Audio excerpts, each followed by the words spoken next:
High Road Audiobook, The High Road Author by Hank Idsinga Audiobook, by PSP. Subscribe to our channel for more amazing audiobooks and storytelling content. The High Road.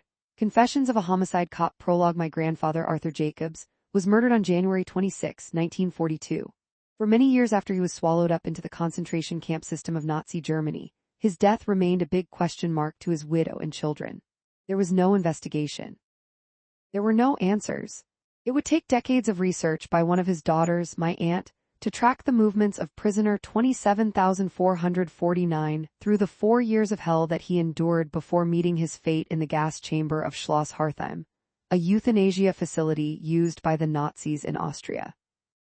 The resulting generational trauma passed down through my mother is in large part what motivated me to pursue a career in policing. The closest I could get to understanding the damage caused and putting a stamp on a life spent pursuing answers for victims of crime and their loved ones through proper investigative work. During my 34 years of policing in Canada's largest urban centre, I rose to the level of unit commander of the Homicide Squad, the biggest in the country, and did my part to make it one of the most successful squads on the continent. My journey began decades before I was even born. When the circle of murder, my phone rang at 10:44 a.m. on Sunday, December 3, 2017. I was the detective sergeant in charge of Homicide Response Team 1.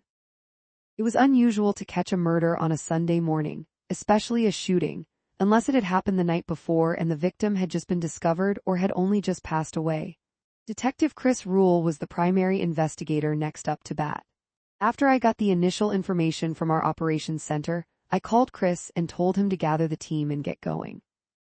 Our 21-year-old victim, Malik Ellis, has been found shot to death in the third-floor hallway of an apartment building near Markham Road and Eglinton Avenue in Scarborough, in the east end of Toronto. It would take me a little while to get there, because I lived west of the city.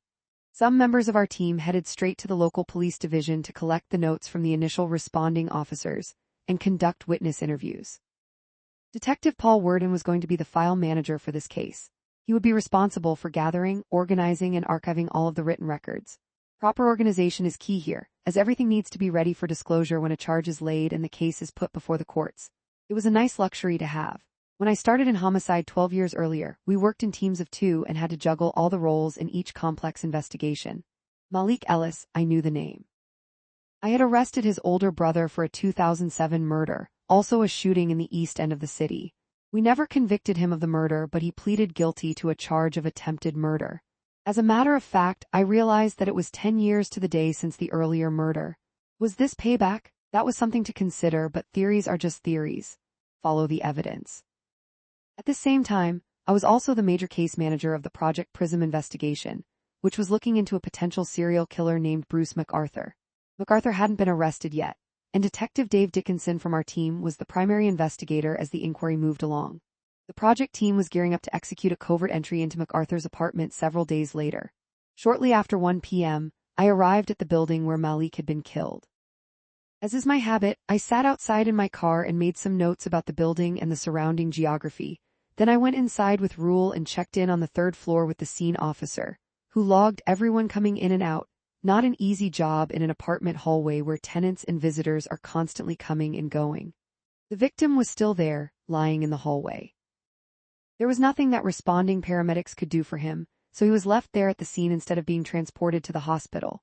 From an investigative standpoint, this was almost always preferable. The body is a big piece of evidence itself, and it's far better to minimize potential cross-contamination through multiple contacts. The surrounding area was so familiar to me. I'd investigated several murders over the years within a radius of just a few blocks. The building was a couple of 100 feet away from my cousin's childhood home, which was separated from the scene by busy Eglinton Avenue and a set of railway tracks. As a young boy, I loved it when my cousin took me to the tracks to watch the trains go by. The neighborhood had changed a lot since then. Malik had apparently answered a knock at the door and was shot right there on the threshold. Responding officers had found an unrelated firearm in the apartment, so it was cleared and sealed off pending a search warrant. Before we could take witness statements from the other occupants, we had to caution them about possible narcotics and firearms offenses. No one from Forensic Identification Services, FIS, was there yet. That was unusual. They almost always got to a scene before I did. It was a busy time, though. For every new murder my team caught, they were still investigating at least 5 others, as well as every other major crime in the city. My first question whenever I spoke over the telephone to the responding detective at any murder was always, who is coming from forensic identification? Every one of the members of FIS works differently, and I like to know who I'm going to be dealing with. The forensic team arrived soon after me. Simon Hubbard was the lead, and he was one of the best. I knew the scene would be handled properly. He was going to do a great job as always. I'd known Simon for almost 30 years since our early days in uniform in 14 Division.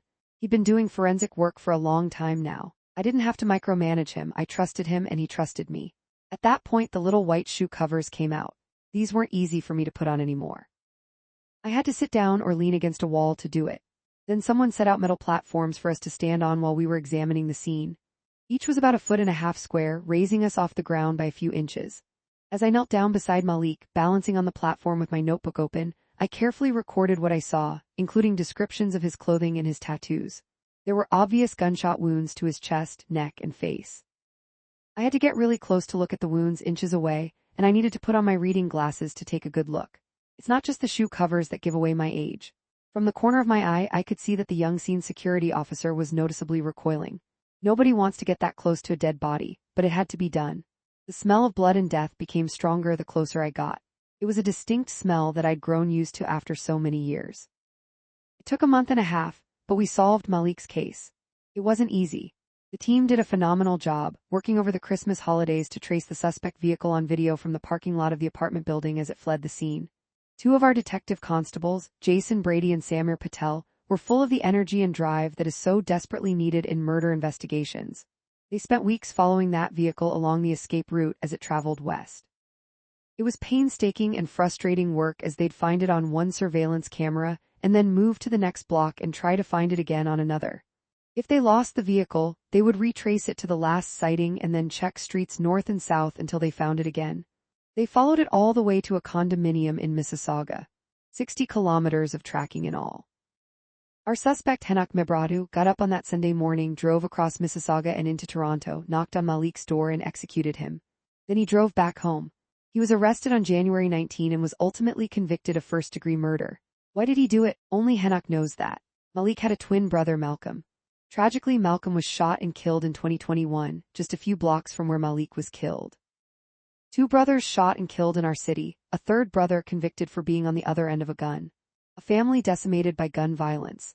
I had been dealing with dead bodies for almost 30 years by then, more than I could count during my 15 years working in local divisions, and then 80 murder victims during my 13 years in homicide.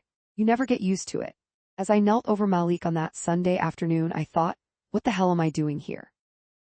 Prisoner 27,449 Arthur Jacobs was born in 1883 in the little town of Heiligenhaus, in western Germany. He was one of 5 children born to Salomon Jacobs and Leux Voss. Salomon Jacobs and Leux Voss Heiligenhaus's claim to fame, if you can call it that, is that it was the home of the ancestors of the great American writer John Steinbeck. Salomon was also born in Heiligenhaus and was a prominent member of his community, helping to establish the town's first volunteer fire brigade in the mid-1800s. The family residence stood right next to the town hall. Like approximately 100,000 other Jews, Arthur fought for the German infantry in the First World War. He earned the Iron Cross, first class in 1916, as a member of the 129th Infantry Regiment. After the war, he returned to Heiligenhaus and married my grandmother, Maria Braunfeld, a German Catholic, in 1931. Maria's family promptly disowned her for marrying a Jew, and to this day, despite my family's efforts to find descendants on the Braunfeld side, I have no known relatives in that branch of the family. Arthur and Maria had 3 children. A son, Klaus, born in 1931, and 2 daughters, Louise and Lenny, born in 1933 and 1934, respectively. Lenny was my mother. Arthur Jacobs, 129th Infantry Regiment, Maria Jacobs. Maria with Lenny on her lap, Louise and Klaus, of course. 1933 was the year that Adolf Hitler and the Nazi Party came to power. Soon after, there was a boycott of Jewish businesses, and Arthur, who was described as a merchant located at 6 Albert Kiekerstrasse, was listed in the local paper as among those whose shops should be shunned. 2 years later, in 1935, the Nazis introduced the Nuremberg race laws, which effectively legalized the persecution of Jews. Klaus, Louise, and Lenny were categorized as mixed-race persons, neither Jewish nor German. Arthur, as a veteran of the Great War, was labeled a privileged Jew, a status he mistakenly believed would protect him from the Nazis. Salomon Jacobs died from natural causes in 1935. He would have found it impossible to imagine that within the next 10 years, all 5 of his children would be murdered by the Nazis. As it turned out, he was the last in his family to die from natural causes. In December 1936, Arthur was arrested by the Gestapo and accused of collecting government benefits on top of his employment earnings. He received a 6-month sentence, and the family lost their house. They moved in with some friends, Carl and Rosa Aaron, who lived nearby. On June 15, 1938, all Jews with a criminal record, including Arthur, were arrested. He was placed into the concentration camp system and was never seen by his family again. On Kristallnacht, Night of Broken Glass, on November 9, 1938, Nazis ransacked and burned Jewish businesses and synagogues throughout Germany.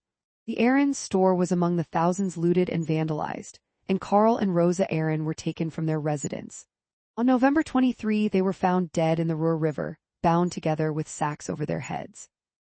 After Kristallnacht, my grandmother started waking her 3 children before dawn each day and taking them to a nearby forest. They would play there during daylight hours and then return to the Aarons' apartment after dark. But even then, Maria didn't feel her children were safe, so on March 30, 1939, she took them to Dusseldorf and put them on a train to the Netherlands, where they were placed in Catholic orphanages. Klaus ended up in an orphanage for boys in Voorhout, while Lewis and Lenny were placed in an orphanage for girls in Amersfoort. All 3 suffered abuse from the other children for being German and from the nuns for being half Jewish. On May 10, 1940, Germany invaded the Netherlands. Amersfoort was evacuated, and the 2 girls spent time living in a shed in the village of Limmen, in the province of North Holland. Limmen is about 30 kilometers from another little town in the Netherlands, Burkhout. My father, who was born in 1931, was living in Burkhout at the time. What are the odds that these 2 little children would meet and marry decades later in Canada? The mixed-race children in the girls' orphanage were ordered to go to the synagogue in Amersfoort to get yellow Star of David patches to be sewn onto their clothing. Thankfully, the nuns refused to take my mother and her sister there. Lenny, Klaus, and Lewis Jacobs, their father, meanwhile, was in the absolute hell known as Sachsenhausen concentration camp, where he'd been interned since June 21, 1938. Sachsenhausen was a labor camp outfitted with several subcamps, a gas chamber, and a medical experimentation area. Over 30,000 inmates were killed there between 1936 and 1945. Whenever a new transport of prisoners came in, 10 people would be selected to be whipped 25 times to show the others the punishment for breaking the rules. There were daily battles for beds, food, and clothing, especially hats, to protect inmates from sunburn. Maria visited her children in the Netherlands in 1940, but she overstayed her visa and was arrested and eventually deported back to Germany. She was not allowed to return to the Netherlands and could only communicate with her children via letters and postcards for the remainder of the war. On September 2, 1940, Arthur was moved to Dachau concentration camp. Czech historian and fellow prisoner Stanislav Zamchnik, in his book Does War Dachau, wrote, "Life in Dachau was tough, but for the Jews there, suffering is beyond normal human imagination." Arthur was temporarily moved from Dachau to Neuengamme in January 1941 to help with construction of that camp. He was sent back to Dachau in September of that year, but the prisoners who returned were in such poor shape from their months of forced labor and beatings that several died each night. The remainder were designated to be killed. On January 26, 1942, Arthur Jacobs, prisoner 27,449, was transported with 100 other prisoners from Dachau to Schloss Hartheim in Alkoven, Austria. Schloss Hartheim was a castle that had been converted into a euthanasia facility by the Nazis. Arthur was murdered in a gas chamber there. Maria, meanwhile, never saw her children again. When the war ended, she died from cancer before she could arrange for them to be returned to Germany. In her final letter to the Mother Superior at the orphanage in Amersfoort, she wrote, "From my sickbed I am sending you a few lines today. You certainly know from my children that I have been seriously ill for a long time. A few days ago, after several months in the hospital bed, I was brought home because surgery was no longer possible. The internal inflammations have already gone so far that help is no longer possible. I must, with God's help, submit to my fate. Thank you very much for what you have done for my children and will do further. Bring them up to be diligent, good and pious people. They must never forget their mother and always pray for me. Slowly prepare the kids for the worst. Best regards to you." The amazing thing about this story is that it's not unusual among Jewish descendants of the Holocaust. The suffering of the Jewish people in Europe during those years is indescribable.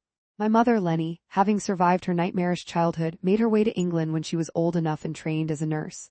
Part of her time was spent taking care of war veterans. My Aunt Lewis stayed in Holland and worked as a teacher. She researched and wrote numerous books about what had happened to her father, an incredible legacy for our family. It is only because of her diligence in tracing history that I can tell my grandfather's story. She embraced her Jewish identity later in life and named her first son Arthur.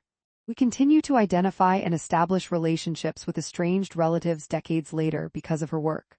Mom in England after the war, my uncle, Klaus, ended up marrying a Spanish woman and moved to the town of Figures. He worked as a hotel manager and didn't see his sisters again until 1975, when the indomitable Lewis tracked down his whereabouts. He was a gifted painter and raised his family in Figures, which is known as the birthplace of painter Salvador Dali. Klaus's son Elaine is the spitting image of our grandfather. Elaine is one of the best soccer football players I've ever known, and his son Eric was recruited by a top-tier La Liga Spanish team as a 9-year-old.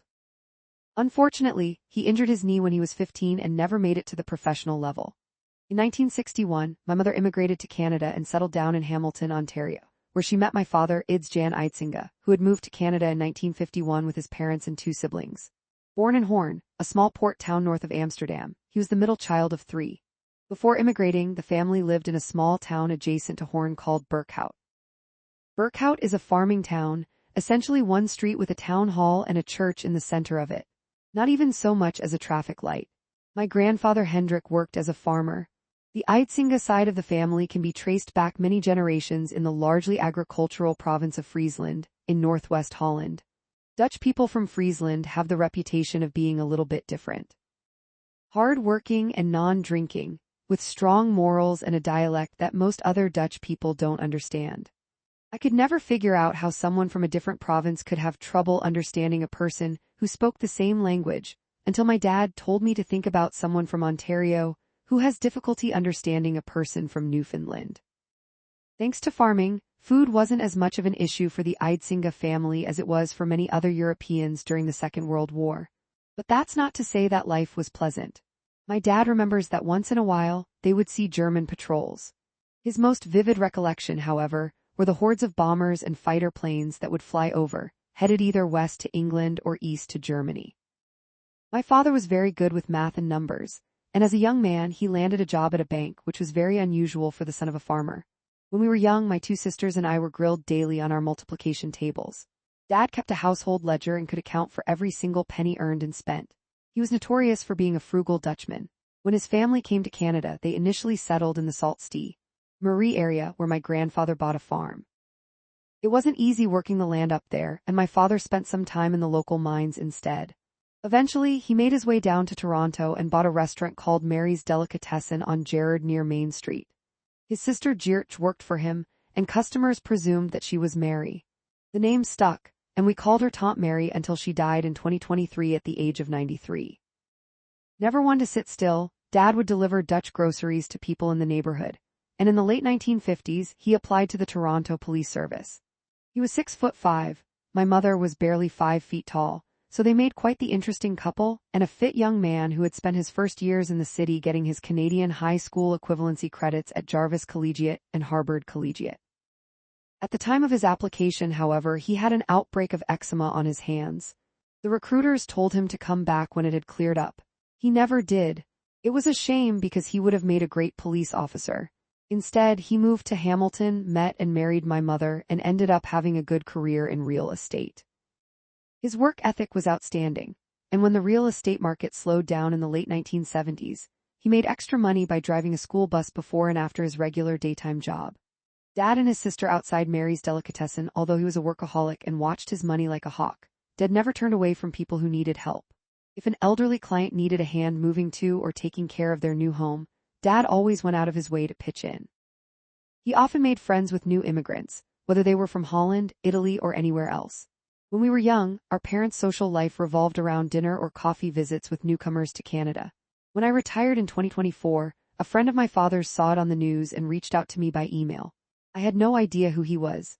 He explained that my parents had helped him and his wife when they first came to Canada in 1966. One night when I was 5 years old, we were all sitting around the dinner table, and I suggested the name Colette for their newborn daughter and it stuck. I hadn't seen or heard from this man in almost 50 years, but he always remembered how my parents had helped him all those years ago, and he had followed my career through the media. It was amazing to hear from him after such a long time. Dad looked a lot like a famous Dutch judo champion named Anton Geesink. On one boat trip across the Atlantic in the 1960s, his fellow passengers believed that he actually was Geesink. Dad played along and didn't have to pay for a thing during the entire transatlantic voyage. Other people said that with his square jaw and strawberry blonde hair, he was a dead ringer for Robert Redford. Dad, I was born in 1967, the youngest of 3 children. My sisters, Mariette and Saska, were born in 1964 and 1966. We lived in a small bungalow in Hamilton and then moved to Burlington in 1973, just before I turned 6. Mom rarely spoke about the war. She had no idea what had happened to her father, but she knew that he was dead. When we were kids, it wasn't unusual to find her sitting by herself in the living room, staring into space, sometimes with a tear running down her cheek. I was too young to appreciate the impact of the trauma she had suffered in her childhood. After all she'd been through, she was just so happy to be the mother of 3 happy, healthy children. Mom was entitled to a monthly pension from the Claims Conference, an organization that disburses funds to victims of the Holocaust and their heirs. It wasn't much, just a few $100s, and at first she didn't even want it. It took some encouraging from her sister and the rest of us to get her to apply. It proved to be invaluable in her later years, though, when it helped to pay for her care in a nursing home. In 1977, there was an article in Time magazine about Simon Wiesenthal, the famous Nazi hunter, and his pursuit of Joseph Mengele.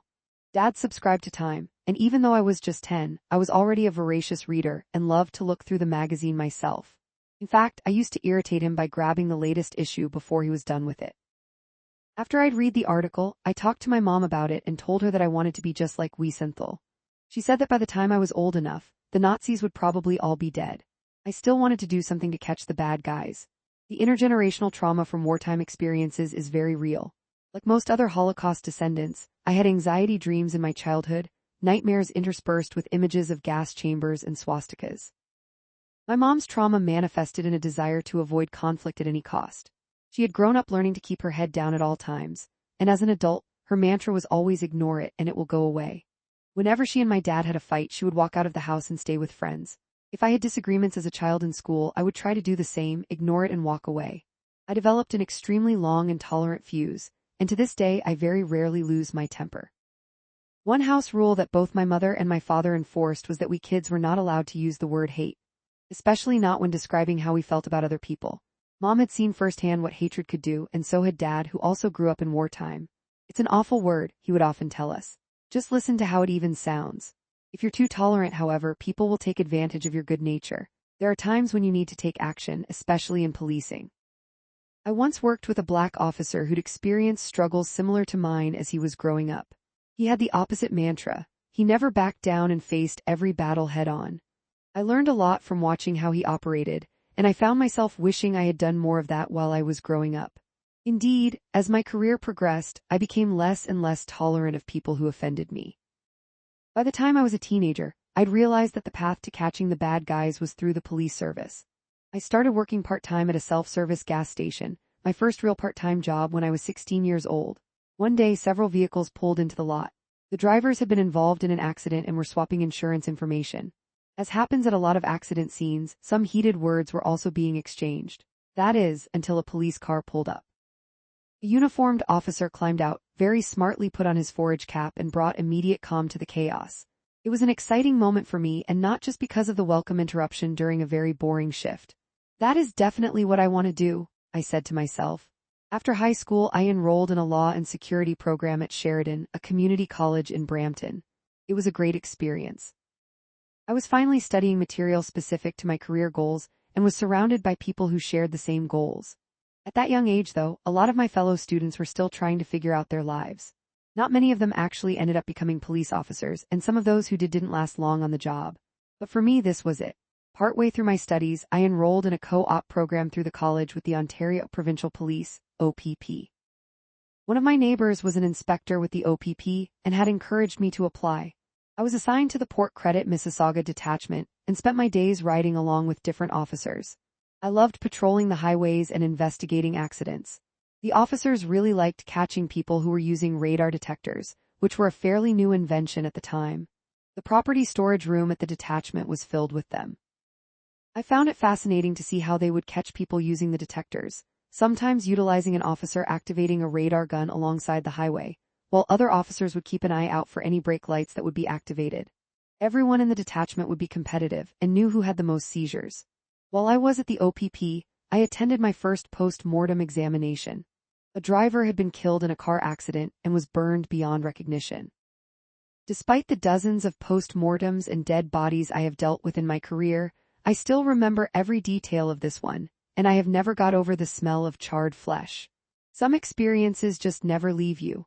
One day when I was on a ride along, we were assigned to be part of a human organ transfer from Hamilton to Toronto. The organ was going to be placed in a handheld cooler and driven by the OPP in Burlington to Winston Churchill Boulevard, on the western edge of Mississauga, where it would be passed off to the port credit officer I was shadowing. He and I would then transport the organ to Toronto, where we would hand it off to the Toronto Police Service, TPS. Well, the officer I was riding along with that day was a bit older. I had been with him several times, and I knew that he never liked to put on the lights and sirens. I was 20 years old and didn't want to directly challenge him, so I tried to will him to act. Please put on the lights and sirens. Surely for this potentially life-saving organ transfer the lights and sirens will go on. Nope. Slow as molasses, we drove from Winston Churchill Boulevard to the base of Spadina Avenue in the heart of Toronto, where we waited for the TPS. Now if you were around Toronto in 1988, you will remember that Spadina Avenue was much smaller than it is today. It was essentially one lane each way, with streetcar tracks in the middle. And we were there in rush hour when traffic was bumper to bumper. Suddenly I heard a distant siren. I could tell it was getting closer, and soon I saw a squad car coming over the bridge near Front Street and speeding towards us, right down the middle of the streetcar tracks. I'm fairly certain it caught some air as it came over the hump of the bridge and screeched to a halt beside us. An officer jumped out, grabbed the organ cooler without so much as a hello, and bolted back into his car. Then off he went, lights and sirens all the way back up Spadina. Okay, that was more my speed. Toronto was where I was going. 3. The Toronto Police Service. We are dedicated to delivering police services, in partnership with our communities, to keep Toronto the best and safest place to be. Mission statement: Toronto Police Service. My career in policing was motivated in large part by my family history, which was scarred by racism and antisemitism. Sadly, my career ended in large part for the same reasons. There is no shortage of stories out there about the toxic culture of policing. Racism, misogyny, tyranny, sexual harassment. These are all too common, and none of it should ever be tolerated in a publicly funded institution like a police force. The institution of policing has existed for hundreds of years, and society should be able to trust that officers will do their job professionally and without bias. The Toronto Police Service is organized into several pillars. The Chief of Police, of course, oversees the entire service on an operational level. In Ontario, the duties of a Chief of Police are laid out in the Community Safety and Policing Act. They include administering the police force, overseeing its operation in accordance with the objectives, priorities and policies established by the police board, and ensuring that discipline is maintained. This is a huge responsibility, and sometimes the culture of the police service makes it susceptible to non-compliance and abuse. If the Chief of Police is responsible for addressing all internal disciplinary matters, that applies not just to the rank and file members but also to the senior and command officers. In essence, the chief is responsible for maintaining his own discipline. After the chief come the deputy chiefs. When I was working in the homicide squad, it fell under the Special Operations Command pillar. This pillar was headed by a deputy chief. The number of deputy chiefs in the organization changes, depending on the current accepted command structure. At that time there were 4 deputy chiefs. Below each deputy chief there is a staff superintendent, and below the staff superintendent there is a superintendent. Superintendents can be utilized as unit commanders for some of the larger divisions, or they will oversee multiple units throughout the service. Unit commanders like me come next. These are the inspectors in charge of the centralized investigative units, such as homicide, forensic identification, and sex crimes. The chief and deputies are the command officers of the service. Superintendents and above are the executive. All those ranks were senior to me, but across the police service, any member with a rank of inspector and above would be referred to as a senior officer, or sometimes a white shirt, a somewhat derogatory term among the rank and file. Constables, sergeants, and staff sergeants are the rank and file, and they have the privilege of representation by the Toronto Police Association. As you may have guessed, rank and file members wear black shirts, while senior officers wear white. The members of the Toronto Police Service are overwhelmingly good, decent people who join the job for the right reasons. They want to serve and protect the people of Toronto, and they believe in the mission statement. Policing is a great job, full of many opportunities and never a dull moment. But the challenges that come with the job are sometimes tough to deal with. I had been a police officer for 15 years as of 2005 when I was recruited into the Homicide Squad as a detective. Promoted twice since then, I became the inspector in charge of the squad, or unit commander, in July 2018. At that time, the Homicide Squad was broken down into multiple sections. The main section consisted of the investigative response teams, of which there were 6. When fully staffed, each team consisted of 2 detective sergeants, 3 detectives, and 4 detective constables. The idea was that although each team would catch every 6th homicide, each detective sergeant would be working only every 12th homicide. That was the theory anyway, but of course, with court obligations, vacations, and other factors, it rarely worked out that way. Of the 4 detective constables, 3 were there on 1-year training programs, 1 from each of the city's police divisions, while the 4th was on a 3-year permanent term. Usually these longer-term detective constables had already completed the 1-year training position and proved themselves enough to be invited back for 3 years. The permanent constable program is something I initiated in 2018, when I became the officer in charge of the squad. There was a need for more consistency within the teams. Before, constables rotated out every year just as they were starting to become adept at their jobs. It was necessary to rotate them out yearly as it was simply a training position, and usually highly sought after within the uniform divisions. Under the new program, there would always be 1 permanent team member to help with the ongoing transitions. Permanent is perhaps a bit misleading. It meant a 3-year position, and I was very strict about sticking to that 3-year term to give everyone a fair chance. With 1 long-term detective constable, 2 detective sergeants, and 3 detectives on each team, that made 36 permanent investigators. Starting in 2018, and building over the next several years, every single one of those investigators was someone I either brought to the squad or promoted from within the squad. In 2022, that group of people had close to an 85% clearance rate, breaking a 26-year record. We had not cleared over 80% in those 26 years. An 85% clearance rate is unheard of in a large North American city, and it's one of my proudest achievements. But because not every case is immediately solved, we also had a cold case section. This section was headed by the incredible Stephen Smith, then an acting detective sergeant, and was recognized across North America for its stellar work on many high-profile murder cases, such as the Christine Jessup case and the murders of Susan Tice and Aaron Gilmer. The section did pioneering work in the use of genetic genealogy and assisted other police services across the province in closing their own cold cases. The Ontario government had recognized our early successes and provided grant money to us to make advancements in the field of genetic genealogy, but with the caveat that we would assist with cases from other police services across the province. In 2018, Chief of Police Mark Saunders told me that TPS had obtained another provincial grant and asked what was on my wish list. I told him that we needed a forensic video analysis unit. Although our existing video services unit could do some basic video editing, such as dubbing or cropping, we had to enlist the help of the OPP if we needed anything more advanced. The Forensic Video Analysis Unit proved critical in assisting investigators with the mountainous troves of video surveillance that are collected in every single murder investigation in the city. The Missing Persons Unit was created in 2017 after the introduction of the Ontario Missing Persons Act. It was not created because of the Bruce MacArthur case, although that certainly accelerated its implementation, and it has grown by leaps and bounds as a result. But it was actually conceived of well before MacArthur was arrested. More on that later. The final section, the Major Case Management Unit, was created to ensure service-wide compliance with provincial mandates relating to the Major Case Management System and the use of provincially consistent case management software, called PowerCase. These systems were put in place in the aftermath of the Paul Bernardo case. It was a huge responsibility to be the one in charge of all these units, but I was proud of my role in creating a very successful, cohesive squad where all members, regardless of their differences, were treated equally and valued. I loved my job, and if you had told me when I joined the force in 1989 that I would end up running the homicide unit, I would never have believed you. It was tough to walk away. My last day in the office was September 22, 2023. I used some annual leave and lieu time to carry me over to January 2024 when I officially retired. Several times during those months, members of the unit contacted me and asked me to come back. They weren't happy that I had left. Because I wasn't officially retired yet, I could very well have returned. But there was no way I was going to go back. As a matter of fact, when I was contacted by a member of the media at the end of September and asked for an interview, I almost declined when they said they wanted to do it in our corporate communications media studio at police headquarters. I realized that I really did not want to go back to headquarters if I didn't have to, and asked to do the interview remotely. Policing is a noble profession, and yet it's extremely difficult to be a police officer in the city of Toronto. The greatest struggles are internal, at every level from day one. For joining the police service, I applied to the Toronto Police Service in the summer of 1989, right after I finished the Law and Security program at college. I also applied to the OPP at the same time.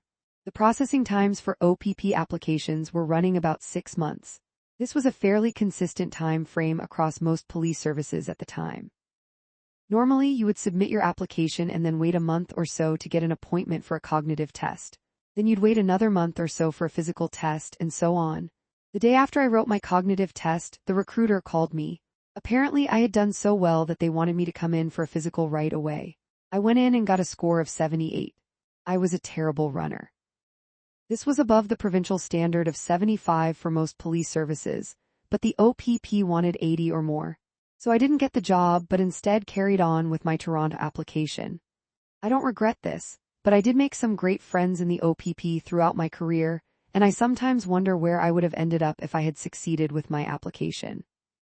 One of the benefits of the Law and Security program that I was enrolled in was that we got bussed out to the Ontario Police College in Aylmer, Ontario, to act as potential recruits in an interviewing course for police recruiters in training. For a bunch of students who wanted to be police officers, even the bus ride to the college was exciting. It was our first glimpse into a world that we hoped to one day be part of. Once we got to the college, we waited in the cafeteria and then were brought into an interview room one by one. I still remember walking into that room and sitting down. The 3 people sitting across from me looked somewhat confused. "Is there a problem?" I asked. "You're not who we were expecting." "Who were you expecting? I'll go and get them," I offered. "We were supposed to be interviewing Hank Idsinga." "Yes, that's me."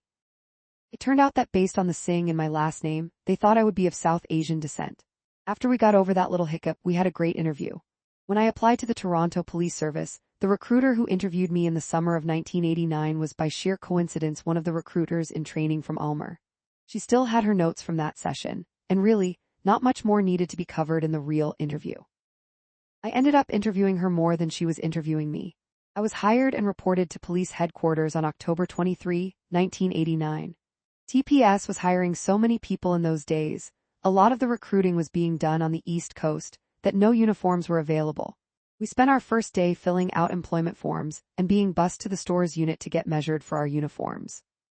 I spent my first 3 weeks on the job at Charles O. Bick College, the Toronto Police College at Brimley and Finch in Scarborough. I had only one suit and wore it every day. I threw it out afterwards. Wearing the same suit for 3 weeks straight doesn't help its longevity.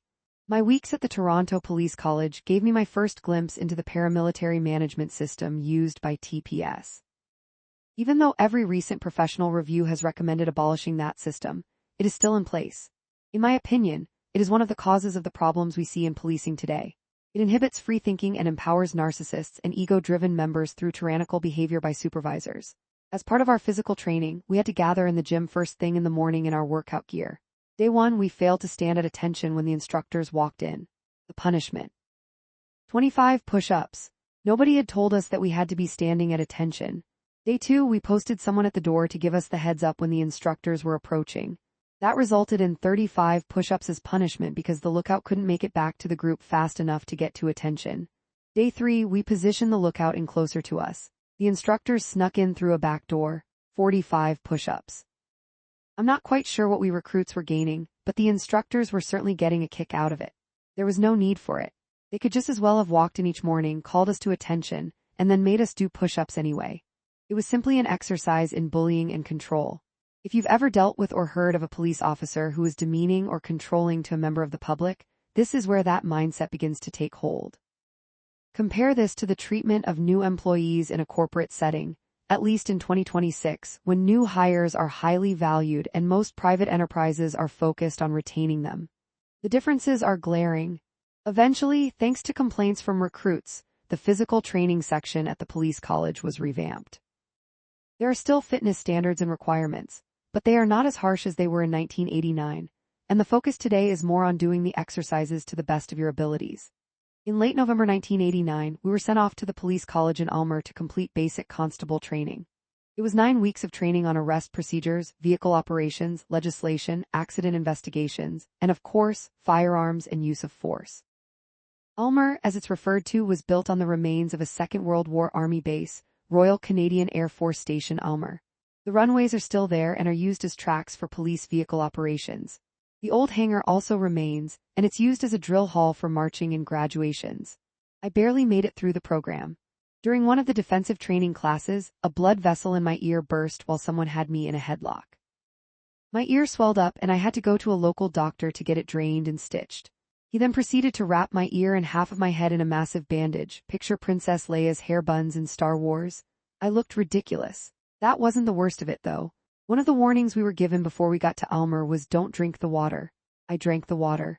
The ensuing intestinal infection laid me up so badly. If it hadn't been for the Christmas break, I would have had to drop out of the program.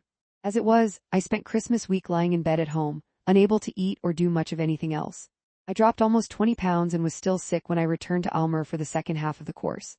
This ailment was so common among recruits that it was known as the Almer crud. You would think that the recruits would be on their best behavior, but that wasn't always the case. The bars of London, Ontario, were not far from the police college, and the OPP was known to patrol the roads between Almer and London, looking for impaired recruits. I don't think we lost any to impaired driving charges, but at least one recruit was sent packing after he damaged a pay phone in the hallway of the college after having a few too many drinks. The wildest I got was weekly chicken wings in nearby St. Thomas with 1 or 2 other recruits. To pass basic constable training, you had to complete the physical test, which included a run 1.5 miles in less than 11 minutes and 20 seconds, sit-ups at least 50 and 60 seconds, and push-ups at least 26 and 60 seconds. Although I love taking part in athletics, I've never been a strong athlete, and I've always struggled with running. Remember the OPP physical? It was especially difficult after my illness. After failing to make the grade in the 1.5-mile run, I scheduled a second attempt for the same evening. The course consisted of laps of the college grounds, and it was cold and snowing. I wasn't too optimistic about my chances, but then one of my classmates from the Niagara Parks Police showed up and ran with me. He paced me to a passing grade. That was a great early example of teamwork and support in my fledgling career. The scholastic portion of Almer wasn't difficult, but there were still recruits who struggled. One of my classmates, Piero Percivali, would lock himself in his room every night to study. You could see the stress written on his face each day. Whenever we invited him out for social time after class, he would say, "I'm not like you guys, I need to work hard and study to get through this." Piero did get through Almer, and he went on to become a police officer in Toronto. In 1998, however, he was arrested for organizing a $3.1 million armored car robbery and was sentenced to 10 years in prison. Needless to say, he lost his job. It was quite a shock to try to reconcile the stressed recruit I remembered from Almer with the hardened federal offender. After Almer, we returned to Charles Obick College. We were all a little cockier now that we had our BAs, been to Almer, and we were eager for another 5 weeks of Toronto-centric training, which included sessions on how to write parking tickets and how to direct traffic at intersections. I qualified at the nearby intersection of Midland Avenue and Huntingwood after taking my turn through one cycle of traffic lights. Our chief at the time was William McCormack. He was the chief from 1989 to 1995, during my early years as a constable. I'll always remember Chief McCormack at our class graduation ceremonies at Charles Obick College, walking around the cafeteria area and taking time to chat with every graduate and their families. My dad was suitably impressed.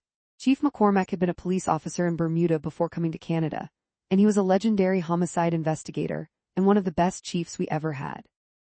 4 of his 5 kids also became police officers, with Toronto and the Ontario Provincial Police. We were also trained on firearms. The firearm of choice for Ontario Police Services at the time was a Smith & Wesson .38 caliber revolver, 6 shots with 2 spare reloaders. The revolvers used at Almer had heavy barrels with large sights and were easy to shoot. The ones issued by TPS, on the other hand, were pencil barrels and very difficult to shoot with any accuracy. Carrying that firearm caused many officers a great deal of stress and anxiety. My own childhood anxiety dreams evolved into anxiety dreams about ineffective firearms. One of the sergeants I came to know early in my career was Borden Zazinski. In 1984, Borden was hit in the arm in a shootout that resulted in the death of Constable David Dunmore. The 18-year-old suspect had several officers hopelessly outgunned and shot 3 in total before being killed himself. Yet here we were, 6 years later, still hoping that one day we would be issued firearms that would at least keep us up to modern standards. Borden was naturally very outspoken about the inadequacy of the .38 caliber revolvers. When we graduated from Charles O. Bick, we were allowed to choose 3 divisions we'd like to be assigned to. There were numerous cadets in my recruit class who had already been working for the police service since they were 18 or 19 and had better knowledge of the different divisions than I did, so I asked them which one was the busiest. At the time, 14 Division, which covered neighborhoods like Little Portugal, Little Italy, Chinatown, and Exhibition Place, was known to be the busiest, so I put it at the top of my list. Thankfully, that's the division I was assigned to. I started there in March 1990. 514 Division, known as the flagship division of the Toronto Police Service, 14 Division was located right on Dovecourt Road just north of Dundas Street West, in the middle of a predominantly Portuguese neighborhood, with lots of good places to eat and many street and church festivals to go to for some fun. We still had some of the old 6-cylinder police cars, the yellow ones with a single rotating light on the roof, and a siren that was so useless you could be more effective by sticking your head out the window and yelling at people to get out of the way. The division was housed in an old school-like structure that had long outlived its usefulness as a police station. Parking was always hard to find, there were no fitness facilities, and lockers had to be shared. For years, the powers that be worked on a plan for renovation and expansion. One day, our unit commander appeared, all excited that the blueprints had been drawn up and approved by command, and the renovations were definitely going to happen. We got a new paint job instead. There was an older officer who actually lived in the parking lot of that building. He had a house and a wife up in Sudbury, about 5 hours north of Toronto, and would drive up there on his days off, but the rest of the time he lived in a van parked in the lot. He had a bed inside and tapped into a hydro pole for electricity. The station had a kitchen and showers he could use, and anytime a last-minute paid duty assignment came in, he was available to take it, so he made a lot of extra money. The division's boundaries were Lansdowne/Jameson to the west, the railway tracks above DuPont Street to the north, Spadina Avenue to the east, and Lake Ontario to the south. There were 4 patrol zones or quadrants and 18 patrol areas in the division. Zone 1, for instance, in the northwest quadrant was made up of patrol areas 1401, 1402, 1405, and 1406. Each patrol area had a squad car assigned to it. Toronto was in the midst of a crack epidemic in the late 1980s and early 1990s, and the intersection at Bloor and Lansdowne was one of the busiest drug-dealing corners in the city. In the southeast of the division, there was also a large public housing project known as Vanolly Walk that attracted a lot of drug and gang activity. In the division's parade room hung a banner with a caricature of a seagull holding a baseball bat with the words, "Illegitimi non carborundum," written underneath, the division's unofficial logo and motto. The seagull was a nod to an incident in 1983, when New York Yankee Dave Winfield struck and killed a bird while warming up for a game against the Toronto Blue Jays at Exhibition Stadium. Officers from 14 Division arrested Winfield after the game and charged him with cruelty to animals. The charge was dropped the following day by the Crown Attorney, but the incident went down in history. Illegitimi non carborundum is apparently mock Latin for "don't let the bastards grind you down." I don't think I began to appreciate what that really meant until my later years with TPS. In those days, we were on what was known as a compressed work week. My shift would start on a Friday and run for 7 days, from either 06:00 to 16:00 or 07:00 to 17:00 each day. Then I would get 6 days off and return on a Thursday for 7 evening shifts from either 16:00 to 02:00 or 17:00 to 03:00. That was followed by 5 days off and then 7 night shifts starting on a Monday, from 23:00 to 07:00. I would finish those shifts on the following Monday and have to be back in on the Friday to start the cycle again. Switching from midnight shift back to day shift was the hardest. I tried several methods to make it easier, including staying awake all day Monday and trying to sleep well that night. That didn't work. I would sleep great Monday night and then most of the day Tuesday as well. I also tried sleeping for just 2 to 3 hours on Monday morning and then forcing myself to get up. I tried melatonin. I tried whiskey. Nothing ever worked. I never had a good night of sleep on the Thursday before day shift, and the first 2 or 3 days of that shift were always a sleep-deprived blur. By the time Monday or Tuesday rolled around, I was exhausted from lack of sleep. It would take several days off before I started to feel normal again. Of course, days off were rarely days off. If you were a hard-working officer, you could be in court on any of the off days during the week. Those 6 days off after day shift were also your platoon's time to do paid duties, overtime gigs where private businesses paid to have police officers at their sites. Imagine what it's like working that stretch of exhausting 7-day shifts, and then taking on outside jobs on your days off to try to make ends meet. My first day at 14 Division in the spring of 1990 was on B Platoon. I walked into the parade room and saw there were almost 40 officers present. There were enough officers to staff every squad car with 2, and still have 4 or 6 left over to assign to foot patrol. At that time there were only 4 women on the platoon and they sat together in one corner. I was happy to see a familiar face in Brendan Spellman. We had been on the same soccer team together back when we were about 10 years old. My first coach officer was James Grivet, Constable Badge 7095. To this day, he is one of the best police officers I've ever met. James retired in 2021. He had a great, diverse career, going from 14 Division to the drug squad and then to traffic services and forensic identification services. Whenever I bumped into him over the years, I still always affectionately called him Coach. As we left the parking lot of 14 Division in our squad car, James would say, "Hank, you're never going to get anywhere on this job by just answering radio calls. We wouldn't clear with the dispatcher right away. This is in the days before GPS tracking on scout cars. Ideally, you would make yourself available over the radio as soon as you pulled out of the station parking lot, but we would usually head up to Bloor and Lansdowne, arrest someone for possession of cocaine, give them a Form 9 appearance notice for court, and then release them and clear for radio calls. Every arrest and charge not only contributed to your individual statistics, but could also lead to a court card. Court cards are small cards that were filled out whenever you had to attend court to participate in a proceeding. In those days, they actually had clerks in the police office at court who would type out the court cards for you. The lines to check in would be long. If you went at court on a day off, the card would translate to a minimum of 4 hours of overtime pay. If you went on a working day, but outside of working hours, it would mean 3 hours of overtime pay. As the officers on the street were held to very strict overtime limits, the overtime from court was unabated. If you were subpoenaed or notified to attend court, the supervisors couldn't criticize you for that overtime. Officers who wrote traffic tickets were also compelled to attend traffic court. Night court at the old City Hall courthouse started at 7 each weeknight. Parking tickets were regularly challenged by those who received them, and officers had to be at court to address those cases. In traffic court, unlike criminal court, officers were regularly required to testify. The rules weren't as strict though, and the courts were overseen by justices of the peace, not judges. Parking tickets, or tags, as we called them, were a big part of the job back then, and it wasn't unusual for parking control officers to get assaulted by irate citizens. They still do. I learned pretty quickly that the simple task of issuing a ticket could really rile people up.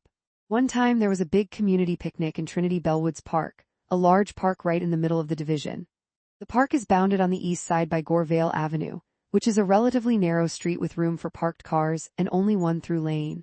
Well, people attending the picnic had parked all over the place, blocking the street to traffic. Predictably, the fire department had received a call for a kitchen fire on Gorevale, about halfway down the street. They couldn't get through, so I was dispatched to help get the illegally parked vehicles towed away. Before a vehicle could be towed, though, it had to be tagged. I was writing the tags when a woman came up and started yelling at me. "Don't you have anything more important to do?" she asked. "I pay your salary." Actually, yes, I have many more important things to do, but unfortunately I had to do this. Another time I was called down to Exhibition Place. There was an Eid celebration happening in one of the convention halls, and once again there were cars all over the place. A parking control officer was already there, writing tags, and tow trucks were removing any cars parked in the fire lanes. People had started coming out of the convention hall, and someone was lying in front of one tow truck to prevent it from moving. I spoke to the parking control officer, who happened to be Muslim. He really didn't want to be there writing tickets, but he had to do his job. So I let him stand off to the side while I negotiated with the tow truck driver and the vehicle owner, and eventually we came to an agreement to drop the car where it was. All the while, I was being yelled at by the crowd.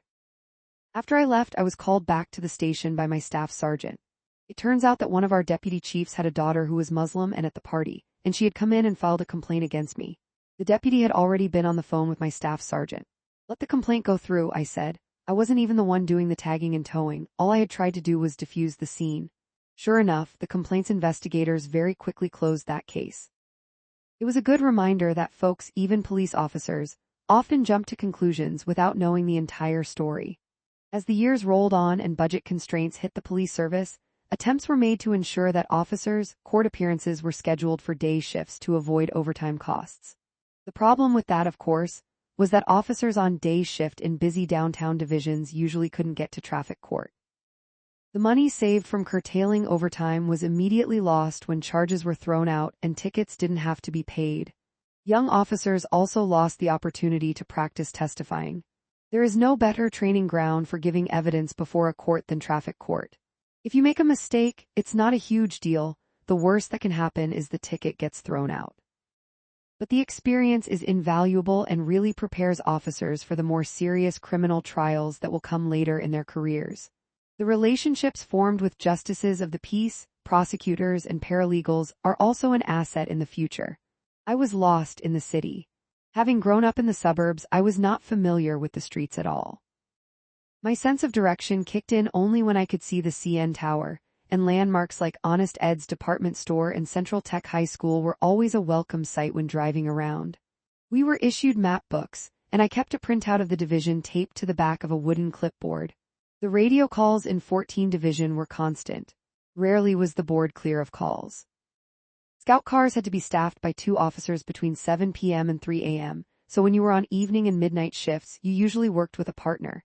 It may sound silly, but personal hygiene becomes pretty important when you spend 10 hours in close quarters with another person. Years later, when I was a sergeant, an officer came to me and said, "I don't want to work with so-and-so anymore." "Why not?" I asked him. "He's got the breath of a yak." I could understand his issue. Quite often, with the overlap between the evening shift and the midnight shift, I would be paired up with an officer from another platoon from midnight until 3 a.m. on midnight shifts. I was often by myself from 3 a.m. onwards. On my very first solo midnight shift, I was checking the parking lots around the Vanoli Walk housing complex when I saw 2 men sleeping in a car. It was about 5:30 a.m. I ran the plate on our computer system and it came back as stolen. What do I do? I had no clue, so I got on the radio and called for my coach officer. "PC Grivet, are you on the air?" "He's gone home already," someone replied. "Okay," so I called for one of the other coach officers on the platoon. "He's gone home already too." Then one of the other senior members of the platoon got on the radio. "What do you need, Hank?" "Well, I'm at Augusta and Dundas, and there's a stolen vehicle in the parking lot with 2 guys sleeping in it." And then came one of the best moments you'll ever experience as a police officer, the sound of multiple sirens firing up from every direction. Every available officer was coming to help out. Of course, once backup arrived, we got the bad guys and arrested them without incident. One day shift, I was working by myself and was called to a car accident near Bloor Street and Spadina Avenue. One of the drivers had a suspended license and no insurance. This creates a mountain of paperwork, notes, written statements, summonses, tow reports, accident reports, and more. I was going to be at the scene for several hours. All of a sudden, a radio call comes over about a bank robbery at College Street and Ossington Avenue. I was a good distance away from the bank, and since several other units responded, I decided to carry on with my accident investigation. Soon the radio was buzzing again with the information that a citizen was following the robbers away from the scene. As responding officers caught up and joined in the chase, the suspects ditched their car and ran into the Ossington subway station, which was on Bloor Street, a few stops west of my location. Officers were in foot pursuit. So I said to the drivers at my scene, "I'll be right back." I drove to Dufferin Subway, the next station west of Ossington, and met up with 2 other officers, Eric Bone and Brian Gill, at the entrance. We ran down the stairs to the subway level just as the suspects came running out of the tunnel. They saw us and ran right back into the tunnel towards Ossington. I told Brian to go back up and tell the station attendant to make sure the trains were stopped.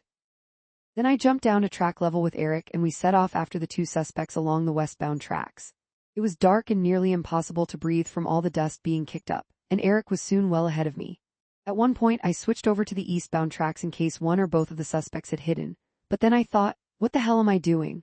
It was bad enough worrying about westbound trains, but at least I would be able to see the train coming. I switched back to the westbound tracks. "Don't go near that 3rd rail." Halfway between Dufferin and Ossington, we caught up to the suspects. They had nowhere to go because the initial responding officers who had chased them from Ossington were now closing in from that direction. We later learned that both suspects were federal parolees and they definitely didn't want to go back to prison. The fight was on, but it was short-lived. There were 4 of us and 2 of them. Once they were safely in handcuffs, I told the other officers I had to go. Another officer from our platoon, Sean Howard, had also responded to Dufferin Station. He fell while running down the stairs and broke his foot. I passed him on my way back up as he was being tended to by paramedics and other officers. It was one of those aggravating injuries that caused him to be off from work for months as he healed. I went back through the tunnel to my car, returned to Bloor and Spadina, and picked up where I had left off with my accident scene. That was 14 Division, absolute chaos most of the time. Eric Bone, one of the most dedicated and hard-working cops I ever worked with, found himself in the subway tunnels again a few weeks later when two trains collided on August 11, 1995. 3 people were killed, and Eric was one of the first officers on scene, running into the tunnels to help as many people as he could. I still remember arriving at DuPont subway station as he came out, sweating and covered in dust. He grabbed a case of bottled water from a convenience store at the corner and headed right back down into the tunnels. After more than 30 years of frontline policing, he ended up retiring shortly after I did. Sadly, he did not get to enjoy much of his retirement and passed away in December of 2025. One Sunday night, it was eerily quiet.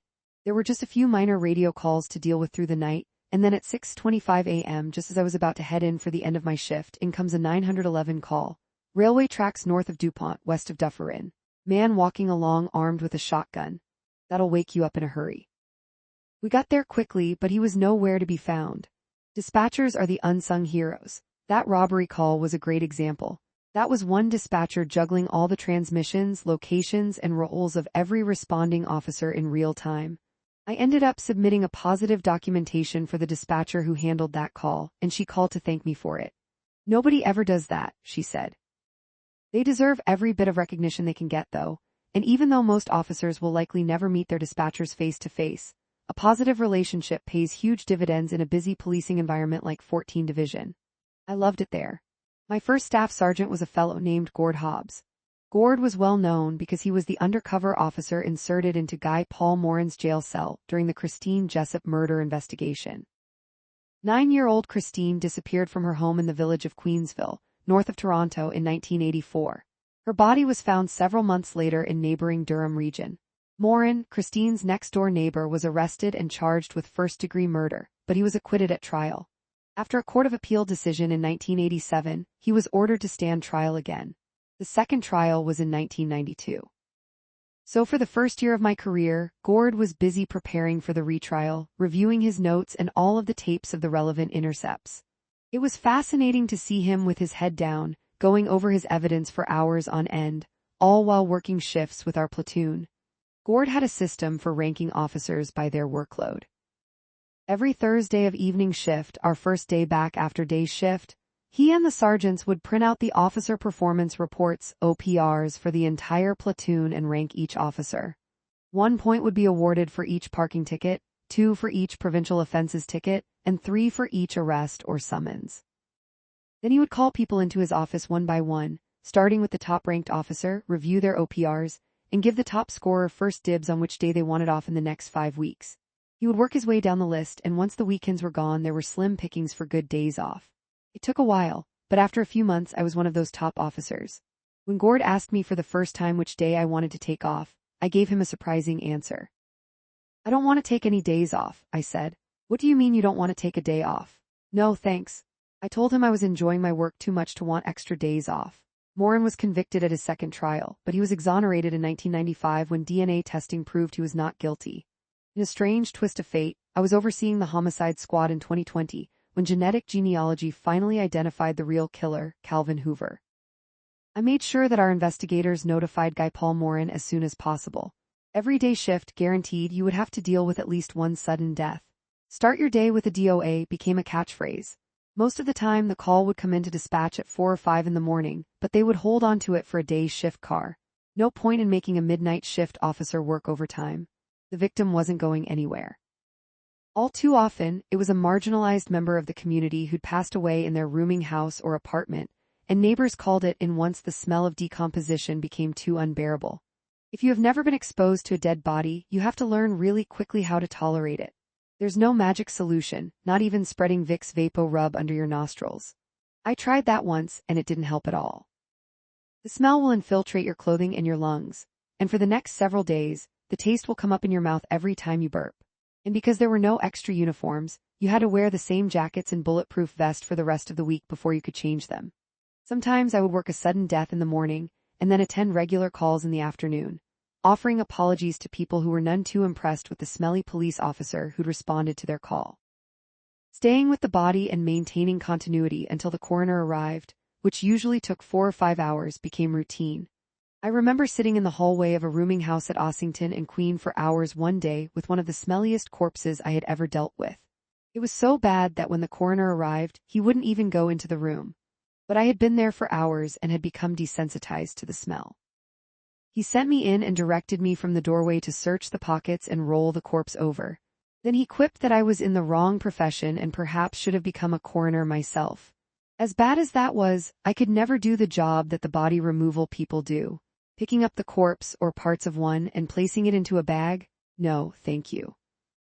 I can't tell you how many times I've seen those folks slip on bodily fluids or get smacked with a body part while trying to muscle a cadaver into a bag or onto a gurney. One day shift during the winter, we got a call right at 7 a.m. for a body hanging from a tree on a quiet residential street near College and Dufferin. We arrived with the fire department, and sure enough, there was a middle-aged man hanging by a rope from the branch of a tree in the complainant's front yard. The person who had called it in had woken up as they always did and opened their living room curtains to their yard. They were greeted by the sight of this dead man dangling in front of their window. They had no idea who the man was and called 911. We cut him down with the help of the fire department. He was frozen solid and had obviously been there all night. We were able to get his identification from his pockets and figured out through police records that his ex-wife lived in the house just to the north of the one where he'd hanged himself. We knocked on her door and were greeted by his 13-year-old daughter, obviously a very awkward situation. Her mom wasn't home and we didn't want to tell her that we believed her dad had committed suicide. But when the girl saw the emergency lights outside, she said to me, "Oh, did my dad hang himself?" "Well, yes, it looks like he did," I stammered. "We're very sorry." "I'm not, he always said he was going to do that." It turned out that the father had been very abusive to the mother and the girl. They were estranged and he had threatened to hang himself from the tree next door. The previous evening, in what seemed to be an attempt to shock the mother when she came home from work, he finally followed through. It was dark though, and she didn't even notice him when she came home. In the morning, she walked past him again and went to work without seeing him. When we notified her later that morning, she didn't even bother to come home until the end of her day. Another time, we got a call to an apartment building that was known to house quite a few residents who suffered from mental illness. Dispatch gave me the address and said the complainant was likely mentally ill because this person had said there was blood dripping from their ceiling. It didn't even come over as a sudden death call at first, but instead was classed as a call for an emotionally disturbed person. When I arrived and entered the caller's apartment, the woman pointed at her bathroom. Sure enough, there was blood dripping through the light fixture and vent fan. Turns out the fellow who lived right above her had passed away while sitting on the toilet. He slumped forward, and the post-mortem hemorrhaging as his body decomposed caused blood and other fluids to drip onto the floor and down into the ceiling of the apartment below. I can't imagine having to be the one to pull down the ceiling drywall and clean that up. To this day, I can drive around 14 Division and come up with a police story on literally every single street. On March 4, 1991, I was parked in a plaza on the southeast corner of College and Lansdowne with my partner when a call came over for a DOA at 250 Lansdowne, which was a house immediately across the street on the northwest corner. Coincidentally, an officer who had been in my recruit class at Almer and was assigned to nearby 53 Division was flagged down as he drove along Lansdowne on his way to the police boot supply store on Queen Street West. Not much happens in 53 Division, and the officer wasn't happy that he'd ended up at a murder scene. "Welcome to 14 Division, it's even risky to pass through." Meanwhile, my partner and I walked across the street to the scene. An infamous biker gang member, 43-year-old Brian Bocage, had been murdered in his third-floor apartment, almost beheaded with an axe. Bocage was well known as an enforcer in the motorcycle gang world.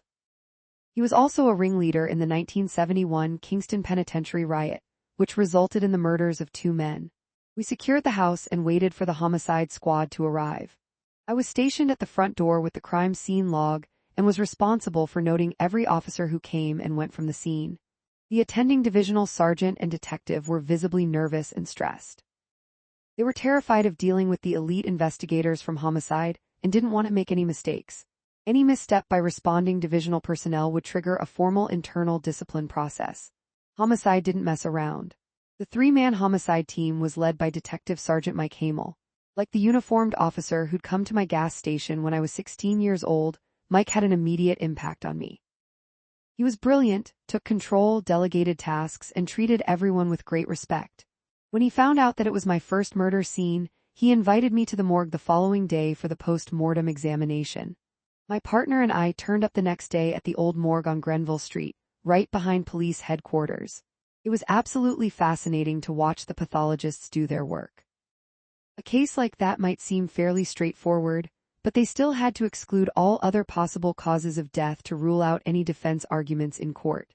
As I watched Mike Hamel in action, I decided I wanted to become a homicide detective. For any young officers out there who are reading this, you must understand the importance of identifying a long-term career goal. Policing has countless options for career paths, and I was fortunate to be able to identify my goal very early. I wanted to be a homicide investigator. Although it still takes years to get there, you can at least keep that long-term goal in mind when shorter-term options come up along the way. I spent the next couple of shifts guarding the Lansdowne homicide scene and chatting with the forensic investigators, John Badowski and Cyril Fernandez. It was a terrible slaughter and they had their work cut out for them. John and Cyril did some great work, and they found the suspect's fingerprints at the scene. Mike and his team had also located an eyewitness.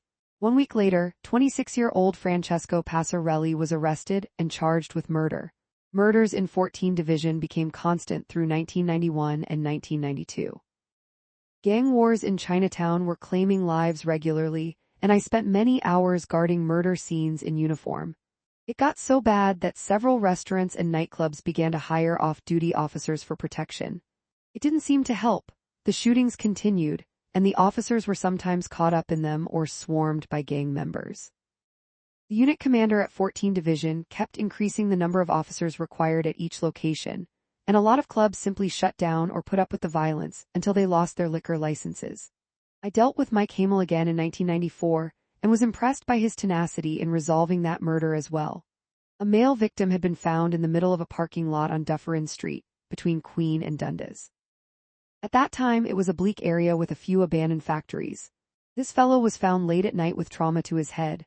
The sergeant who attended theorized that the victim had hit his head somewhere, wandered into the parking lot and collapsed. "I'm pretty sure he was murdered, Sarge," I said.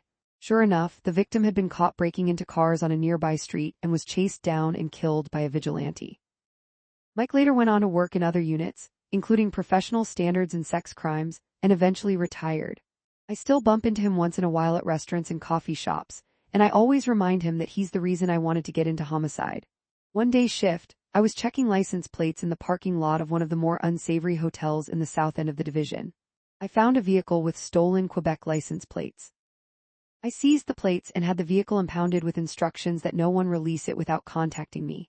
Months earlier, officers in South Etobicoke, then known as 21 Division, had been patrolling the motel strip when they noticed a suspicious vehicle in the lot of the Rainbow Motel. When they went to investigate, they were greeted by a barrage of gunfire from one of the rooms. Hundreds of rounds were fired, and the emergency task force was brought in to make the arrest of the two suspects. They were wanted for murder in another province. One officer, Earl Skippon, was shot in the chest, but fortunately the round didn't penetrate his bulletproof vest. My partner and I went to visit him in the hospital, and I can still remember him lifting up his shirt so we could see the large bruise on his chest. His vest saved him, no doubt about it. We always kept a close eye on motel parking lots after that. In my case, I did get a call from the tow pound to let me know a woman was there to claim the car.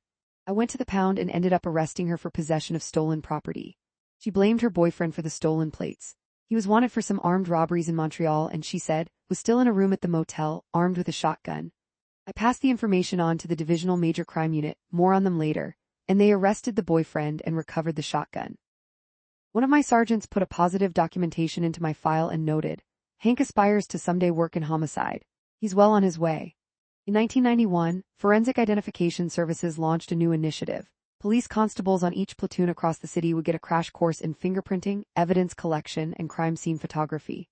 I eagerly volunteered and became one of the city's first scenes of crime officers, commonly known as SOCOs.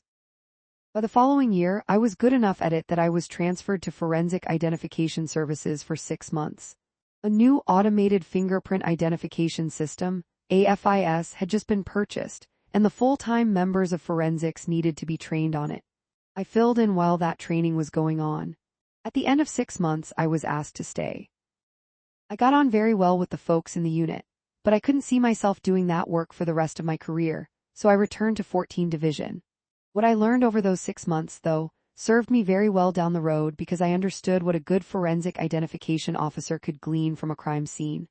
Once I was back at the division, I still attended basic crime scenes for fingerprinting and other tasks. One day I was called to San Francesco's, an Italian sandwich and butcher shop on Clinton Street.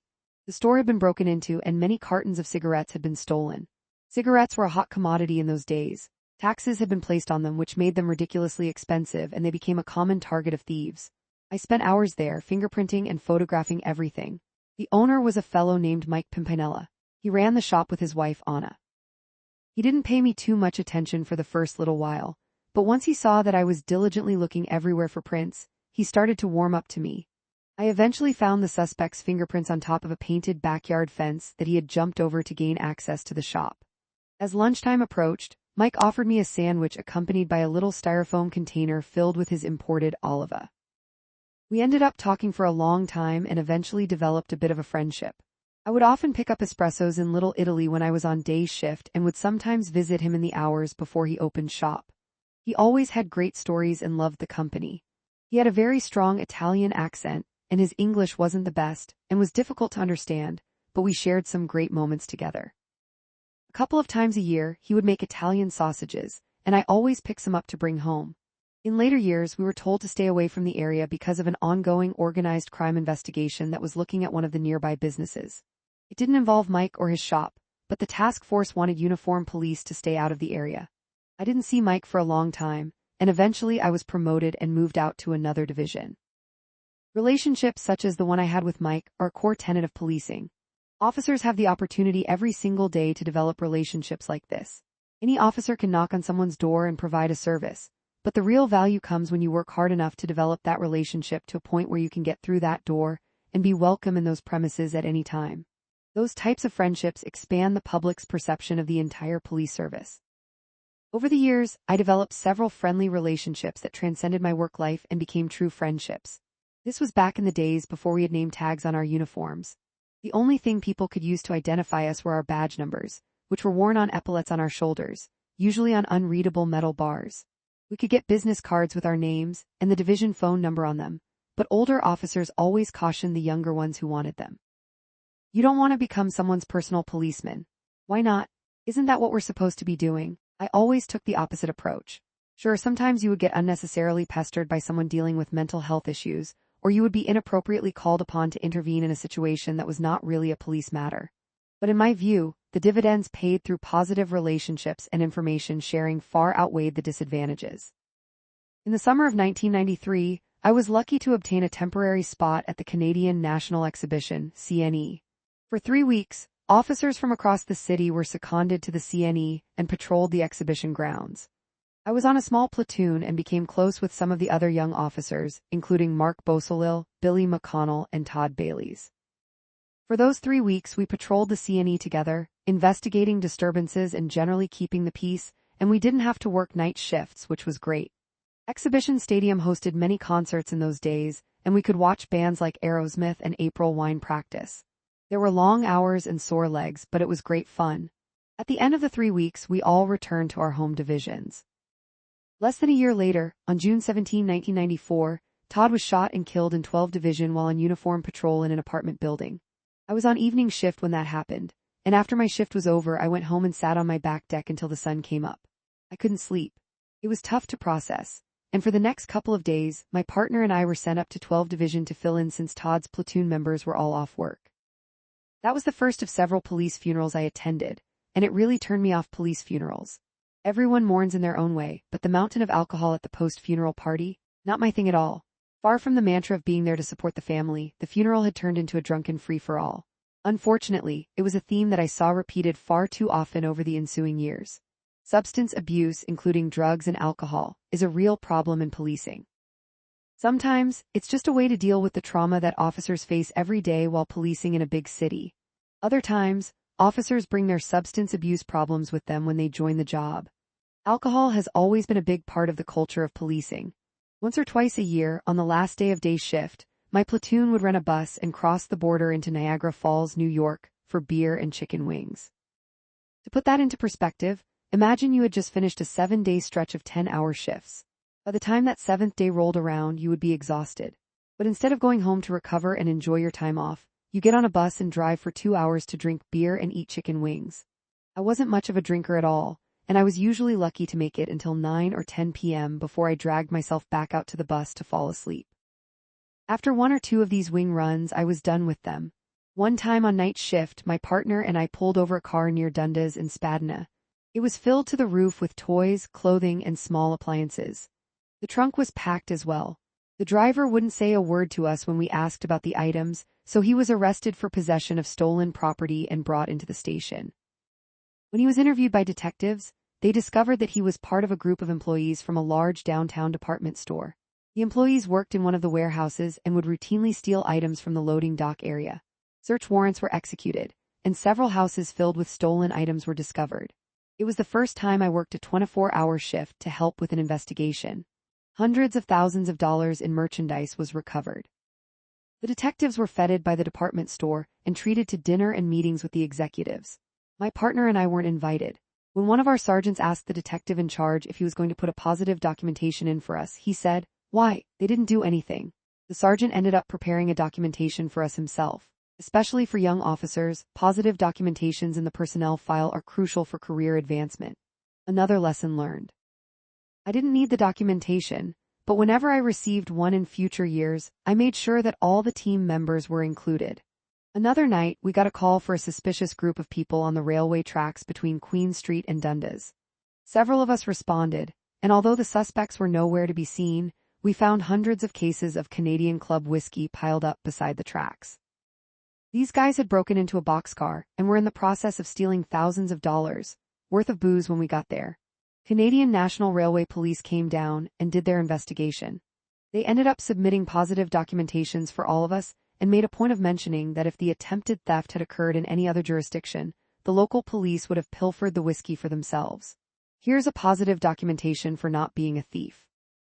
Years later, when I was a recently promoted detective sergeant in the homicide squad, I was approached by another detective sergeant. He asked me to submit a positive documentation for a detective sergeant on one of the other teams and said that person, in turn, would sign off on a positive documentation for me. "What's the point of that?" I asked. "Well, the more documentations, the better your chances of awards and promotions." But without submitting simultaneous documentations for the team members who actually did most of the work. No, thank you. I'm all for submitting positive documentations, but it has to be for merit, not for greed. TPS has a very good awards system that regularly recognizes the great work of the men and women of the service. Awards like Officer of the Month and Officer of the Year usually go to people from the uniform side of policing. Unfortunately, a lot of the corporate awards go to senior officers who are simply patting each other on the back, like those detective sergeants in homicide wanted to do. The most significant injury I sustained during my career happened on a night shift in 2006. My partner and I were driving along King Street just west of Dufferin. It was about 3 a.m. and someone jumped out at us from the sidewalk. It was an officer from the Foot Patrol, Wayne Pee Wee Curry. Pee Wee was famous in the Parkdale neighborhood. Everybody knew him, and he knew everybody.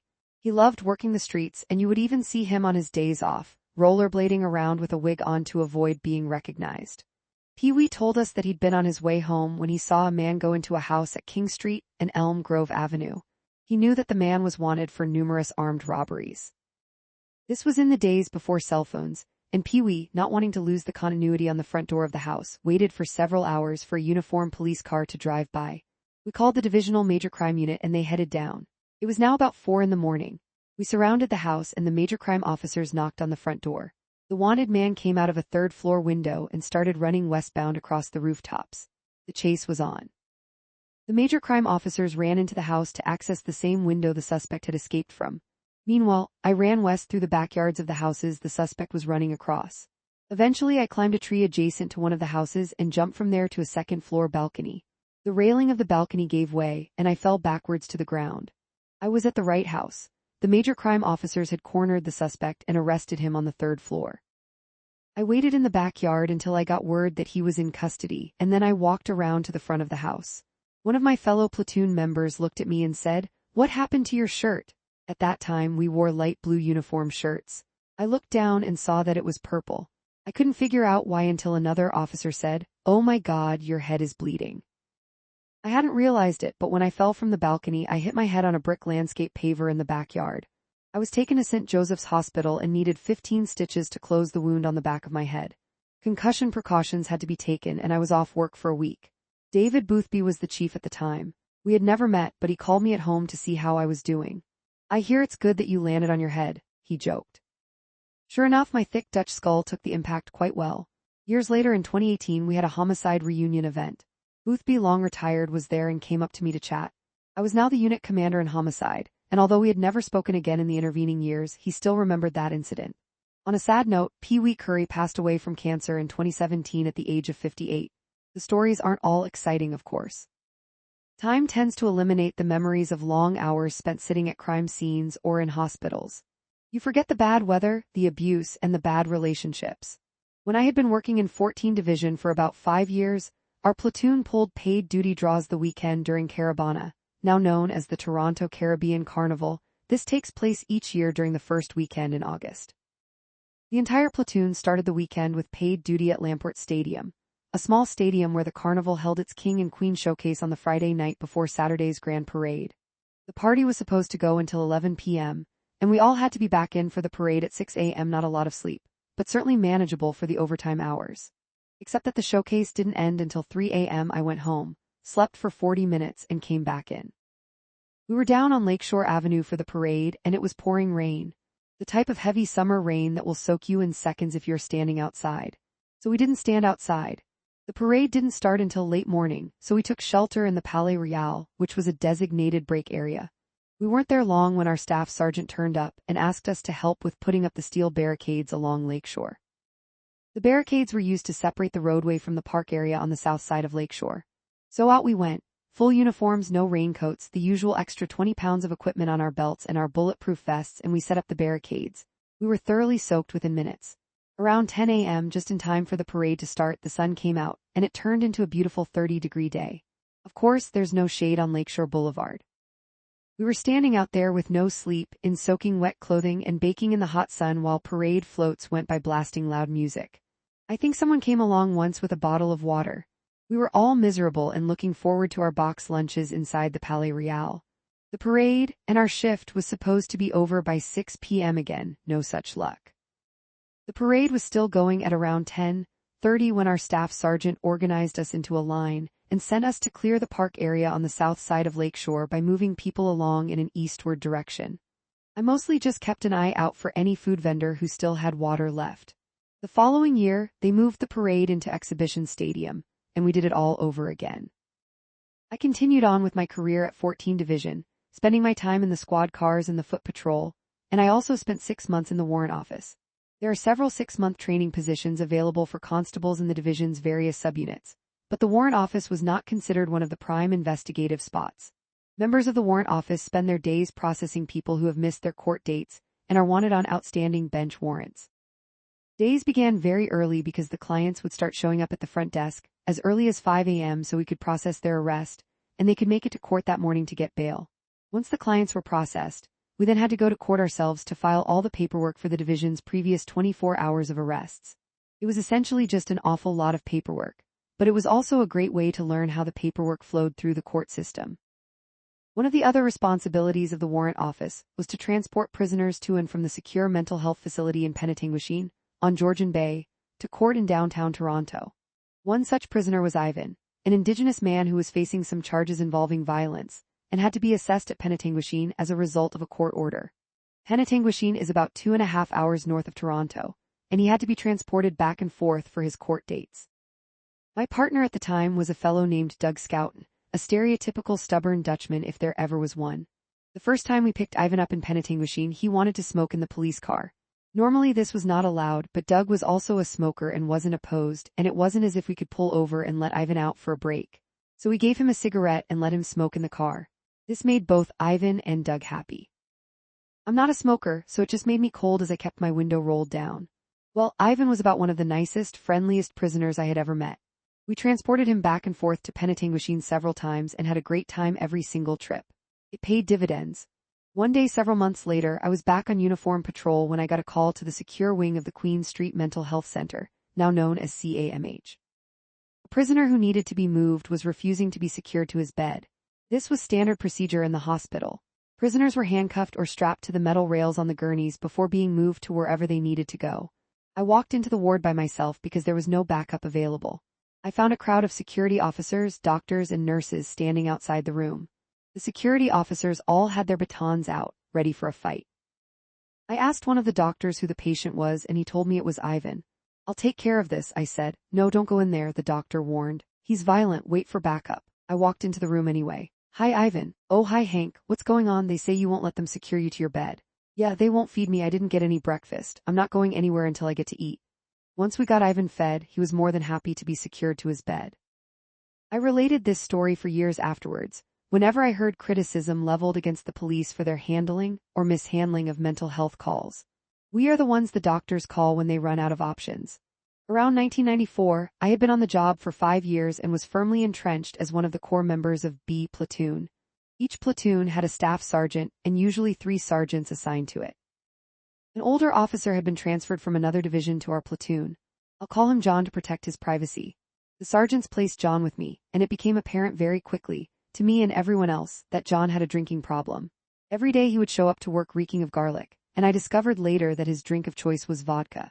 Vodka can be fairly hard to detect by smell, but he would chew raw garlic to mask what little odor of it still emanated from him. John never wanted to drive, thankfully, so I gladly took on that responsibility, and he never displayed overt signs of being intoxicated or unfit for duty. Apart from the drinking, John was a great police officer, intelligent, hardworking, with a great habit I also adopted of always returning to a victim 1 or 2 days later just to see how they were doing. Victims of break and enters, car thefts, domestics, it didn't matter. John really cared for the people in the community. One afternoon shift before parade, an older member of the platoon came up to me and warned me that John was really hammered. This shouldn't have been a problem. We had stand-up parades where we were inspected by the sergeants before going out on the road. I expected that the sergeants as supervisors would do something about John. They didn't.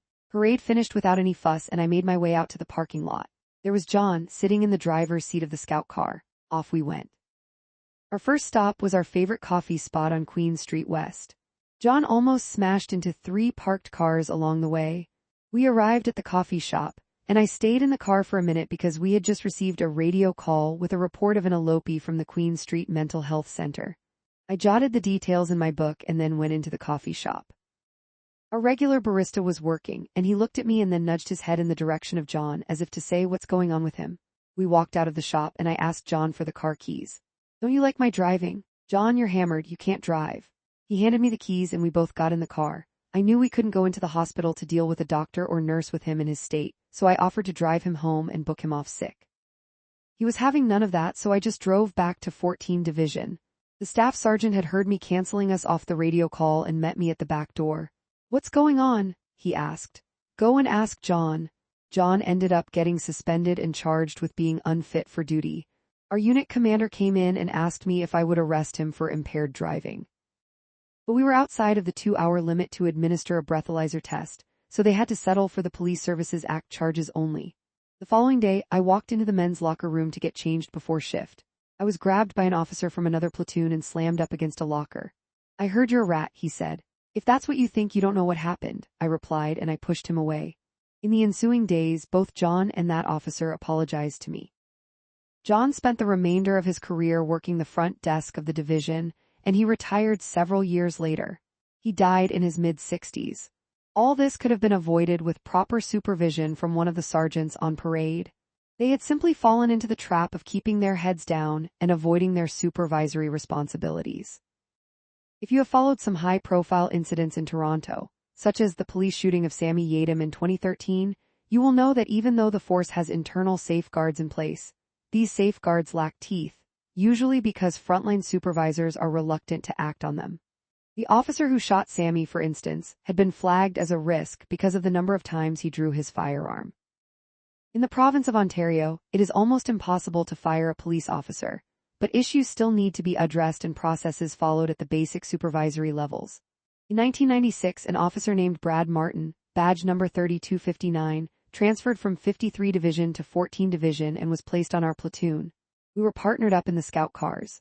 Brad was probably my favorite person to work with. A skilled hockey player, he was married with 2 young children. We had a great time together in the police cars, and we both loved working out in the gym before or after shift. Brad had left 53 Division in part because of a traumatic incident. One night, he had been involved in a foot pursuit in an area of high rises, and when he rounded the corner of a building, the suspect he was pursuing was standing there and had a gun pointed at Brad's head. It was only the timely arrival of his partner that prevented Brad from being shot. A phenomenal athlete, Brad could run like no one else. One day we were driving in the area of Spadina Avenue and Cameron Street when we spotted a teenage kid breaking into a car. He saw us and took off running. Brad jumped out of the passenger side of our car and chased him, having to close a 50-foot gap. I picked up the radio to call for more units, but before I could even get the words out, I put it back down. No way was Brad not going to make very short work of this foot pursuit. Sure enough, he had the kid in custody before I could even get the scout car turned around. One time we were working night shift and were both hungry. The only place that was open was a Canadian Chinese fast food restaurant that catered to the after-hours crowd and was famous for its huge egg rolls. "Have you ever tried one of those egg rolls?" Brad asked. "No, have you?" I said. "Nope, let's go get a couple." So we went and bought a couple of egg rolls. They were just disgusting and we couldn't even finish them. The following month we were back on night shift and were both hungry. "You want to try those egg rolls again?" Brad asked. "Are you crazy? They were disgusting. Maybe it was a bad night for them." "Okay, let's try them again." "Nope, just as bad as the first time." We got a call one night about the sound of gunshots in a nightclub that was right around the corner from us. We drove down and saw people streaming out of the club. It was a small venue, 1 floor only. Brad and I were the first ones there, and as we made our way through the front door, we could see a group of people at the back of the club, gathered around someone lying on the ground. Realizing that we had a victim, I said to Brad, "You take the door, I'll take the victim." He nodded and we both went to take care of business. Normally this would cause a little bit of stress and tension. If either one of us lacked confidence in the other's abilities, we would not have split up like that. But Brad and I worked well together, and we each knew that the other was competent and capable. I went to where the victim was and immediately recognized him as a well-known gang member who lived within 14 Division. He was writhing on the floor and gritting his teeth, but not saying anything. His friends cleared away as I knelt down beside him and he grabbed my hand. I couldn't see anything outwardly wrong with him, no blood, no obvious wounds. He lifted up his shirt and showed me a very small hole near his belly button with a trickle of blood coming from it. I thought he sure was being animated and dramatic for what appeared to be a relatively minor injury. It didn't look like any gunshot wound I had ever seen. "I think you're going to be okay," I said to him as he gripped my hand tightly. Then he died. It turned out that little hole in his belly was caused by a .22 caliber projectile that had perforated the artery behind his intestines. He bled to death internally. It was the second time someone had died while I was holding their hand. The first was a heart attack victim I happened upon one night several years earlier while I was walking the beat. In that case, the doctors at the hospital told me that there was nothing I could have done. Even if the victim had had the heart attack in the emergency entrance of the hospital, he still would have died. That's how severe and massive it was. Still, in both cases, I couldn't help feeling that there was more I could have done. Brad left our platoon fairly quickly and went into the foot patrol. We had patrolled on foot occasionally when there was sufficient personnel to staff the patrol cars, but 14 Division also had a dedicated foot patrol unit, separate from the platoons. We remained close friends, however, and when I got married in 1999, he was the only police officer I invited to the wedding. When I started working in 14 Division's Major Crime Unit in 1998, I constantly asked him to come join me. But he loved being in uniform and didn't think he could succeed on the investigative side of policing. Brad ended up going to the Emergency Task Force in 1999, and in 2001, he resigned and moved to Edmonton with his family because his wife had been hired for a great job there. I last talked to him in the summer of 2011 when he called me to get caught up. He told me he planned to come back to Toronto for a visit and wanted to meet up. It never happened. Brad killed himself in November 2011. According to his wife, his undiagnosed PTSD from his time in Toronto contributed to his suicide. In 1998, my career was really not going anywhere fast. I was working in uniform, and I was a bit of an introvert. I wasn't social enough to get one of the coveted investigative positions in the detective offices, and I was quite content working in uniform on the streets of 14 Division. This is how things worked. The subunits were run by detectives, and if they didn't like you, you wouldn't get into the unit.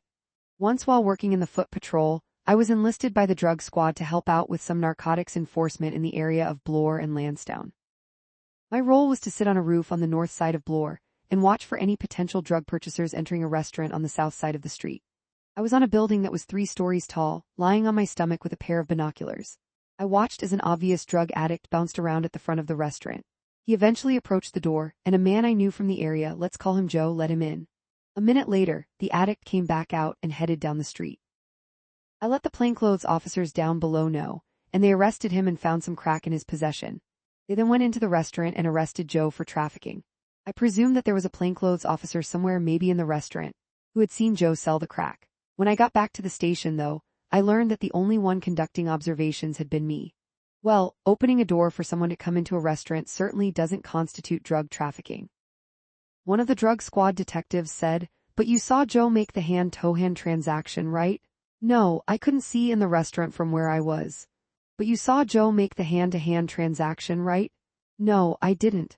They had to release Joe with no charges, and I wasn't used for observations ever again. In 1997, the Supreme Court of Canada handed down their decision in R v Feeney, which basically required police to get a warrant before entering someone's dwelling for the purpose of arresting them. Because of this decision, Parliament amended the criminal code. Once I was working day shift with a rookie partner when we got a detail from the detective office in 14 Division. They were investigating the theft of a purse in a high-rise building in Parkdale. A woman had spent the night at a man's apartment and had forgotten her purse when she left. When she returned to retrieve it, he refused to give it to her. "Go to the apartment and arrest him for theft," I was told. I wouldn't do it. Not without a Feeney warrant. Get a Feeney warrant signed, no problem. Without it, no thank you. So I was now out of favor with the detective office. Years later, when I was working as a detective in 51 Division, I would never detail uniform officers to do something like that without the proper grounds and authorizations in place. It also speaks to the autonomy of officers, and being able to say no, if you're detailed to do something which you feel is unlawful. I will talk about the shortcomings in paramilitary structure later, but far too many officers have found themselves in trouble because they were afraid to speak up. The crazy thing was that I held the detectives at 14 Division in extremely high regard. I saw some amazing investigative work being done over the years, and I learned a ton from them. Each platoon used to have 4 detectives plus several detective constables. I had issues with some, but overall our shift always had a great group who were tough but fair. As the seniority evaporated and staffing issues rose in the late 1990s, however, corners began to get cut. I remember being terrified of one detective, Rick Pendley. He was a big, strong fellow always working out, but he was also often tired and grumpy like most of the detectives from working around the clock. One day I was sitting in the detective office observing another officer who had arrested a suspect for mischief. The suspect had broken the window of a church, probably intending to break in, but for now it was just a mischief. Rick took the case and called the forensics unit. They had sent an officer to fingerprint the area around the window, but the officer hadn't found any prints, so he hadn't taken any photographs. Rick ordered them to reattend and get the photographs. "Why?" asked the person on the other end of the line. "It's just a mischief." Well, Rick lost it. If he could have reached down that phone line and choked someone, he would have. We all sat there quietly as he yelled over the phone. But he was right. Sure, it's just a mischief. But can you imagine showing up in court and not being able to produce a single photograph? Several weeks later, I attended a call for a fire at a mental health halfway house. At an outdoor picnic table, I found a resident who had accidentally dropped some embers from his cigarette onto his shirt, which caught fire. He seemed fine, but an ambulance took him to the hospital to have the burn wound on his chest looked at. I submitted an incident report, and that was it. He died a week later. It turned out that he had inhaled hot air from the brief fire, and it damaged his lungs badly enough to kill him. Rick was assigned to the sudden death investigation. I came into work and was asked by one of my sergeants if I had attended the call. I hardly even remembered it, but said I had. "Well, Pendley wants to see you and he's pissed." I was terrified. I went upstairs and sat down with Rick. Our incident reports at the time weren't entered onto our occurrence system right away. By this time, our records management system was electronic, and occurrences that officers prepared were entered into a searchable database by clerks, usually within 2 or 3 days. Except for incident reports for some unknown reason. Since he couldn't find an occurrence, he figured I hadn't submitted anything. So I went to the pile of handwritten incident reports, found it, and gave it to him. Together with my notes, that was good enough for him. What a relief. When people needed to be chastised, Rick had no problems chastising them, but he didn't do it simply because he could. Sadly, this attitude is sorely lacking in policing. Tough but fair. At this point in my career, I had been labeled a rat because of the impaired incident with John. I had begun to avoid the big social events, like retirement parties and the wing runs to Buffalo. I refused to lie so the drug squad could make an arrest. And I questioned divisional detectives when I thought it was necessary, and held the line on my standards. Like I said, my career was going nowhere fast. One of the coveted spots in 14 Division was the Major Crime Unit. This was a small unit made up of 1 detective and 6 detective constables who were responsible for investigating property crimes and street-level robberies. The detective in charge was not a fan of mine, even though I'd brought several good cases to him over the years. In 1998, the Major Crime Unit got a second detective, a fellow named Gord Wheely. Gord was a new promotion and had spent a lot of time in the Major Crime Unit in neighboring 52 Division. He really did not know me at all. I had cultivated an informant who was giving me information on the criminal activities of a gang that operated out of an apartment building near Lansdowne and Bloor. One day, my informant gave me the location of a rifle that the gang had stashed behind a ceiling tile somewhere in the building. I walked into the Major Crime Unit and told them that I was on my way to the building to try to find this gun. Would they be interested in joining me? The first detective said, "No, thanks. We're busy." Gord, however, jumped up and said, "Absolutely, let's go." Right then and there, Gord saved my career. We recovered that gun and several more, and Gord brought me into the Major Crime Unit to work on his team. The unit had been expanded to 2 teams when Gord arrived, and it was here where I was really able to start cutting my investigative teeth. The Major Crime Unit had long been a bit of an enigma within 14 Division. It was located in a tiny office at the end of a hallway with the door always closed. Some officers who had been in the unit for years grew out their hair and beards and looked like they belonged to a motorcycle gang. But to me and the rest of our young team under Gord, it wasn't that. We weren't working undercover or trying to fool anyone. We were simply plainclothes officers working on investigations. Once in a while, we would have to do a little bit of surveillance, but we found it was more effective to present ourselves in normal street clothes than to look as scruffy as possible. Instead, we prided ourselves on good investigative work. Even if we were out in the division in plain clothes, we always made sure to bring our blue raid jackets labeled police with us. This was not undercover work, it was plainclothes work, and it was important to understand the difference. A big part of proper investigative work is note-taking.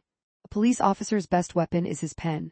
We've all read stories in the media about court cases where officers colluded on their notes or wrote them up days or weeks after the fact. Why would you do that? I fell behind on my notes once in the Major Crime Unit, and after days of stress and trying to get caught up, I vowed never to do that again. Live notes as it happens, that's how to do it properly. If you have to grab a scrap of paper to jot down some points, no problem. Just make sure you hang on to that piece of paper and disclose it for court. Every morning, there would be a stack of occurrences from the previous 24 hours on the desk of the detective sergeant in charge of all the investigative units. A lot of these occurrences would get closed without an investigator ever reviewing them. It was worth picking through these discarded occurrences in search of some gems that didn't look like much on their face, but contained just a little bit of information that would make you think you could do something with it. This is still an issue in policing. The occurrences tend to be vetted by police constables with minimal investigative experience, and a lot of workable cases get lost in the shuffle. A friend of mine called me recently to complain about a theft occurrence he had filed that had been closed as a civil dispute, which it was. A lack of personnel has made it difficult for investigators to find the time to follow up. At the Major Crime Unit, we primarily worked in the evenings and would spend our days either in court or on the golf course. One of my favorite teammates was Alan Cameron, badge number 1992. Al was a few years older than me and had the calmest demeanor I've ever seen. In the middle of a crisis, he would pull out a tin of chewing tobacco, stuff some in his mouth, put up his feet and say, "Here's what we're going to do." He was the complete opposite of Gord, who was high-strung and wanted to get his fingers into absolutely everything. In the middle of cases, Al would often tell him to go sit at his desk and not touch anything. Nothing against Gord, but we were there to do the work. His job was to manage us. "Can I help with the paperwork?" he'd ask. "No." "Can I help with the exhibits?" "No." "What can I do?" "Just sit, relax, and don't touch anything. If we need you, we'll let you know." Al was also the first police officer I ever traveled with. In 1999, I had identified a suspect in several break-ins within the division. The break-ins had occurred in the middle of the night while the occupants of the homes were asleep, a pretty scary situation. By the time I identified the suspect, he had already been arrested on the East Coast and was serving a sentence in the penitentiary in Dorchester, New Brunswick. I could link him to almost a dozen break-ins in Toronto, but didn't have quite enough evidence to lay all the charges. So I got him on the phone at the penitentiary and introduced myself. It turned out that he wanted to be returned to Ontario, so he told me that if I came to Dorchester, he would give me a statement confessing to all the break-ins. At the time, our unit commander was Keith Cowling, a very stern Englishman. He was tough and intelligent and a great example of leadership in policing. He knew absolutely everything that was going on in the division and made it clear that he wasn't there to be anyone's friend. But whatever you needed to get the job done, he would back you up. He was also famous for patrolling the division himself and making sure everyone was keeping to their appointed rounds. He kept the foot patrol officers on their toes, and we would always get a chuckle whenever he came on the radio looking for the foot patrol sergeant, usually to have him move a prostitute along, but he could go on about anything from parking complaints to a cardboard box on the road. Anyway, I needed $600 to fly to New Brunswick with Al. No way Cowling was going to pay for a hotel or a car rental. He was willing to pay for the flight and nothing else. So I booked a flight to Moncton in the morning and a flight back to Toronto the same evening. Cowling approved it, so Al and I went to New Brunswick and were picked up at the airport by an RCMP corporal from the Memramcook detachment. He gave us a bit of a tour of the area. Here was an officer making more money than we made in Toronto. He custom-built his house on a small mountain a 10-minute drive from the detachment for a fraction of the cost of real estate in Toronto. You could see the Bay of Fundy from his front porch and the Atlantic Ocean from his back porch. There was a golf course just outside of town, and the police officers could play around for $10. It must be a crappy course though, I said to him. Actually, the PGA used it for a qualifying event last year. Yeah, it was a pretty nice course. It seemed like a much better life, but the RCMP were very busy in that area. A lot of drugs were being moved from the ports along the highways through New Brunswick, and the officers had become very adept at interdiction techniques. At any rate, we were there to interview our suspect, so we set off for Dorchester Penitentiary. He was actually being held in the low-security section, known as Westmoreland Institution, right beside the old penitentiary. It doubled as a cattle farm where the inmates worked. Our suspect taunted us a little bit when he talked about it. You guys like filet mignon? I eat filet every night. It wasn't an ideal place to conduct an interview. We were stuck in a tiny room that was part of the inmate residences, and I had a stack of occurrences to go through with our suspect. He ended up giving a great statement, and had a great memory for details, locations, and items that he had stolen. On our way back to the airport, we managed to stop for a quick lobster dinner, and then it was back to Toronto. I got our suspect returned to face the break and enter charges, and he promptly pleaded guilty in court. Our suspect had given us very specific details about each break-in, including what was stolen. Everything lined up except for one residence in the west end of the city. The victims in that robbery reported that tens of thousands of dollars worth of property had been taken from their home. Our suspect was much more modest in his inventory, and unless he'd had a moving van, there was no way he took what the victims had claimed. Of course, they hadn't counted on us solving the case and obtaining a statement from the suspect. The victims had made an insurance claim, and I liaised with the company over the disparities. They ended up paying out anyway. It wasn't worth the trouble to them to dispute the claim. Given how tough Keith Cowling was, it was no surprise that most all of the supervisors in the division were terrified of him. But if you got results, he was great to work with. He and Gord Wheely had that in common. Get the job done and work life would be good. Gord gave us the latitude to do our work and conduct our investigations the way we wanted to. He built a cohesive team, and we worked hard for him. He loved to start our day shifts at 3:30 a.m. so he could beat traffic during his commute.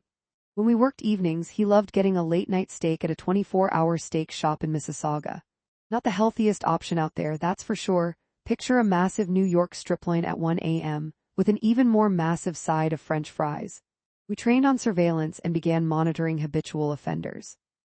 One day, we found out that one of our worst theft from auto offenders was going to be released from the Don jail. We immediately set up surveillance and watched him walk out. He didn't make it 2 blocks before he detoured into a parking lot and smashed a car window to gain entry. Back to jail you go. We had another habitual offender who was so prolific that the number of break-and-enters would noticeably increase whenever he was out of custody. We followed him one night and watched as he broke into a business on the east side of Ossington Avenue south of Dundas. We had officers south and to the west of him. I was at the corner of Dundas and Ossington when the takedown officers moved to arrest him at the storefront. He took off running north right towards me. When he saw me, he swerved, but I tackled him in the middle of Ossington. I had a hold of his coat, but he was wiggling his way out of it. Just then, I noticed that a northbound bus was headed right for us. Thankfully, one of the takedown officers, Mike Ritchie, arrived just in time and helped me get the suspect under control. I saw my life flash before my eyes as the front bumper of the bus came to a screeching stop about 1 foot away from my head. Gord, who had just broken his leg and was using crutches to get around, had been watching this all unfold from his car. He was beside himself. That was great arrest. Sure, Gord, it was a great arrest. Except for the fact that we almost all ended up in the hospital. In his entire time at 52 Division's Major Crime Unit, Gord had never actually watched someone commit a break and enter right in front of him. He talked about that pinch for many years afterwards. Gord retired from the police service in 2017 after 34 years on the job. He went on to a successful second career as an investigator and manager with Ontario Power Generation. Mike Ritchie was tough as nails, a typical cop's cop. He smoked, he liked to drink, and he was a hockey player known for his on-ice enforcement. He had lots of experience in various squads. I don't think he was too impressed when Gord brought me into the major crime unit. We were quite different, and I was much greener. But he quickly warmed to me and even showed me how to write my first search warrant. Working major crime was an amazing opportunity to learn about personality quirks within society as well.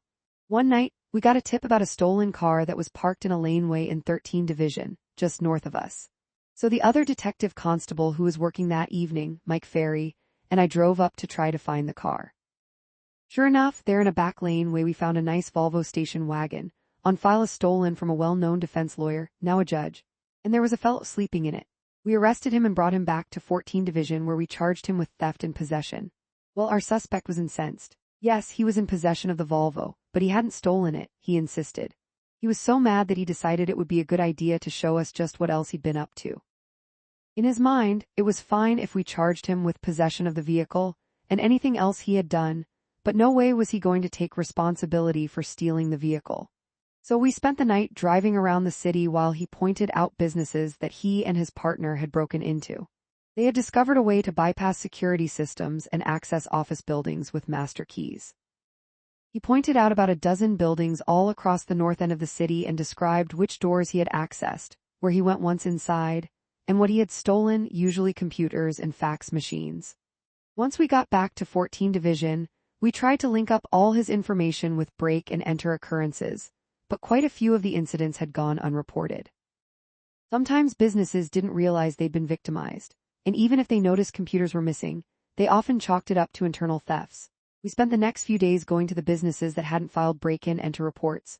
We had enough information from our suspect that we could literally walk people around their own businesses and point out how the thieves got in and which rooms they had accessed. Most people were shocked and filed break-in reports with us after the fact. Except one. A pharmaceutical company refused to acknowledge that it had been broken into. We went to the building and met with the office manager. Following our suspect's descriptions, we walked the manager through his own building, showing him which door the thief had accessed and pointing out the desks that the computers had been removed from. No, insisted the manager. It never happened. In court, our suspect pleaded guilty to all the offenses, as did his partner in crime. So I contacted the office manager again. There are 2 guys in jail right now, I explained, because they've admitted to breaking into your building and stealing your computers. Never happened. Amazing. Again, sometimes people exaggerate their victimization and sometimes they deny it altogether. It was unbelievable to me. I had spent years in 14 Division at that point and property offenses really motivated me. Nothing drove me more crazy than seeing good, hard-working people coming home to find their house had been burgled or waking up to find their car had been burgled. In 1999, a new crime was on the increase: home invasions. On October 25, 1999, 3 masked intruders broke into a residence on DuPont Street in the middle of the day. Armed with baseball bats and a knife, they assaulted a 15-year-old resident. They removed a safe from one of the bedrooms and attempted to pry it open in the living room. When they were unsuccessful, they fled the residence with the safe and 2 puppies that the family had just adopted. Our entire team jumped on the investigation right away, obtaining witness statements and seizing video surveillance. The victim believed that the home had been targeted by his sister's ex-boyfriend and his associates. Most of the team left in the late evening, but Al Cameron and I stayed at the division until 1 a.m., working on the case. I drove home and slept for about 90 minutes before I woke up with the thought that we had enough to get a search warrant for the suspect car. I got up and went back to work.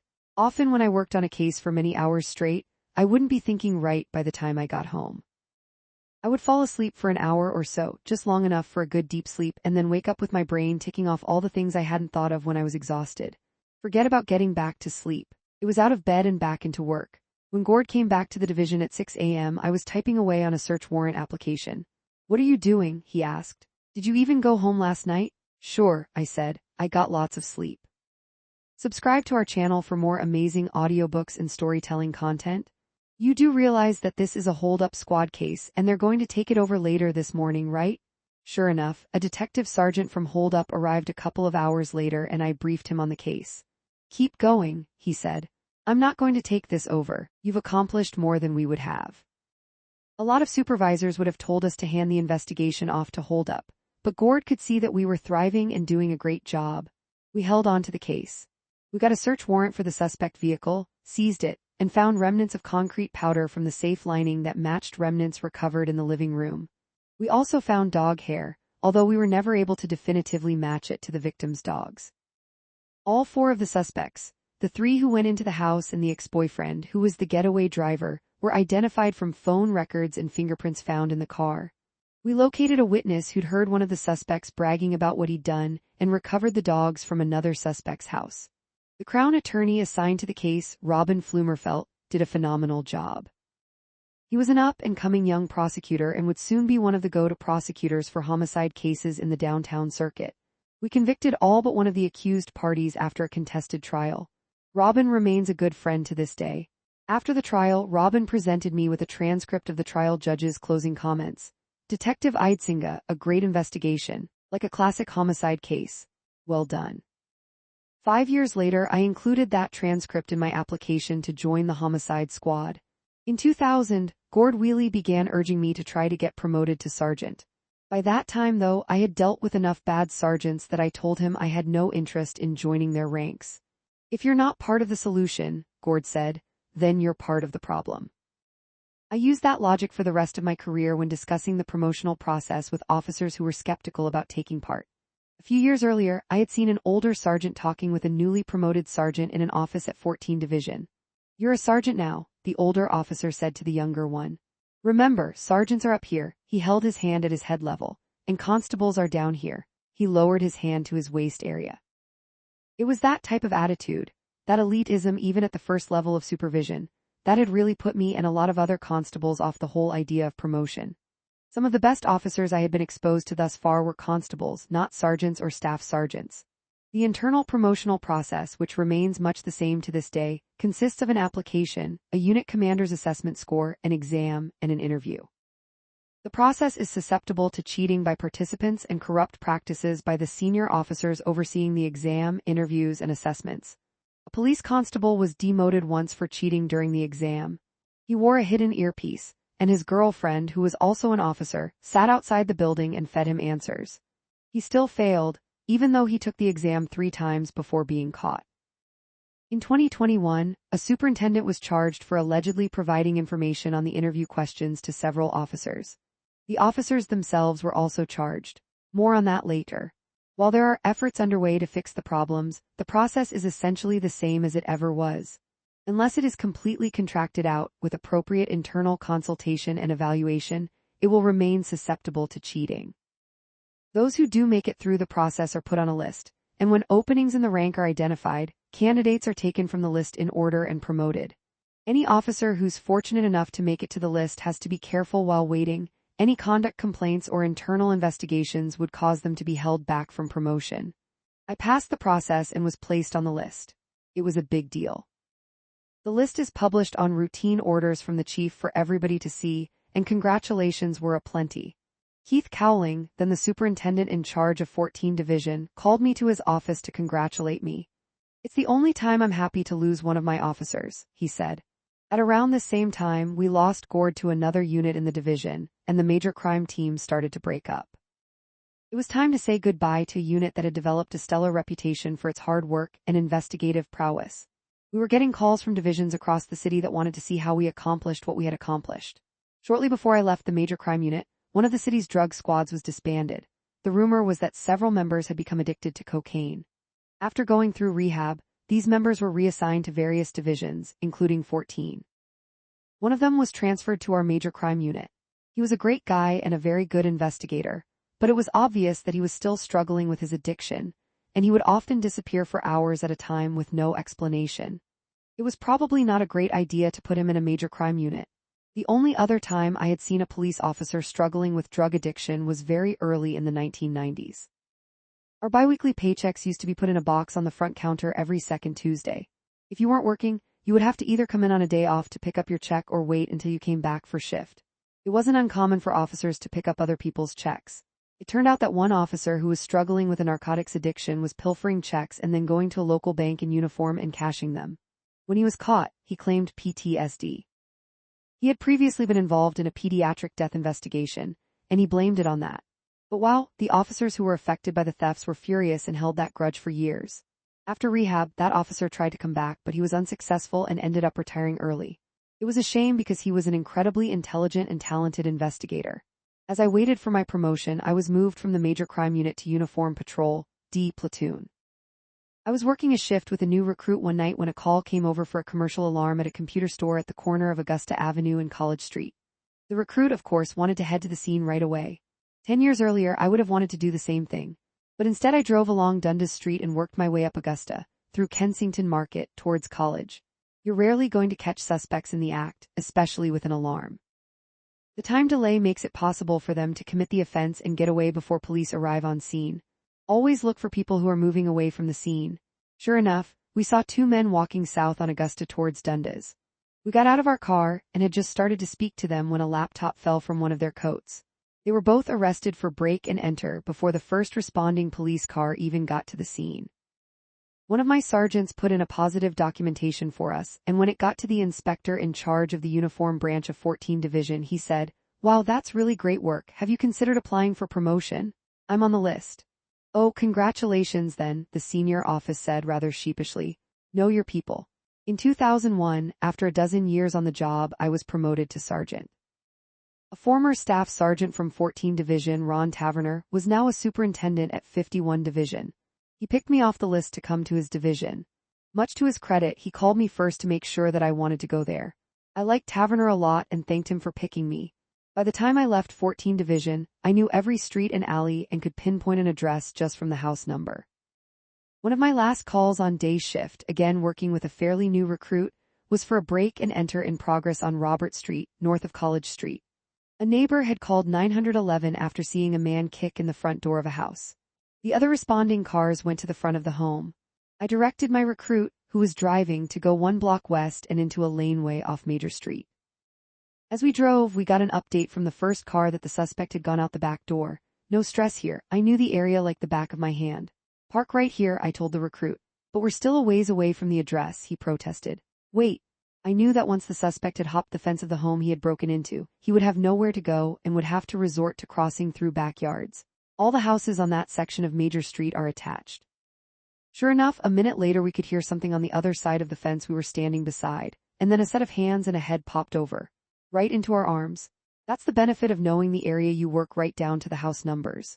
During my time at 14 Division, I had seen the best and worst of humanity. I had been spat on, urinated on, defecated on, assaulted, and exposed to more traumatic incidents than I could count.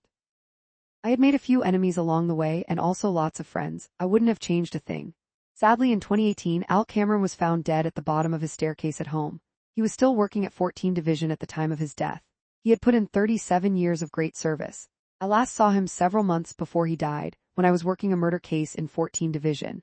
He was still doing great things and hadn't changed a bit. He had an enormous impact on my career and my work ethic, more than he ever knew. 651 Division, I started working as a sergeant in 51 Division on B Platoon. The station was an old building on Regent Street, between Dundas and Shooter. It was actually within the confines of Regent Park, a massive housing complex well known at the time for its gang and drug activity. Regent Park had a notorious reputation, and for good reason, but if you ever drove through the center of it, you probably would have thought, as I did, that it looked like a great place to grow up. Surrounded by low-rise residential buildings, the housing complex had a huge, open center area complete with basketball courts, baseball diamonds, and playgrounds. It was completely shut off to traffic, with lots of room for children to ride their bikes around. Since then, the area has been developed into a mixed-use neighborhood, and many of the original social housing towers have been rebuilt. Although it is not as busy with criminal activity as it used to be, there is still quite a bit of gang and drug activity in the area. The boundaries of 51 were Yonge Street to the west, Lake Ontario to the south, the Don Valley Parkway to the east, and the railway tracks near Summerhill Avenue to the north. Compared to 14 Division, it was a very small area. It was busy, not as busy as 14 Division, but still very busy. In addition to Regent Park, it was home to St. James Town, one of the largest high-rise communities in North America. There were also several very large homeless shelters, and the corner of Queen and Sherbourne was a hotbed of drug activity. Interestingly, you could stand on the front lawn of the richest man in Canada, who lived in Rosedale, at the north end of the division, and almost throw a rock into St. James Town, home to some of the poorest people in the country. The platoon was about half the size of my platoon back in 14 Division. The detective in charge of the major crime unit in 51 Division had recently broken his leg. What is it with these MCU detectives and their broken legs? Ron Taverner wanted me to fill in for a few months while the detective recovered. My reputation for my work in 14 Division had followed me. At the time, 51 was called Fort Apache, in a nod to the 1981 Paul Newman movie about a crime-ridden precinct in the Bronx. It had been the site of an infamous wildcat strike when 2 of its officers were investigated for racial profiling. Some of the most senior members of the division were in the major crime unit, and I didn't think it was a good idea to put me, a brand new sergeant, in charge, even if only temporarily. They say never say no to opportunities like that, and I was flattered by the offer, but I didn't feel I was ready. I declined and set off to work on the platoon. And I had a great platoon to work with, a mix of young and old hardworking officers. As hard as I tried, I could never physically get to a radio call before anyone else. A supervisor was rarely required anyway, and the platoon members kept everything well in hand. When we were short-handed, which happened a lot on evening shifts when all cars had to be staffed by 2 officers, the other sergeants and I didn't hesitate to pair up with constables to keep the cars filled. Despite the difference in rank, we didn't mind pulling our weight. Even Ron Taverner himself told me at one point that if we ever needed him, he would be happy to jump into a scout car to help out. It was also a fairly normal occurrence to see him out jogging through the division at 5 a.m. The entire division operated as one team under that type of leadership. Everyone was willing to contribute. The staff sergeant of our platoon, Roy Fata, was coming close to retirement and hated working day shifts. So he would book his day shifts off, and I would have to fill in for him most of the time. This meant working inside the station instead of being out on the road. It was good. I got a little extra pay, acting pay, and spent a lot of time chatting with Ron Taverner and the inspector in charge of the station. It was a great way to get exposure to how the management of a station operated. Shortly after I became a uniformed sergeant, the trial for that home invasion in 14 Division started. It ran for 4 weeks, and I spent an entire stretch of evening shifts and night shifts sleeping on a recliner in the station after shift before going to court for full days.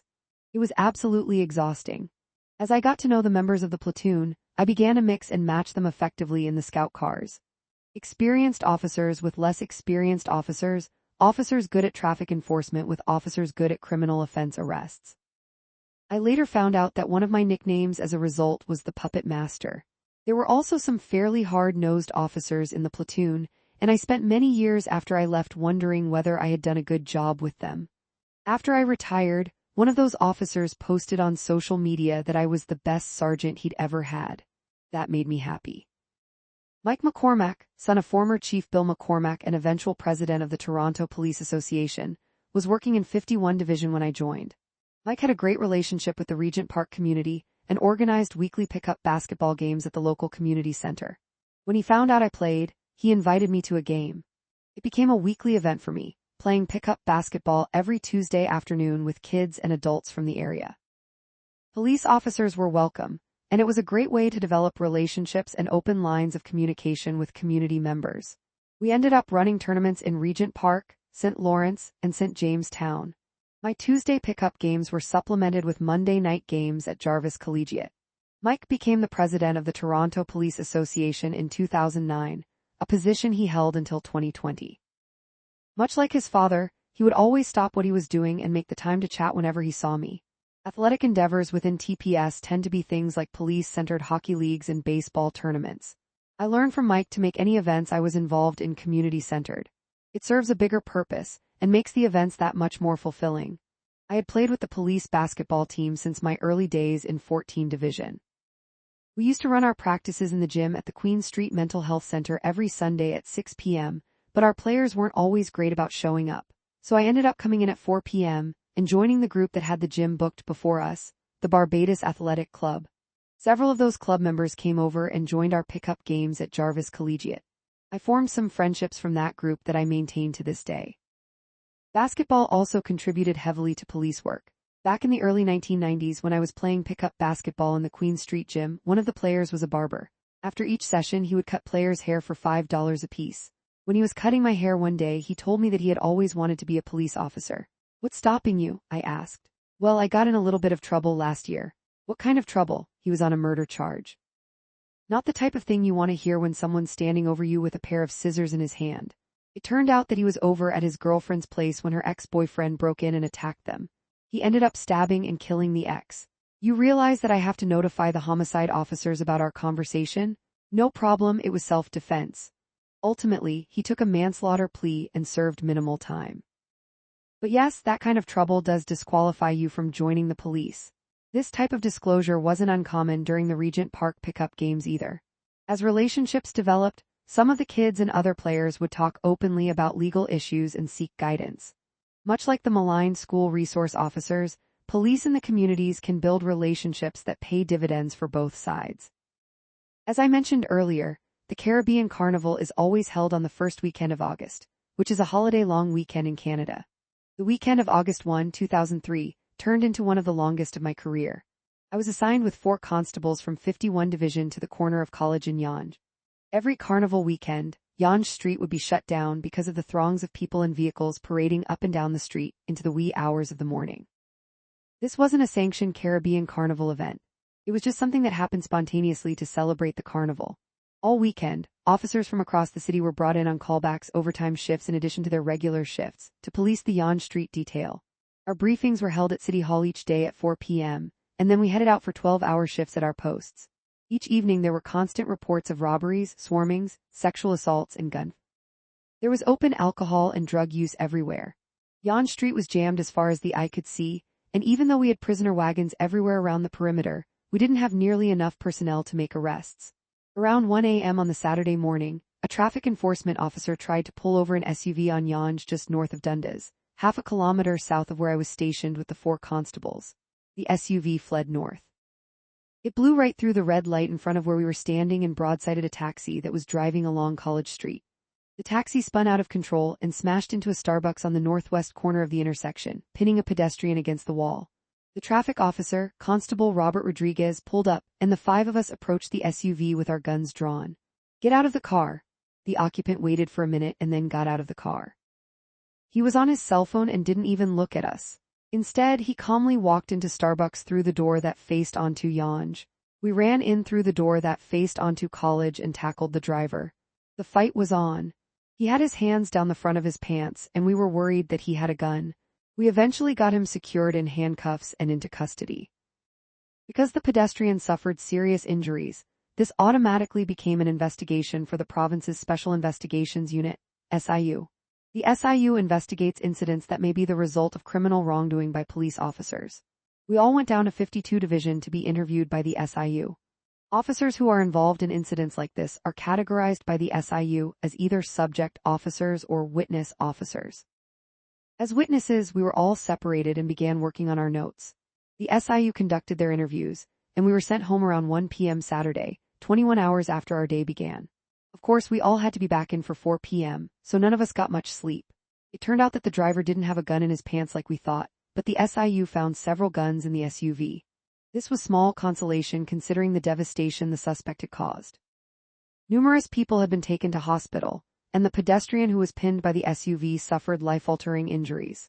We had taken custody of the driver, and were quickly separated from the investigation because of the SIU involvement. It makes it difficult because with a normal police-led investigation, you can always get details and updates as to what happened to the victims, what happened in court. Not so much when it's an SIU-led investigation. We came back in for our Saturday evening shift, and the chaos continued.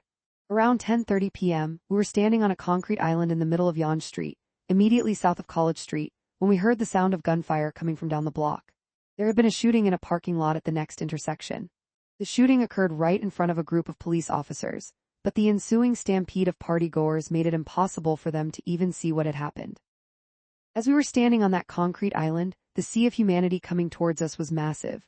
Hundreds of people were panicking and running away from the gunshots. All we could do was hunker down behind the flower pots that lined the island. It calmed down after about 30 seconds. But about 10 minutes later, the sound of more gunshots came from the south and there was another stampede. This time, however, the shots continued and they were moving towards us. Think about that for a second. There was a shooting 10 minutes earlier. The police set up a crime scene and the place was swarming with officers. Then someone started shooting again. That's how chaotic the situation was. As I crouched behind a flower pot, I was trying to see something, like a muzzle flash or anything else. I couldn't see a thing, but I could hear the gunfire getting closer and closer. Eventually it became clear that two suspects were shooting back and forth at each other as they moved up Yonge Street in our direction. Suddenly a man who had been running north dropped to the ground right beside me. He had taken a bullet to the leg. That's how close we were to the shootout. And then, as abruptly as it had started, the shooting stopped. We now had a victim and another shooting scene on our hands, and once again we worked late into the day on Sunday. When we came in for our shift at 4 p.m. on Sunday, completely exhausted, the commanding senior officer said he was tired of the lawlessness. We were directed to have zero tolerance for infractions. Once again, I drove my 4 constables to college in Yonge and told them to take their post right around the corner. I needed to sit in the car and get caught up on my reports. Not even 30 seconds after they left me, my constables came back with a male in handcuffs, kicking and screaming. He had assaulted another man right in front of the officers and was surprised when they arrested him. After all, everyone had been getting away with everything all weekend long. Officers from my platoon had worked ridiculous hours throughout the weekend. They had been caught in the crossfire. They couldn't go home on Saturday morning because they had to wait for the SIU investigators. They were spat on, and one officer even had her watch stolen right off her wrist while she was walking down Yonge Street. What really angered me, though, were the officers who had called in sick so they could avoid working that weekend. I don't blame them for not wanting to work. It was a hellish weekend, but we needed them. The officer whose watch was stolen was patrolling on foot with 2 other officers. They were supposed to be in groups of 6. One of those 6 officers had broken his little finger weeks earlier and had a soft cast on it. He was working inside on light duties. About 10 days before the carnival, I asked him if he was going to be fit to work the Yonge Street detail, and he told me he'd have to check with his doctor. He came back to me a couple of days later and said, "My doctor doesn't think I should." So he was excused from working that weekend. I found out months later that after I asked him if he was going to be fit, he walked over to the paid duty office to see if there were any good assignments coming up. If there were, he would have been fit. But there weren't, so he stayed off on light duties. I was told this by one of his fellow constables in the paid duty office. What a letdown for his co-workers that was. When we returned to 51 Division the following Thursday for evening shift, I met with the superintendent. Ron Taverner had been transferred months earlier to 23 Division, and we had a new boss. I told him that the platoon had had a very rough weekend, and that he might want to attend parade to speak with them. He did attend parade. He walked in and said, "I understand you had a rough weekend." So did I. I was down on the parade route on Lakeshore Boulevard and it was stinking hot. I must have logged 15 kilometers walking up and down that road. I know how you feel, but I'm not afraid to strap on this gun once in a while and hit the streets when needed. Then he walked out. Not a clue. This is where we really could have used a leader like Ron Taverner. To be a uniform supervisor on a frontline platoon in downtown Toronto means making some tough calls. While I tried to maintain positive relationships with everyone on the platoon, sometimes it was impossible. I was never tyrannical, but I wouldn't shy away from addressing issues either. If constables and supervisors have issues, those issues can be dealt with, but those constables are likely going to remain on that platoon. It's not like squad work, where officers can be removed if they don't measure up. When it comes to poorly performing uniform constables, there are very few options. The only real remedy is to attempt to enforce performance standards. Good officers embrace good supervision and mentoring. They learn from their mistakes. I certainly made many mistakes in my early years as a uniform constable, and I'm grateful to the supervisors and leaders who helped me learn how to do the job properly. Leadership in policing doesn't begin with promotion. More often than not, the established leader on a platoon is one of the constables, not a sergeant or staff sergeant. If you get promoted to sergeant, it's an opportunity to establish yourself as a leader, but you still have to earn it. One of the last calls I went to as a uniformed sergeant in 51 Division was a stabbing in an apartment lobby. I wasn't the first to arrive on scene, but I was there fairly quickly. It was one of the most brutal scenes I'd ever encountered. The victim had been stabbed repeatedly in the chest and about the face. His nose and one ear had been sliced off. There was blood everywhere in the lobby. I'm not sure how the victim survived. A detective from 51 Division showed up and was very excited to lead the investigation. They wanted to get into the homicide squad and felt that an investigation like this would be the key. A suspect was identified very quickly. The victim and suspect knew each other, and the victim was able to identify his attacker right away. The suspect was charged with attempted murder. By all accounts, it was a very good investigation. The day of the trial, I showed up at the courthouse early as I always did. It felt even more important than usual, though, because attempted murder is one of the hardest offenses to prove in court. I met with the Crown attorney and went over my evidence. Where was the officer in charge, the detective? I asked. The Crown hadn't seen them yet.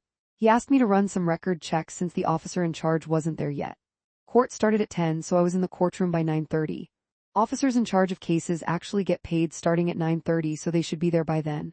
Witness officers, like I was in this case, get paid starting at 10. The judge came in early, and finally at about 9:50 a.m., the detective walked in and sat down beside the Crown. "A moment's indulgence, please, Your Honor," asked the Crown, and then he had a short conversation with the detective. I found out later that he was asking for some further material, including the records checks I had already completed. In frustration, he turned to me sitting in the gallery of the court and very loudly said, "Sergeant Idsinga, could you please come up here and assist me?" The detectives sat there with their head hung. It was embarrassing. I walked up to the Crown and said, "Don't do this. If you need anything, let me know, but it's that detective's case. Here's the lesson. If you're going to take ownership of an investigation, you have to take ownership of it right until the end. Court is the ending of the case, and it takes a lot of work and dedication to see it through. But your reputation depends on it." Several months later, in late 2003, I was moved into the Criminal Investigation Bureau, CIB, of 51 Division. We were still working out of the old building on Regent Street at the time, and nobody wanted to sit by the windows. Most nights, once the drug traffic died down, the dealers would fire their guns in the air within the housing complex. The following year, we moved into a new building at the corner of Parliament and Front in an old factory that had been renovated and was much more spacious. We each had to share our desks with only one other detective.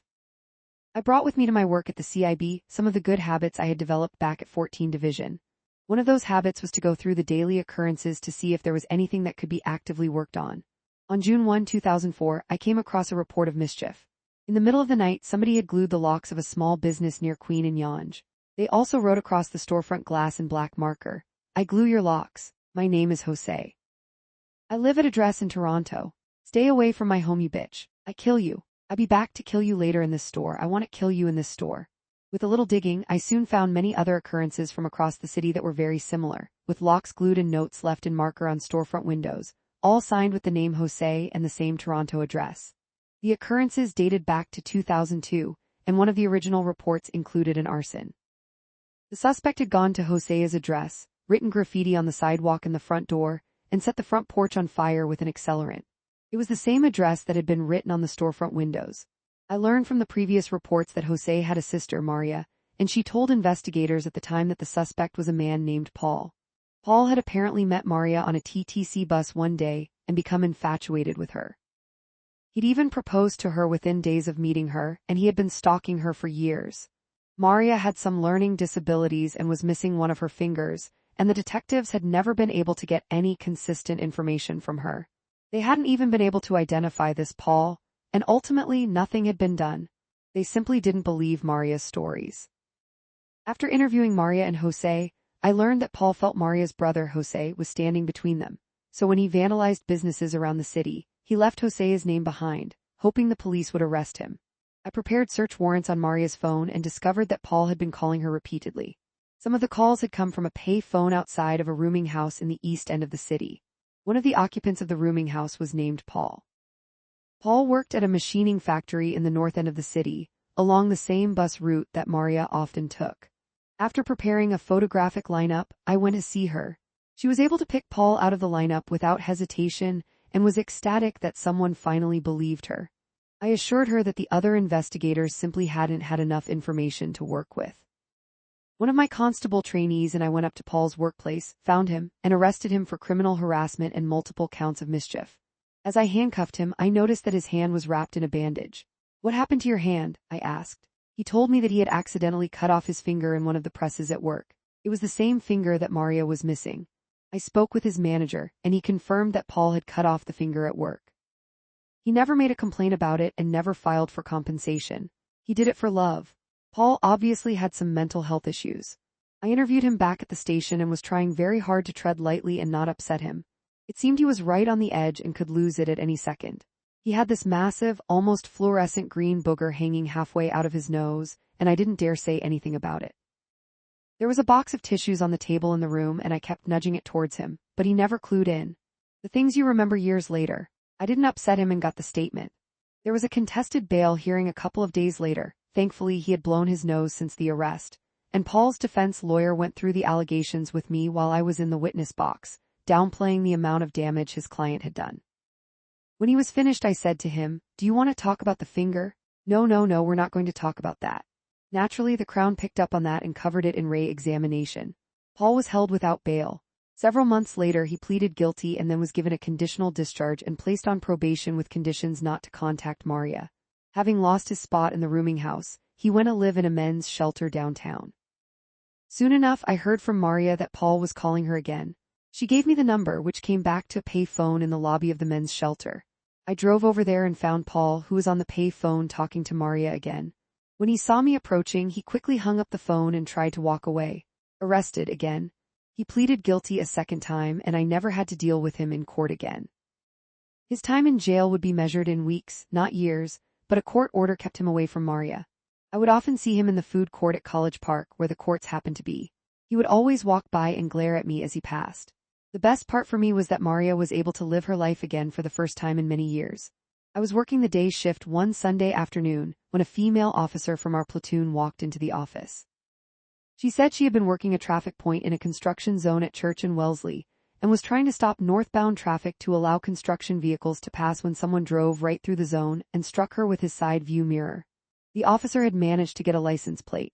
I sat down with her and began to debrief her so I could start the investigation. Minutes later, Detective Sergeant Ken Taylor from the Homicide Squad walked in. He was dressed casually in jeans and a t-shirt, and he called me into a private office.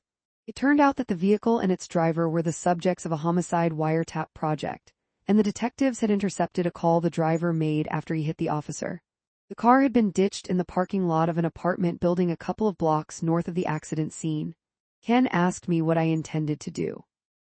"Well, how about I go seize the car, prepare a search warrant, and go through it forensically to link the driver to it?" Ken was surprised. This wasn't the normal response from a divisional detective. He realized that with me things were going to get done and they were going to get done properly. "Have you ever considered working in homicide?" he asked me. "Absolutely, that's my dream." We got everything done, and a week later Ken came to see me again.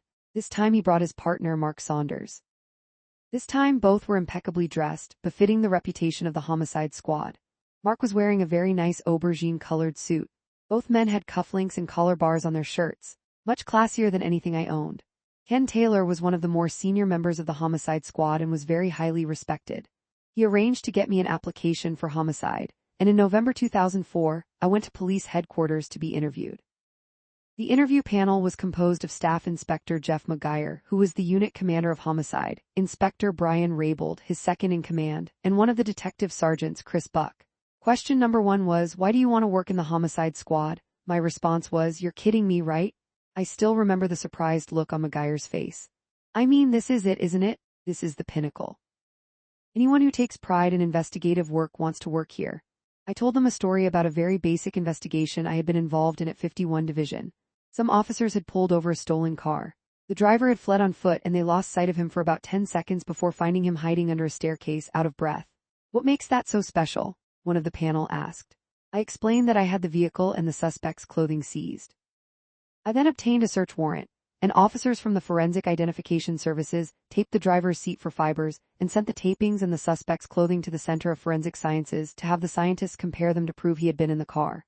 Of course there was a match. That turned the case into a slam dunk for the Crown prosecutor.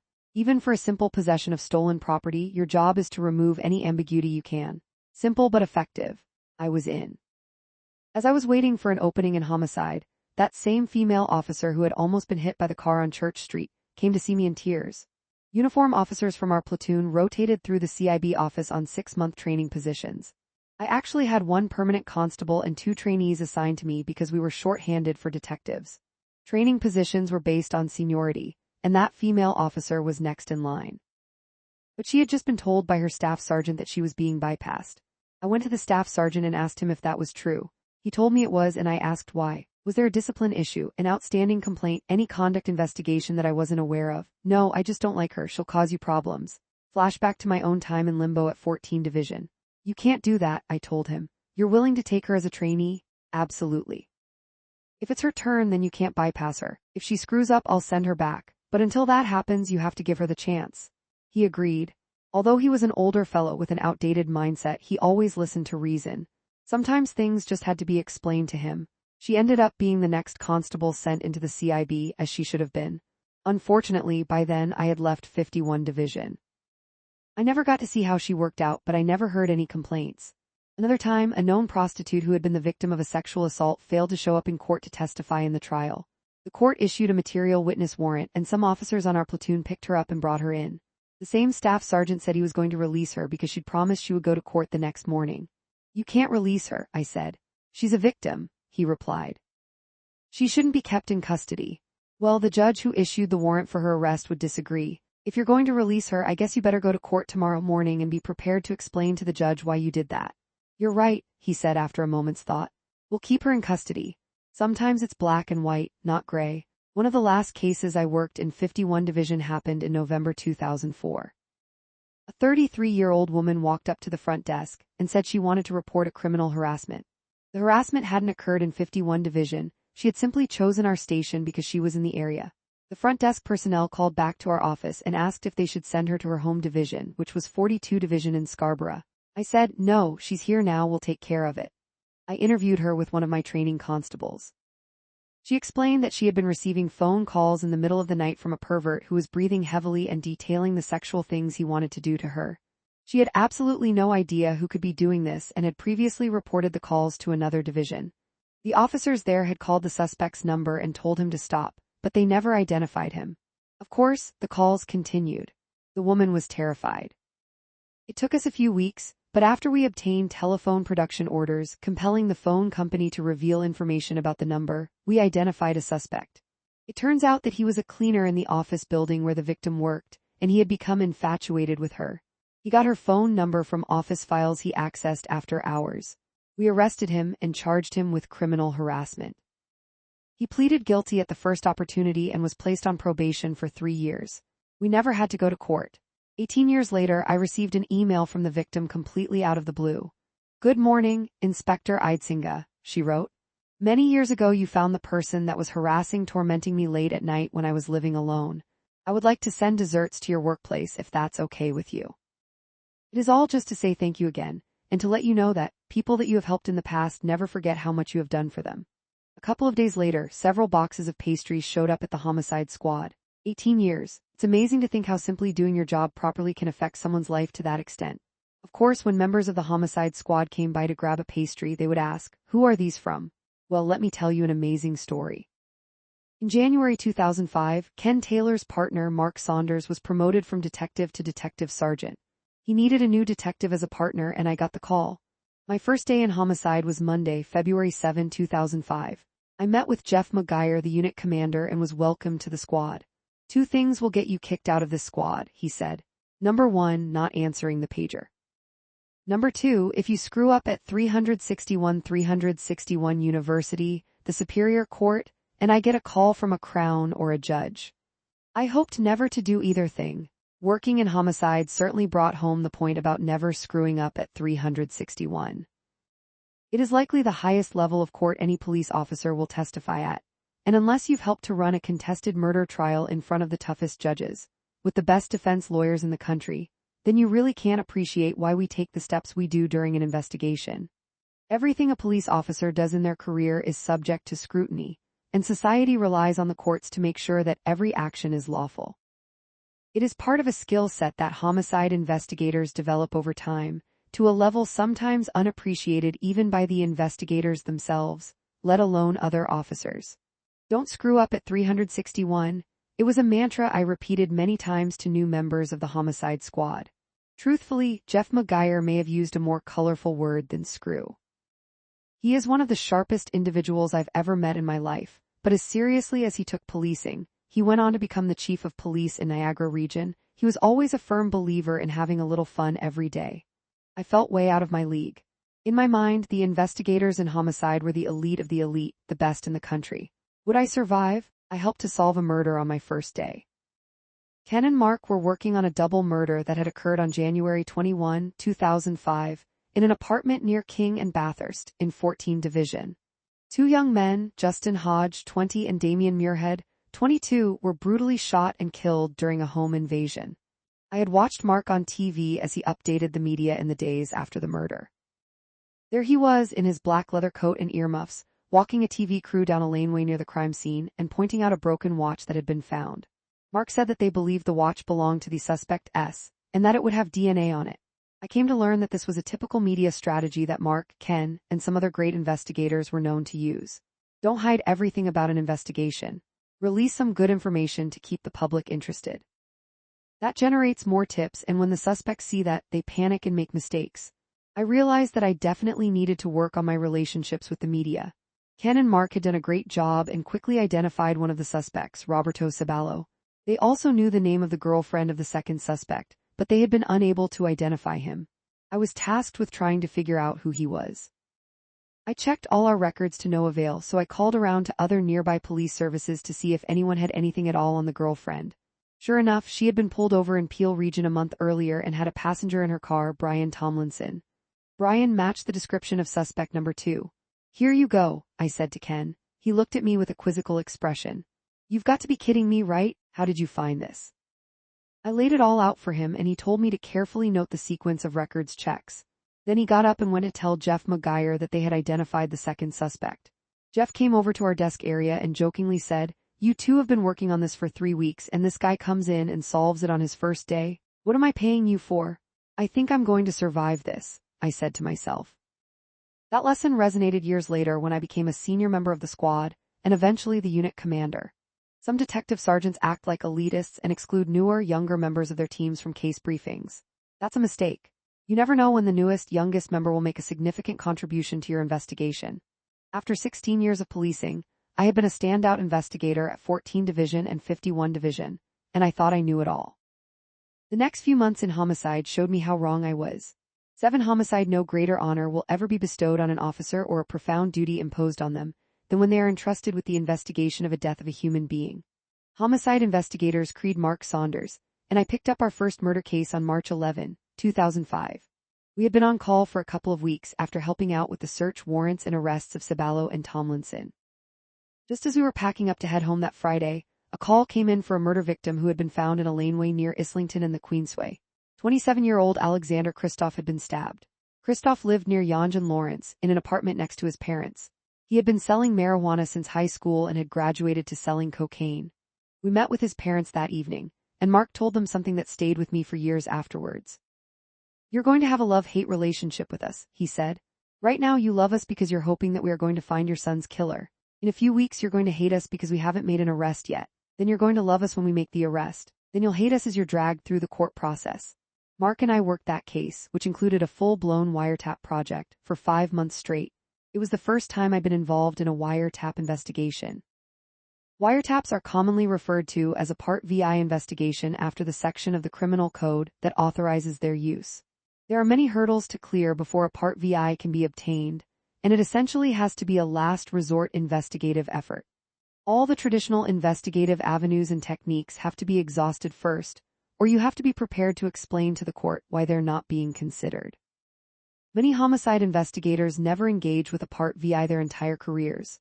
Mark had done several, and I would go on to do several more. They are a huge undertaking. At that time we had a special projects section that included 2 officers who were trained on the Part VI writing course at Almer. It's a notoriously tough 3-week course. Candidates learn how to write a proper affidavit and take part in a simulation of an active investigation. They have to keep up with an open affidavit and are given updates at all hours to convert into appendixes to their affidavit. Many candidates fail the course.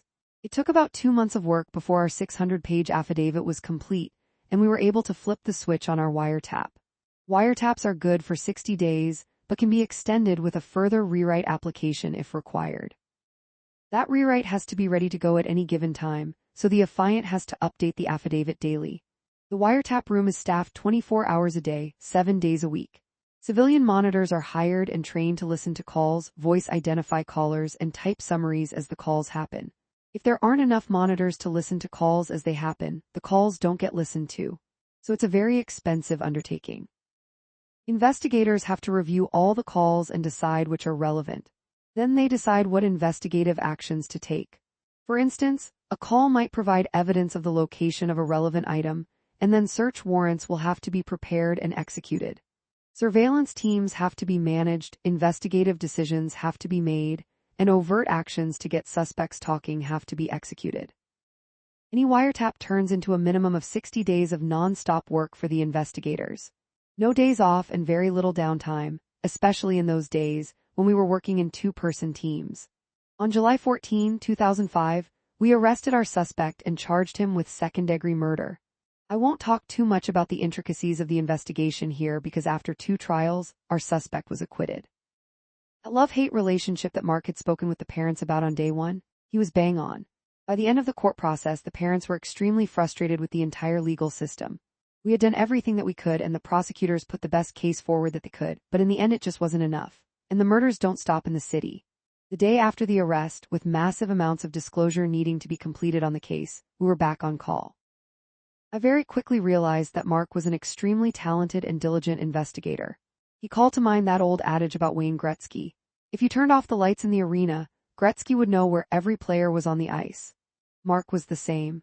He had an uncanny ability to see every aspect of an investigation and any subsequent court proceedings, and he could make decisions based on issues that hadn't even presented themselves yet.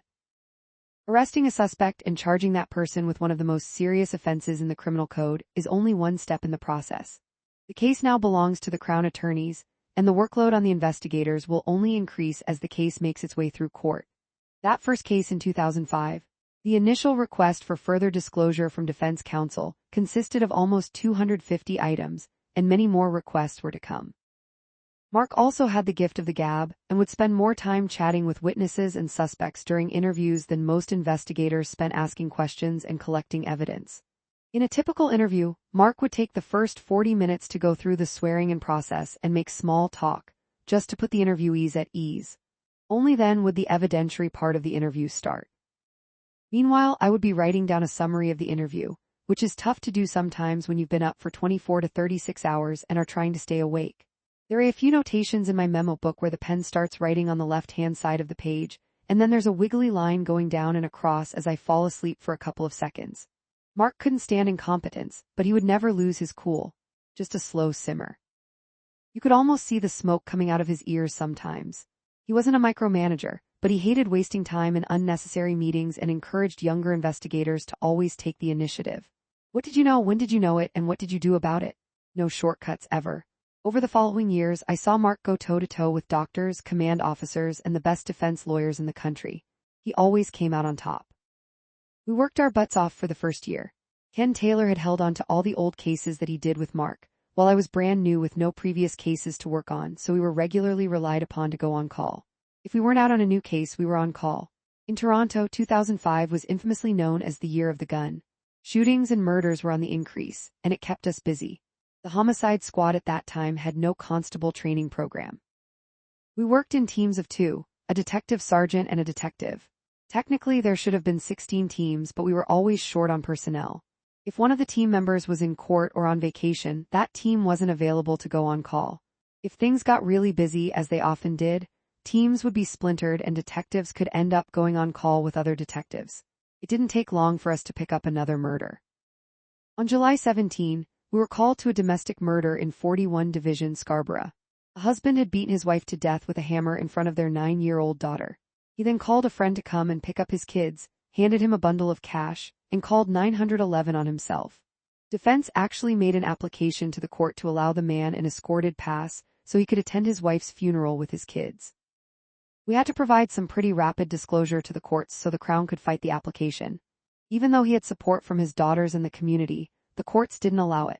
Eventually, he was convicted of manslaughter and received a 10-year sentence. I went to visit him years later, just before he was due to be released from the minimum security institution he was in, because he had requested the return of some of his property. We had a short but good chat. He was very soft-spoken. He seemed completely harmless to me. It was hard to believe this man sitting in front of me had bludgeoned his wife to death with a hammer. We picked up a couple of shooting murders over the next few months, including the murder of a 24-year-old male in 31 Division in September. The victim, Andrew Burnett, was a gang member in the area and had previously been shot by the police. He got out of jail the day he was murdered and was picked up by some younger gang members, dropped off in his old neighborhood and promptly shot and killed. He still had his shoelaces in his pant pockets because he never had the chance to relace his shoes after being released from jail. Never did solve that one. It was one of those cases, and there are many, where we had a pretty good idea who did it but not enough evidence to support a charge. On Saturday, November 26, shortly after midnight, we were called out to a murder in the east end of the city. The timing was the worst. After working all week, you're exhausted by the time Friday evening rolls around. You crawl into bed and fall fast asleep, and then the pager goes off. I'm not sure which is worse, getting that half hour of sleep or hearing the pager before you even get into bed. Anyway, this was a love triangle homicide. The new boyfriend had stabbed and killed the soon-to-be ex-husband in front of the wife and kids. The wife wasn't being too helpful and the suspect had fled the scene. I think about this case sometimes and how truly multicultural it was. The victim was Muslim from the Middle East. His wife was of mixed South African descent. The suspect was of Jamaican descent. And the murder was being investigated by Mark Saunders, a Jamaican British-Canadian detective sergeant, and his partner, a Dutch Jewish-German detective. It took us all weekend to identify the suspect, locate his residence, and obtain search warrants and an arrest warrant. Our minds were mush. We were already exhausted when we got the call on Friday, and then we were awake through the weekend. On Sunday morning, we had to call in another homicide detective, Terry Brown, to help us keep our minds straight. This was a perennial problem when we operated in two-person teams. Years later, when we began sending larger teams out to each murder, we could spell each other off and take a rest for an hour or so. We didn't have that luxury in 2005. Interestingly, this case ended up with a very emotional scene in court. We had a full trial before a jury. In this trial, like most, the accused's family sat on one side of the courtroom and the victim's family sat on the other side. It's not unusual to see some animosity as a trial drags on. Actually, it's fairly normal. We sometimes have to call in extra security, not just from court officers but from police officers from the local division, to keep order in the courtroom and the hallways. The defense team never likes to see extra security, of course, because it gives the jury the impression that their client is dangerous. But the judge always has the final say. The jury found the accused guilty of manslaughter, and we had a sentencing hearing. During the hearing, the two families sat together in the middle of the courtroom, crying and supporting each other. The victim's family had lost their son to a senseless murder, and the accused's family were about to lose their son to prison. It was such an emotional scene that the judge and members of the jury were noticeably teary-eyed. The accused in that case was paroled after several years, and I bumped into him once while shopping at a grocery store with my wife. We had a friendly exchange. I had always treated him with respect, and he was on his way to getting his life put back together. In December 2005, we investigated a murder in 53 Division. The accused was a 62-year-old man, and he had recently kicked his 35-year-old roommate out of the apartment. The younger man came back one night after he had been drinking and taking cocaine, and he forced his way into the apartment. A fight ensued, and the older man ended up killing him. The accused called 911. "My roommate attacked me, so I strangled him," he reported. "He's dead in the bathtub. Come and get him." Police officers arrived, and sure enough, there was the victim dead in the bathtub. So the two officers took the accused into the living room and asked what happened. "He broke into the apartment and we got into a fight. So I strangled him," he repeated. "Oh well, would you be willing to come to the police station with us and talk to the detectives?" "Sure, why not?" So they put him in their scout car and drove to 53 Division. They walked him in through the front doors and sat him in the lobby. The staff sergeant, who of course had been listening to the radio, asked the officers, "Who is that?" "Oh, he's the complainant from the call we're on." "The complainant who said he killed his roommate?" "Yes." "And is the roommate dead?" "Yes." "Do you think that you might want to arrest him for murder?" Those two officers did not have a good time in court when they had to testify. We eventually charged the suspect with second-degree murder. He was acquitted after a bench trial because the judge found that he'd acted in self-defense.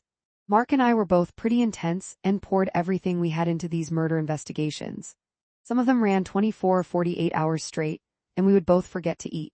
On our regular working days, we always enjoyed a good breakfast or a good lunch, but put us into a murder investigation and we would completely blank on food. Inevitably, we would clue in the middle of the night when there were no restaurants open and our only option was the vending machines in the police division. This mutual bad habit made it difficult for future partners. Many times during team briefings, someone would eventually get up the nerve to ask me, "Do you think we can eat?" Yeah, I'd say. "Let me just finish this one last thing." An hour later. "Ready now?" "No, go pick something up. I'll pay if you bring it back here." That year, 2005, ended with a terrible murder on December 26, Boxing Day. 15-year-old Jane Kreba was killed by a stray bullet when two groups of gang members decided to shoot at each other on Yonge Street during one of the busiest shopping days of the year. 6 other bystanders were wounded. I was called in to help out for the first 24 hours, along with a few other homicide investigators who weren't part of the actual call team. There was some great work done by several uniform officers, who arrested a couple of the suspects at Castle Frank subway station. The investigation evolved into a wiretap project called Green Apple, for Jane's favorite fruit. Led by Detective Savas Kyriakou and Detective Brian Borg, It culminated in the arrest and conviction of multiple suspects on various charges from murder to assault. It was quite an end to my first year as a homicide detective, and it certainly cemented the notoriety of Toronto's Year of the Gun. On Tuesday, March 14, 2006, I was called out to help investigate the shooting murder of Andrew Ladach in a laneway near Markham Road and Eglinton Avenue. It had occurred around 7 p.m. Andrew had been sitting in the front passenger seat of a minivan, smoking marijuana with a couple of friends. The owner of the van was in the driver's seat, and Andrew's best friend, I'll call him Dave, was sitting in the seat behind the driver. The suspect, Andre Blair, opened the passenger side sliding door and sat in the seat behind Andrew. Andrew said to him, "What's going on?" And Blair replied, "You already know what's going on."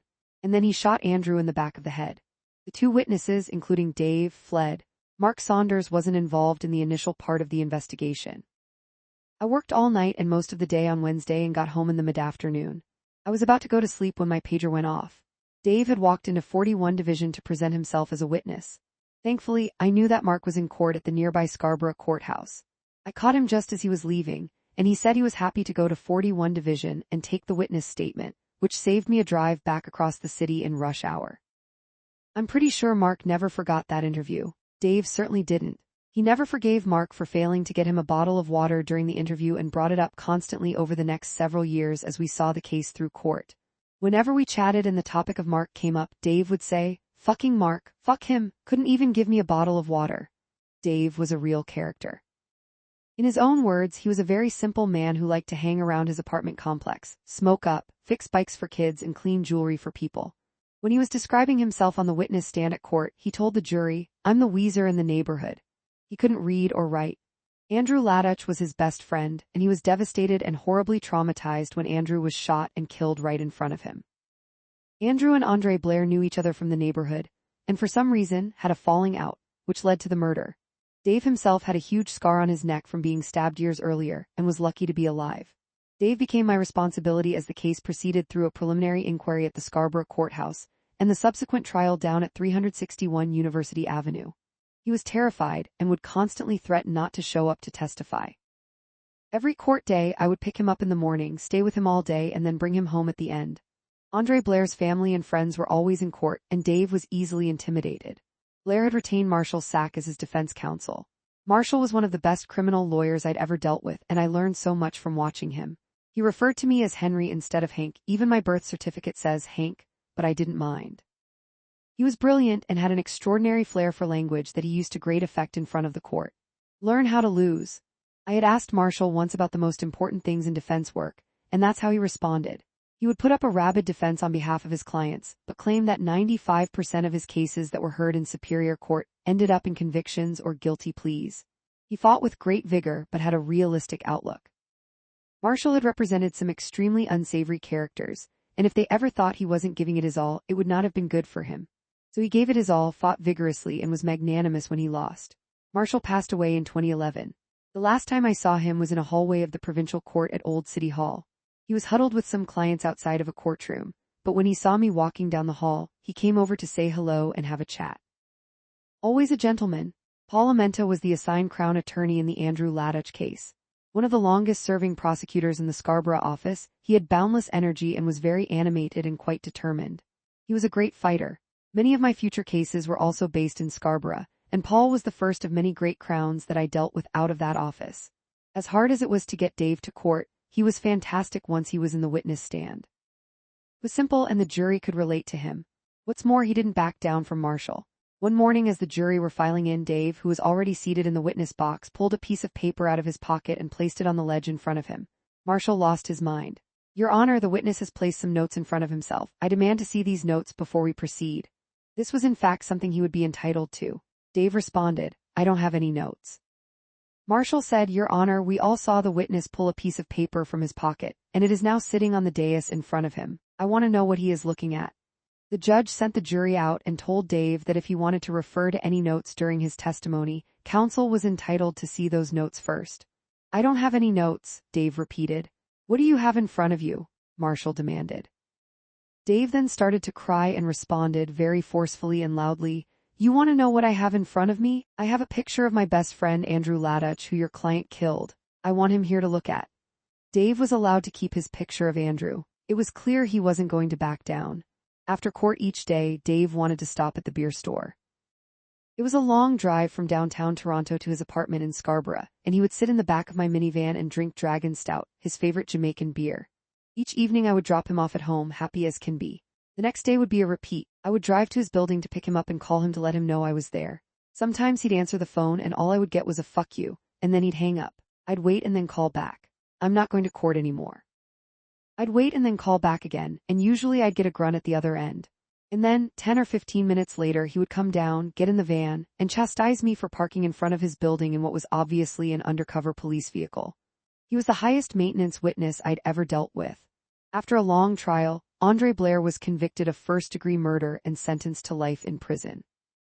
One of the detective constables assigned to the investigation had done a great job getting Blair's cellular records, and they definitively placed him at the scene. Between Dave's testimony and those records, the case was very strong. I stayed in contact with Dave. Eventually, he started to let me come up to his apartment. He wanted to learn to read, so I brought him some simple books. He had a little room for cleaning jewelry and would always offer to spruce up my wedding ring. He called me constantly, and I felt that he could really benefit from some professional counseling, so I encouraged him to apply to the province's Criminal Injuries Compensation Board for funding. The day of his hearing before the board, I brought him to their offices. He really did not want to be there, but he testified honestly and literally brought the board members to tears. They were so moved by his testimony and the story of his suffering that they awarded him the maximum amount of funding available and paid for counseling. That was unheard of at the time. For all his hardships in life, Dave did the right thing when called upon, and the city is a safer place to be because of him. One of the hardest things about working in homicide is being the contact person for the duty desk to call when a murder occurs. All calls in the city go through our central communications building, where dispatchers and call takers work. Sometimes the dispatchers or call takers will call the duty desk, but if any officers need to get hold of the on-call homicide team, they contact the duty desk at headquarters directly. The duty desk officer has an up-to-date list of everyone who's on call, whether it's from homicide, sex crimes, or hold-up. The duty desk will then contact the on-call officer and pass on some basic details. These calls are rarely as simple as "there's a murder in 13 Division, call the road sergeant at this number." They can be anything from 41 Division has a male in custody who has information on a murder to police in Berlin are calling regarding a male wanted for murder. It takes months and months, if not years, for investigators to build up the experience to know exactly what needs to be done in any given situation. In April 2006, Mark and I were on call again, and he delegated the call to me to handle for the first time. As intimidating as it was when I got the call on Wednesday, April 26 at 1:14 a.m., I was lucky that it was pretty straightforward. A 29-year-old female, Dale Mapstone, had been stabbed in her townhouse in the Shepherd and Don Mills area, and her 19-year-old boyfriend, Vaughn Wilson, was in custody at the hospital. When confronted by police in a nearby mall parking lot, he had attempted to stab himself several times, once to his chest and once to each of his wrists. Even though the case seemed straightforward, I found that when Mark and I arrived at the scene, I wasn't nearly as confident as he could be. He saw that I was a bit hesitant when giving out directions to the officers who were there, so he quickly stepped in and took control. Sadly, the murder had taken place right in front of the victim's 10-year-old son, and he also sustained a cut to his hand when he tried to intervene to save his mother's life. This wasn't a difficult case to prove, but it had a couple of interesting twists. The first was a signed note that the suspect had left in the kitchen. On one side it read, "I'm sorry for being born." On the reverse was an apology from Vaughn to his mother which said, in part, "This girl drove me to this." Was this note written before he stabbed the victim? If so, could we use it to help prove planning and deliberation and therefore charge him with first-degree murder instead of second-degree? Or when he wrote, "This girl drove me to this," was he referencing his feeble suicide attempt instead of the murder? Based on the eyewitness accounts, it certainly seemed that Vaughn would not have had the opportunity to write the note after he stabbed the victim. The second twist came a couple of months after the murder, when we were contacted by a jailhouse informant who claimed that Vaughn had confessed to him and said he had planned the whole thing. Doesn't that sound terrific? Some beautiful evidence that would put this man away for the rest of his life? I certainly thought so. Not so fast. Jailhouse informants are tricky, but as an investigator, you have no choice but to deal with the information. The informants are usually looking for some reduction in their own charges and have leveraged something within the jail to elicit the confession they're peddling. In this case, the inmate was what I would call a professional informant, a lifelong criminal who had made an art out of being an informant. From our very first meeting, it was clear to me that he knew every in and out of the game, and he even gave us some recommendations for how we could proceed with his evidence. "You have to wire me up," he would say constantly. But we knew he had an extensive history as a jailhouse informant and was looking for consideration for his own legal woes. So we took a statement from him, as we're obligated to do, and left it at that. If a Crown attorney wants to use an informant's statement, he or she needs approval from a special committee of the Ministry of the Attorney General. I'm glad I had Mark to work with, because he could navigate those treacherous waters perfectly, and I was able to learn a lot from watching him do it. In this case, the Crown didn't want to use the jailhouse informant, but ended up calling him at trial in front of the jury to try to bolster the evidence for a murder conviction. Defense had an easy time discrediting the informant, but in the end, Vaughn Wilson was found guilty of second-degree murder. The key lesson here? Avoid jailhouse informants if you can. You can't refuse to deal with them, but you can be very, very cautious when you do. Fast forward to 2016, and I was the major case manager in charge of a murder case where the victim was 2 years old. The primary investigator on my team was contacted by a jailhouse informant who was cellmates with the accused and said he had confessed to him. Now it was my turn to pass on the lessons I had learned from Mark.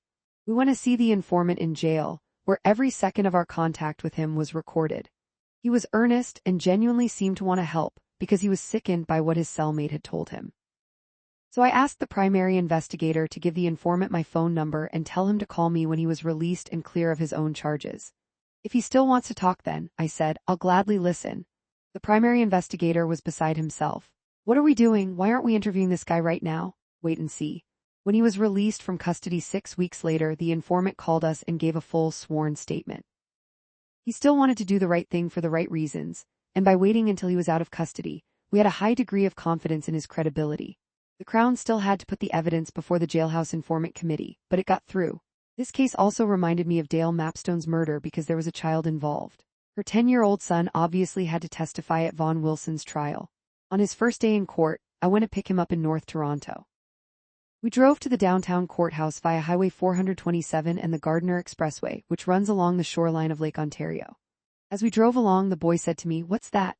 "What's what?" "That," he replied, pointing at Lake Ontario. Even though he'd grown up just a few kilometers away from the lake, he had never actually seen it.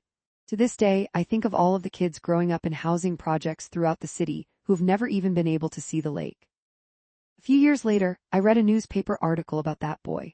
Now 21 years old, he was wanted for some pretty serious robbery charges. Sadly, he never stood much of a chance after the trauma he'd experienced as a child. On July 2, 2006, at a bar called Whispers in the Weston Road and Eglinton Avenue area, a large crowd was celebrating Canada Day into the early hours of Sunday morning. The bar was located in an industrial strip plaza. A young woman was sitting just inside the front door, collecting a $10 cover charge from each patron. She kept the money in a purse on her lap.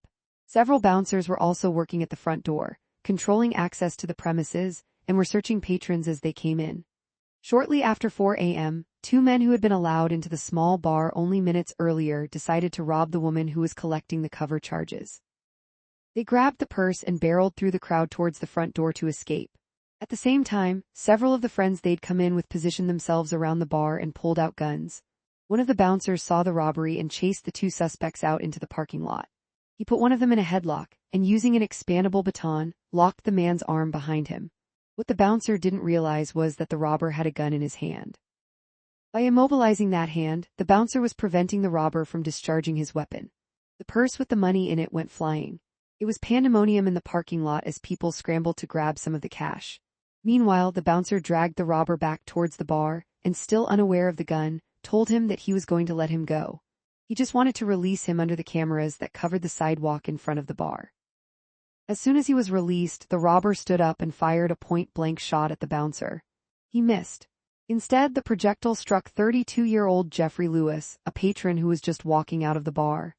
It hit him in the back of the head, killing him instantly, and then exited from his forehead and struck another man in the chest, missing his heart by millimeters. Mark took the initial call and phoned me shortly after 5 a.m. We worked all day in the blazing heat, interviewing witnesses and overseeing the collection of evidence. Another patron had picked up the cash purse in the parking lot and fled the scene. He was pulled over and arrested shortly afterwards by police responding to the shooting.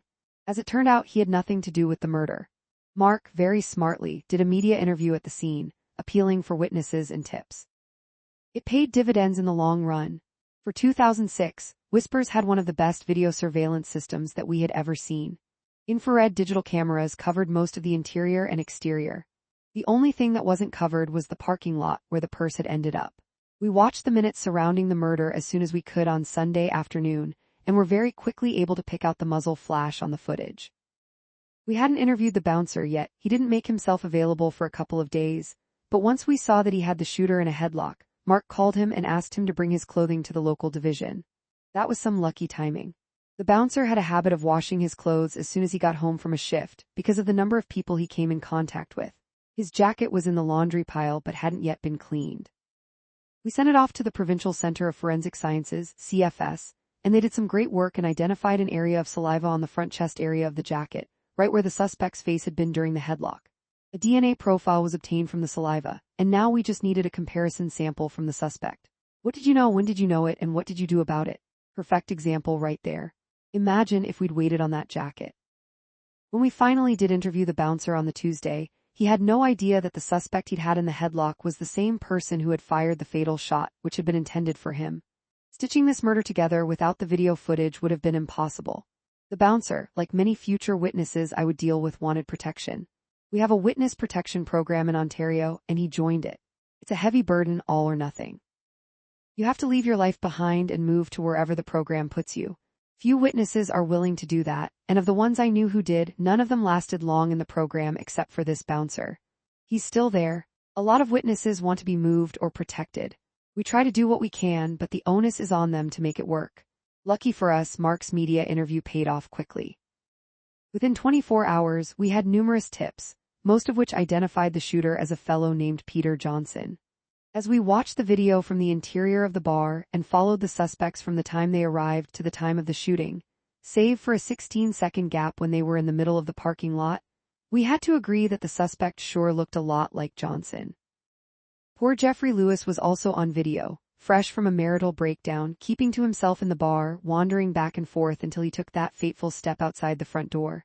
But without a witness to identify Peter Johnson at the scene, we had our work cut out for us. We needed to get a DNA sample from him, and he was nowhere to be found. Everyone wanted this guy off the streets as soon as possible.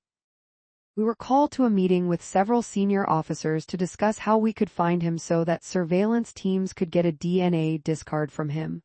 One senior officer suggested that we seize the garbage from the front of his parents' house and send his mother's tampons in to the CFS. Another suggested that we figure out what type of music he liked, identify a float that was going to play that type of music in the upcoming Caribbean Carnival parade, and simply stumble upon Johnson somewhere close to that float. Some good examples of why you should leave homicide investigations up to the homicide investigators. Mark and I actually had to attend numerous meetings with various senior officers while we were working on this case.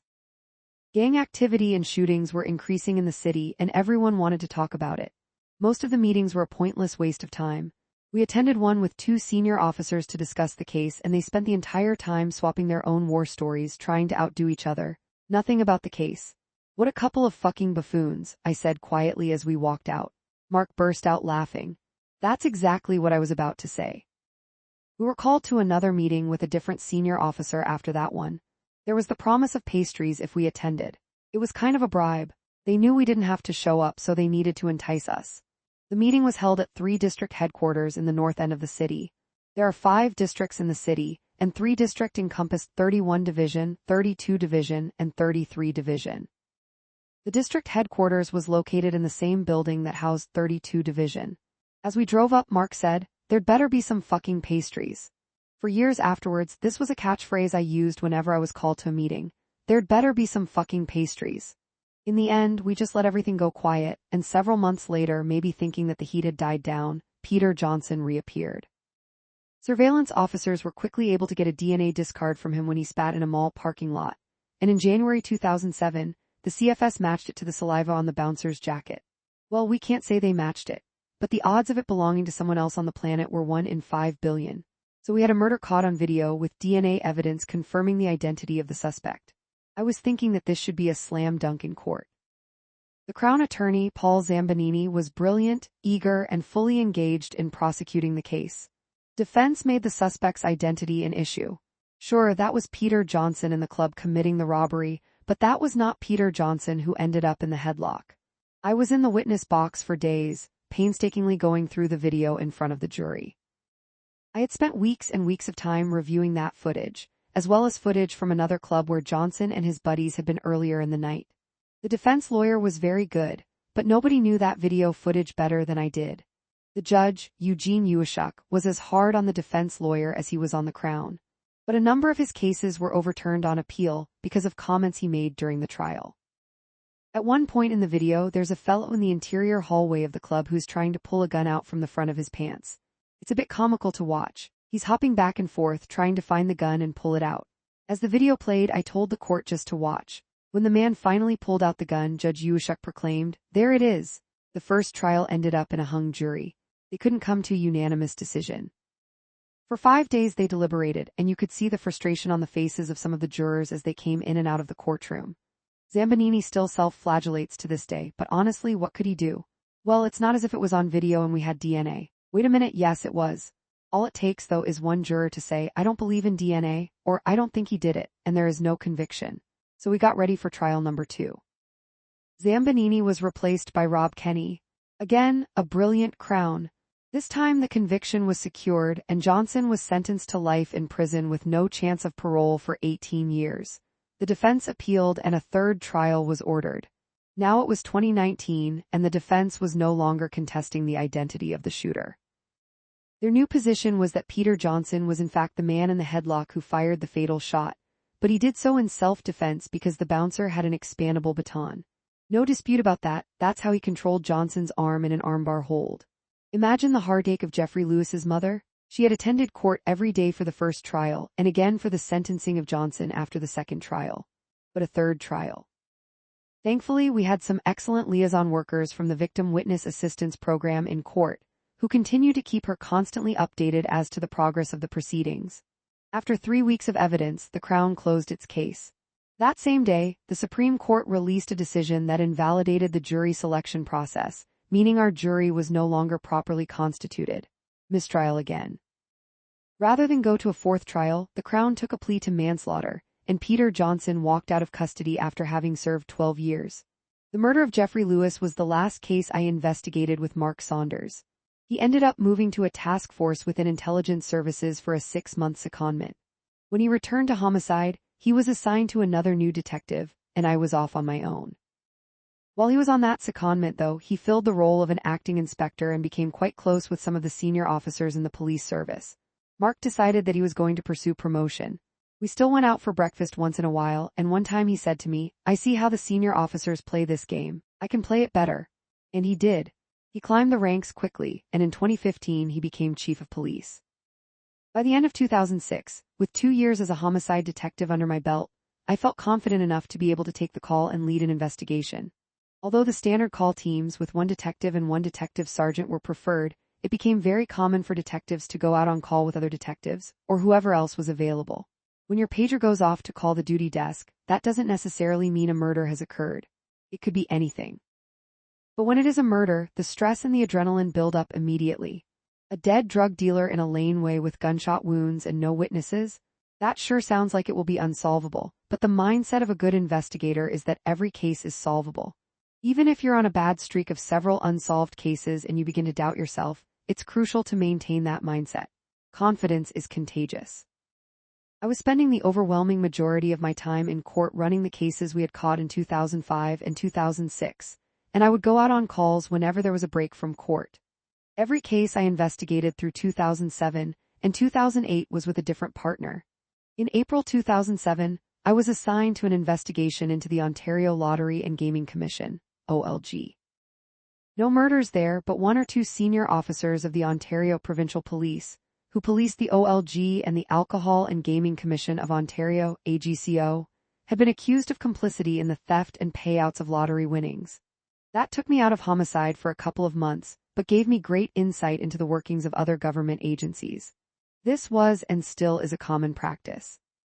If Ontario Police Services need an internal investigation, they call on each other to conduct it. Not an ideal situation for integrity and transparency, but when the commissioner of the OPP calls the chief of TPS and asks for help, the chief will typically reach down to homicide for some quality investigators.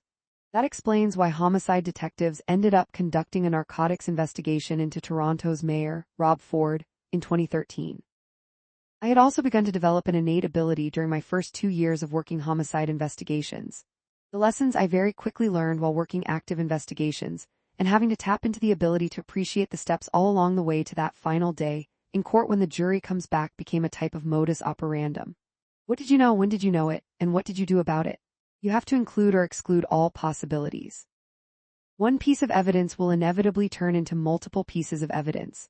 Some of those pieces will support your theory of the case, while others will not. They're all important.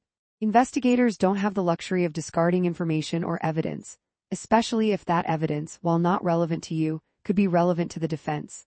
I picked up these and other critical rules of play from people like Mark Saunders and Marshall Sack. I also learned from running preliminary inquiries and trials, and from understanding the burden of a murder case that is challenged by defense in the Superior Court. One of the Superior Court judges I dealt with early and often was Ian Nordhamer. He presided over pretrial meetings for most cases and was the jurist on several of my early cases. He had the reputation of being tough but fair, and even when his decisions didn't go in favor of the prosecution, his reasoning always made a lot of sense to me. So as I learned and grew in my homicide career, I always imagined these mentors and influencers sitting on my shoulder and keeping an eye on my work and decision-making. As I took on more cases and started making decisions as a lead investigator, I always asked myself, what would Mark do? What would Ian Nordhamer think of that? How would Marshall Sack go after that? I think it served me well in making the decisions to come. 8 murder-suicides in the summer of 2007, I took the lead on a double murder-suicide case. It was a Monday night, and a 32-year-old male stabbed his wife and mother-in-law to death before stabbing himself in the chest. He also attempted to stab his 13-year-old stepdaughter, but she managed to escape and call for help from a neighbor's. In general, I refrain from speaking too much about domestic situations, and in this case I want to be careful out of respect for the survivor and her family. But I do want to touch on these particular crimes because the investigations themselves are unique. Murder-suicides are the responsibility of the homicide squad. They're usually not too tough to solve, but they still do need to be solved. Any murder-suicide should be treated from the outset as a double murder, until proven otherwise. Detectives need to follow proper protocol, obtaining judicial authorizations, completing canvasses, and interviewing witnesses. They also need to investigate alternative suspects and theories and exclude those as possibilities. With a murder case, the investigation ultimately needs to yield the evidence that will convince 12 jury members or a judge of an accused's guilt. In a murder-suicide case, the investigation needs to be able to prove to the killer's family members that they killed the victim and then killed themselves. That's a much more difficult hurdle to get over, but at least the pressure of time is usually no longer in play. There is no killer on the loose who needs to be caught and taken off the street. In this particular case, the mother of the accused killer absolutely refused to believe that her son could have committed the offenses, and she called me regularly for months suggesting alternative theories. She insisted that the son of the victim had committed the murders, and his sister was covering for him. As it happened, we had already established his whereabouts at the time of the attack. He was at work. But we did that by following the same evidence-gathering process we always did. He said he was at work, so we went to his job, pulled the time cards, and found witnesses who could corroborate his claim. You can't always rule out every possible alternative theory, but you do the best you can. Despite that, some family members will never be convinced. I would go on to investigate several more murder-suicides in my career, and none of them were easy. But this one, as a double murder-suicide, stays in my mind more than most. I'm still in contact with that young girl. She has grown up and has taken her traumatic experience and turned it into a story of survival and resilience, which she shares to support other victims of crime in the city. 9 kids in October 1993, when I was still a young uniformed police officer in 14 Division, I spent a shift parked outside of a crime scene just off Brock Avenue in Parkdale. Shannae Johnson, not even 2 years old, had been murdered by her mother inside the residence. That's all I did on this case. I sat outside in my scout car for one shift, helping to keep the premises secure. But I never forgot Shannae. Her mother, Patricia, was eventually convicted of manslaughter. Incredibly, 15 years later, I found myself investigating Patricia's brother Warren in the death of another child. On Sunday, August 3, 2008, I was on call with Detective Sergeant Steve Ryan. He called me just before 4 a.m. and told me we had a murder in a high-rise building at 105 West Lodge Avenue in 14 Division. The victim is a 7-year-old female. Did you say a 70-year-old female? No, 7. The subsequent investigation into the murder of 7-year-old Caitlin Sampson is as vivid in my mind today as it was in 2008. Caitlin was born on October 24, 2000, to Bernice Sampson and Mark Ledang. Bernice was a well-known prostitute who had battled a crack cocaine addiction for years. I had known her from my time working in 14 Division. Every police officer from the area knew her. She was a fixture on the streets of Parkdale. Her common-law partner Mark Ledang was a hardcore substance abuser who would drink, smoke, snort, or inject anything that he could get his hands on. When Caitlin was born, Bernice and Mark made an earnest effort to stay clean and raise her together. By all accounts, Caitlin was a happy, chubby little girl who adored her parents. But in May 2007, Mark was arrested on some outstanding drug charges and kept in custody. Bernice, unable to care for Caitlin on her own, gave her to her best friend, Donna Irving. Irving was living with her common-law partner, Warren Johnson, at the building on West Lodge Avenue with their 2- and 4-year-old sons. Bernice gave her the $400 a month that she was receiving from social services for Caitlin. Irving was Indigenous, and she and Johnson were also receiving assistance from Native Child and Family Services, NCFS, to help with the upbringing of their own 2 children. When NCFS became aware that Caitlin was also living with them, they assigned a protection worker to the file. When the protection worker showed up at the apartment to check on Caitlin, however, Irving told them that the girl was no longer living with them, and that she didn't want any more of the voluntary assistance that she'd been receiving. It was, of course, a lie. Caitlin had started grade 2 at Parkdale Public School in September 2007. By mid-October, Irving had grown frustrated with Bernice for non-payment of the monthly $400, and they agreed that Irving should become the permanent custodian of Caitlin. Bernice signed a 3-line note giving custody to Irving on October 17, 2007. Because Mark Ledang was still in jail, the note was signed and witnessed by Bernice's new boyfriend. 1 week later, Caitlin showed up at school on her birthday without a lunch. Her class was scheduled to go on a walking trip to nearby High Park, so her teacher grabbed some food from the school cafeteria, and Caitlin went on the trip. Irving was furious with the teacher and didn't want Caitlin to go on any more field trips because she wasn't listening. It was the first sign that something very wrong was going on in the Irving-Johnson household. Over the next several months, Caitlin showed up at school with various injuries on several occasions. Sometimes the principal called Children's Aid, and sometimes he didn't. Even Irving called Children's Aid on March 31 and told them that she wanted Caitlin out of her house because she was difficult to manage, and Irving didn't know what she was getting herself into. Children's Aid referred the case to NCFS. NCFS contacted Irving and assigned a protection worker to the file. The worker didn't get in touch with Irving for more than 2 weeks. In the meantime, Irving asked Caitlin's teacher if she could get help from the school's social worker. The teacher spoke to the social worker, but he said that if Children's Aid was involved, he wouldn't step in. When the NCFS protection worker finally contacted Irving, she told them that she didn't need their help anymore because she was getting help from the school's social worker. Nobody ever checked on Caitlin. The left hand really didn't know what the right hand was doing. Several weeks later, Caitlin showed up at school with numerous marks on her arms. She told the teacher that hot water had splashed on her while spaghetti was being made. The principal contacted Irving and asked her how the injuries had occurred. Irving told him that Caitlin had run into the barbecue on their balcony and got hot ashes on herself. Caitlin tells us that it was hot water from spaghetti being made, the principal said. Well, yes, Irving replied. We were making spaghetti on the barbecue, like we all do. The principal filed a report with Children's Aid and they claimed they forwarded it to NCFS. There is no record of them having done this. Nobody ever checked on Caitlin. In June 2008, Irving went to family court and obtained permanent full-time custody of Caitlin. The court never checked Irving's or Johnson's criminal record and never accessed Children's Aid Society reports. Caitlin was never seen in the court. Later that month, Irving contacted the school, which Caitlin hadn't attended since May. She wanted transfer papers so she could send the girl to another school.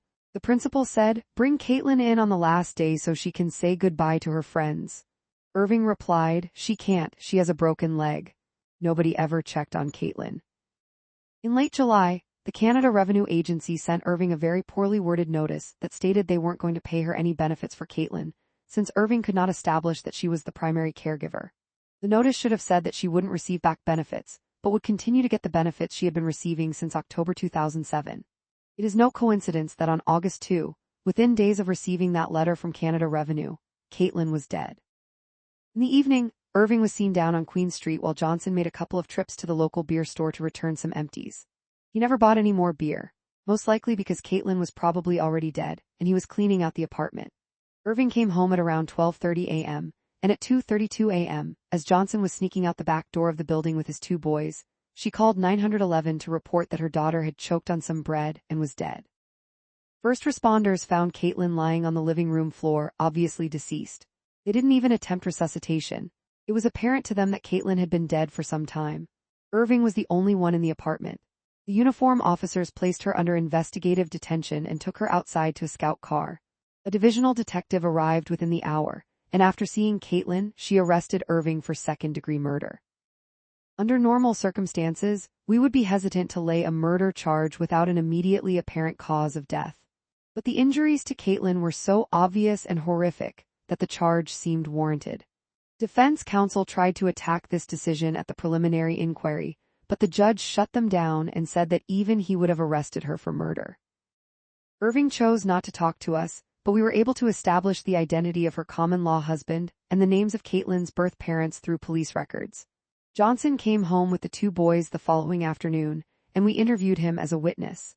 At that time, we had no evidence to establish that what killed Caitlin was anything more than a one-time beating. It certainly wasn't the result of choking on bread. Johnson feigned great surprise when we informed him that Caitlin was dead, and that Irving had been charged with second-degree murder. He was sent on his way after giving us a statement. On Tuesday, August 5, Caitlin's post-mortem examination was conducted at the Hospital for Sick Children by Dr. David Kyasin. We no longer do criminal autopsies anywhere other than the central morgue, but at that time, autopsies of children were still done at sick kids. Walking into that autopsy suite and seeing that little girl lying on a morgue table with her head shaved and more injuries than I could ever describe was a hugely traumatic moment for all of us. Johnson told us he'd shaved her head because she had lice. She never had lice. It was likely done as a form of punishment. Steve and I were there with two officers from Forensic Identification Services and many medical personnel. Caitlin was bruised from head to toe. Her ear had been partially torn from her head. She had been struck in the mouth with such force that one of her teeth had been driven clear through her bottom lip. She had 7 broken ribs, all in various stages of healing. One of those broken ribs had sliced off a piece of her liver, and it had traveled through her abdomen down to her pelvis, where her body began to reabsorb it. I can't imagine the level of pain that would have caused. She had whip marks on her arms, and her pinky finger was broken. The tip of one of her fingers was torn completely open, exposing the bone underneath. She had cigarette burns on her back and legs. Her legs, my God, her legs were bruised and scarred from top to bottom. The tops of her feet were scabbed over, and a bone in one foot was broken. Her cause of death was complex. A staph infection that originated in the injuries to her mouth and finger, subacute myocardial necrosis, scarring to the heart tissue, and pulmonary fat embolism, fat cells getting into her lungs through the bloodstream. But Dr. Kyasin was able to say that Caitlin's injuries were a result of ongoing abuse, and when I asked him if a second caregiver would have been aware of that abuse, he replied, "Most definitely." With that, we arrested Johnson the following day and charged him with second-degree murder as well. That day, Ken Richard, the CEO of Native and Child Family Services, called and asked me to come down to their offices, which at that time were located on College Street near Spadina Avenue. I walked into the conference room and found Ken, his counsel, and a couple of his employees. This was pretty intimidating. I didn't really know what to expect, but Ken was great. His first words were, "Where did we go wrong and what do we do to fix it?" Wow, I was just a police officer sitting in a conference room with a CEO and his lawyer. And they wanted my opinion? What a refreshing change and a compliment. It was the start of a great relationship. Ken truly cared about what I had seen, and he was earnest in his desire to make things better. Years later, NCFS moved into a building right beside police headquarters, and I would regularly bump into Ken and some of his employees out on the sidewalk. I have tremendous respect for everything they have accomplished and everything they continue to work on. This case was my really first high-level exposure to Indigenous affairs. During the investigation, I identified an important witness who lived in northern Ontario on Henvey Inlet First Nation, about 4 hours north of Toronto. I drove up one day to interview the witness and got a first-hand look at the living accommodations on the reserve. It was bleak. I drove the witness to the OPP station in Still River, about 20 minutes from the reserve. The station was closed, so an officer from Parry Sound, about 45 minutes to the south, had to come and open it up for me. What would happen if somebody needed the police at Henvey Inlet?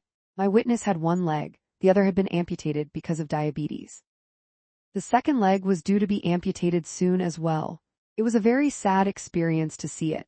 I had to get the witness's statement recorded properly because I was pretty sure that she wasn't going to survive until the court date. Back in Toronto, Steve and I were called into the office by our unit commander, Brian Raybould. Brian was concerned about how we were coping with such a traumatic case, and he wanted us to sit down and debrief with a veteran member of the homicide squad who had investigated several child murders. So we went into a conference room with the veteran investigator, and he started off by saying, "Brian wanted me to talk to you guys because I know what you're going through." His voice trailed off and he started sobbing. The three of us sat and chatted for a while, but perhaps because Steve and I were exhausted and numb from what we'd seen over the past couple of days, it turned into more of a support session for that veteran detective. Even though it didn't quite work out as planned, it helped me to see and understand the effect of these cases on someone I greatly respected. We are never alone in these investigations. Steve had some ongoing court cases, so for the next few months I worked on the investigation with a couple of detective constables from our office. The case was far from over. We had to interview neighbors, family members, friends, teachers, and children's aid workers. There were tens of thousands of pages of children's aid records to review. We had to get records from the phone company, the family doctor, social services, the Canada Revenue Agency, and the Toronto District School Board. There was a lot to do. The forensic examination of the apartment where Caitlin died took more than 2 weeks, and her blood was found on every wall in every room. We had to seize and review surveillance video. The system at 105 West Lodge was an antiquated VHS tape system, and there was no fast way to go through it. Caitlin was made to write lines as a form of punishment. We found the papers during our search of the apartment and had the handwriting analyzed. Irving or Johnson would write the first line down, and then she had to repeat it 40 times. "I have to learn to wash my dishes. I am an awful girl, that's why no sick one wants me." Can you imagine making a 7-year-old girl write that out 40 times? On September 4, I received a report from the CFS. It concluded that blood found in a hall linen closet was Caitlin S. The blood was on each wall and on the underside of the lowest shelf. The door of the closet was broken at the bottom and was consistent with the scrapes on the tops of Caitlin's feet. So I upgraded the charges on Irving and Johnson to first-degree murder, using the element of forcible confinement as justification. Disclosure was made to the accused. 3 senior Crown attorneys, Hank Goody, Mary Humphrey, and Nicole Bailey, were assigned. They were all experienced lead prosecutors, and 2 issues concerned them. How could we prove that Johnson was aware of the abuse? And how could we prove that either of them knew the abuse could cause serious bodily harm or death? Thankfully, Johnson wrote a letter to his wife after disclosure was made. He was in the Toronto East Detention Centre, and Irving was at the Vanier Centre for Women in Milton, about an hour west of Toronto. The letter was intercepted by correctional officers at Vanier as part of routine mail screening. The letter read in part, "Pardon the spelling errors. Caitlin didn't die from chalking, she died from being beat to death by you. I used to tell you to stop hitting her, you're going to kill her. All you would say is I don't care, I'll tell them I did it. Thank you very much." I think that answered the Crown attorney's concerns, but of course it also generated a lot more work for me. I needed the original letter from Vanier, so we secured a search warrant. Handwriting analysis had to be done. We also had to go to the East Detention Center, empty out the range where Johnson had been housed, and photograph all the posted notices that tell inmates their mail will be screened and potentially intercepted. After a preliminary inquiry, Irving and Johnson were both committed to stand trial on the charge of first-degree murder. The judge used planning and deliberation, not forcible confinement, to justify the more serious charge. In 2012, they both pleaded guilty to second-degree murder and were sentenced to life in prison with no possibility of parole for 15 years. I suppose I could write an entirely separate book on the case and the failings of everyone who was supposed to take care of Caitlin, from children's aid and the school to the police and the family courts. In 2015, there was a coroner's inquest, and the jury made 173 recommendations designed to prevent this kind of tragedy from happening again. The first of these came to be known as Caitlin's Principle. It states that children who are receiving services through the child welfare, justice, or education systems must be at the center of decisions affecting their care. Nobody had checked on or listened to Caitlin. The province also now requires anyone who suspects child abuse to report it to the relevant agencies. Sadly, the killing of children continues. This was my first child murder investigation, but it wouldn't be the last. Steve had already dealt with some traumatic murders, and he eventually transferred to the cold case section, where he did some great work before finally moving into the role of crime reporter for a Toronto television station. These cases do take a toll. How does a police officer deal with the trauma of investigating the murder of a child? Caitlin was less than 2 years older than my own daughter. How do court employees, judges, lawyers, and jury members deal with the impact of the evidence they view during trial? One of the court officers who sat through the preliminary inquiry was so traumatized by what she saw that she had to take time off work. She later lobbied Children's Aid to raise funds for a headstone for Caitlin's grave. Several years after the case, I began talking about it to officers taking the death investigators and child abuse courses at the Toronto Police College.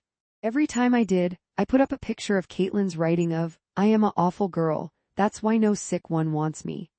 I couldn't read the words out loud without getting choked up, so I always had to get someone in the class to read it. I found it very helpful to talk about the case and Caitlin, in the hope that police officers would learn and gain something from it. I've added a lot of material to my presentation over the years. I'll discuss the Nicholas Cruz case later, and with the passage of time I can now get through it without getting choked up. Students regularly ask me how I cope mentally with cases like this. It takes time. After I retired in 2024, Caitlin's aunt posted a message to me on social media. "Hank had my niece's case Caitlin Sampson here in Parkdale, Toronto in 2008, she wrote. "Congratulations, Hank, and all the best in your next endeavors. You will always be remembered. Thank you, Hank." "Thanks, Pamela. I'll always remember too." Mark Ledang passed away in 2016 at the young age of 42. He had left Toronto for Northern Ontario, where he was from. Bernice Sampson made an unsuccessful run to be a school board trustee in 2016 and then passed away in 2024 at the age of 62. She had battled demons for her entire life, perhaps none as sobering as the death of Caitlin. Johnson wrote to me several times from jail. He wanted some of his belongings returned to him, and I arranged to release what I could to his sister, the same one who had been convicted of killing her own 22-month-old daughter back in 1993. Mark Ledang, Caitlin's father with Bernice Sampson, Caitlin's mother, both Johnson and Irving should have been paroled in 2023, but I never heard from them again. 10 NERIOVALDZ. I don't intend to recap every murder case I dealt with over the 8 years when I was either the major case manager or the primary homicide investigator. There are close to 80 of them, but I do want to write about those that either taught me great lessons or will stick with me for the rest of my life. The Nerio Valdez case was both. Nerio was only 17 years old when he was found in a hydro field in North Etobicoke on Sunday, August 2, 2009. He had been shot multiple times and his body had been lying in the field for several days. His killer was only 16 years old. They had been good friends, maybe even best friends in their early teens. That spring, I had spent most of my time prepping and running the preliminary inquiry for the Sampson case. I was able to get back on call for the summer, although the Sampson case was going to resume in the fall. I was on call with Detective John Biggerstaff when Nerio's body was found. It was the only case I ever investigated with John. At the time, we were stitching together call teams from whoever was available. John had been in homicide for about as long as I had. He was a very good investigator, and eventually went on to other investigative positions in the provincial government. Like me, he had a calm demeanor and didn't panic about anything. Nerio was an accomplished soccer player and well on his way to success in life. His family hadn't seen him since Thursday, July 30, and were absolutely devastated when they were notified of his murder. Over the next couple of years, as the case wound its way to a conclusion, I don't think I ever saw his mother without a tear in her eye. Nerio's fatal mistake was that he was caught up in a hallway robbery at his high school a year earlier. He had been subpoenaed to testify against one of his friends, and even though he wasn't overly cooperative in court, he was perceived as a rat by some people simply because he responded to the subpoena. The robbery matter had been resolved in court in April 2009. At first, we had no idea how Nerio had ended up in the hydro field, so we cast a wide net in our video canvas. It paid off. A local industrial business several hundred feet away from the murder scene had a video system that also recorded audio. Although the video didn't capture anything, we heard some yelling, and then the sound of gunshots shortly after 11 p.m. on the Thursday. That was a first for me, and the audio proved to be just as valuable to the case as any video footage would have been. Nerio still had bus tickets in his pocket, and we were able to establish how and when he got from his home in central Toronto to the area where he was murdered. His family members were able to provide a name, David, for the young man they believed Nerio had been with on Thursday night. We also had Nerio's phone, and we found an entry in the contact list for K9. The cellular subscriber was identified as David Jadjua. We found out through police occurrences that David Jadjua had gone to a local hospital on July 31 with a gunshot wound to his finger. All gunshot wounds have to be reported to the police by medical personnel. Uniform officers attended, and David told them that he had been shot in Scarborough, far away from the murder scene, and even farther away from the hospital. John and I had a couple of great young investigators helping us out from the pool of training constables assigned to homicide. Including these young, eager, and energetic minds in the investigation was going to pay huge dividends. All members of my teams were treated as equals, regardless of rank. It wasn't unusual in briefings for the spark of an idea to come from the most inexperienced minds. Any team that doesn't promote this approach is missing out on valuable opinions and opportunities. Meanwhile, a uniformed officer guarding the scene was approached by a witness who told us that a young person known as JK was bragging about killing Nerio. I refer to him as JK since he was a youth at the time of the murder, and I'm prohibited to identify him by name. We arranged to have the witness brought to the local division so I could interview him. He was nervous and wanted his information to remain confidential. I told him that if the suspect had confessed something to him, he was a compellable witness and I couldn't extend any confidentiality to him. I've seen this time and time again, police officers telling material witnesses that they can remain anonymous when they can't. At this point, witnesses usually clam up and don't want to talk anymore. It's a roll of the dice. Thankfully, this witness chose to continue to cooperate and gave a full statement. We now knew that Nerio had last been with David Jadua and that JK was bragging about killing him. David Jadua also had a gunshot wound to explain. JK lived with his family in an apartment complex close to the hydro field. We located and interviewed a couple of witnesses who could place Nerio in the building on Thursday before the murder. David Jadua lived just a few blocks away. "What do we do now?" asked John Biggerstaff. "Let's go speak with Jadua," I replied. At this point, he was somewhere between a person of interest and a suspect. We would have to caution him as a suspect, and if he still wanted to talk, great. If he didn't, nothing lost. This was an investigatory tactic I came to embrace more and more. I saw so many investigators circle and circle the evidence, looking and hoping for more and getting nowhere. I like to be aggressive and go after it. Momentum is critical to any investigation and a great feeling. The bad guys are always trying to stay one step ahead of you, but if you maintain your momentum and stay hot on their heels, they will inevitably slip up. "All right," said John with a shrug, "let's go." So we went and knocked on Jadua's door. His mother answered, perfect. Of course she would know about the gunshot wound. There was no way he was going to refuse to talk to us when his mother was there. As a matter of fact, David insisted on giving us a statement that night. We took him to 23 Division where he gave us a fully cautioned as a suspect and sworn statement. John had the gift of the gab and the interview was textbook. David started off with lies, placing himself in Scarborough when he got shot. When confronted with contradictory evidence, he changed his story and said he had been shot at Falstaff Avenue, which is about halfway between Scarborough and North Etobicoke. We just kept peeling back the layers. Eventually, he admitted that he was there when Nerio was shot and said that's when a stray round had hit his finger. He wouldn't identify anyone else who was there, but that was okay. We now had relevant material evidence from him, and we could piece the rest together. Most importantly, we had David Jadua on video, under oath, telling us his cell phone number. That was going to be huge. As we reviewed the video for JK's apartment building, we found a lone figure with a hood pulled up over his head, dark sunglasses, and a toque leaving the building by side entrance a couple of hours after the murder. Obviously, he knew there were cameras there, and had taken steps to hide his face. The only visible identifier was a necklace with a crucifix on it. On a hunch, I detailed one of our constable investigators to check taxi companies for any pickups in the area. Sure enough, there was a pickup around the corner from the apartment building shortly after the hooded figure had walked out. To this day, I remember taking that phone call from the constable. Smiling, I thought, "We've got you now." We tracked down the taxi driver, and he remembered the fare. He told us he had dropped him off at an apartment building a few miles away, near the corner of Jane Street and Lawrence. There he was, clear as day on video, coming into the front door of that building, still hooded up but obviously the same guy. Who lived in the apartment building at Jane and Lawrence? Another young person, SW. 2 days after our murder, SW was arrested with a gun, which turned out to be our murder weapon. It looked like JK had passed the gun on to SW. When we checked a divisional booking video from the last time JK had been arrested, there he was, wearing the necklace with the crucifix. The final piece was the text messages we retrieved from David Jadua's phone. 2 days after the murder, JK's sister started texting David, asking him what had happened. He texted her that her brother had shot Nerio. He then guided her to where Nerio's body was, and she went to look at him. We arrested Jadua and JK and charged them both with first-degree murder. After a preliminary inquiry, Jadua pleaded guilty to manslaughter and JK pleaded guilty to first-degree murder, which is highly unusual. After starting with absolutely nothing, we built a strong case around the video footage and text messages. The case was so strong that the two accused had no options left. What a horrible waste of 3 young lives.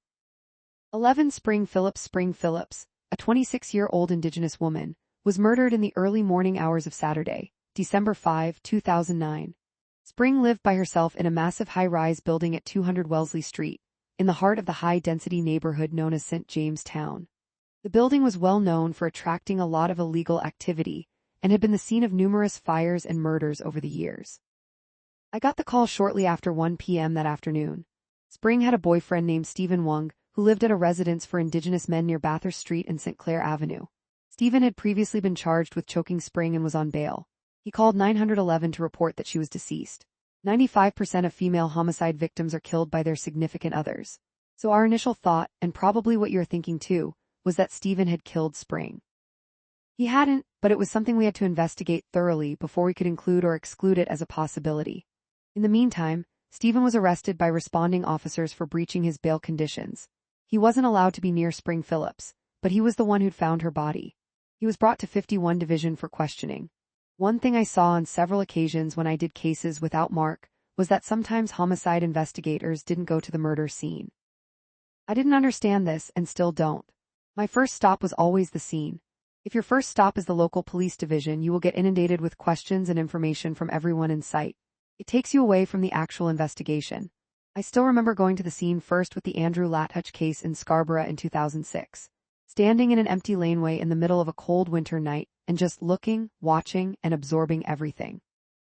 If you go to the scene, you will be able to best understand what has happened. I've got great information from some responding officers, but others I've sent away to amend their notes because they are so lacking in detail. At the end of the day, I'd rather see for myself than rely on someone else's impressions. I have a good friend who is a great homicide investigator for the OPP. Sometimes it takes days for the force to be able to respond to a murder in a remote area of the province. But still, what's his first stop? Always the scene. Police headquarters where the homicide squad is based is in downtown Toronto. It's almost 40 kilometers to 43 Division in Scarborough, the most distant division. What's the first stop? Always the scene.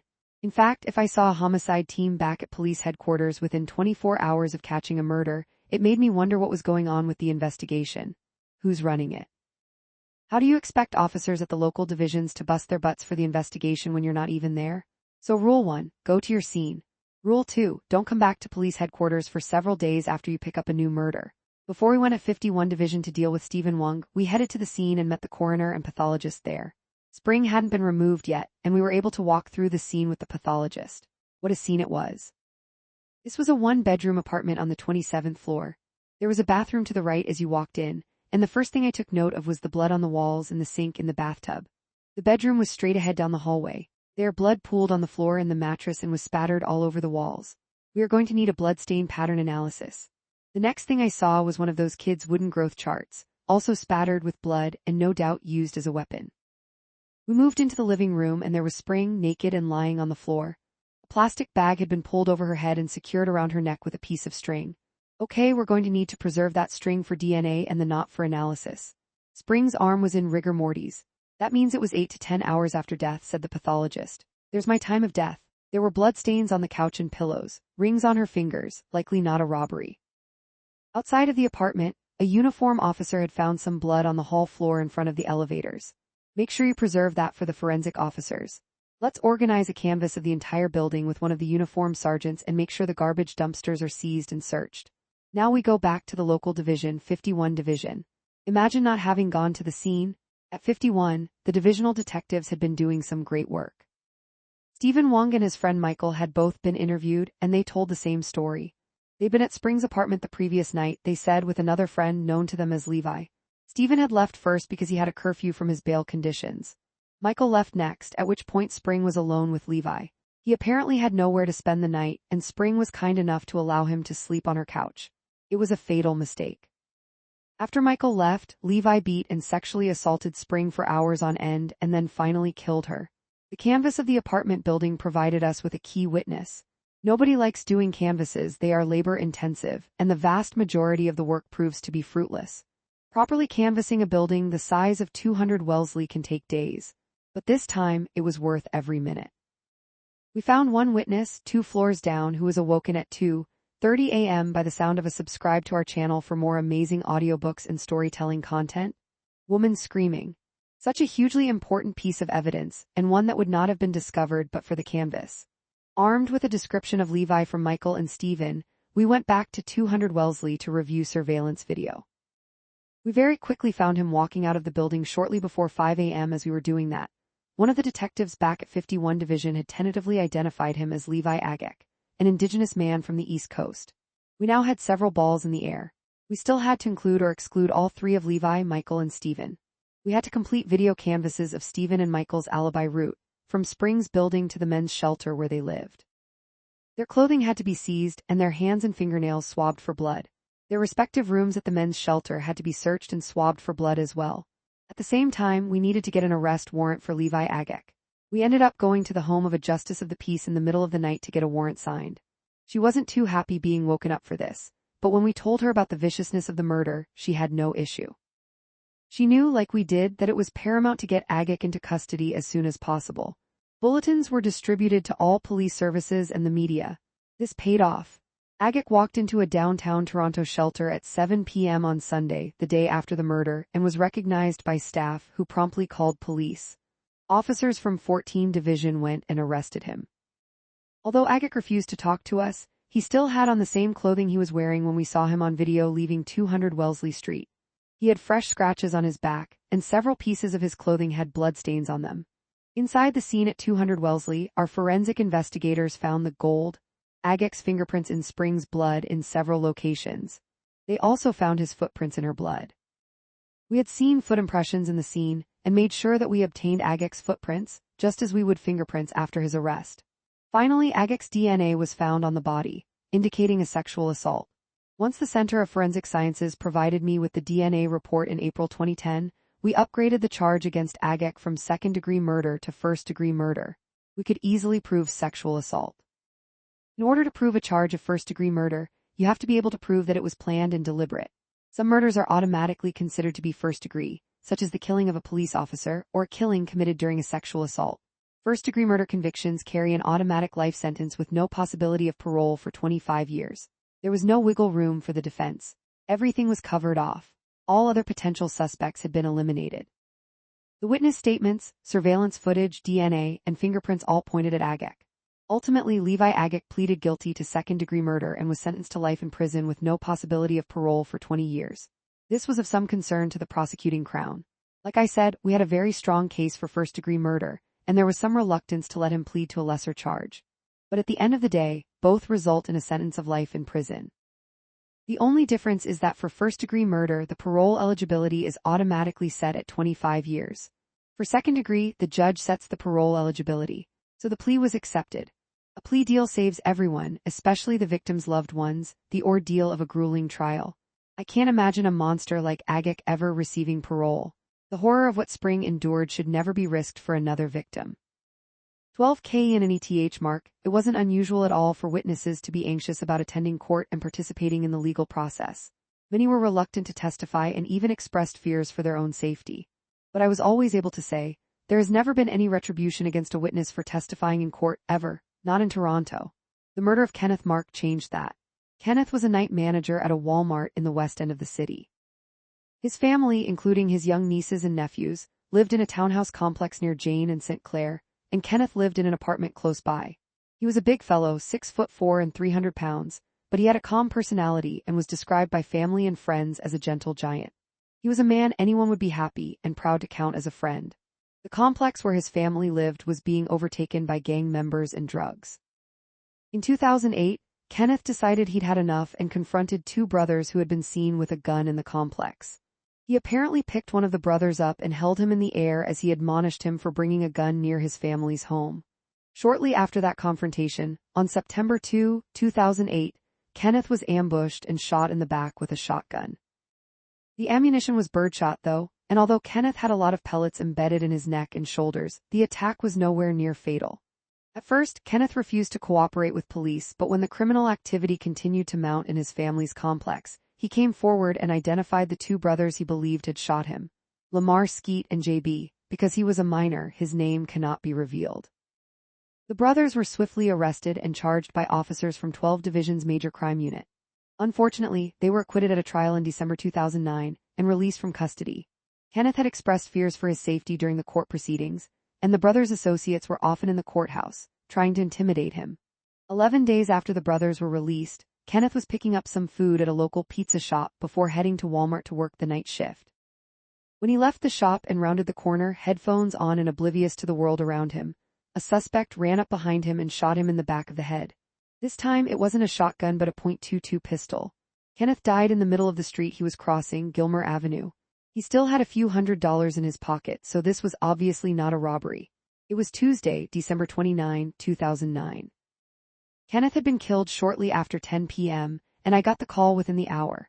When I learned of the earlier shooting, I knew that our first priority was to place at least one of the brothers in the vicinity of the murder. I thought the apparent motive was so strong that all it would take to develop reasonable grounds was to put one or both brothers at the scene. We worked through the night, interviewing witnesses and speaking with Kenneth's family. At 7:30 a.m., Constable Amy Davey from 12 Division, the officer who had investigated Kenneth's earlier shooting, appeared at 11 Division where we were working from. She was devastated, and I'll never forget her looking at me with tears in her eyes and saying, "I really liked Kenneth. He was always Kenneth, never Ken." With her experience on the previous case and her great street knowledge of the gang members in Kenneth's neighborhood, Amy would prove to be invaluable to our murder investigation. Even a defense lawyer who had previously represented the two brothers called her that morning to say that he hoped they hadn't been involved. I think that really spoke to how highly regarded Kenneth was. Fortunately, one of the businesses next to the pizza shop had a surveillance system that captured a person we believed to be a lookout for the murder. He was a hooded male with very distinctive patent leather, shiny basketball shoes. Across the street, a laundromat also had a video surveillance system, and this one captured a suspect whom we believed to be the shooter. He was waiting in a laneway beside the laundromat, and as Kenneth exited the pizza shop, he ran across the street towards the area where Kenneth was shot. Although the video didn't capture the actual shooting, it all lined up. An eyewitness, although unable to identify the two suspects, did tell us what roles they played in the ambush. By the afternoon, we had a surveillance team on the last known address of Lamar Skeet and J.B. We were working around the clock and had complete cooperation from officers at 11 and 12 divisions and the surveillance teams. Everybody was eager to get this case solved. 2 days after the murder, on New Year's Eve, we hit the brothers' residence with a search warrant. Both were home with their mother and sat quietly at the kitchen table as we conducted the search. 2 key pieces of evidence were recovered: a cell phone and clothing that was consistent with that worn by the shooter captured on the laundromat video. We didn't know it yet, but the Center of Forensic Sciences would find gunshot residue inside one of the pockets of a jacket we recovered, indicating that a firearm had either been discharged near the pocket or placed in the pocket after being fired. I used to use abbreviations in my notebook: GSR for gunshot residue, GSW for gunshot wound. When we were in court on this case, I was asked by one of the defense lawyers, "What does GSW mean, gunshot residue?" With a straight face, I replied, "Only if you're Elmer Fudd." That got a few chuckles. We left the brothers at home once the search was completed.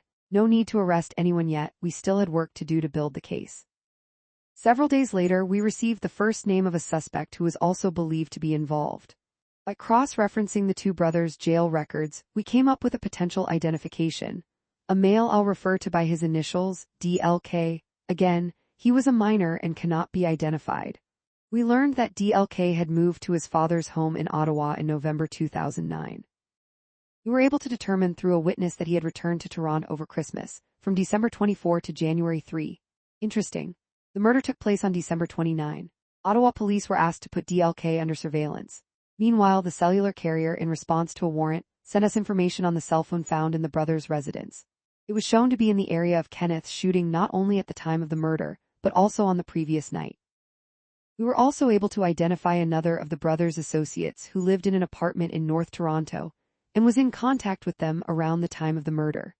On January 7, my partner and I decided to go to Ottawa to execute a search warrant on DLK's residence, while other members of our team were simultaneously executing a search warrant on the apartment in North Toronto. We didn't want either of the targets to tip off the other, so the searches needed to happen at the same time. We drove up to Ottawa, about a 4-hour drive, and got there in the early afternoon. Ottawa police were conducting surveillance on DLK, and we just needed to wait until he got home. Our search warrant applications were signed shortly after 3 p.m. and we were ready to go. Having worked for almost 2 weeks straight, We were completely worn out and eager to get this done. Just our luck, DLK didn't get home until after 11 p.m. Despite our exhaustion, we simultaneously executed both of the search warrants just before midnight. We thought that things would go just as they had at the brothers' house. DLK would refuse to talk and we'd look for clothing, cell phones, and a gun. Once the search was complete, we planned to head back to Toronto. Unfortunately, or maybe fortunately, depending on how you look at it, we found a firearm in the residence. This meant that we had to arrest DLK for possession, even though we didn't think it was our murder weapon. We took him to Ottawa Police Headquarters, and by the time we were done processing him, it was 5:30 a.m. Now we needed to get back to Toronto. The first portion of the drive, along Veterans Highway 416 from Ottawa to the 401, takes about an hour. My partner fell asleep right away in the passenger seat, and I was supposed to wake him in a couple of hours to switch. I have no idea how we made it to the 401 in one piece. I've never had so many head nods while driving. At one point I snapped my head up and found that I was stopped in the middle of the highway at a 45-degree angle. Better roll down the windows and hope that the freezing cold would keep me awake. It did. As soon as we got to the 401, I pulled over, thinking that we could both sleep. But my partner woke up and took over the driving for the rest of the way. It turned out that the associate who lived in the apartment in North Toronto was DLK's cousin, and DLK had stayed at the apartment while he was in Toronto over Christmas. We found him on the building's surveillance video. It was a good thing we did those search warrants at the same time because it was the cousin's cell phone that led us to our next suspect, SM, yet another minor. The cell phone records told a compelling story. They showed that the older brother Lamar was in the area of the murder on the night in question, and so was SM. Not only that, but right after the murder, SM's phone traveled up to the area of the apartment building where DLK's cousin lived. SM was a habitual car thief, and we believed that his role was to obtain the getaway car.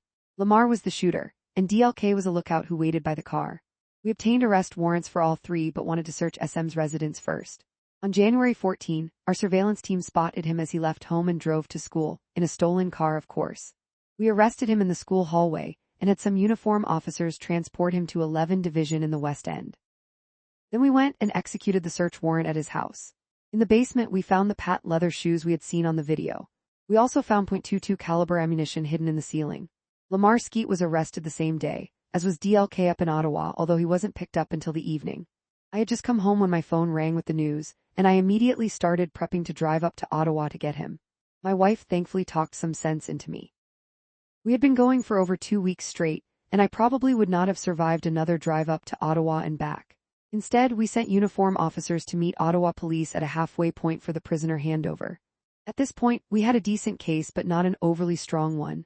The best piece of evidence was yet to come. On January 20, we identified another of Skeet's associates, a young man I'll call By. He had been in regular contact with Skeet in the days preceding the murder. Of course, we had Skeet's phone in our custody within 2 days of the murder, but on January 6, By's phone began having regular contact with Skeet's phone.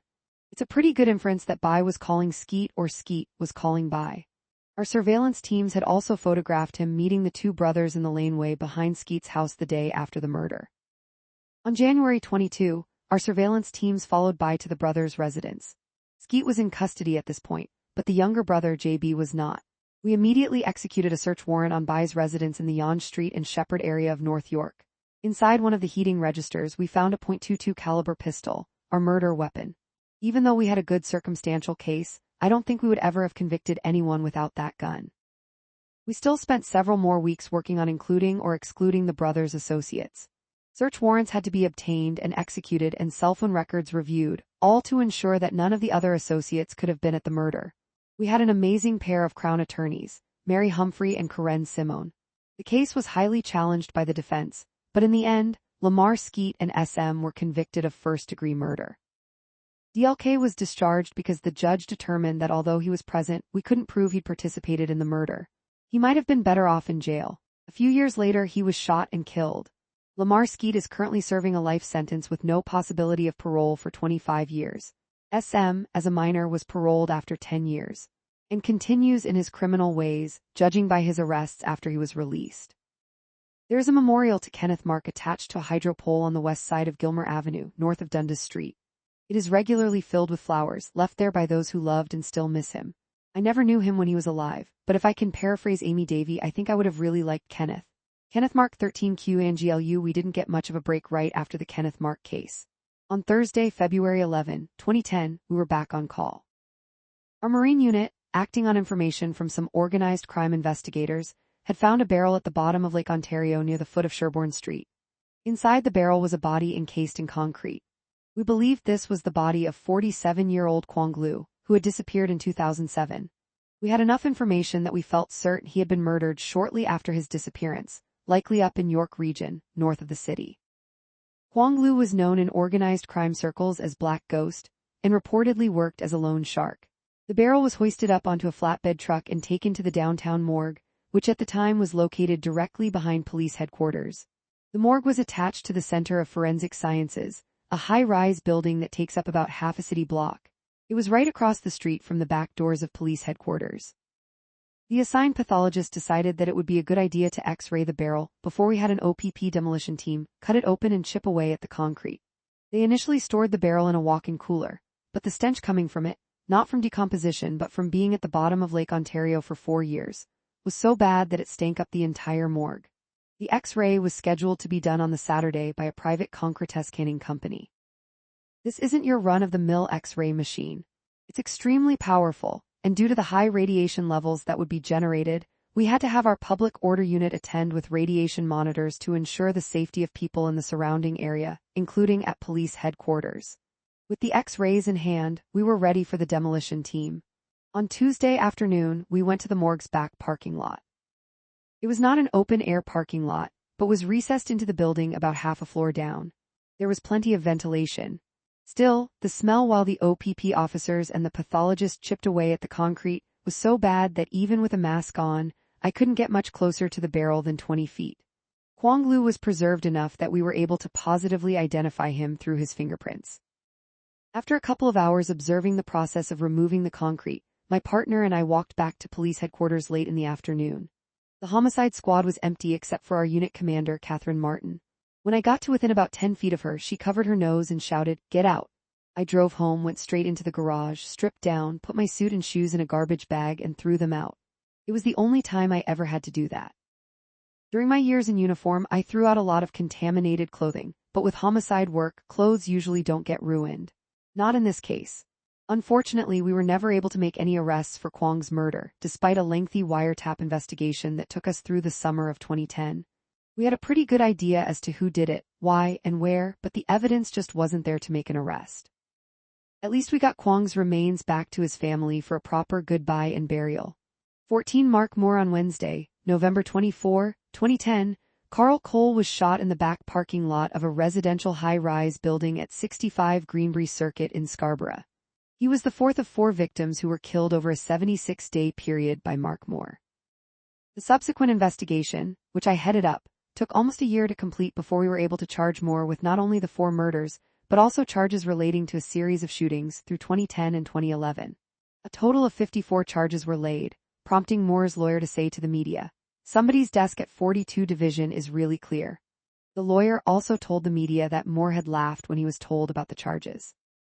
The implication was that we had simply taken a bunch of open cases and put them all on Moore. But we could, and would, prove every single one of those charges.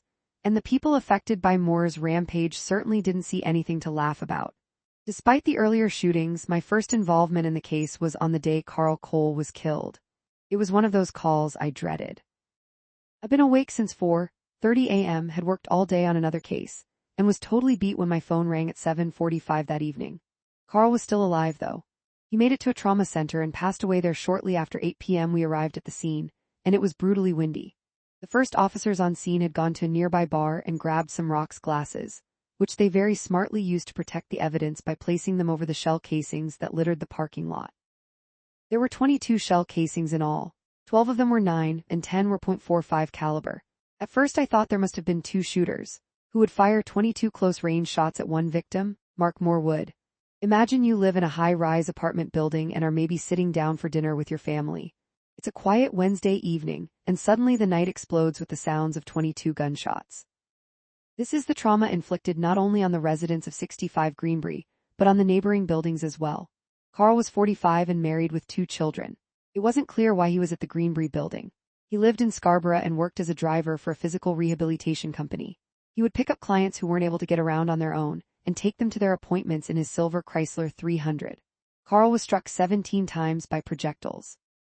The pathologist was a little bit stumped at first because none of the gunshot wounds he found during his exterior exam of Carl's body appeared to be fatal. It turned out that the shot that killed him entered his left ear and was nearly impossible to see without an interior examination. There weren't a lot of cameras in the area, but we had a couple of young uniform officers canvass and retain any footage that was available. They initially came back to me and let me know that there were no cameras in the parking lot. I had to sit them down and tell them to think a little bit outside of the box. Look for access and egress points, look for footage before and after the murder. Off they went to try again, and thankfully they were able to find several cameras in the surrounding area and preserve the footage. Carl's phone also took a bullet and didn't survive the shooting, but we were able to get the number for it from his family. That allowed us to get only the billing records from the cellular company, which do not contain details such as tower locations for a phone. A warrant is required to get detailed records. Unfortunately, we couldn't get his text communications from the phone. We tried for a long time to reconstruct the phone and extract the information from it, but the damage was too severe. The assailant fled the scene in Carl's Chrysler 300 and dumped it a couple of blocks away from what we later realized was Moore's residence. I put a description of the missing car out to the media on Thursday afternoon, and within several hours, thanks to a tip from a resident who saw it on the news, we had recovered the vehicle on a residential street a few kilometers away from the scene. Carl Cole's bullet-damaged cell phone at this point, we had very little to go on. A complete forensic examination of the car proved to be fruitless. I had high hopes that we would be able to extract DNA from Carl's obus-form cushion, which was still there when the car was recovered, but it didn't pan out. Carl's daughter told us that she had last spoken with her father a couple of hours before he was killed, and that she'd noticed he seemed upset about something. We spent weeks trying to include or exclude everyone Carl could have had a dispute with, from disgruntled clients to members of his own family. We had to collect sworn videotape statements and DNA swabs from everyone, and it was a lot of work to try to find something to go on. It wasn't until almost 3 months later, on February 7, 2011, that we received the analysis of Carl's phone records.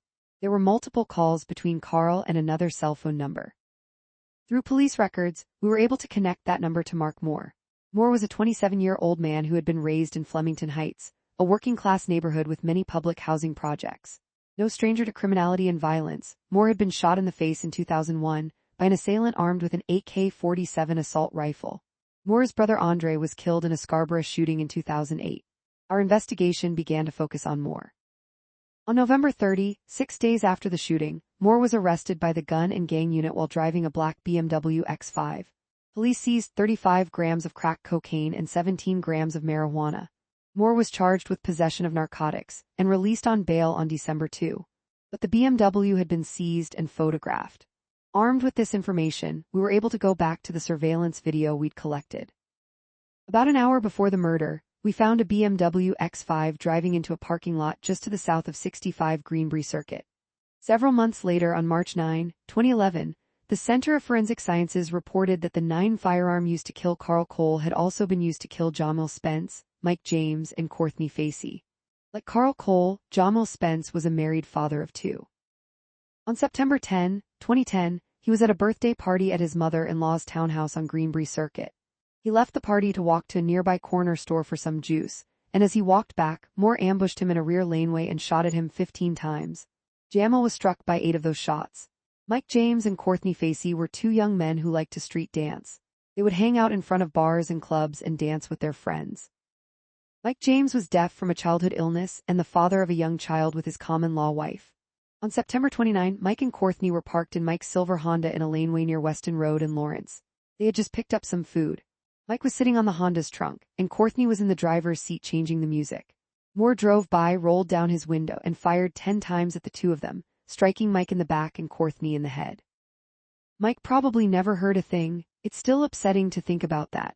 He died a few hours later at the hospital. Courtney died at the scene.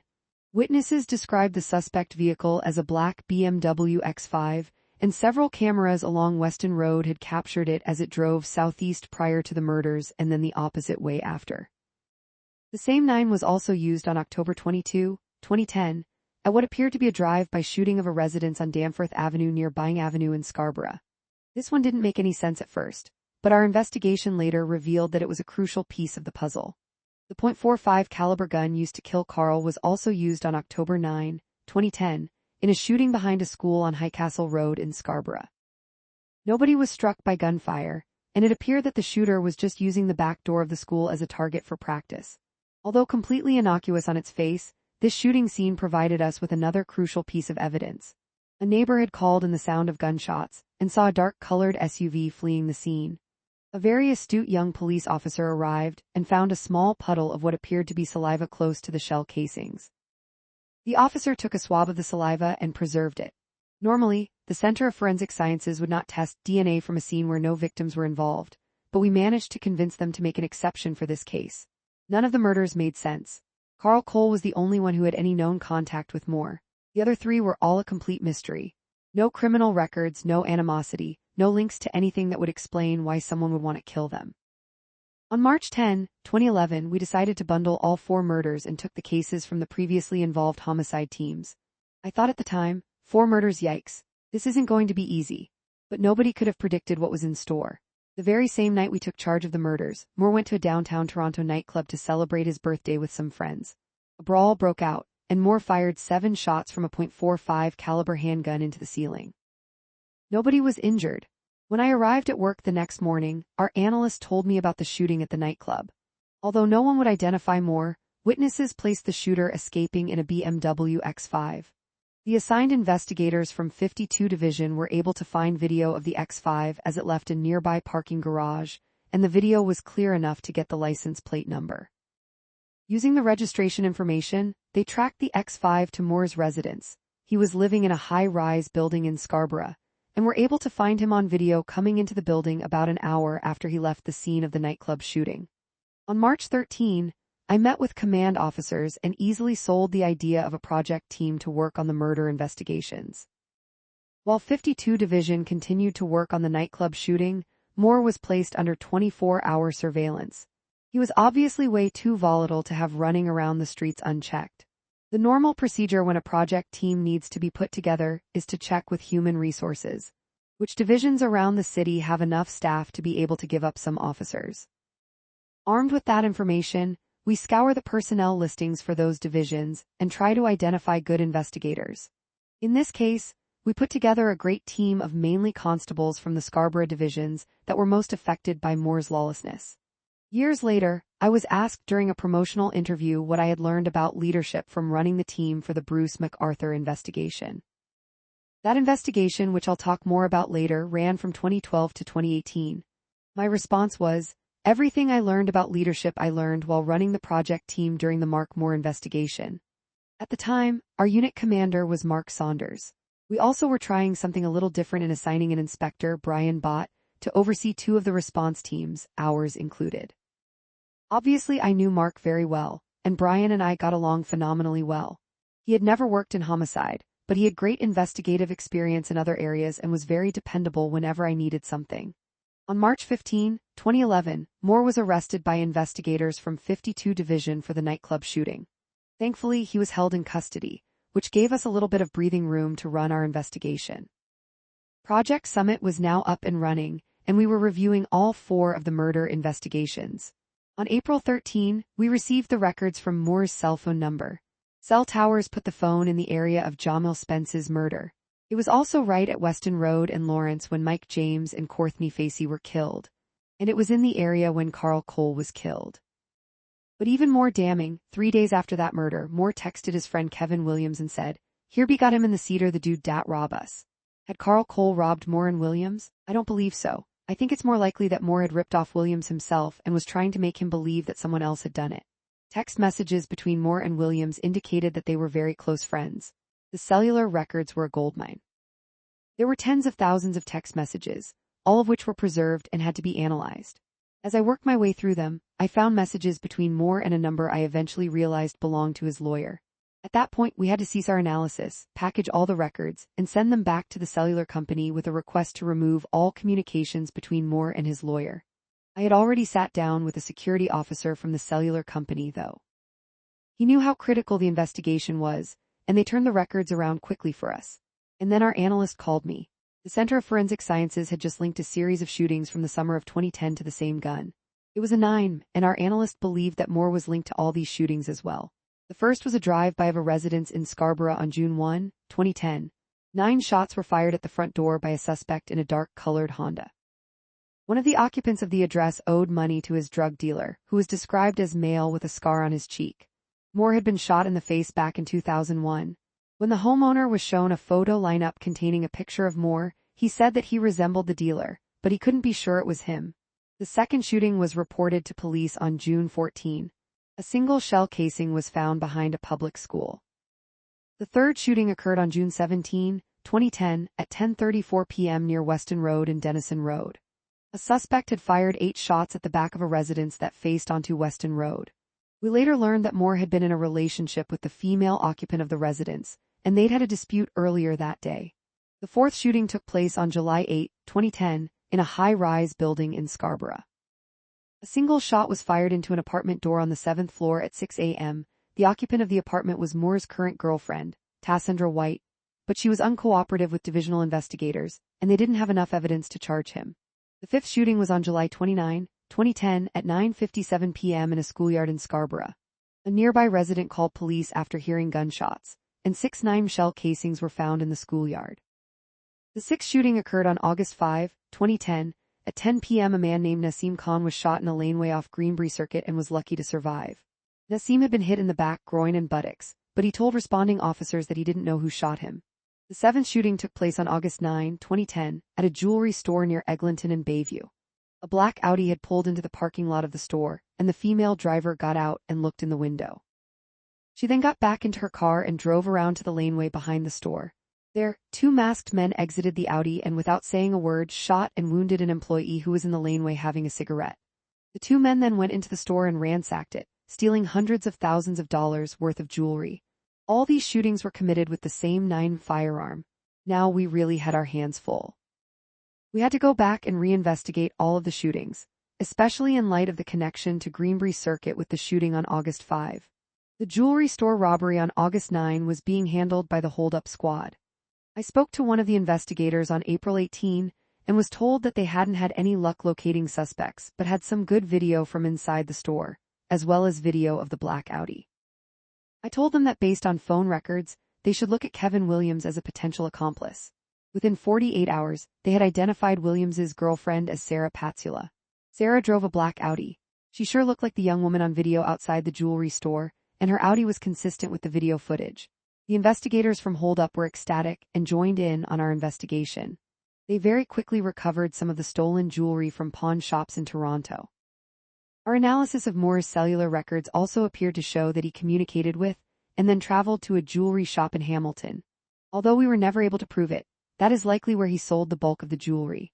As fruitful as the first couple of sets of cellular records were, every analysis led to more and more phones we needed to access.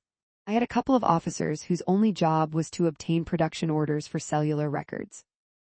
The second batch I requested as a result of the initial analysis contained 16 more cellular numbers. Associates, witnesses, victims, everything had to be obtained. Even the scientists at the Center of Forensic Sciences were getting amped up about the case. They quickly linked the .45 caliber casings at the nightclub shooting to the Carl Cole murder and the Highcastle school shooting. On April 28, we held our first briefing with our newly assembled team of investigators at our off-site location in North Toronto. I had to rely on divisional investigators because the homicide squad has to keep running and can't afford to give up officers to large wiretap projects. I was lucky to have a great group. My senior detective was Timothy Johnstone, a divisional detective from Scarborough who was close to retirement. Tim had more dedication, knowledge, and energy than I ever expected anyone to have at that stage in his career. He would have been a great addition to the homicide squad, but he was quite content to return to his division at the end of the project.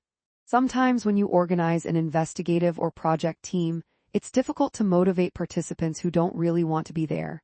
Not in this case. Our goal was to reinvestigate every occurrence and put ourselves in a position to obtain a wiretaps authorization. Everybody was on board with that goal. As I explained earlier, in Canada wiretaps can be obtained only if the investigators have exhausted all other traditional means of gathering information. Listening to someone's conversations is a huge breach of their privacy, and the courts don't make the decision lightly. Every single detail on every occurrence and all related investigations have to be reported to the issuing judge. Despite what you see on TV, the actual affidavit is hundreds of pages long, and the only job our affidavit writers had was to get that document typed and ready to go. This one took over 3 months to complete. As our investigative team added the details I gave them, I would get daily briefings on investigative updates, and then the updates would go to the writing team to be included in the affidavit. We discovered that Nassim, the victim of the shooting on Greenbury Circuit on August 5, had been involved in a fight earlier that day on Gilder Avenue. One of Nassim's friends had beaten up Moore's younger brother. After the fight, the group returned to Greenbury, where Moore found them and shot at them. Still, Nassim wouldn't cooperate with the investigation. He came within millimeters of losing his life, but claimed he was drunk when it happened and didn't remember a thing. At the same time, we were able to figure out that the likely target of the October 22 drive-by shooting on Danforth Avenue was a prostitute Moore was pimping named Andrea. Andrea and Moore had a dispute over money, and Moore had threatened to shoot up her house, and that's exactly what happened. Fearing for her safety, Andrea fled to New York City afterwards. We had no way of getting hold of her, so we started monitoring her social media accounts to try to nail down some contact information. On June 21, the officer monitoring the social media, Jason Bartlett, briefed me. He said it looked like Andrea's cousin was planning to take a bus down to New York City to visit her. I sent Jason to the Toronto bus terminal to provide them with a picture of the cousin. If she arrived to purchase a ticket, I wanted Jason and his partner Sanjay Sharma to be on the same bus. So they needed to pre-purchase tickets and be ready to go at the drop of a dime. Incredibly, my request for funds to pay for a hotel room in New York City was turned down. The officers were expected to take a bus to New York, interview the witness, and then hop right back on another bus to come back to Toronto. That became the plan. The idea was simply to approach Andrea and try to interview her when she showed up at the Port Authority bus terminal to meet her cousin. Easy, right? Instead, it just became a comedy of errors, but a great lesson in management. These weren't experienced undercover officers. Whatever you do, I cautioned, don't sit anywhere near the cousin on the bus. You'll likely spook her. On June 23, the cousin showed up at the bus terminal and got onto the 10 p.m. bus to New York City. Sanjay called me at 9:41 p.m. to let me know, and I wished him good luck. Jason and Sanjay missed the bus, so they decided to drive their police vehicle to Buffalo and catch the bus when it stopped there. The only problem was that we're not allowed to conduct police business in the U.S. without prior authorization, so they were denied entry at the border. I made some calls to our Department of Homeland Security friends and managed to get them waved through, promising that they weren't armed and were simply trying to locate a victim. So they got on the bus in Buffalo. But there was only one vacant seat, right beside the cousin. Sanjay sat there and Jason sat in the stairwell at the front. Thankfully, they didn't spook the cousin. She even fell asleep on Sanjay's shoulder along the way. The bus then broke down outside of Albany and they had to wait for a second bus. They finally got to New York City at noon the next day. In the one piece of good luck, Andrea was there and was willing to be interviewed. They used a room in the Port Authority offices and recorded the interview on a DVD. It was a great interview, and Andrea spoke very candidly about Moore and his threats to shoot up her house. It was valuable evidence that would directly link Moore to the 9 used in all 4 murders. People may not remember this, but when you recorded something on a DVD, you had to finalize the disc or it wouldn't be playable on any other DVD player. They forgot to finalize the disc. When they got back to Toronto, I asked them to prepare a transcript of the interview. They were too embarrassed to admit that they hadn't finalized the disc, so they kept coming up with different excuses. In the meantime, they went to a tech store and paid to have the DVD finalized. It didn't work. Then they went to a local electronics store to try to find the same make of DVD player so they could finalize the disc that way. It didn't work. Finally, about a month after the interview, they sheepishly came clean. Okay, I said, how about you courier the disc to the Port Authority and have them finalize it and send it back? That's a good idea. We had the disc back within a week. On August 4, 2011, our wiretaps authorization was granted, and we went live. Moore was still in custody for the nightclub shooting, and the day the wiretaps went live, Williams was arrested in a downtown Toronto division after he was pulled over by police and lied about his name. He was charged with obstructing police and failing to comply with bail conditions and was held in custody. This actually presented a problem. When applying for authorization to listen to someone's private communications, the affiant has to provide the telephone numbers and addresses of the target to the issuing justice. Now that Williams was in custody, we needed to go back to the justice and name the jail and associated numbers he could potentially use, including pay phones on the inmate range and visitors' phones. We had 15 people that we wanted to actively listen to, including suspects, victims, and associates. The case against Moore was coming together nicely, but to me, the main thrust of the wiretap was to get the uncooperative victim of the August 5 shooting, Nassim, to talk about it and name Moore as the shooter. We had learned third-hand that Nassim knew exactly who'd shot him. He just didn't want to tell us. We had 60 days to get him to talk about it. In the meantime, the problem with listening to a group of people involved in constant criminal activity is that you have to react to any potential public safety threats. Something could happen on the first day that a wiretap goes active. Hypothetically, if a gang member says he's going to shoot someone, you can't just let that happen. But if you intervene, you risk exposing the existence of the wiretap itself. On August 11, less than a week after we had gone live with our wiretaps, we faced exactly this scenario when Moore's girlfriend, Tassandra White, facilitated a three-way call for herself, Moore, and Moore's mother, Hyacinth. White had gone to Hyacinth's apartment building to check on Moore's Honda, which was parked in the underground lot. She said she had retrieved 3 items from the car: a chain, a stereo screen, and this next thing. Thing is common lingo for a firearm, so now we had to act on the information in that call. We passed the information on to our gun and gang unit, and they obtained a warrant to search Hyacinth's apartment for the thing. The search proved fruitless, but now Moore knew that something was up. It would have been so easy just to let it go in order to preserve the wire, but these are the kinds of situations that can crop up whenever these gang wires are run. Hyacinth, in the meantime, called a local newspaper and told them that the police had raided her apartment and left a shotgun on her young son's bed. A very interesting story, which of course the newspaper jumped on. A reporter showed up to see the shotgun. Of course there was no shotgun. Hyacinth told the reporter that the police came and retrieved it after she had called the newspaper. She still made the papers, though, complete with a photograph of herself sitting in her living room with her 16-year-old son, talking about the shotgun that was or wasn't left behind. Mark himself made no bones about believing that the police were listening to his phone calls, and he would caution people not to say anything. Fortunately for us, in numerous phone calls, he and his associates didn't follow that advice. We were listening to a gun dealer who supplied Moore with firearms and ammunition. He was a handful. Day and night, I would get calls from investigators who were monitoring the calls live. Customers would be calling the dealer at all hours because they wanted a gun to shoot someone with, and even if he didn't have a gun to sell them, we had to react and try to prevent a shooting from happening anyway. One night in August, the dealer revealed that he was planning to sell a gun to a buyer in the West End of Toronto. Our surveillance teams couldn't get there fast enough, and the transaction was completed at 1 a.m. I had to work all night and then brief our staff superintendent, Jeff McGuire, in the morning. He was livid, and rightfully so. There's no way the transaction should have been allowed to go through. We were supposed to have immediate support and coverage from other investigative units when these scenarios arose. Because that didn't happen, our gun and gang unit had to work around the clock for the next couple of days to track down that gun and secure it. Most gang-related wiretap projects take the better part of a year to put together and run. They are very successful and can dismantle specific street gangs very effectively. But listening to Moore and his associates was proving to be almost as rewarding. We were juggling the murder investigations along with other shootings. In addition, we had involvement from the hold-up squad, the drug squad, the gun and gang task force, and the financial crimes squad asset forfeiture. Murders, shootings, drug dealing, firearms trafficking, prostitution, we were swamped with it all. It was non-stop. We had to react to and follow up on everything, even when someone who wasn't our target got caught on the wiretap saying they were going to do or had just done something illegal. On August 24, we intercepted a call from one of Nassim Khan's associates. We hadn't been able to identify him, but believed he knew exactly who shot Nassim and why. Now the tap revealed that he had been involved in an armed robbery in Peel region and was being chased on foot by uniform officers through a park. He climbed a tree and called one of his friends, asking her to come pick him up. I called police in Peel and asked if they had an armed robbery investigation in progress.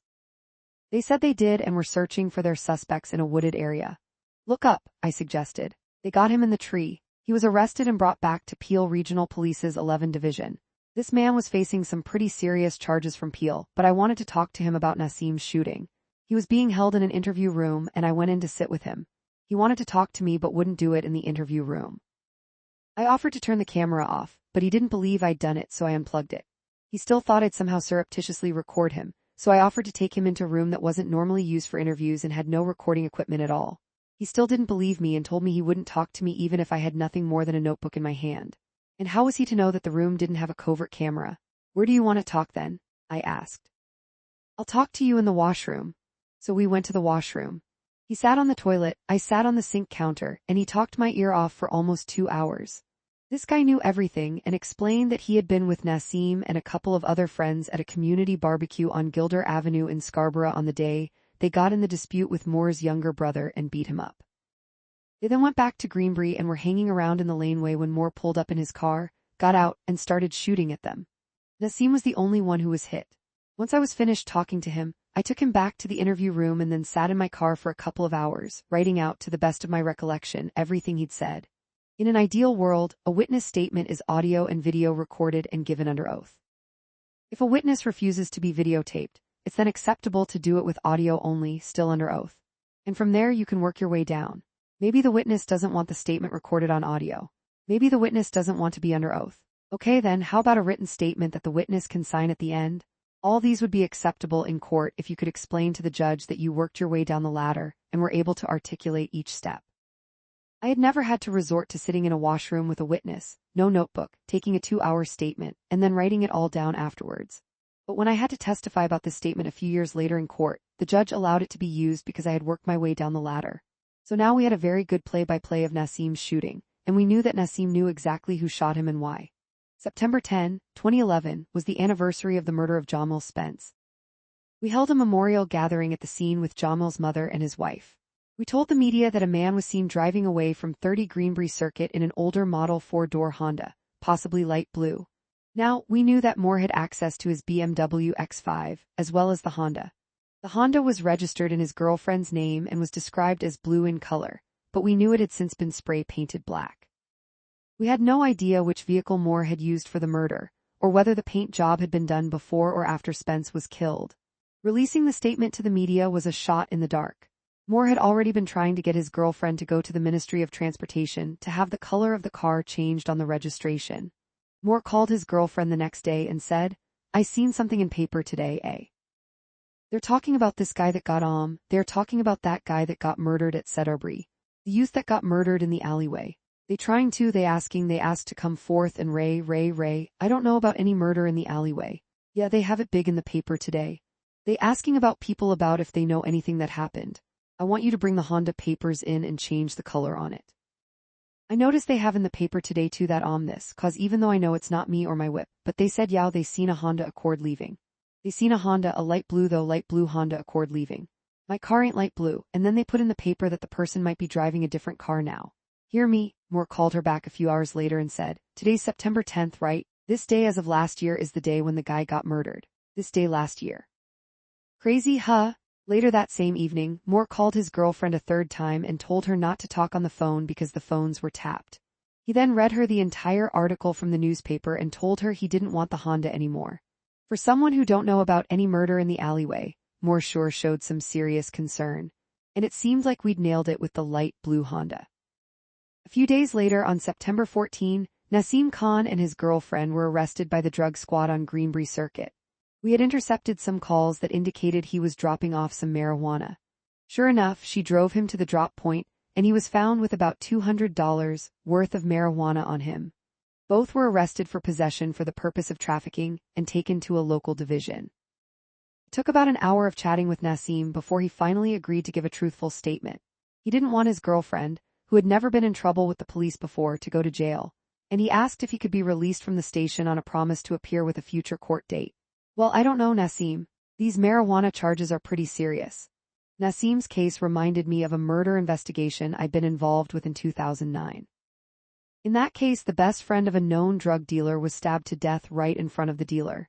He knew exactly who had killed his best friend, but he wouldn't cooperate with us. About a year after the murder, he got arrested on some pretty serious drug trafficking charges, and I went to see him in jail. I offered to make the charges he was facing go away, but he still wouldn't talk to me. He thought he was going to do 4 to 5 years of federal prison time, and found that preferable to ruining his street cred. Nassim wasn't quite as hardcore, and since his girlfriend likely would never have been charged and he was going to be released on a promise to appear anyway, I was more than happy to agree to his conditions. He was also very aware that Moore could potentially be released from jail in the next few days, and he was still scared of him. He finally gave me a statement, although I had to put a lens cap over the camera, and admitted that Moore was the one who'd shot him. He also confirmed that at the time, Moore was driving his blue Honda. That statement was the whole reason for the entire wiretap. Everything else was going to be gravy. September 29, 2011 was the anniversary of the Mike James and Courtney Facey murders. Once again, we held a memorial gathering at the scene and told the media that we believed the shooter was driving a black BMW X5 with silver running boards, 5-spoke rims, a roof rack, and a sunroof. We also said there were at least 2 people in the car.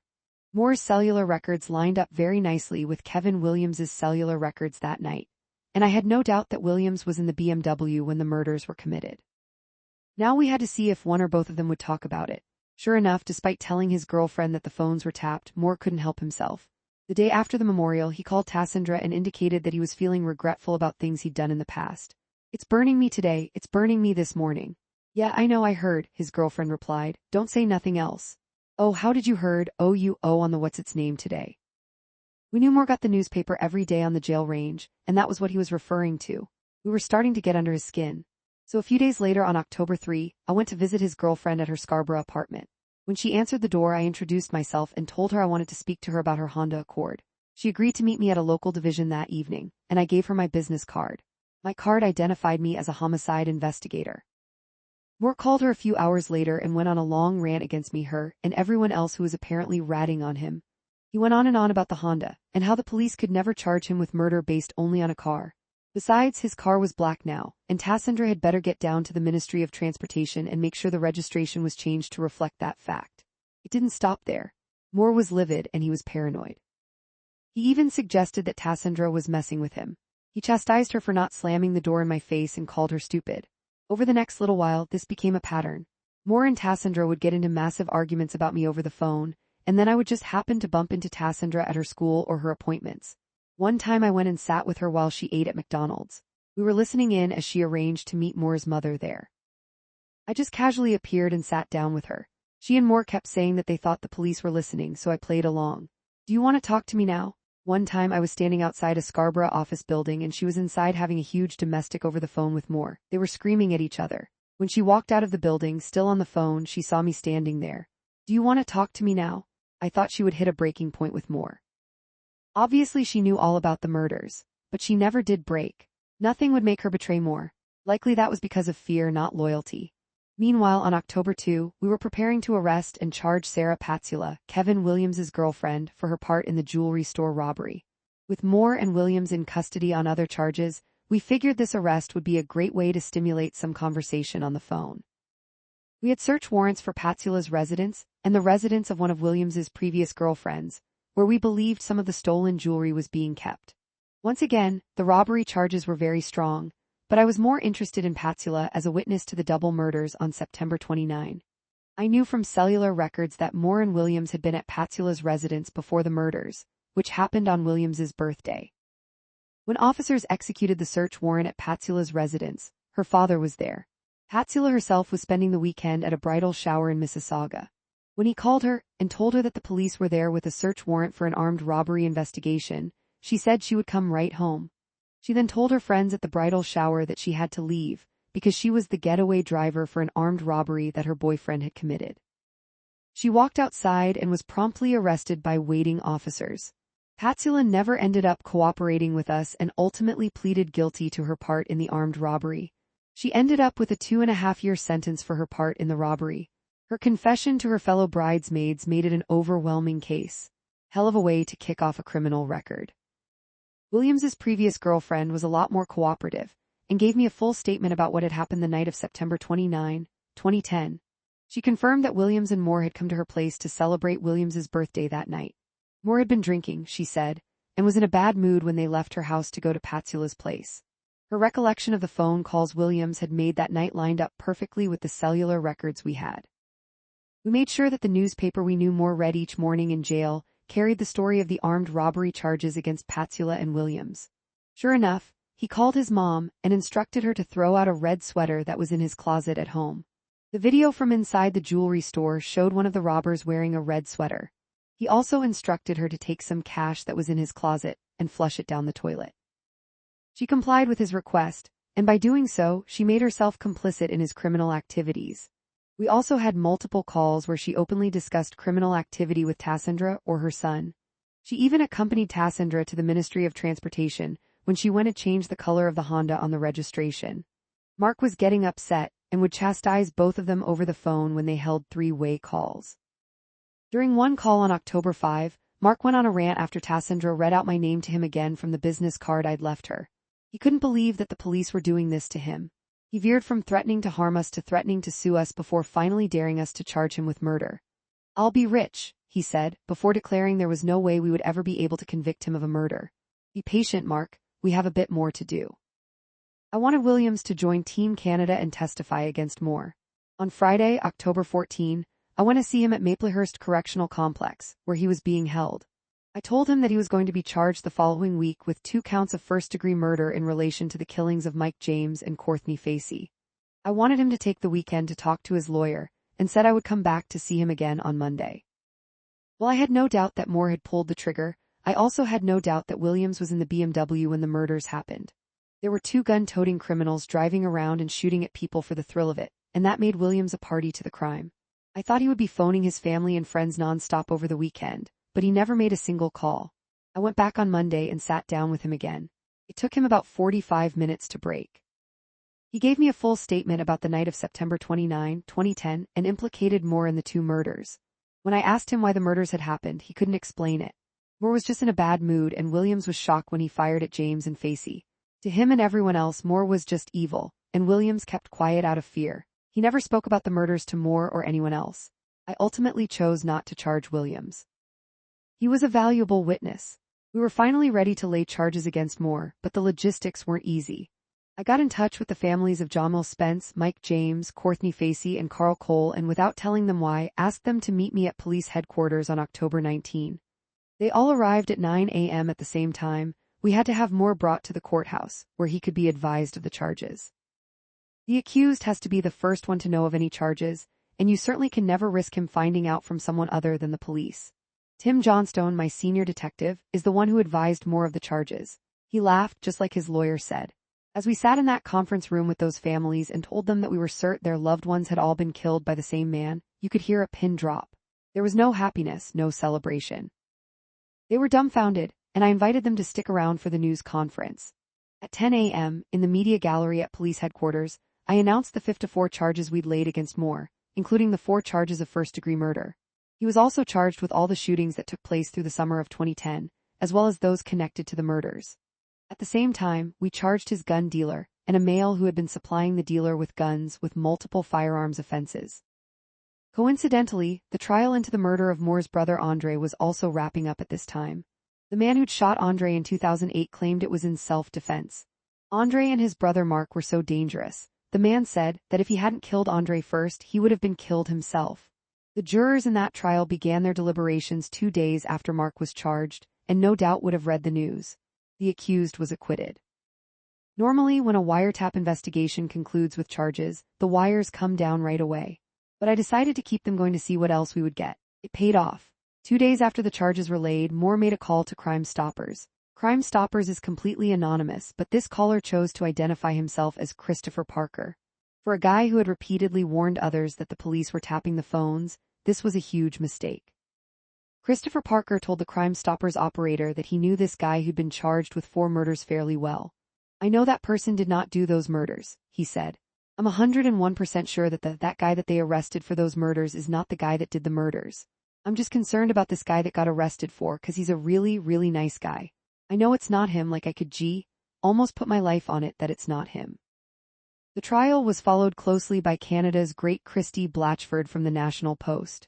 She had a real knack for recognizing the key evidentiary points and distilling them into succinct columns in the newspaper, always accurately capturing the emotions.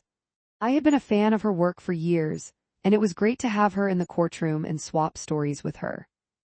As she so eloquently noted during the trial, what kind of a world is it where, when you phone up Crime Stoppers to vouch for yourself, you can only almost put your life on it? On October 26, we executed a search warrant at Hyacinth Moore's apartment and arrested her. While we were there, Mark tried to call his mom. I picked up the phone, expecting to have a strip torn off me. After all, he knew exactly who I was from the business card I'd given his girlfriend, and he had essentially threatened me in previous calls. But when I told him that his mother was being arrested, He was very calm and just said he was going to call his lawyer.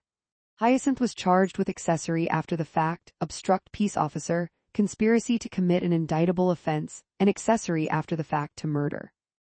In a later phone call to another of her sons, Hyacinth said, "Anything Mark tell you to do, don't do it, eh? Because that's why I'm in jail, eh? Because he call my phone and tell me to do shit and they hear him tell me those things, that's why they came and arrest me. So if Mark call the phone and asks you to do anything, don't fucking do it." Good advice. On November 10, we arrested Tassandra White. She was charged with obstruct peace officer, 2 counts of conspiracy to commit an indictable offense, accessory after the fact to murder, and threatening death. Our wiretap was terminated on November 14. One of the most bizarre bail hearings I'd ever been involved in was the one for Hyacinth Moore. It took place at Superior Court on November 21. The entire Moore case had been assigned to 2 Crown attorneys from the Scarborough Courthouse, Sean Hickey and Kim Modell. They were without a doubt 2 of the finest prosecutors I'd ever dealt with, and this case would show it. Kim ran the bail hearing for Hyacinth. Hyacinth testified first and then produced a surety, which is a person who promises to supervise an accused if they're released on bail. The surety was terrible and Kim easily discredited her. She was very wishy-washy on what she would do if Hyacinth breached any of her bail conditions. It's not a hard answer, call the police and report her. But the surety was all over the place with her answers. At the end of the hearing, the Crown and defense lawyers submitted their arguments. It was obvious that the judge wanted to release Hyacinth on bail, but there was no way she could release her to that surety. But a second woman had been present in court all day, sitting in the gallery with the surety and showing support for Hyacinth. So the judge invited her into the witness box to be examined as a potential surety. She was perfect. Never been in trouble, had gone through some terrible personal hardships but had managed to keep it all together.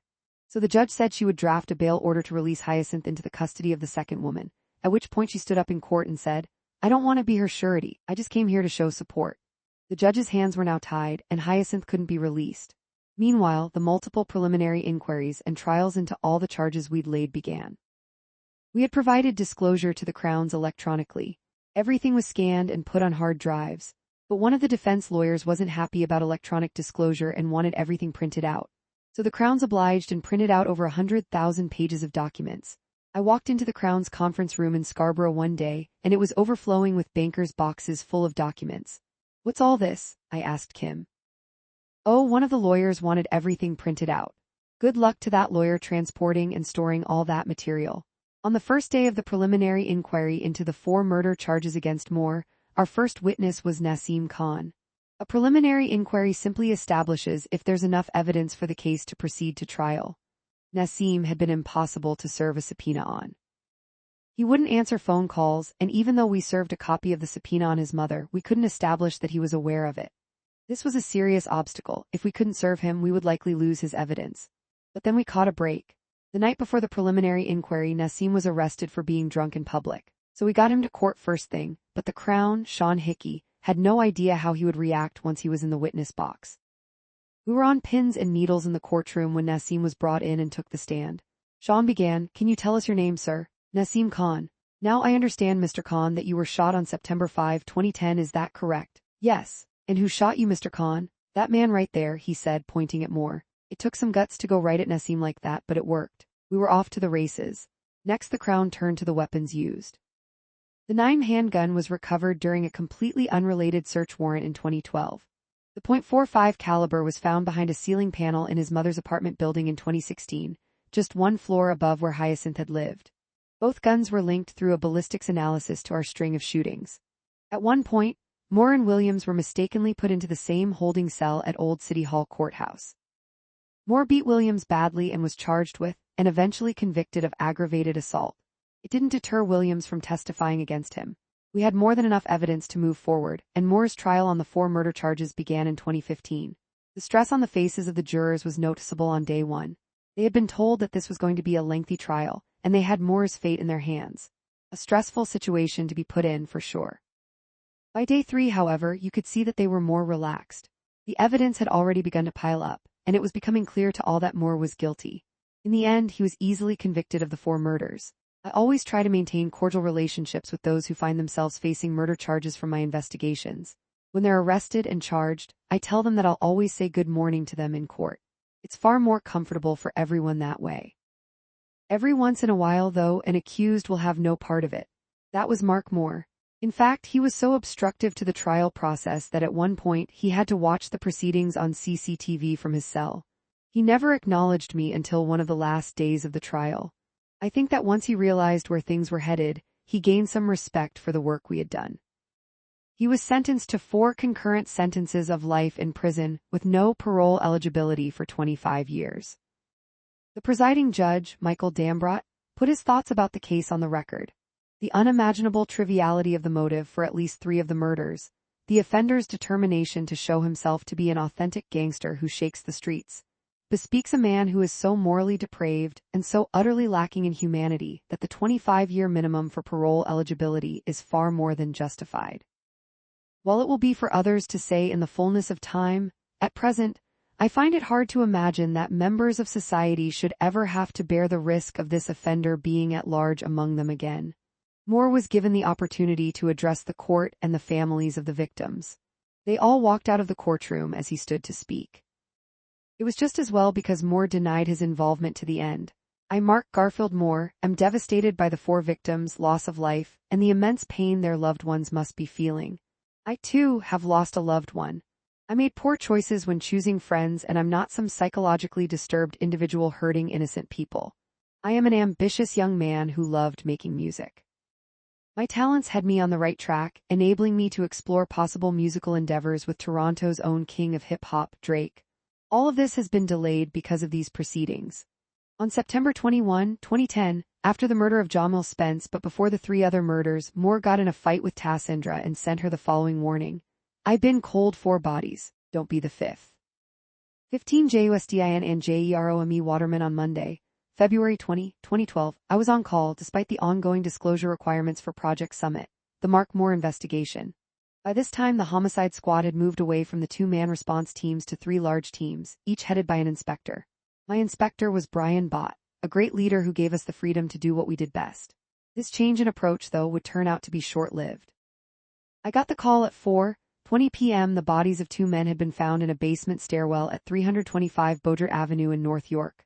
Bott, 2 detectives, 2 detective constables, and I responded. These murders of brothers Justin and Jerome Waterman proved to be a very tough case to solve. Jerome had just turned 22 and was the older brother. Justin was only 18. They had both had history with the courts. When Justin was 16, he was a passenger in a car that was pulled over by police in Scarborough. Inside the car, police found a shotgun and arrested Justin and the driver, Don Johnson. When hold-up squad investigators interviewed Justin, he said they were on their way to commit an armed robbery that Johnson had planned. Johnson never forgave Justin for cooperating with the police, and on that February day, he lured his friend and Jerome to the basement stairwell under the guise of robbing a 4th party over a firearm purchase. Johnson's mother lived in the building, and he had been staying with her for several weeks before the murder. Once there, he put both brothers on their knees and shot them execution style. Notifying family members of the death of loved ones is always tough. When the death is the result of a homicide, it only adds to the difficulty. Now we had to go and tell the mother of these 2 boys that both of her sons were dead. It was one of the worst notifications I ever had to make. My partner for the case, Peter Trimble, and I knocked on the mother's door just before midnight. Her husband, the boy's stepfather, answered and was obviously not happy to see us. Like I said, Justin and Jerome were no strangers to law enforcement, and a late-night knock on the door was usually the police looking to arrest one of them. The stepfather was defensive with us from the second he answered the door. He wouldn't let us in the apartment, but he wouldn't step out into the hallway either. I could hear the mother asking who it was. Stepdad was about to shut the door on us, so I whispered to him that Justin and Jerome had both been killed. Oh shit, he said. You'd better come in then. We stepped into the kitchen and Mom came in from the bedroom, still half asleep and putting her robe on.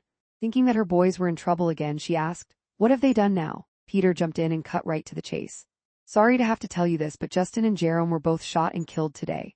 Their mother looked at us in disbelief, dropped to her knees, and smashed face first onto the kitchen floor, breaking her nose and splashing the floor with blood. Stepdad and I quickly grabbed her and sat her up. It took her a minute to compose herself, but then with a paper towel pressed to her face, she said, "I'll tell you right now who killed them. It was Mischief." Mischief was Don Johnson's nickname. The mother knew all about the shotgun arrest, and she knew that Mischief was nothing but trouble. For the Mark Moore investigation, I had a huge project team at my disposal, and in the end, Moore made it easy for us. Still, it had taken close to a year to solve those murders. The Don Johnson case was 3 months of very intense investigation with a small team to find and piece together sufficient evidence to arrest him. Homicide investigations are routinely described as jigsaw puzzles. A lot of little pieces need to be put together to create a picture. It's a great analogy, and the Johnson investigation really showed it. To this day, when people ask me what was my toughest investigation, they usually assume I'll name one of the most high-profile. But the Johnson case is right up there. So many little pieces had to be gathered and put together to reveal the picture. The site of the murders, 325 Beaudert, was a massive low-rise apartment complex that backed onto a ravine. There were 7 buildings, some of which were connected by hallways while others weren't. The ground floor at the back of the buildings was lower than the front entrance because of the ravine. It was labeled as basement level 3. I still get lost when I walk through the complex. Somebody told me once that it was built using floor plans from an old Soviet hospital. Even the first responding officers who had to lead us to the stairwell where the bodies were got confused along the way. There were video cameras everywhere, and Don Johnson clearly knew where they were. But the landlord had also installed a covert camera in a basement hallway outside of the laundry room, and Johnson didn't know about that one. It captured him walking down the hallway with Justin and Jerome towards the murder scene shortly after 3 p.m. after the murders. The same camera captured Johnson running away, back towards his mother's apartment. The footage was almost good enough to identify his face, and we were able to firm it up when we found him on video a couple of days earlier in a different apartment building. He was wearing the same distinctive Dodgers coat that was captured on the camera at Beaudert. I eventually arranged to have Don's mother interviewed. In a move that would prove effective time and again in future murder investigations, we showed her the clip of Don in the hallway without insinuating that we believed him to be the She watched it and said that she thought it was her son in the clip. You'll never get a better identification witness than someone's own mother. That didn't prove he was the shooter, of course, but it certainly gave us a starting point. Once again, he was someone to be included or excluded. That was enough to get a search warrant for his residence, except we didn't know where he was. After the murders, Johnson had left his mother's apartment. Our friends in the gun and gang unit did some digging and found an address for Don's father a couple of kilometers away from the murder scene. Our surveillance teams went to work and watched the address. They quickly spotted Don coming in and out of the residence, which was a basement apartment of a detached house. We obtained a search warrant and used the Emergency Task Force ETF to execute it. It was only 2 days after the murders, and Johnson had been arrested with firearms before. We weren't going to take any chances. Shortly after 9 p.m. on February 22, the ETF breached the apartment door and made their way inside. They found Don in one of the bedrooms in the process of dismantling his BlackBerry. If they hadn't acted quickly, we might have lost that key piece of evidence. That BlackBerry turned out to be a new phone for Johnson. He had ditched his old phone right after the murders. We did eventually recover his old phone, but it had been thoroughly wiped. I gave Don the opportunity to speak with me. He declined. Once we completed a search of the apartment, he was released unconditionally and we left. Don's father, Daniel, wasn't home at the time but would later file a lawsuit against me and the Toronto Police Service, claiming that we damaged numerous historic artifacts during the search. Although the lawsuit dragged on for years, it was eventually dismissed. The initial data on Don's cell phone revealed some interesting text messages. I had one detective constable assigned to the investigation, and her only job was to track all of the cell phones involved and piece together the conversations gleaned from downloads of the phones, the text messages obtained from cellular companies, and the text messages obtained from the BlackBerry servers. It would have been impossible to keep everything straight without proper records management and analysis. He and Justin had been together the day before the murders. We could prove that through video footage. Don texted one of his other friends later that day. This motherfucker let bitch know he was pairing with me tonight. Justin called me off her phone earlier, and she texted me just now saying is Justin with me that he told her he was cheeking me. These rats are hard to cash family. I am telling you I am fukin'. Cheese G mayutes to you in the room. I tell we're flying to a eat at a prop spot. You feel me by ye cause dealy this convo you wanna bleach tonight or wah. Johnson is complaining to his friend that Justin had used his phone to call his girlfriend. Justin then told his girlfriend that he was going to go to Johnson's. When she couldn't get a hold of him, she called Johnson to find out where her boyfriend was. Then Johnson laments about these rats being hard to catch. He then tells his friend to delete the conversation. The day after the murders, Johnson texted the same friend, now using his BlackBerry. Crip stop dodgin' dis celly wasn't do you fear to party G I ain't no nexuno cause everything Chris. This time Johnson is telling his friend to stop dodging his calls and says that this cell phone wasn't there for the murders. He's not stupid, he says, and everything is good. Crip is a gang call out, kind of like a secret handshake that lets the other person know who they are communicating with. Johnson's father had also been trying to convince his son to go to Israel and join the Israel Defense Forces for his army service. Don wasn't interested until the day after the murders when he texted his dad and said he wanted to go to Israel right away. We obtained a search warrant for the friend's apartment and executed it on March 5. He wasn't too cooperative, but we did get his cell phone. It had the same text messages on it, along with a couple of extra ones that hadn't been retained on Don's phone, such as this message the friend sent to Don the day after the murders. Get rid SIM and D phone. Get rid of the SIM card and the phone.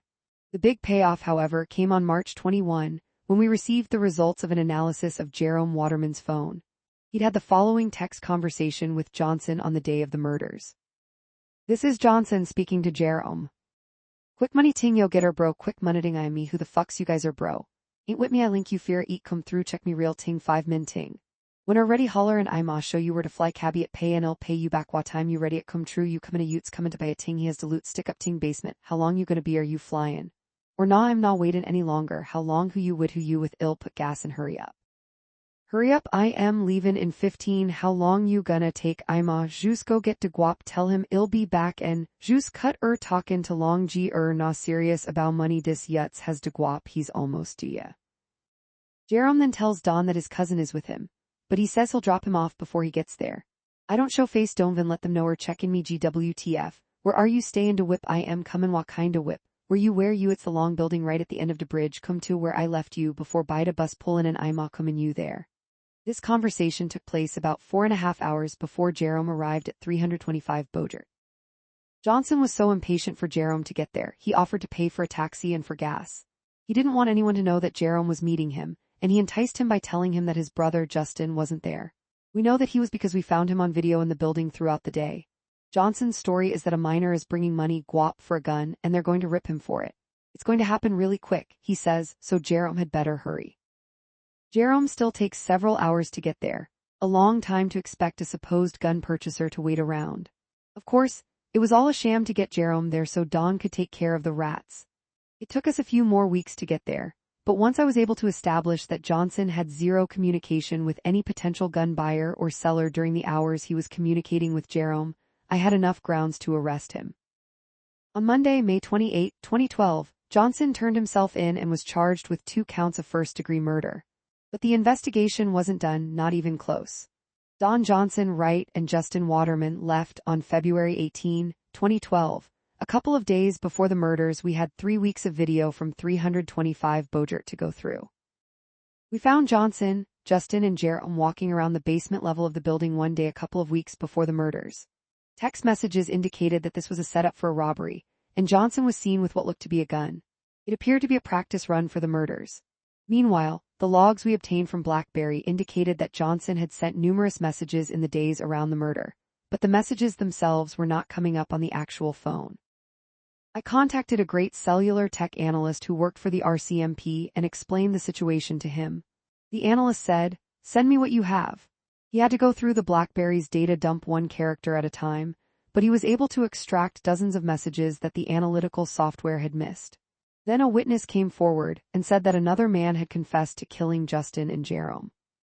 We had to investigate that information as well, reviewing cellular records, conducting interviews, and obtaining video surveillance, all to include or exclude him. It turned out the witness was lying and had a grudge against the man he was trying to implicate.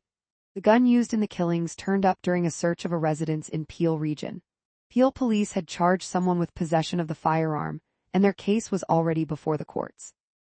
It was completely unrelated to our case, and the gun had no doubt changed hands a couple of times. But again, we had to investigate this alternative suspect thoroughly.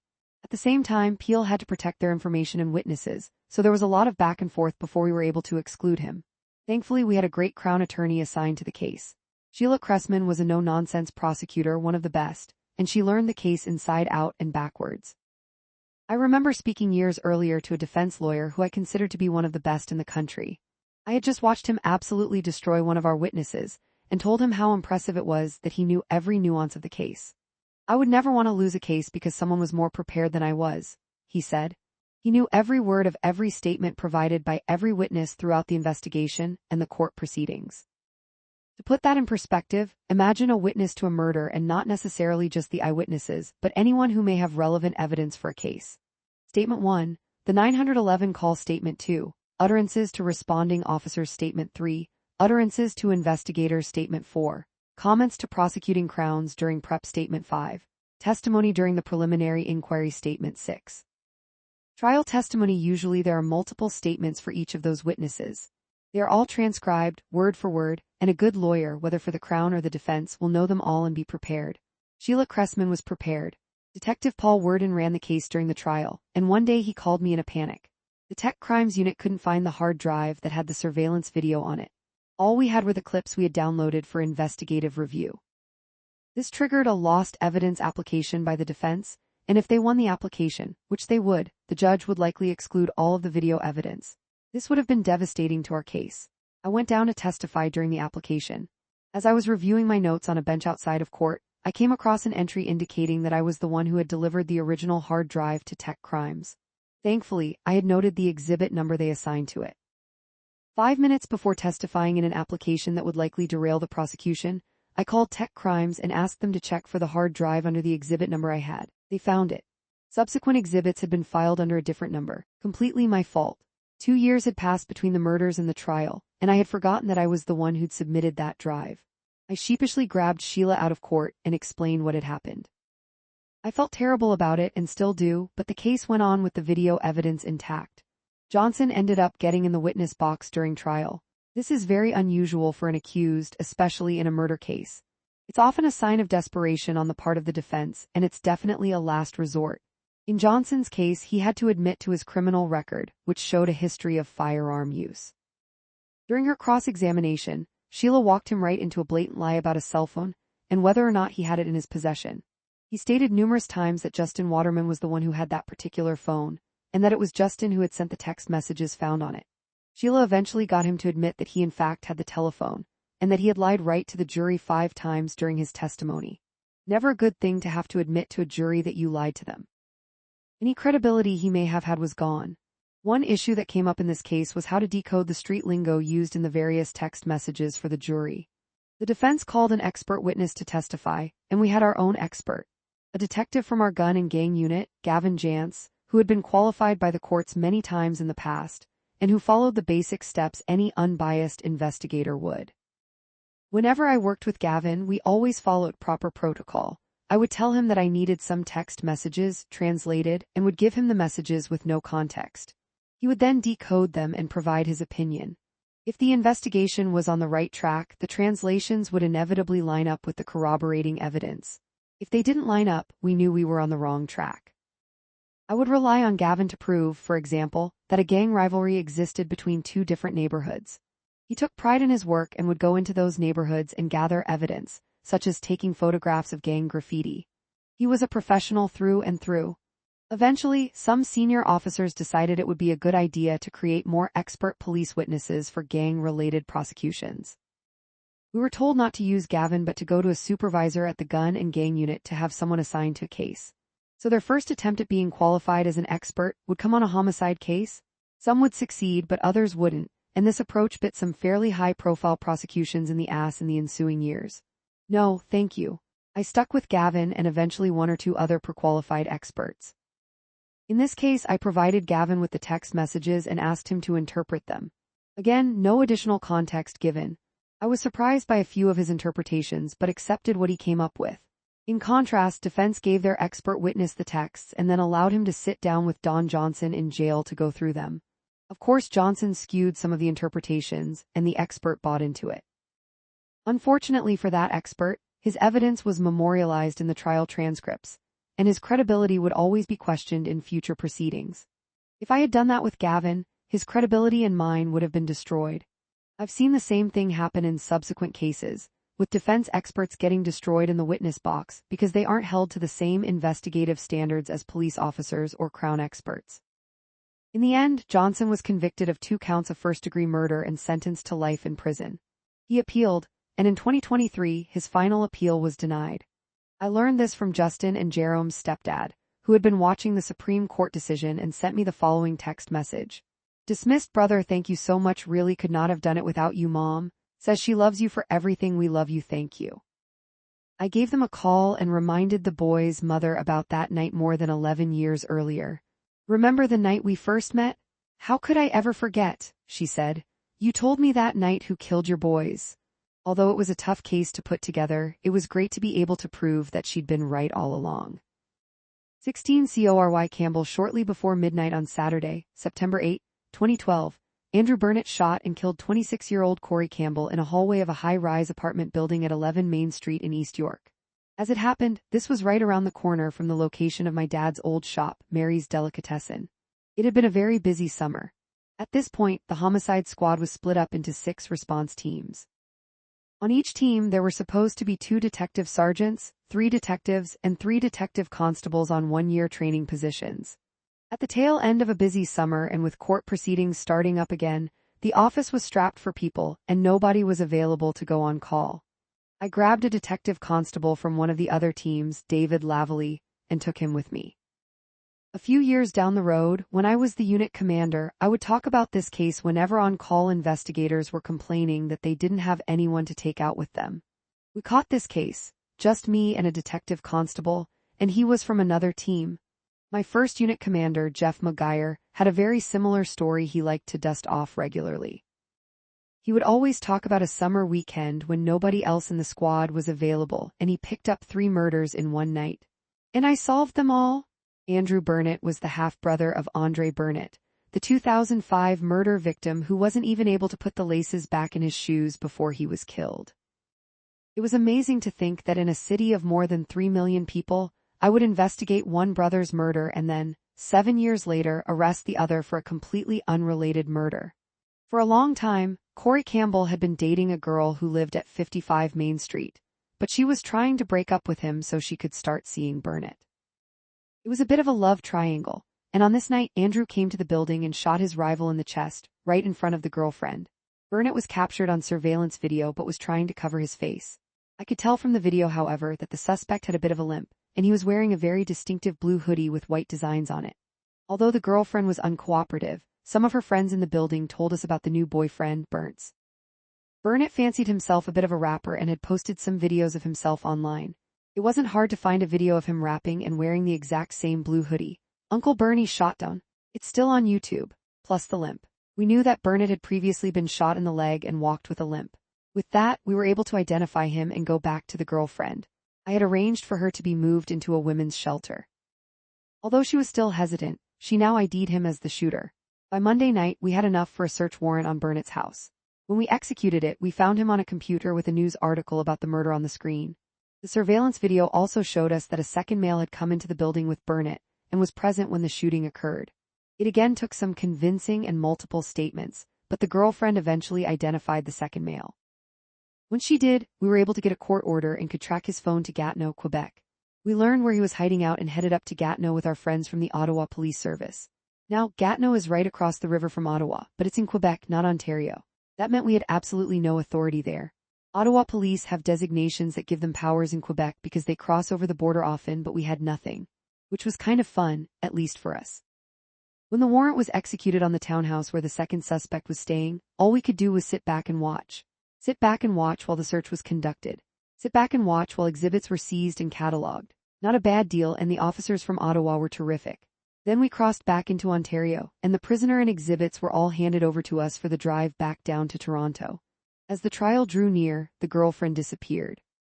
Once she was served a subpoena, she headed right over the border into the United States and stayed there while the trial was ongoing. It would have made life easier for the Crown prosecutor had she agreed to testify, but we had properly videotaped her statements, and we had a transcript of her testimony from the preliminary inquiry. It all went into evidence. The Crown attorney, Joanne Capozzi, did some great work. Often when a Crown is assigned to a murder case, it's my first time dealing with them. But Joanne had always worked downtown, and since a lot of my 14 and 51 division cases went to the downtown courts, I had known her for years. It was a real treat to work with her on a murder prosecution. Burnett was ultimately convicted of second-degree murder, and the other male suspect was acquitted at trial. A good outcome for an interesting little case. The girlfriend then applied to the Criminal Injuries Compensation Board for compensation. To be successful, applicants have to show that they cooperated with the police investigation. I was called to testify before the board and laid out all the problems we'd had with her throughout the process. Her failure to show up for trial was the last straw for the board. Once I finished testifying, they asked her if she wanted to continue with her application. She declined and walked out. 17 Project Houston. On Thursday, December 6, 2012, I was called into a briefing with my unit commander, Greg McLean. Greg had previously spent a long time as a homicide detective, and then he left to get promoted and do some divisional work, returning as unit commander when Mark Saunders left. Greg was tall, although not quite as tall as me, and had a commanding presence. I first met him when he worked at 43 Division as a detective sergeant. When he was promoted to inspector, he worked as the unit commander of sex crimes, which was located right next door to homicide and police headquarters. He would often stop me in the hallways to chat about my cases. A homicide guy through and through. Once he became the unit commander of homicide, Greg took great exception to what he viewed as interference from higher-ranking officers in how the squad should function. He was visibly frustrated at times, and sometimes confided in me about issues he was experiencing. I came to experience many of those same issues several years later. He especially couldn't stand incompetence in the ranks above him, but more on that later. Greg stood his ground and became a great mentor to me. He retired in 2016 but would regularly call or visit to catch up. Sadly, he passed away in 2025 from brain cancer. Also present at the December briefing were my inspector, Brian Bott, and one of the detectives from my team, Sheila Ogg. Detective Ogg had been monitoring a missing person investigation out of 51 Division, and a detective from that division, Debbie Harris, was there to bring us up to speed. I had known Debbie years earlier when we were both constables back at 14 Division. Although we were on different shifts, I remembered working a paid duty with her at a beer tent for the Malson Indy in 1990. She went on to work in Etobicoke at 23 Division, and then was transferred to 51 Division when she was promoted to detective. She was one of the divisional detectives who'd worked on the Spring Phillips case in 2009, and was a very good investigator. Debbie had received a tip from police in Bern, Switzerland. They had a confidential informant who was part of an online cannibalism community, and this informant reported that he had been chatting on a cannibalism fetish website with a user going by the name John Jacobs, also known as Chefmate50. John Jacobs told the informant that he had killed and eaten a brown-skinned male from Toronto's gay village. The informant took it upon himself to do some research, and found that there was indeed an outstanding missing person from the gay village, Skanda Navaratnam. Skanda had disappeared in 2010. The informant believed that John Jacobs was responsible for his disappearance. He passed this information on to Bern Police on November 5, and they had in turn passed it on to Debbie on November 9. She'd done a lot of work in a month's time, and had already identified John Jacobs as James Brunton. Skanda was a 40-year-old male who had been reported missing on September 16, 2010.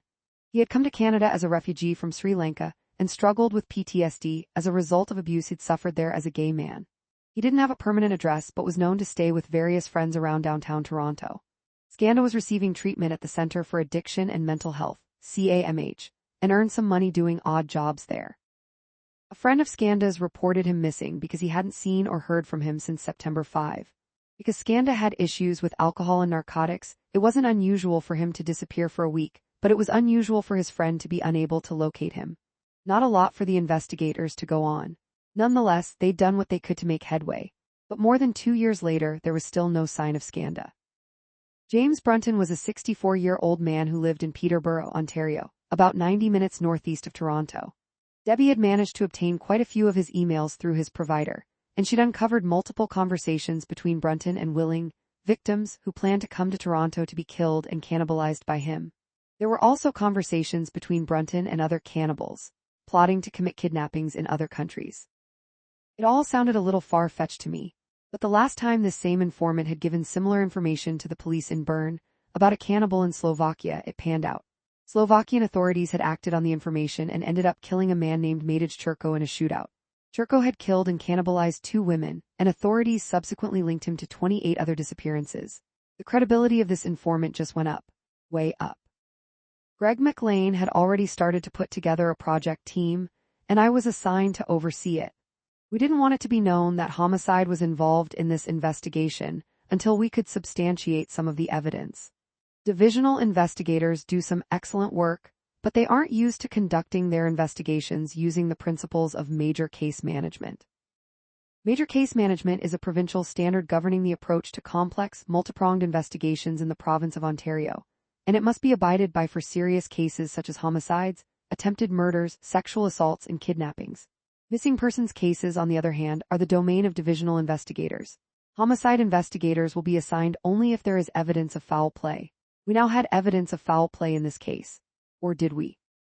Either way, we needed to conduct the investigation following the guidelines of major case management, and that meant it had to be indexed on the provincial case management software.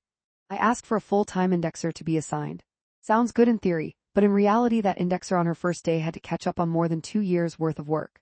This became one of the downfalls of the investigation. Confidential informant information is just that, information. It isn't evidence. But if somebody confesses a murder to someone, the person receiving the confession is a compellable witness and cannot be given anonymity. At least that is how Canadian law works. But try explaining that to Swiss authorities, you'll soon find they have no obligation to disclose the informant's information to you. The only reason we even knew the informant's name was because the Swiss authorities had inadvertently left it at the bottom of an email chain. The informant, Marcus Dubach, has since outed himself and published a book about his experiences. I went at 51 Division the same day as the briefing and began setting up the project room. They had already assigned it a name, Project Houston. As in, Houston, we have a problem. Stupidest project name ever, but I was stuck with it. Within a week, I had all my investigators and computer equipment set up. We had tech analysts combing through reams of emails, and we'd begun surveilling Brunton. I was getting used to running projects like this. It really is a unique skill we developed during homicide investigations. One of our first steps was obviously to include or exclude the possibility that Skanda had been murdered. Then we had to include or exclude the possibility that Brunton was responsible for that murder.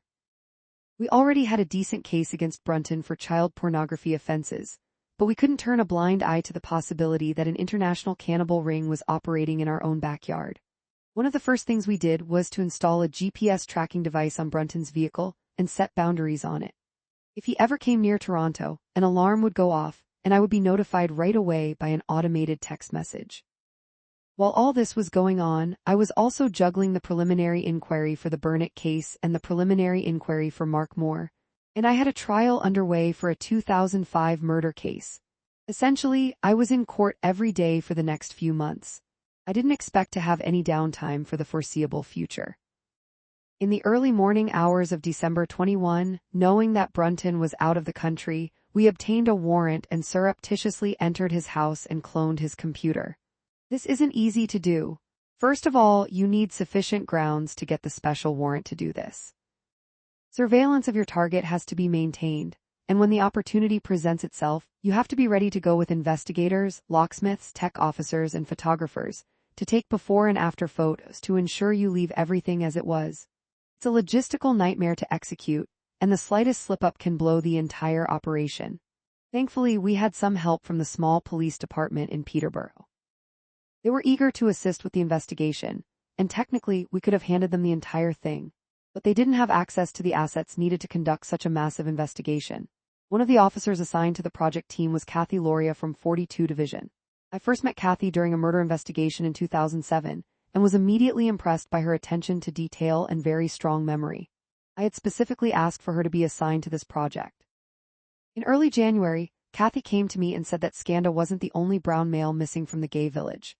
She had located 2 other occurrences, one for Abdelbasir Faizi, who had gone missing on December 29, 2010, and another for Majid Kahan, who had gone missing on October 14, 2012. Basir Faizi was married and lived in Peel region. He had gone out on December 29 and never returned home. His family reported him missing the next day. Basir was a closeted gay male, and the investigators from Peel Regional Police tracked his movements to the gay village. His car was located on Moore Avenue, a couple of kilometers north of the village, but there was no sign of Basir. Majid Kahan lived in the village. He had been married and had kids, but he came out of the closet and moved to the village. He was last seen in his building on October 14, but his son didn't report him missing until October 25. The gay village in Toronto is centered on the intersection of Church and Wellesley Streets, just on the east side of downtown. It's an easy 5-minute walk from police headquarters and is home to numerous cafes, bars, and small businesses. The annual Pride Parade is a highlight of life in the village, and it's a great little area to walk around in. But was there someone targeting gay men out of hatred? I briefed Inspector Bott on these new developments. We obviously had a problem, and I needed direction from command on this. But in the meantime, we had to continue to investigate Brunton. We set up an online profile for an undercover officer posing as a willing victim to cannibalism. We also assigned a second undercover officer to embed himself in the Peterborough hockey community, where Brunton was very active. The idea was for the officer to pose as a closeted gay male and befriend Brunton. The feedback from command was to continue to proceed as we had been. I suggested we send Debbie to Switzerland to conduct a proper interview of the informant, Marcus Dubach, and we began making arrangements to do exactly that. Meanwhile, we were continuing to comb through the clone download of Brunton's computer, and had now found videos of a hockey locker room. Brunton had surreptitiously recorded footage of male hockey players in various stages of undress. He also chatted frequently about taking victims to a cabin near Bancroft, Ontario, at the southern end of Algonquin Park. We found a police officer from our mounted unit who was an avid outdoorsman, and he began searching a vast area south of Bancroft, using clues from Brunton's emails to try to find this cabin. We also learned that Skanda had been known to frequent a cabin south of Bancroft that belonged to a friend from the village. Was this a link between him and Brunton? At this point, we began to engage with the U.S. Department of Homeland Security. Brunton had been communicating with alleged cannibals in the United States and had been grooming potential victims there as well. The Americans launched their own investigation south of the border, but unfortunately this ended up causing us more work. The FBI contacted us on February 4 to say they were conducting their own separate cannibalism investigation, and their target was in Mississauga. We had a lot of notes to compare to ensure that there was no overlap, but once that was done, we helped them with their takedown and arrest. At the end of February, Kathy Loria found something interesting. The username SilverFox51 at Hotmail.com had been found on Skanda's computer, contained within the artifacts. Artifacts is a term we use to describe what is essentially a dump of data found on a computer.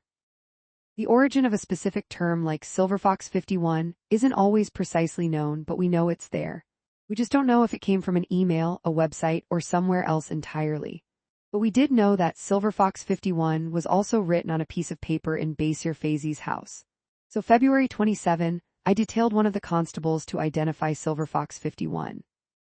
Our investigation also uncovered a pedophile operating in the United Kingdom, and we liaised with police agencies there to help facilitate an arrest. This was easily becoming the largest international investigation I had ever been involved in, even as I was juggling multiple court cases and following Brunton all over southern Ontario while he attended hockey tournaments.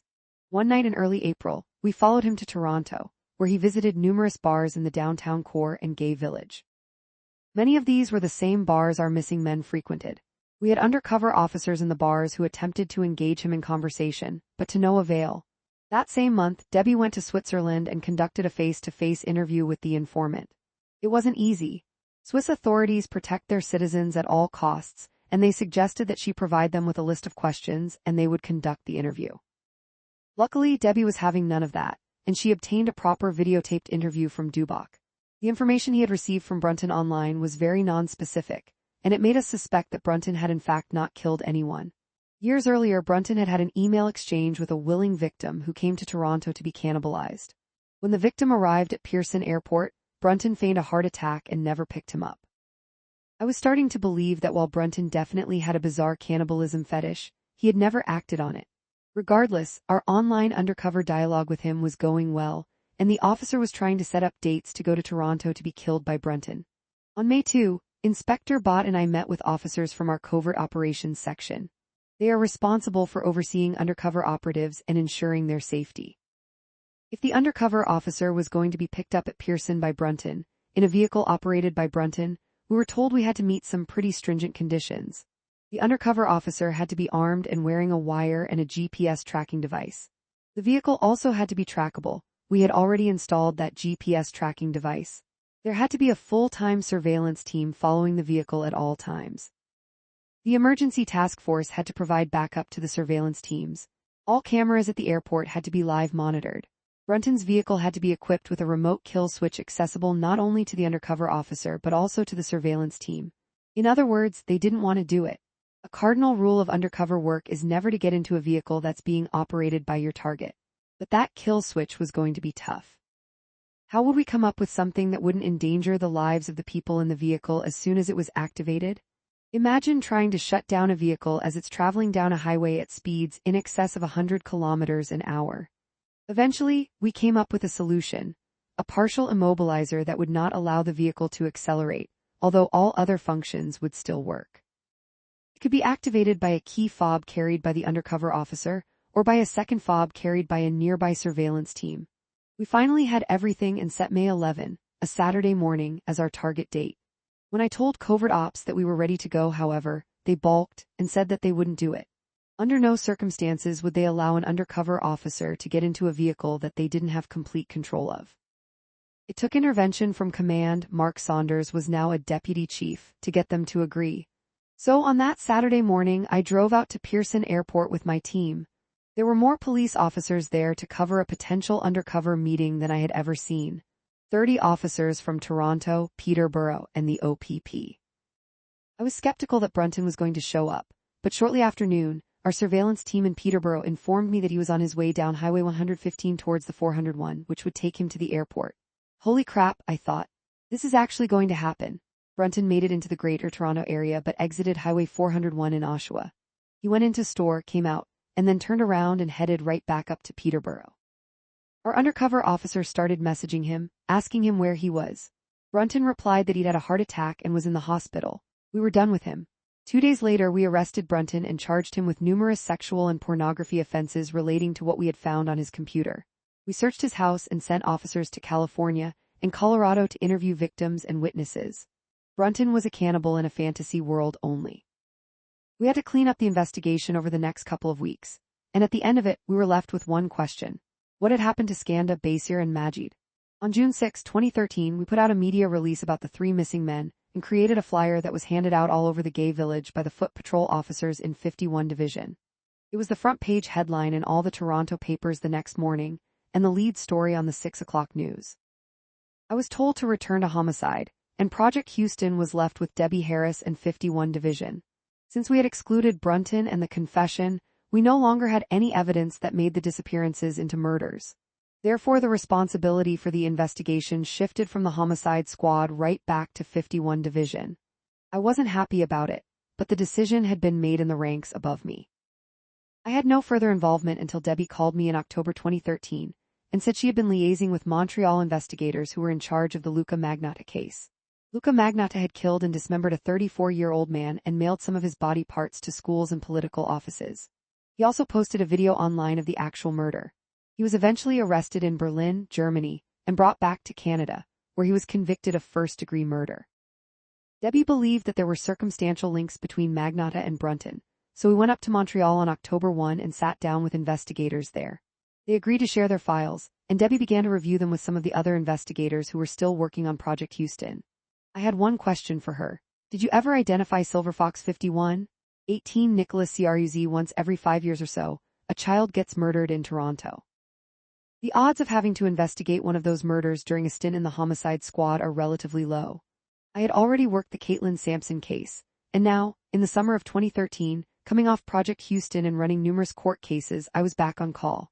I also had a new detective on my team, Murray Barnes. Murray had been at 51 Division when I worked there, albeit on another shift, so I knew him when he arrived at the unit. He was about to get a terrible case to kick-start his homicide career. My phone rang in the evening hours of July 14, 2013. It was a detective from 14 Division reporting that they had received a radio call at 5:33 p.m. to go to Toronto Western Hospital to investigate the suspicious death of a child. A 2-year-old boy named Nicholas Cruz had been brought into the hospital by his mother, Marlene Cruz, and a male who was identifying himself as Nicholas's stepdad, Joel France. Joel told hospital staff that Nicholas had been ill for a week, and they thought he had a cold or a fever. They said that Nicholas had been bumping into things, was unable to stand in his crib, and was vomiting a lot through the night. That morning they had put him to bed, but at 2 p.m. they found him gasping for air. So they flagged down a neighbor, who drove the 3 of them to the hospital. The detective told me that Marlene had a visible bruise on her face, and Nicholas himself had numerous marks and bruises all over his body. But there was nothing to indicate why he was dead, and the doctors at the hospital couldn't identify anything. I asked the detective, "Are the injuries specific enough that you could say he had been assaulted?" "No." I detailed him to carry on with his suspicious death investigation. I wanted the detective to separate and interview Marlene and Joel, seize the residence to conduct the investigation, and let's see where this goes. I told the detective to touch base with me through the night if anything significant came up. Otherwise, we would talk again in the morning. According to internal TPS policy and procedure, any death of a child under the age of 5 is to be investigated as suspicious. This, however, does not make anyone a suspect. This is where the accepted legal definitions of witness, person of interest, and suspect have to be considered carefully by the lead investigator. The definitions I relied on were as follows. Witness, a person who may be able to provide an account of something seen, heard, or experienced, or can otherwise provide relevant information that would assist with the case being investigated. Person of interest, a person whose background, relationship to the victim, or opportunity to commit the offense may warrant further inquiry, but who otherwise has done nothing at that time to suggest culpability in the crime being investigated. Suspect, a person who an investigator reasonably believes may be partially or wholly culpable of the offense being investigated, and there is some incriminating information linking the person to the crime. Why are these definitions so important? Because as soon as you label someone a person of interest or a suspect, you need to caution them before you ask them any questions. Most of the time, they will then call a lawyer and exercise their right not to incriminate themselves. So in this case, much like the Caitlin Sampson investigation, the first question in my mind was, what evidence or corroborated information do we have to suggest that either caregiver committed a criminal offense here? The answer, of course, was none. At that moment, Joel France and Marlene Cruz were just witnesses to the death of Nicholas Cruz. This would become a contentious issue during future court proceedings. I wasn't called to testify until the case made its way to Superior Court, and in a pretrial hearing, I had to essentially clean up earlier testimony by other involved officers and explain to the judge why France and Cruz were initially just witnesses and a caution did not apply. Fortunately, she agreed. It was clear, though, that the post-mortem examination was going to be very important. Until a pathologist told me that Nicholas has died from what would constitute a criminal act, it would remain a suspicious death. When I asked the detective on Sunday night if he could say that Nicholas had been assaulted, there was a reason for that. This wasn't a Caitlin Sampson type of situation, where it was clear just by looking at her that there were grounds to arrest her caregiver for murder. What I needed to know was if he had any reason to believe that a criminal offense had been committed. His answer was no. The detective did a good job through the night. The house was seized and secured, and Joel and Marlene were brought to 14 Division where they were properly interviewed as witnesses. There are handbooks out there that suggest investigators should always lead off an interview with a "did you do it?" type of question. That is, in my experience, the worst thing an investigator can do. It's much better to let the witness lie for an hour or two and leave it at that. Joel France was only too happy to oblige. He said he could provide no further explanation as to what had happened to Nicholas, although he suggested that his injuries were from rough play with the family dog. He did add that Nicholas had been vomiting green bile, though, and that they had attempted to give him ginger tea as a remedy. Joel was sent on his way after his interview. Marlene was also interviewed and provided much the same story, but there was an outstanding warrant for her arrest. While she was pregnant with Nicholas, her then common-law husband and Nicholas's biological father had stabbed her in the abdomen, puncturing one of her lungs. He was arrested and charged, but she didn't show up for trial to testify, so a material witness warrant was issued. This allowed us to hold her in custody. When she was searched before being put into the cells, the booking officer saw that she was covered in bruises. She had also called a friend of hers in Montreal. The friend in turn called 14 Division and said that Joel had been assaulting Marlene badly. She had text messages from Marlene that reflected that, and she was on her way to Toronto to give a proper statement. Officers then went to find Joel and arrested him for domestic assault. Now they were both in custody at 14 Division. I arrived at headquarters on Monday morning and got caught up with what had transpired through the night. I gathered my team, 1 detective and 2 constables, and felt sorry for them as I did. They were all parents and they were about to be exposed to the worst kind of investigation. Murray Barnes would take on the role of primary investigator. We went to 14 Division. It was still technically their case, so they were offering all kinds of support and personnel for the investigation. This was going to be very similar to the Sampson case. A lot of interviews of family, friends, neighbors, children's aid had been involved. Records needed to be obtained as well as a search warrant for the house. For what offense, we didn't know yet. Later in the morning, I went to the morgue and saw Nicholas. He had multiple small puncture wounds to his face and neck. They looked to me like they could have been caused by fingernails. There was bruising below his right eye and he had lacerations on the inside of his lips. There were healing cuts below his left knee. His belly was very swollen and bruised. His left ear was bruised. There were abrasions to the back of his neck and an injury below his right eye had a square shape to it. I thought it might have been caused by a belt buckle. We left Nicholas with the pathologist for the post-mortem, but I had a pretty good idea where this was going. In the late afternoon, Marlene finally came clean and blamed Joel for physically punishing Nicholas. Our pathologist was also able to tell us that Nicholas's cause of death was trauma to the abdomen. His scalp was also extensively bruised. Joel France and Marlene Cruz were both charged with second-degree murder. Once again, despite the extensive involvement of Children's Aid, a young child was dead. I was very interested in hearing what the doctors and nurses at Toronto Western Hospital would say about what they had seen and heard during the time they spent with Joel and Marlene. Some of the nurses had already told responding officers that something was not quite right with Joel, and we needed to explore that. Unfortunately, the lawyers for the hospital stepped in, and we were denied access to employees. We were told that the doctors and nurses would not be permitted to be interviewed, but we would be able to obtain their incident reports by way of a production order. When we did get those incident reports, they contained information such as the parents said this, or the parents said that. That was not what I was interested in, so we had to provide some instructions back to the hospital. We needed the reports to be more specific. 2 years down the road, the courts wouldn't be interested in what the parents said. The charges laid aren't against the parents, they are laid against the individuals.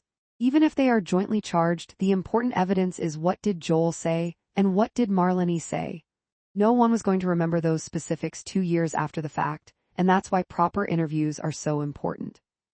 After we gave that feedback to the hospital, one of the doctors called us and said despite what he had been advised by counsel, he wanted to come in and give us a formal statement. He did, and we were able to obtain a proper sworn videotaped statement from him. Think of the worst-case scenario. Suppose one of those doctors or nurses only provided us with an incident report, and then they passed away before the court proceeding. Without a proper statement of their evidence, we would have almost nothing. Ultimately, Joel and Marlene were sentenced to 9 years and 6 years respectively for manslaughter. The pathologist was unable to definitively say that the trauma to Nicholas's abdomen was caused by abuse. Murray saw the case through the court process, but it took a noticeable toll on him. Although he worked hard on several subsequent cases, he left Homicide in 2016, shortly after France and Cruz were convicted. Subscribe to our channel for more amazing audiobooks and storytelling content. 19 Glory Days. By the start of 2014, I was the lone detective sergeant on my team. I had 4 detectives instead of 3 because I was missing that second detective sergeant, but as the major case manager, I was responsible for almost every investigation. Promotion never came easy for me. I barely scraped through the promotional process from constable to sergeant, and it took me 3 attempts to get promoted from detective to detective sergeant. The first attempt, I was still fairly new in the homicide squad, so my unit commander's assessment score for me was low. I still tried but couldn't make up the lost ground on the exam. The second attempt, I failed the interview. Actually, I was disqualified because I went over the 30-minute time limit. On my third try, in 2011, I finally managed to get through. Despite the frustrations in getting that promotion, once I had it, I was in a great place. Now I had enough seniority in homicide that I could have some influence on the detectives who were assigned to my team, and I was lucky to have 4 detectives who had a mindset similar to mine. The work wasn't about our egos or promotions, it was about solving homicides. We worked hard and had a lot of success, and a little bit of fun every day over the next several years. Peter and Nguyen, the first murder our team picked up in 2014, was the shooting of 26-year-old Peter Nguyen on February 4 at Yonge & Lawrence, an affluent part of town. Peter was known in Asian organized crime circles, and the shooting had all the hallmarks of a targeted assassination by a rival gang. Peter had just left a restaurant with his girlfriend and was getting into his parked car when 2 gunmen ran up and shot him, using 2 handguns, a 9 and a .40 caliber. It was one of a series of back-and-forth shootings between rival gangs that had been going on for over 10 years. What Peter's killers didn't know, though, was that they were being closely monitored by TPS. The suspects had been surveilling Peter, and they in turn were being surveilled by the police. We were able to locate the serial number on the GPS tracker the suspects had planted on Peter's car, and we traced it back to the original purchase, made weeks earlier. The tracking logs were also obtained from the GPS provider, and we were able to see that the suspects had actively tracked Peter to the restaurant and then waited for him until he exited. One of the suspects was seen by witnesses crawling under Peter's car just before the shooting, ostensibly to remove the GPS tracking device they had installed. Unfortunately for them, we were able to get the serial number of the device by locating the point of purchase. There weren't too many stores in Toronto that sold GPS tracking devices, and finding one of the suspects on video in the store making the purchase. Although no one at the scene could identify the shooters, we found video of one of them in a downtown Toronto store just hours before the murder, wearing the same clothes he had on when the murder was committed and driving the same getaway car. He was identified as 27-year-old Than Pham. It wasn't great evidence. Any defense lawyer could poke holes in the continuity of the suspect as he moved through the city. Sure, that's my client in the store, but then he loaned his car to the real killer. But the suspect's cellular records matched up with the movements as well. We also had him on video purchasing the GPS device that was later installed on Peter's car. When we executed a search warrant on Than Pham's condo, he ran into the bathroom and threw his cell phone into a bucket of water he kept in there for just such an eventuality. It was a vain attempt to destroy the data on the phone. Not only didn't it work, but it's the kind of post-offense conduct that juries really don't like. Even though the evidence against Than Pham was mounting, this case was a great example of stepping in a big pile of shit. Multiple police agencies in the Greater Toronto area were investigating the same gangs, and multiple murders were taking place in and around the time of our investigation. Trying to keep up, or I should say trying to get caught up, with all the concurrent investigations was impossible. For a murder to happen right in the middle of multiple investigations by multiple police services into the same group of criminals is very taxing. It's tempting to focus only on evidence relating to the murder and ignore other ongoing criminal offenses and investigative avenues when you don't see their connection to your own investigation. But that reeks of tunnel vision. So while we were trying to link our suspects to our murder through traditional techniques such as forensics, video analysis, and cellular tracking, we also had to address ongoing perceived threats to Peter's family and friends and other suspicious behavior, while trying not to divulge any more information of our own than was necessary. Let's say, for example, that a witness or family member reported that they'd seen an unknown person skulking around one of their vehicles. Normally, that would be relatively innocuous, but because we knew about the GPS device on Peter's car, it became a very serious matter that needed to be investigated thoroughly. This takes a lot of time and personnel away from the murder investigation. Ultimately, Than Pham was convicted of first-degree murder in 2017. Although we have a pretty good idea of who else was there when the murder happened, we didn't have enough to lay additional charges.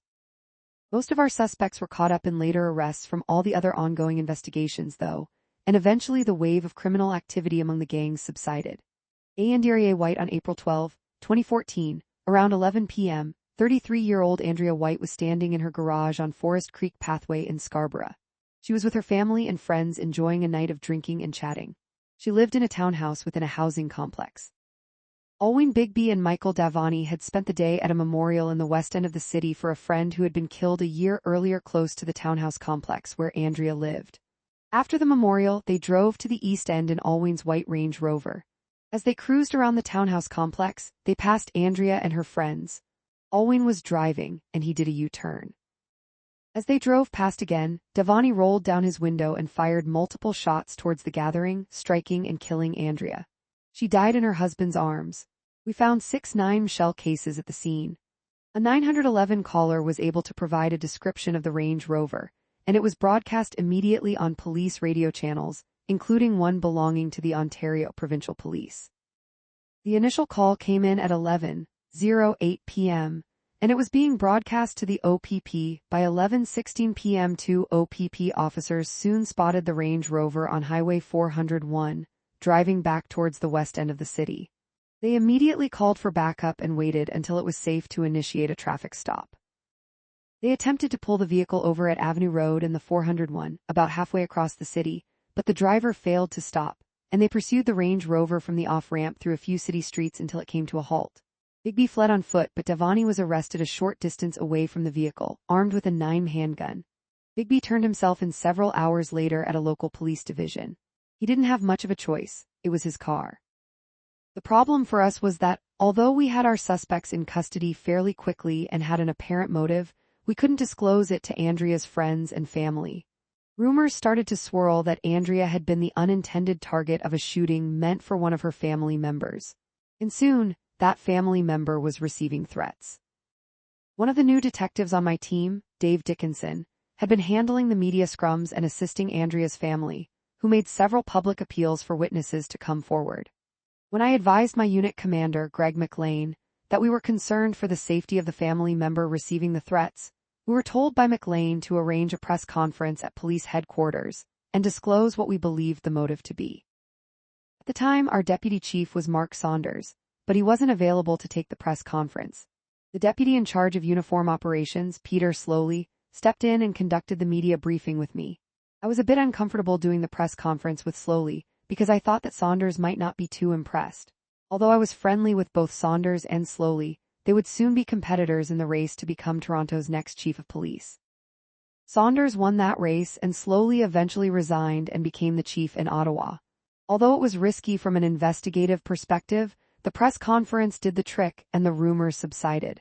This case was my first experience working with Dave Dickinson. He had previously spent a year in homicide in the detective constable training program. He then did exactly what the training program intended. He left, was promoted, spent some time in the detective office at 51 Division, and then was brought back to homicide. He looked very young for his age and had boundless energy and intelligence. I could usually go non-stop for the first couple of days in an investigation, but Dave seemed to be able to keep going for weeks on end without a break. It felt like he called me every day to tell me about something new he had uncovered or another address he had found to go to for video footage. Working with him over the next several years would result in some great investigations. Deputy Chief Peter slowly addresses the media while I look on. In 2017, Michael Davani was found guilty of first-degree murder. Alwyn Bigby was acquitted. OLATOYBIWHED Monday, August 18, 2014, was a typical summer evening in Toronto.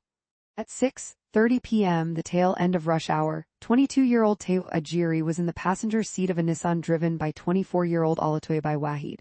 The two friends were stopped at a red light at Jane Street in Eglinton when a black Ford Escape pulled up behind them. A passenger in the Escape got out and fired into the Nissan 6 times with a .40 caliber gun, killing Olatoybai and permanently paralyzing Teo.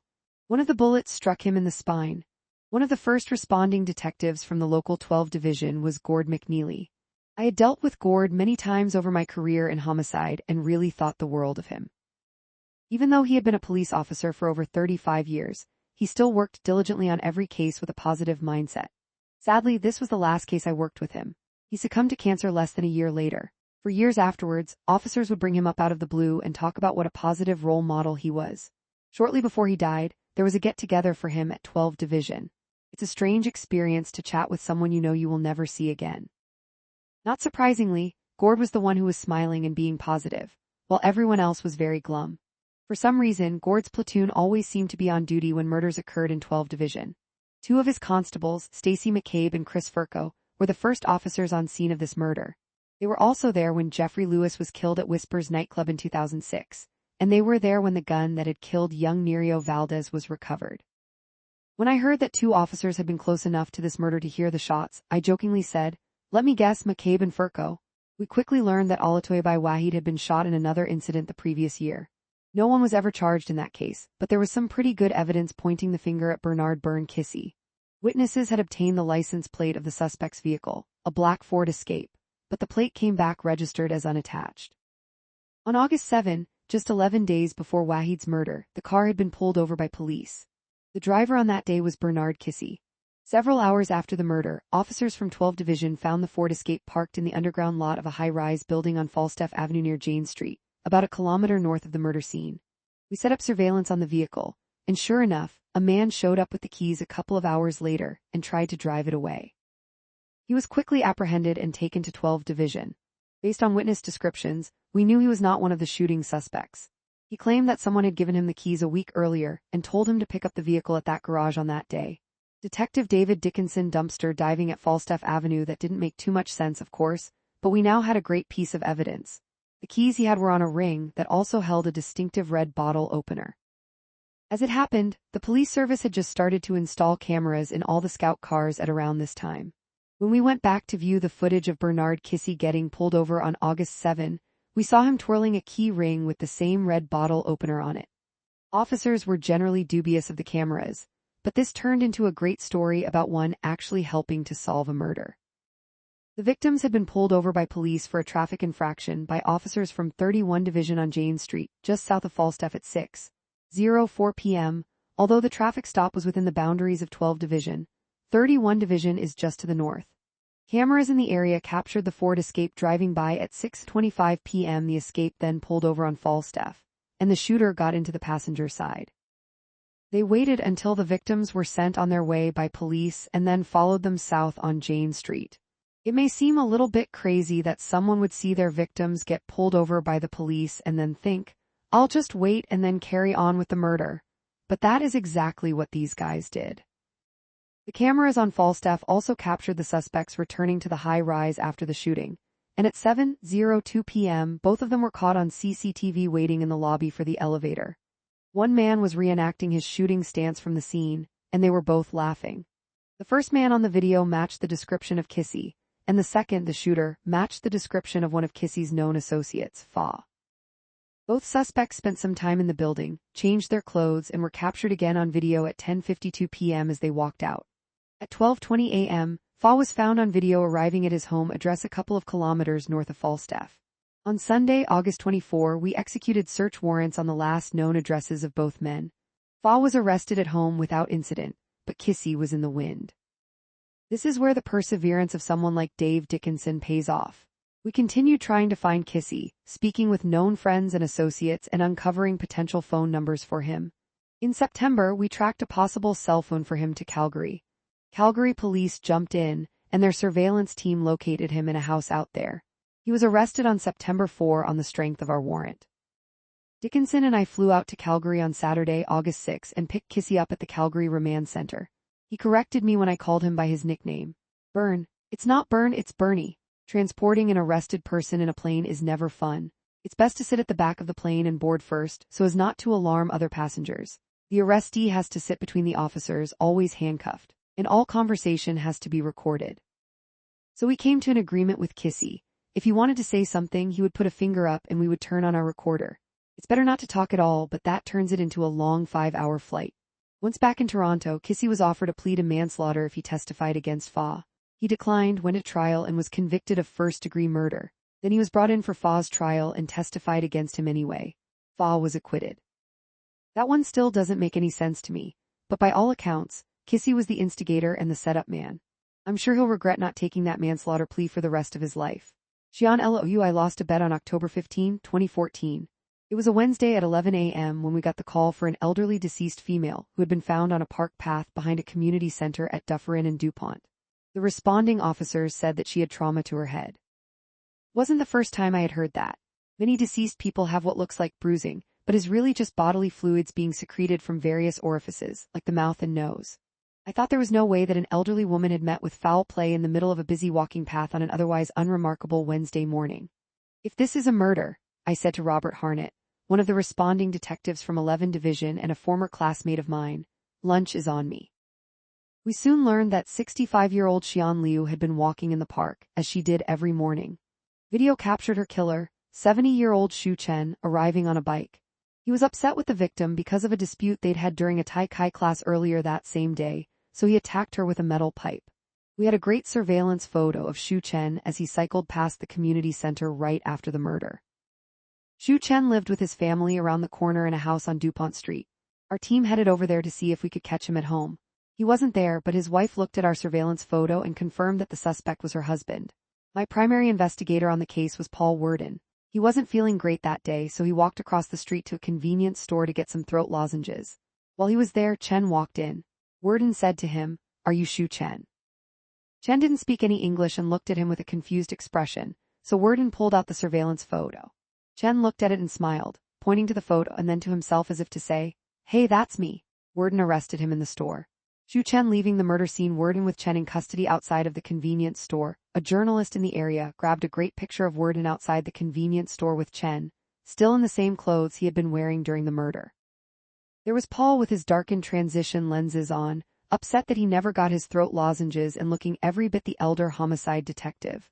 The attack on Xian Liu cost Chen a second-degree murder conviction, with no chance of parole for 10 years. It cost me lunch for my team. Robert Harnett lives in my neighborhood, and whenever I see him, he reminds me that I still owe him lunch too.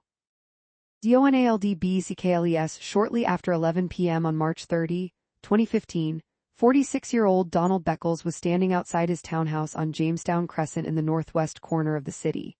He was having a cigarette when two suspects ran up and shot him dead. Like Mike James, Mark Moore's victim, Donald was deaf and probably never heard his assailants coming. I won't talk too much about the investigation because we never laid charges. Our main suspect was shot and killed before we got the chance.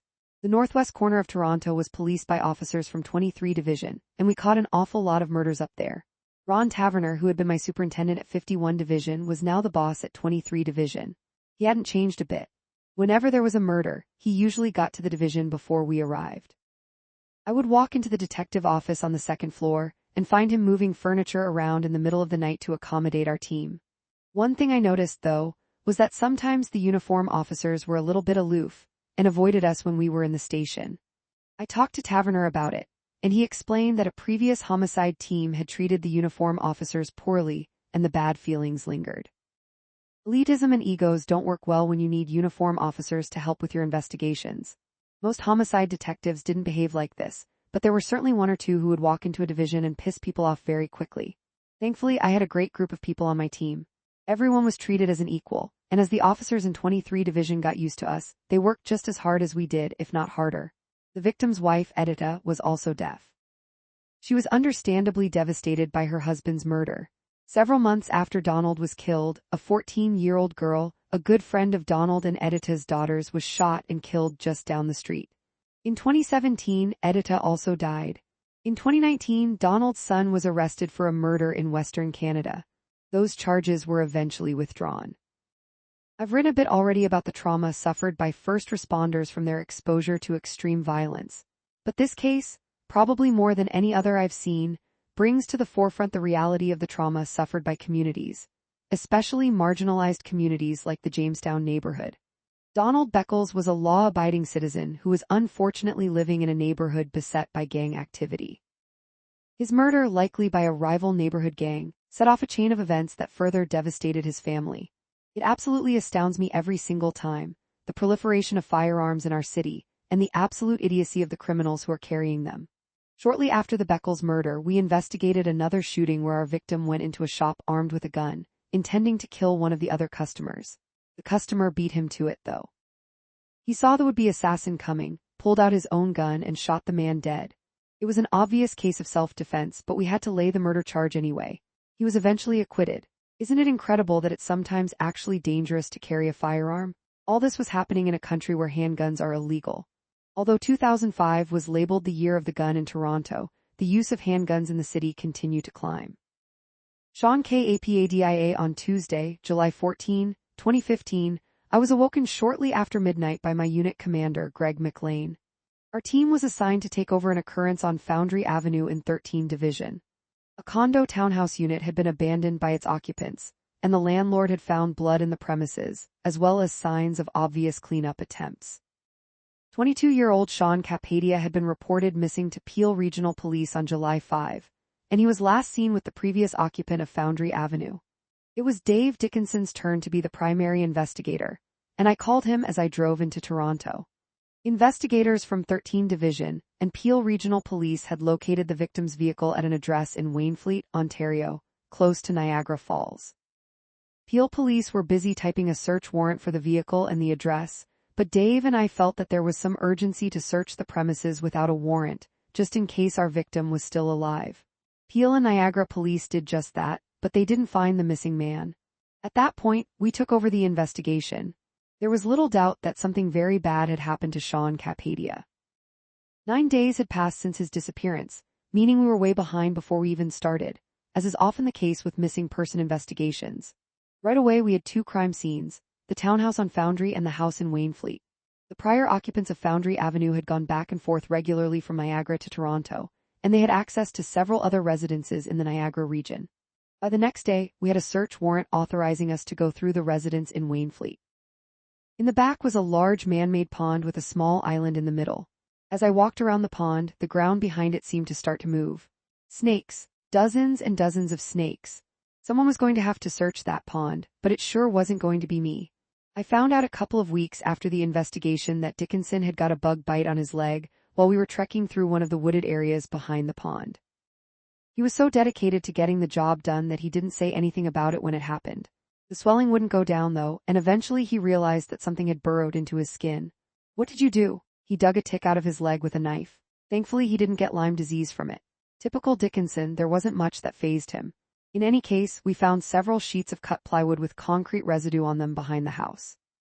It appeared they had been used to make a form for a block of concrete, and they smelled of decomposition. Footwear impressions found in some of the concrete residue were consistent with footwear impressions from Foundry Avenue. We were able to track the concrete purchase to a local hardware store on July 9, 4 days after Capadia had disappeared.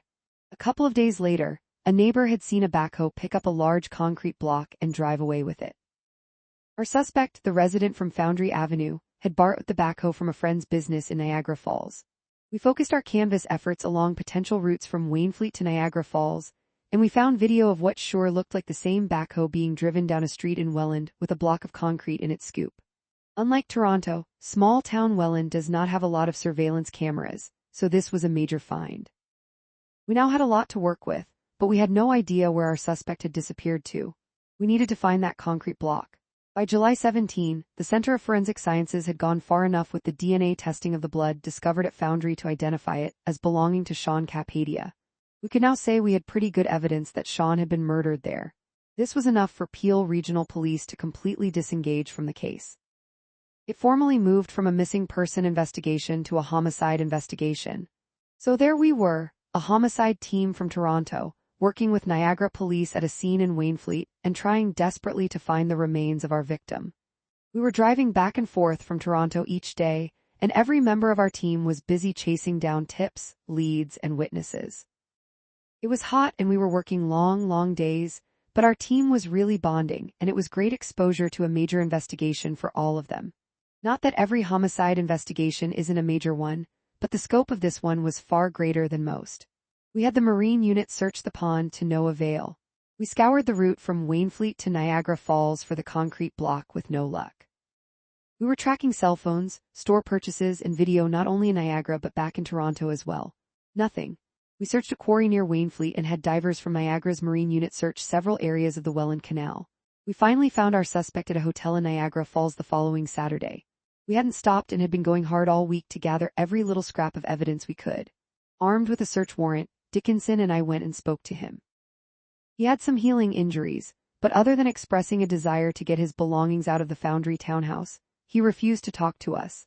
We also found the backhoe at a construction company in Niagara Falls and were able to link it back to our suspect. But still no sign of the concrete block. This was Dickinson's first exposure to a massive, multi-jurisdictional investigation that was being pulled in many directions at the same time.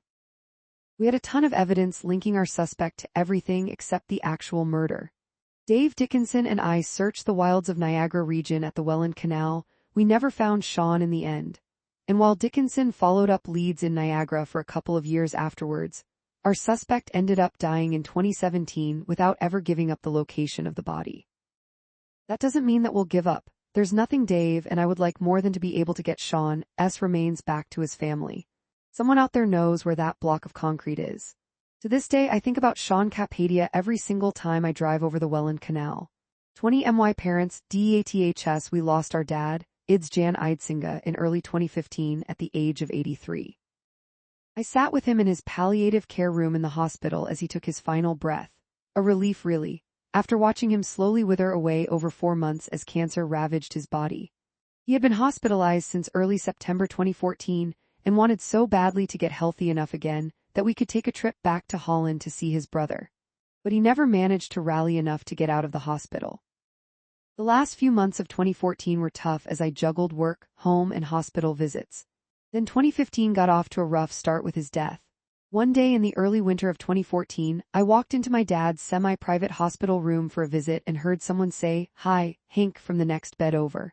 I didn't recognize the other patient from his face, but I recognized the voice right away. It was John Charlie MacDonald, one of my platoon mates from my early days on 14 Division B platoon. Charlie was about 10 years older than I was and had been one of the senior members of the platoon when I was a rookie.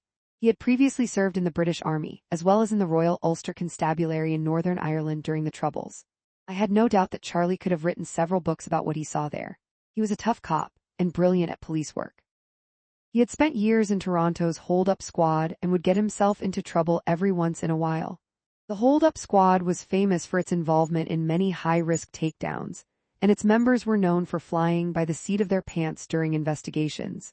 Their work is extremely dynamic because the risk to public safety is constantly very high. In the homicide squad, many of our suspects make one extremely poor decision, but armed robbers are constantly looking to reoffend because they rely on and profit from their crimes. Whenever complaints arose, Charlie would get bounced back to 14 Division to work on our platoon for 6 or 8 months before going back to hold up. I learned from him never to rush to a crime scene, but rather to go slow and look for suspects moving in the opposite direction.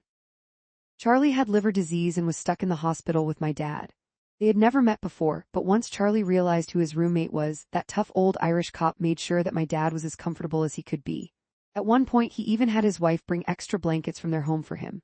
But the hospital was overflowing with patients, and my dad ended up being moved to another ward. I never saw Charlie again. Dad died on a Sunday. I went to see him in the afternoon and gave him a shave. He had lost the ability to hear and speak, and I wrote him a note on a piece of paper, telling him that I would come back the next day and would try to bring his sister along. As soon as I got home, the doctor called me and told me to get back to the hospital. Dad died at about 9:30 p.m. Like many of his generation. He lived an extraordinary life, from sheer poverty in a tiny farming village in Holland to a state-of-the-art hospital in Burlington, Ontario, with countless stops and life moments along the way. As he lay in the hospital in the months leading up to his death, he often asked me to bring him pickled herring and cheese from the local Dutch shop. He would chew on it for the taste and then spit it out as he couldn't digest it. It was the flavors of his childhood that he wanted to experience on his deathbed. It wasn't until he died that I realized that despite our generational differences, we were more alike than I had ever appreciated. Sadly, a few months after Dad died from cancer, Charlie lost his battle with liver disease. He was just 58 years old. Sometimes murder cases have a strange way of connecting to events going on in the investigator's life. There were some obvious professional connections. The way the murder of Malik Ellis connected to other murders I had been involved in, for example. But sometimes the connections can be personal. Caitlin Sampson, for instance, shared a birthday with one of my sisters and with a Crown attorney I was close to. Mark Moore's birthday was the same date as my parents' anniversary. In the year my dad died of cancer, I ended up in charge of the investigation into the murder of a renowned cancer researcher, Mark Ernsting. 39-year-old Mark Ernsting worked at the Ontario Institute for Cancer Research and also taught at Ryerson, now Toronto Metropolitan University. He was killed at 9:27 p.m. on Wednesday, December 15, 2015, on McGill Street in downtown Toronto. He had been out for a walk in his own neighborhood when Calvin Nimmo came up to him and, without warning, stabbed him in the head in an attempt to rob him of his cell phone. The blade of the knife was left in Ernsting's head as Nimmo fled. This happened just a few blocks from police headquarters on a street that I had walked down many times as I went to court. When we arrived on scene, Ernsting's husband was there and was obviously devastated. As we pieced together what happened, we learned that Nimmo had attempted to snatch the purse of a female victim in 53 Division a few hours earlier and had stabbed her several times as well. After that, he made his way downtown and killed Ernsting. When he returned home to his girlfriend's apartment in 53 Division, officers were there and arrested him for the first robbery. It wasn't hard to link him to Ernsting. He left his footwear impressions in the doctor's blood, still had the broken handle of the knife in his pocket, and was easily traceable by video on the subway as he traveled between the scenes. Paul Worden was the primary investigator, and he and the team made short work of the investigation. Nimmo was convicted of first-degree murder in 2018. What a ridiculous waste of a life and a horrible way to end a year that had started with the death of my dad, a cancer patient who perhaps could have been helped by Dr. Ernsting's research. When my dad died in 2015, my mother had already been suffering from Alzheimer's for several years. We had moved her from her condominium. She had divorced my father several years earlier, to a senior's residence in 2011, but she lasted only about 18 months in her private room before she had to be moved into a secure wing for dementia and Alzheimer's patients. She started to struggle to remember her grandkids' names, and eventually even my name. In the months after my dad died, she would always ask how he was, and that was never easy to deal with. Eventually, she wouldn't recognize me until I stood right in front of her and said, "Hi, Mom." She couldn't remember my name, but I would get a hee. At the end of August 2016, she suffered a brain bleed. She had been found by one of the health care workers lying on the floor one morning, and he picked her up and put her back into bed. I'm only guessing, but I think this is when she caused the injury to herself. Over the next couple of days, the workers began to notice her holding her hand to her head, and when her mouth began to droop, they got her to the hospital. I found her in the emergency department. I was told that she was conscious and alert but couldn't see anything. Her eyesight had been affected by the brain bleed. In the room, the nurses were trying to draw some blood and she was being very combative. They asked me for my help to get her calmed down, so I walked up to her bed and said, "Hi, Mom." She realized I was there but couldn't remember my name and couldn't see me. They ended up sedating her once the scan of her brain came back and indicated a large bleed. Then they moved her into palliative care. There was nothing that could be done. One of my sisters was living in Abu Dhabi at the time, and as soon as I got word to her, she told me to tell Mom to hang on. She was on her way. She made it too. It took her almost 36 hours of travel to get to Burlington, but she managed to see Mom before she passed a couple of days later. Thanks to technology, my other sister, who was living in Florida, was able to video call and talk to Mom as well. Again, talk about a life lived. From the horrors of the Second World War and the Holocaust to nursing in England and having a family in Canada. It was tragic to see it end in a horrible, drawn-out death from complications of Alzheimer's, but she had a great life in so many ways. Her kids meant everything to her. We were all that she had. I remember she took us to see David Bowie at Exhibition Stadium in 1982. I was only 14, and she tusked and disgusted at the people sitting close to us who were smoking weed. In 1986, she took us to see Paul Simon at Maple Leaf Gardens. She loved listening to music and passed that on to all of us. Mom had gone through more in one lifetime than anyone should. It's probably where I got my no stress, keep calm attitude about situations that are beyond my control. If our mother could survive what she did, we kids could survive anything. 21 Charles Shilingf Ord back when I was a uniformed constable in 14 Division, I pulled over a car one day. It would have been in the early 1990s. The driver, whose name was James, was on bail for some criminal charges and had breached a condition of that bail by not reporting a change in address to the officer in charge. I asked him to step out of the car because I was placing him under arrest. He was wearing a basketball tank top and shorts and was probably the most ripped individual I had ever dealt with.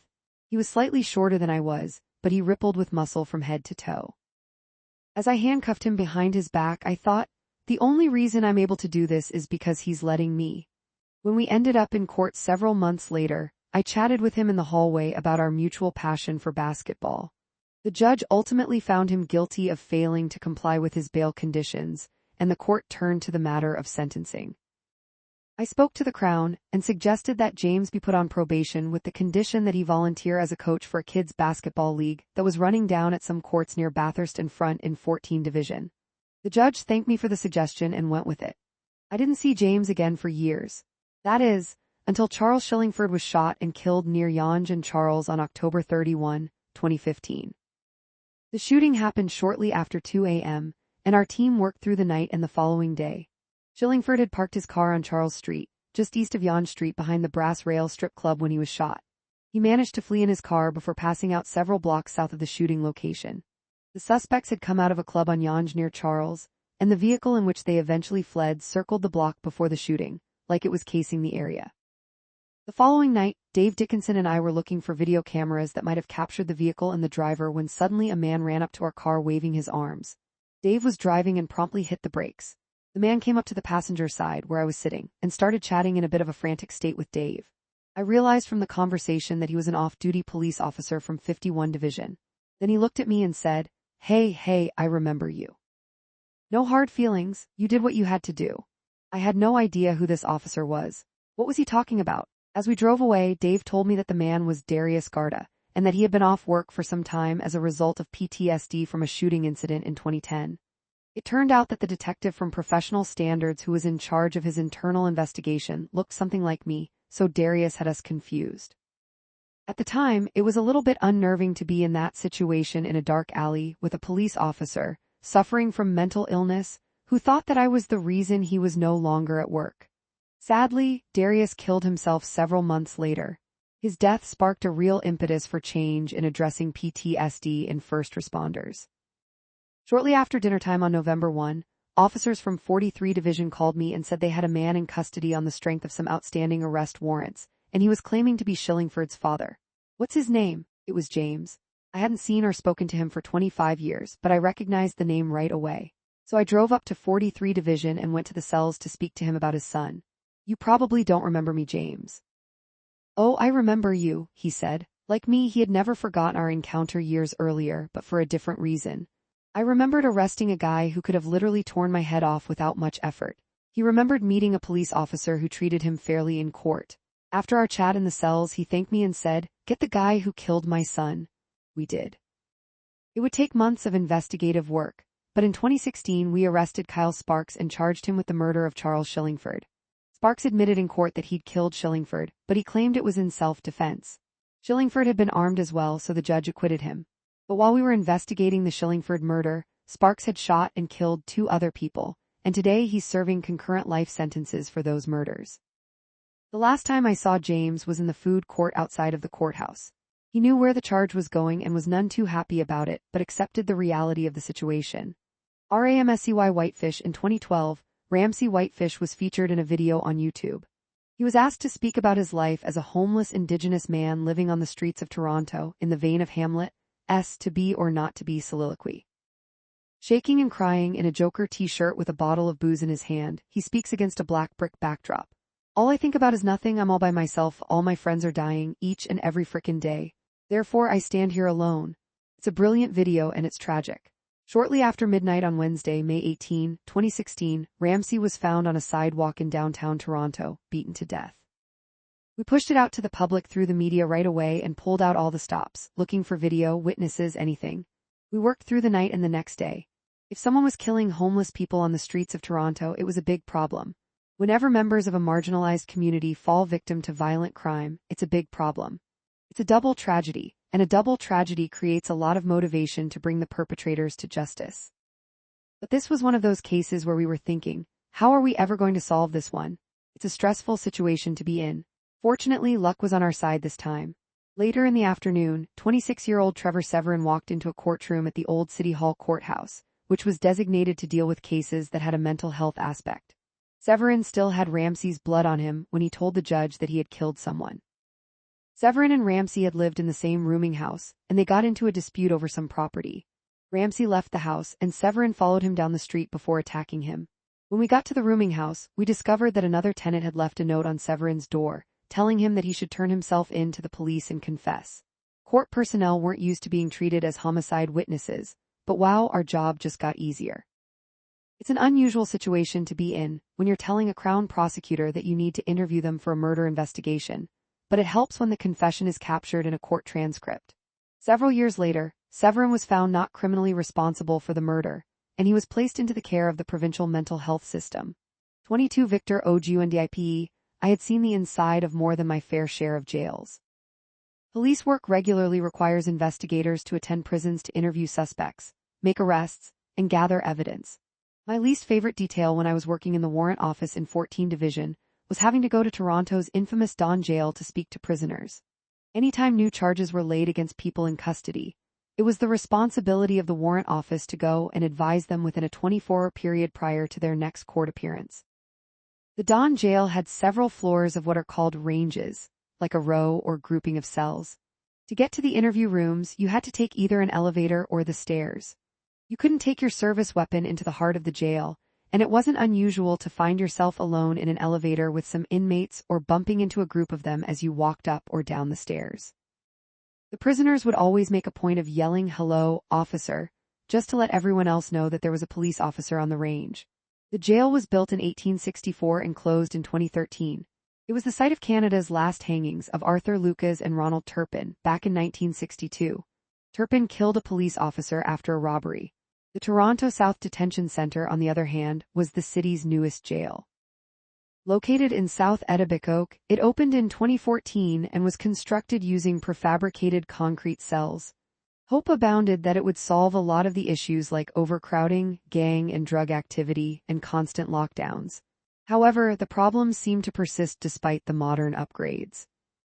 On the evening of January 26, 2017, for example, 41-year-old Victor Ogundip and his 23-year-old cellmate, Jelani Hibbert, got into a violent altercation. The fight was broken up by correctional officers, but Victor died that night from his injuries. He'd been in custody for some relatively minor offenses.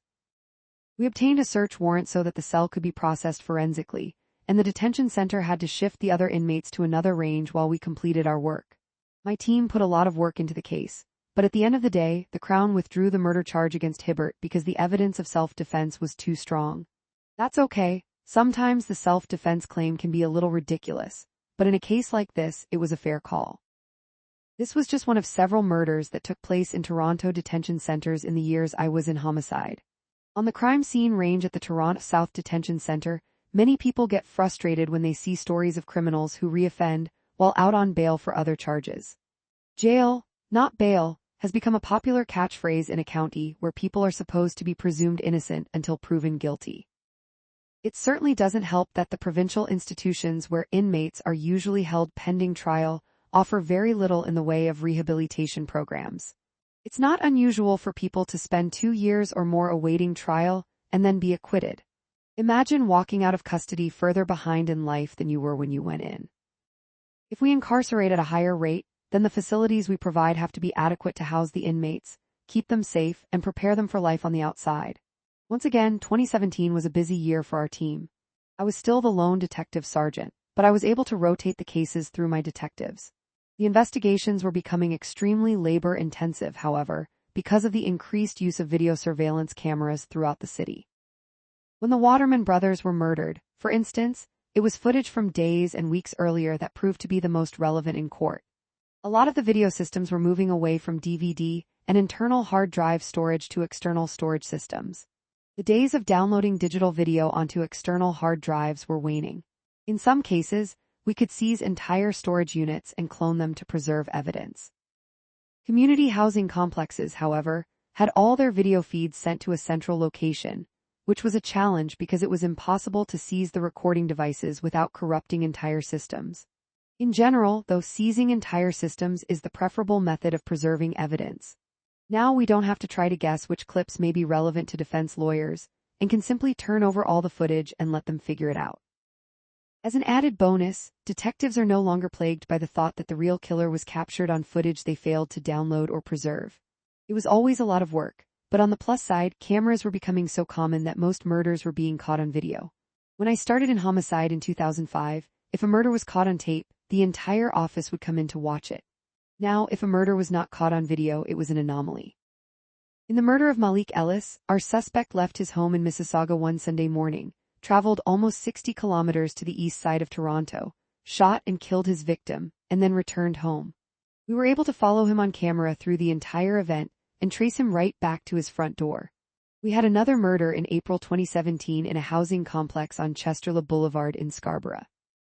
There was an ongoing gang dispute between Chesterla and another housing complex, known as Parma Court, which was about a 20-minute drive south, and we were able to track our suspects to the scene of the crime. We also had some good footage of them committing the murder in some very distinctive clothing. When we went back to the video system at Parma Court, we found them on video prior to the murder. They thought they would outsmart us and swap their clothes with each other before going to shoot up Chesterla. Unfortunately for them, they changed their clothing in a parking lot right below a video camera. Not very bright. Video would become increasingly critical to the success of our investigations in the coming years. 23 Project Prism. A couple of months after my father passed away, Mark Saunders called me out of the blue. We hadn't talked much over the past several years, even when he was the unit commander of Homicide. He had been promoted quickly through the ranks. At one point, he was acting 2 ranks above where he actually was. The police service couldn't promote him fast enough. I knew that he was in the running to become the next chief of police after Bill Blair. It was unusual for him to call me like that, and I got the feeling from the conversation that he wanted to tell me something but never got it out. A couple of weeks later, the news broke that he was going to be our next chief. Almost immediately, I got a call from another detective sergeant in Homicide who said, "This is really good for us." "What do you mean?" I asked. "Well, it will help us with our future promotions having Mark as the chief." I hadn't even considered that. I was just happy for Mark. I wasn't looking at it as something that was good for me. I was quite happy being a detective sergeant running homicide investigations, but now it was a couple of years later. Mark was still the chief of police and I was still plugging away at my murder cases. We hadn't talked much between 2015 and 2017, but that was about to radically change. In April 2017, Selim Essen went missing from Toronto's Gay Village. A friend reported him missing to 51 Division on April 30, but he hadn't been seen since April 16. A media release was issued by 51 Division, and I saw it on the news. Greg McLean had retired, and Brian Bott was now our unit commander. I went into his office to speak to him about the case. Another brown male had disappeared from the village, but we hadn't received any notification about it at the homicide squad. We agreed that if command wanted us to get involved, we would, but both of us hoped that the disappearances from 2010 and 2012 weren't starting up again. We didn't know it then, but Bruce MacArthur had been interviewed by Project Houston investigators in late 2013. That seemed to spook him and he laid low for a couple of years. But at the time of Selim Essen's disappearance, he had already killed 3 more men, starting in mid-2015. He was, however, becoming more careful with his victim selection. 2 of those 3 men were never reported missing to the police, and the third was reported missing in Scarborough but had never been linked to the gay village. In 2013, the Project Houston team had identified Silverfox 51, remember him, as Bruce MacArthur. He voluntarily came to 51 Division on November 13 of that year and was interviewed by 2 investigators to see if he knew anything about the disappearance of Skanda Navaratnam, Basir Faizi, or Majid Kahan. He acknowledged knowing Skanda and Majid but said he didn't know Faizi. At that point in time, he was just a witness. Critics claim that the Project Houston officers should have been more suspicious of MacArthur because in 2001, he had assaulted a man and hit him in the head with a metal pipe. He was arrested and charged with weapons dangerous to the public peace, assault with a weapon, and assault causing bodily harm. He pleaded guilty in 2003, was placed on probation, and was barred from the gay village. Critics claim that the officers in November 2013 should have been more suspicious of MacArthur because of this conviction, but even MacArthur's friends later admitted that they were fooled by him and never imagined he would be capable of the things he ended up doing. Sarash Mahmoudi was a married man who lived with his son-in-law in Scarborough. His wife was out of the country when he disappeared on August 15, 2015. His son-in-law reported him missing on August 22, but told police that it wasn't unusual for Sarash to disappear for a few days. There was no information that linked Sarash to the village, and investigators in Scarborough had very little to go on. If they had dug more deeply into his past, they might have discovered that he once had a girlfriend who was trans and had been known to spend time in the village. But on the face of it, there was nothing. We believe that MacArthur's next victim, Dean Liswick, was killed sometime in 2015. Dean was a resident of downtown Toronto's shelter system, and no one ever reported him missing. When we did identify him years later, it was difficult to track down any family. Eventually, we found a girlfriend who hadn't actually seen Dean for 16 years. She became his next of kin for the investigation once he was identified. Kumar Kanagaratnam came to Canada from Sri Lanka on a cargo ship in 2010. He filed a refugee claim, but it was rejected, and an immigration warrant was issued in December 2015. We believe MacArthur killed him sometime between September 2015 and January 2016. Thinking that he was on the run from the immigration warrant, Kumar's family never reported him missing. Andrew Kinsman, MacArthur's last victim, lived in the Cabbagetown neighborhood, which is immediately to the east of the gay village. Andrew disappeared on June 26, 2017, and his neighbor reported him missing to 51 Division on June 29. The difference with Andrew was that he had a routine. He had a fixed address and was the superintendent of the rooming house where he lived. On June 26, he had been in contact with his tenants and had made plans to communicate with them again late in the afternoon. He had a job and he had appointments over the following days, which he missed. The investigators and responding officers from 51 Division did a great job. They learned that Andrew had last communicated with someone by text around 2:30 p.m. on the 26th, and on a calendar in his apartment, they found the following notation: 3 p.m. Bruce. The investigators arranged for all video in the neighborhood to be tracked down and seized, and the homicide squad was notified. Brian Bott called me. It still wasn't a murder, but a pretty good argument could be made circumstantially that Andrew had met with foul play. The people at 51 Division would remain in charge of the investigation, but Dave Dickinson would be assigned to assist, much like I had been with Project Houston in 2012. He was to keep me apprised of the investigation as it moved along. The detective sergeants at 51 Division would retain the major case management role. Project Prism was publicly announced on August 14, 2017. Investigators assigned to the project began poring over the hours and hours of video that had been seized from the Cabbagetown neighborhood. One of the officers noticed that a red minivan drove past Andrew's house twice. It turned out to be 2 different red minivans, but it was enough to get that investigator focused on finding clearer footage of the van. To put into perspective the amount of work this entailed, the initial footage of the minivan was found on August 23. A better clip wasn't located until August 31. A commercial building on the main street through Cabbagetown picked up the van on video as it came into the neighborhood. The footage was clear enough that it could be identified as a red Dodge Caravan. Dodge told us it was a 2004 to 2006 Inferno red Caravan. It had roof rails, side moldings, rain protectors on the front windows, and a broken passenger side headlight. We checked with the Ministry of Transportation. How many 2004 to 2006 Inferno red Dodge Caravans were there in the Greater Toronto area? The answer: 6,181. Remember the calendar notation though. How many of them would be registered to someone named Bruce? 5. And one of those 5, of course, was Bruce MacArthur. When an investigator assigned to Project Prism saw the list of 5 names, he said, "Bruce MacArthur, we interviewed him in 2013 as part of Project Houston." A police records check revealed that MacArthur had been arrested on June 20, 2016. There was very little information on the occurrence, but we knew that a victim had called 911 after being choked by MacArthur during sex in the back of his van. MacArthur had turned himself in and was arrested by responding officers. He was taken to the investigating division and released within short order with no charges laid. When Dickinson briefed me on this, I thought it didn't sound right. But we couldn't go back to the victim right away, not until we'd sorted out what was going on. What if the victim was on good terms with MacArthur again and told him that we were making inquiries about him? We'll come back to that later in the investigation. On September 5, MacArthur's van was located at the home of one of his family members, east of the city. We made plans to get a warrant to steal the van so it could be examined forensically. But we also discovered that MacArthur bought a new van on August 17, 3 days after Prism had been publicly announced. Meanwhile, we started to surveil MacArthur. His friends and associates were identified, along with addresses he frequented. We learned that he worked for himself as a landscaper and stored his equipment in a garage at 53 Mallory Crescent. We worked to obtain judicial authorizations on everything, including MacArthur's cellular and banking records. We got tracking device warrants for his vehicle. Essentially everything we had done with James Brunton in 2012 and 2013 was now being done with MacArthur. By the time the warrant for MacArthur's van was ready, it was September 27. Unfortunately, the surveillance team advised that the van was no longer at the family member's address. 2 of the Prism investigators scrambled and did some great work, and eventually they found the van in a wrecking yard. At least now it didn't need to be surreptitiously stolen. It was seized from the yard and brought directly to the Center of Forensic Sciences. There was no doubt it was the same van that had been captured on surveillance video.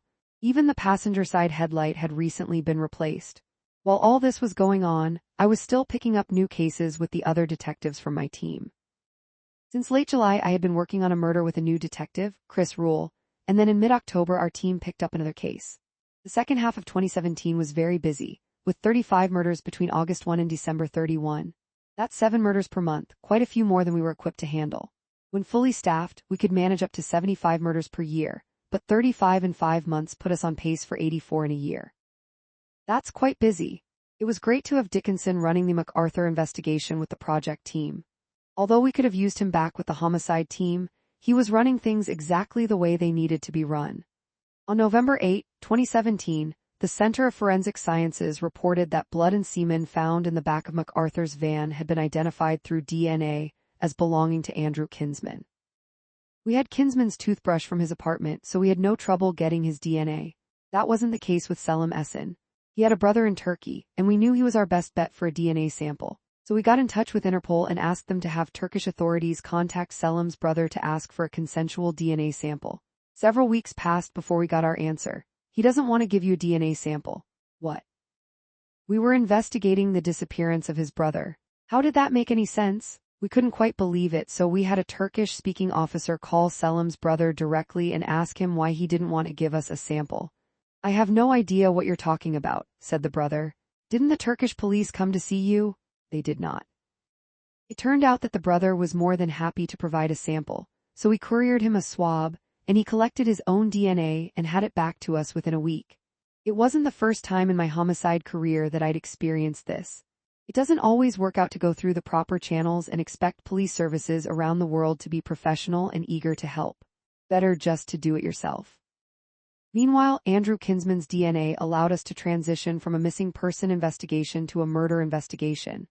We could now say we had some evidence, keywords some, that indicated Andrew had been murdered, and some evidence that classified Bruce MacArthur as a suspect in that murder. The case now clearly fell under the mandate of the Homicide Squad, not 51 Division, and the role of major case manager shifted to me. The project team was eager to run a Part VI wiretap investigation. The thought was that if MacArthur was killing these men, there was no way he was doing it himself. How could somebody be killing these men and disposing of the bodies all by themselves? And if it was MacArthur, we now knew that he had a close enough circle of friends that surely one or more of them had to be involved. So the team started working on a Part VI affidavit application, with the intention of listening to MacArthur and all his associates. I spoke with Dickinson and said that before getting a wiretap, we had to obtain a general warrant, sneak into MacArthur's apartment, and clone his computer, just as we had done with Brunton. If an issuing judge was reviewing a wiretap application, the affidavit would need to include details of the Brunton investigation. If the judge saw that we had cloned Brunton's computer as part of that investigation, he or she would definitely want to see us doing the same thing with MacArthur before authorizing us to listen into his private communications. Dickinson agreed but pointed out that MacArthur's apartment was at the end of the hallway, and he had a roommate. The logistics were tricky, perhaps even more tricky than when we got into Brunton's residence in 2013. We had to surveil MacArthur and learn his roommate's work schedule to establish a time when the apartment would be empty. Then we had to have a locksmith and several tech and forensic officers on standby, ready to go at an instant. On December 7, 2017, a covert team managed to get into the apartment and clone 45% of MacArthur's computer before the surveillance officers reported that he was heading home. That 45% contained more than 100,000 images and over 1 million artifacts. When I say images, I mean any image file that was stored on the computer, from personal photos to files from visited web pages. Artifacts could be anything from web addresses to dating profiles to emails. Our tech officers got to work poring over the data. The following day, Chief Saunders held a media conference to address several policing issues in the gay community and update the public on Project Prism. During the press conference, he was asked if there was a serial killer targeting the gay village. He responded, "We follow the evidence and the evidence is telling us that's not the case right now." Was he factually correct? Yes. But in hindsight, maybe he could have prefaced it with something like, "That's certainly one scenario among many that the investigators are considering." Saunders was criticized over this weeks later when MacArthur was finally arrested, but he was absolutely the best I ever saw when it came to articulation of grounds, evidence, and steps in an investigation. If he ever got cross-examined in a court of law as opposed to a court of public opinion, or media opinion, on that statement, he would come out on top. As we continue to work to include or exclude the possibility that MacArthur was a serial killer, surveillance cameras were installed on all the addresses associated with MacArthur and his friends and family members, and we continue to build out the Part VI wiretap affidavit. Crown agent was assigned to work on the affidavit with the police affiant. A Crown agent makes sure a proper affidavit is put before a judge. They proofread it and suggest corrections and additions, as well as investigative avenues that need to be included. On January 17, I was in the homicide office at police headquarters when Dickinson called me. One of the tech officers working on the download of MacArthur's computer was next door in the sex crimes unit and had found something. I walked over. The officer had found a couple of photographs of Selim Essin. The first showed him lying on a bed with a rope around his neck and a metal pipe cinching the rope like a garrote. The second showed him lying on a bed dressed in a brown fur coat. Selim Essin, victim 1. He sure looked deceased in the photos, but nobody would be able to say for sure. So we first had some evidence that Andrew Kinsman had been murdered, and some evidence that MacArthur was involved in that murder. Now we had some evidence that Selim Essin had been murdered, and some very strong evidence that MacArthur was involved in that murder. But no bodies. So much for moving forward with the Part VI wiretap. As it happened, though, we had several available options, and we met with our unit commander, Brian Bott, and the assigned Crown agents to review them.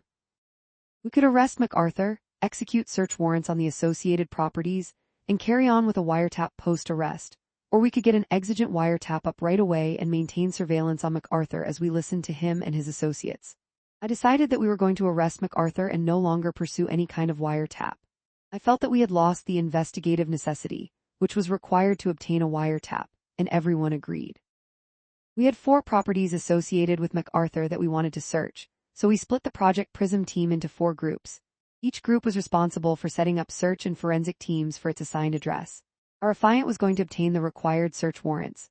We scheduled everything for Saturday morning, which was in 3 days' time.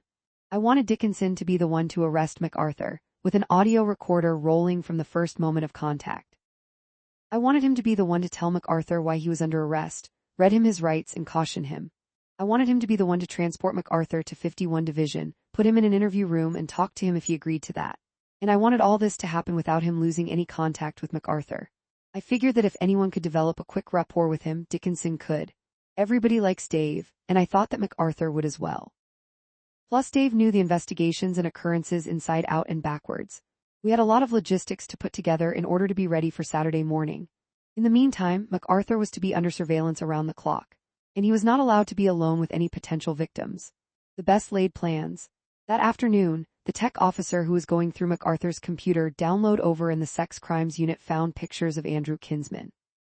Again, he looked like he was deceased, with a rope around his neck and an iron bar cinching it tight. The problem was that for the photographs to have any evidentiary value in court, a pathologist would have to be able to testify that the person in them was deceased. There's not a pathologist on this planet who would do that. Several years later, I attended a pathology conference and showed the pictures during a presentation. Everyone there agreed that there was no way they could testify to that fact. Andrew Kinsman, victim 2. Now we had 2 counts of murder. Additional photos kept popping up that afternoon. 3 more victims, but we had no idea who they were. At 9:30 the next morning, Thursday, January 18, 2018, MacArthur left his residence. Within a half hour, he'd returned with a male we'd seen him with before. He parked in a spot that he usually didn't park in, and the 2 of them headed up to his apartment. Dickinson hastily called me at 10:01 a.m., and we agreed that MacArthur needed to be arrested right away. But Dickinson was too far away to make the arrest, and we needed to get the search teams out to the 4 associated addresses to seize them pending warrants. So at 10:19, officers from Project Prism who were providing backup to the surveillance team knocked on MacArthur's door. He answered and was arrested on 2 counts of first-degree murder. The potential 9th victim was found tied to his bed.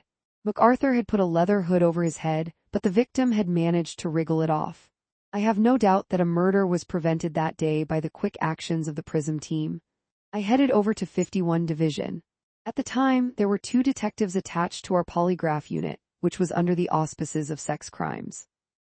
Rob Thomas and Mike Adams were the most highly trained interviewers on the police service, and both were excellent at their jobs. Adams had been fully briefed on the investigation, and he spent hours with MacArthur in an interview room while we watched from a video feed along with Dr. Peter Collins, a forensic psychiatrist. We hoped Dr. Collins would be able to suggest routes of questioning and potential tactics to use during the interview. MacArthur, however, chose not to discuss the charges or evidence at all. In the meantime, I was also working on speaking notes for a media briefing that would be held later that afternoon at police headquarters. There was no way this news was going to be contained for very long. Residents at MacArthur's apartment building were already talking, and someone had tipped off the media. My phone was ringing constantly. I even got calls from several law firms looking to speak with MacArthur. Everyone wanted a piece of the case. I hadn't spoken much to Mark Saunders in the years leading up to this, but that morning, recognizing the massive implications and turmoil surrounding the case, he texted me to say, "I'm so glad you're in charge of this." Great reassurance at a very appropriate time, typical Saunders.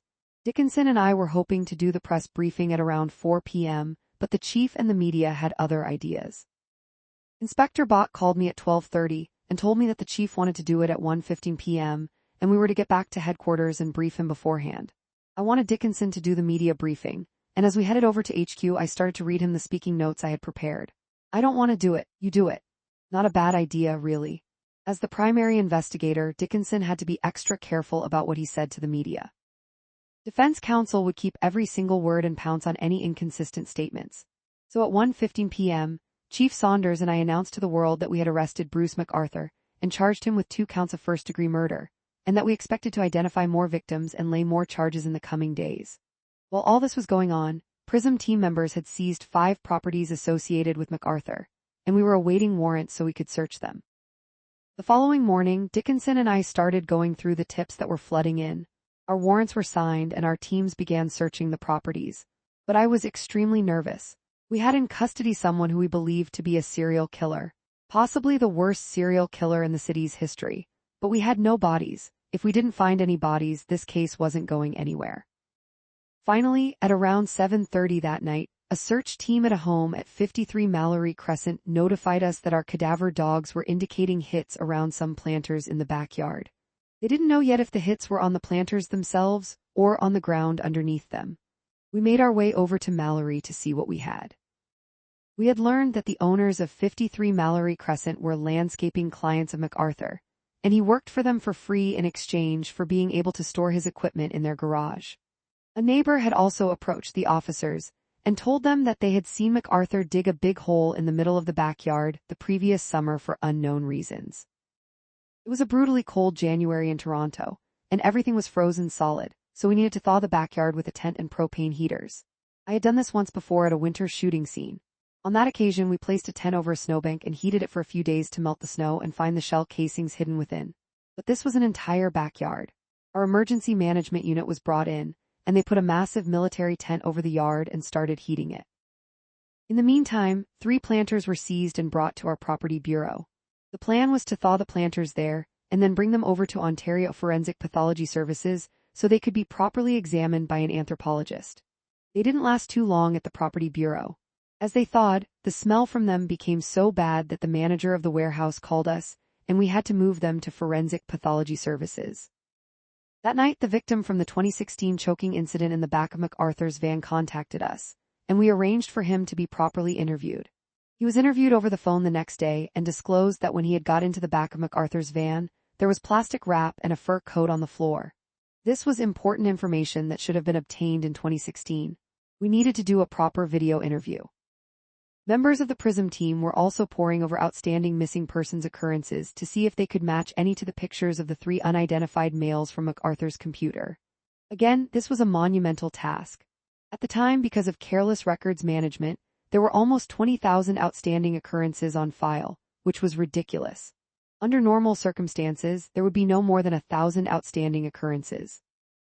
But somehow, the PRISM team found the outstanding missing persons report for Sarash Mahmoudi and linked it to one of the photographs.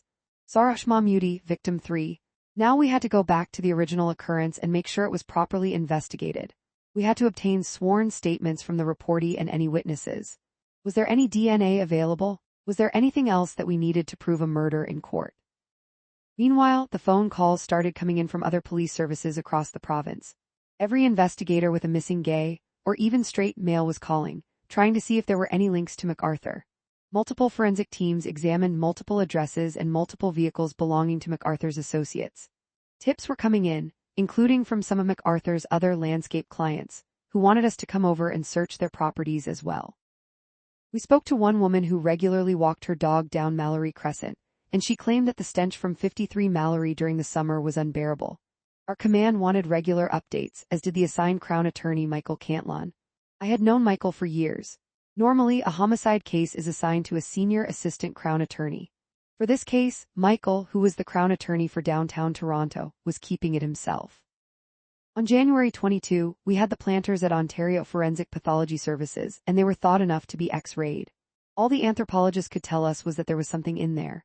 They still needed to thaw some more. On January 24, our tech officers, still going through MacArthur's computer, found photographs of what appeared to be a deceased Majid Kahan, our missing person from 2012. Majid Kahan, victim 4. The same day, the planters at the morgue were thawed enough to be X-rayed again. Dickinson and I headed over to the morgue and met with the anthropologist, Dr. Kathy Gruspier. Sure enough, one X-ray showed a clear image of a human rib cage in one of the planters. In the loading bay of the morgue, each planter was cut open to reveal a layer of earth on top. 6 inches down there was a round patio stone, and underneath that, human body parts.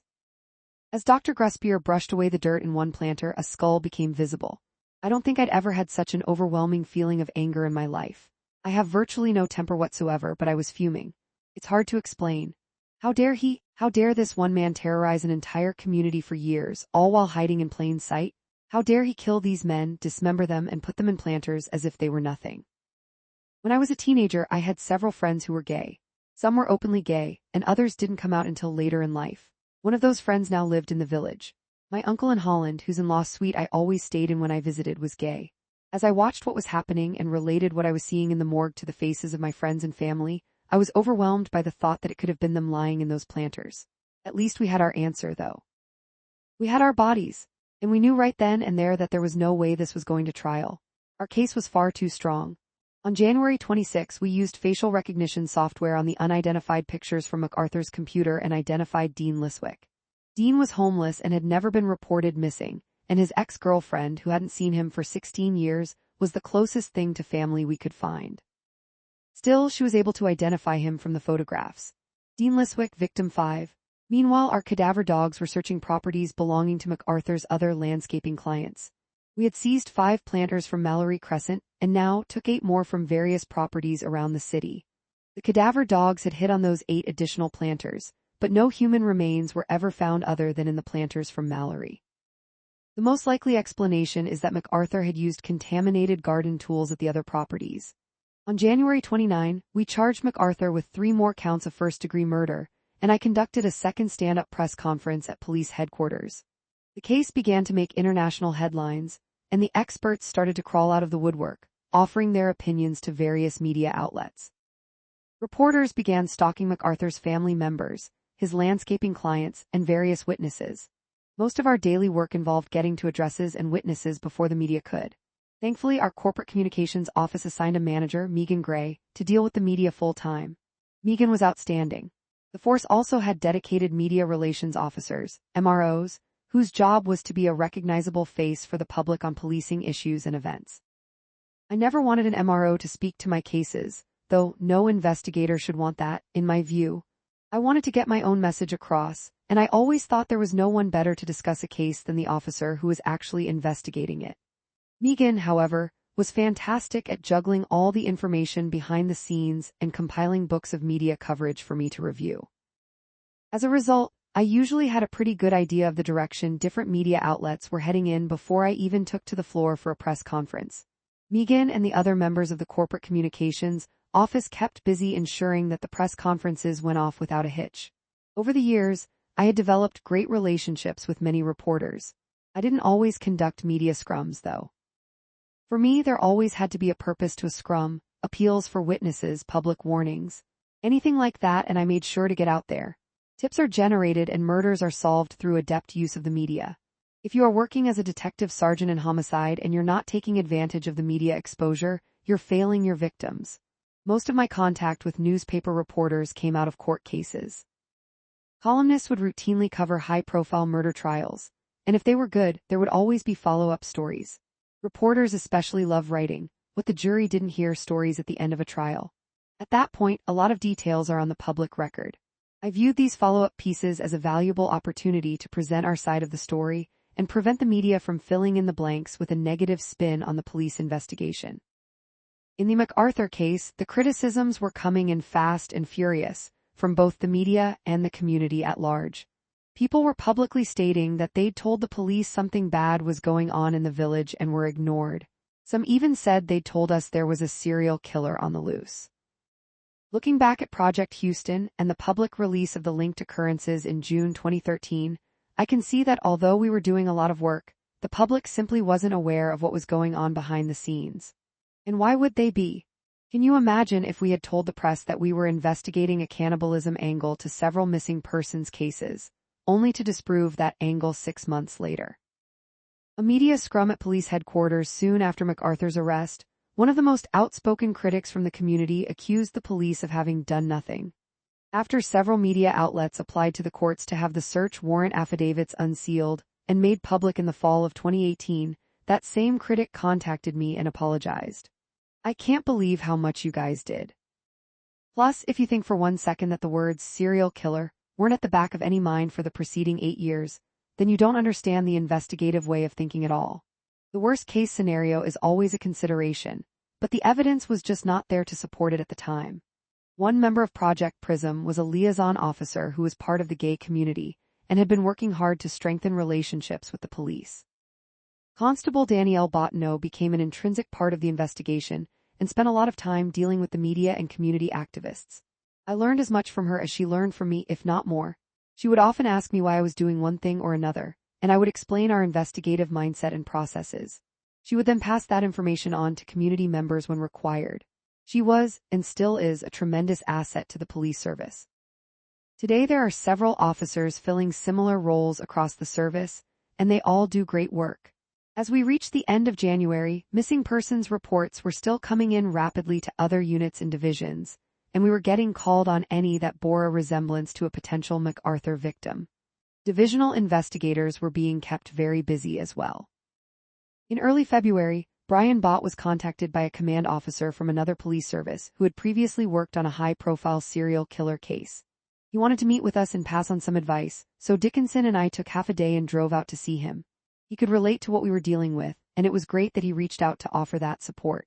I think he caught on pretty quickly, though, that this wasn't our first time dealing with a large case. Still, that's one of the great things about policing. I've never been a fan of the brotherhood talk, but when it comes down to it, Those who can relate best to what you're going through are other officers who have dealt with similar situations themselves. On February 15, the anthropologist identified Skanda Navaratnam from the remains in the planters. Skanda Navaratnam, victim 6. The same day, my homicide team also picked up a new murder, the shooting of 21-year-old Anik Stewart on Old Kingston Road. I spent the next few days working the MacArthur case in the mornings and the Stewart case in the afternoons, until we arrested our suspect on February 21.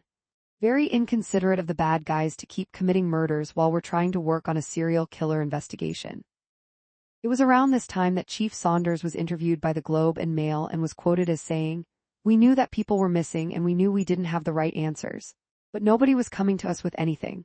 I've heard a lot of sources say certain things, and had those sources said those things when we had Project Houston, I think there is a very strong potential that the outcome could have been different." He was quickly called out for victim blaming. When Saunders mentioned sources saying certain things, he was referring to an article that came out in January 2018 after MacArthur's arrest, in which a witness stated that Skanda Navaratnam had previously been romantically involved with Bruce MacArthur. At no time had this information come out during Project Houston, despite extensive media coverage and the plea for tips in 2013. Would it have made a difference if this person had come forward then? It might have. Of the dozens and dozens of witnesses who were interviewed over the years, absolutely no one linked Skanda to MacArthur for us. It only came out in the wake of the arrest. On February 23, MacArthur was charged with Skanda's murder, but we knew there was more to come. By then, our pathologist had recovered 7 torsos from the planters. I also now had a summary of the proper interview of the victim who had been choked in the back of MacArthur's van in 2016. After reviewing the interview summary, the original occurrence records and the officer's notes, I prepared a summary of what had happened. I wasn't blaming anyone, but I felt that professional standards needed to look into the investigation and see what went wrong. And I did think something had gone wrong. Had a female victim in a straight relationship called 911 after being choked during sex, there's very little doubt that charges would have been laid. Meanwhile, our tech officers had retrieved an image of another victim from MacArthur's computer, but we were having no luck identifying him using facial recognition or outstanding missing persons occurrences. A graphic artist from the gay community who had offered to help was provided with the picture, and they cleaned it up as best as they could. It was then provided to community agencies around the village, but we still got nowhere. On March 5, I reluctantly released the altered photograph to the media. I didn't want to. Can you imagine being a family member of this victim and seeing his face in a death photograph on the national news? But we were out of ideas. Approximately 70 possible identifications came in from tips after the photo was released. Many of those could be eliminated quickly through a basic records check, but 22 of them needed serious investigative follow-up. 2 days later, the existence of the professional standards investigation into the 2016 choking event was leaked to the media. Corporate communications confirmed the existence of the investigation, and I had to do interviews at headquarters with 5 different reporters and acknowledge that I was the one who had instigated it. This sparked more criticism in the media. The Ontario Police Services Act provides protections and confidentiality for officers who are under investigation. I didn't need the distraction, which is why I had referred the investigation to professional standards in the first place. I didn't appreciate the leak. Ultimately, one of the officers involved in the 2016 investigation was charged with neglect of duty. He was acquitted in 2021 after an internal tribunal hearing. It's highly unlikely that charging MacArthur with the choking incident would have changed anything, but you never know.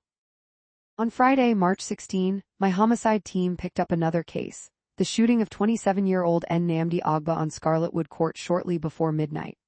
I had a great team, and despite pulling double duty again, we were able to make arrests in that case as well. It was another of those especially tragic cases where some gang members go into a rival neighborhood and shoot the first person they see. Nnamdi had just dropped his friends off after a soccer game and was walking back to his car when he was ambushed. A terrible case, but we arrested and convicted all 3 suspects of first-degree murder.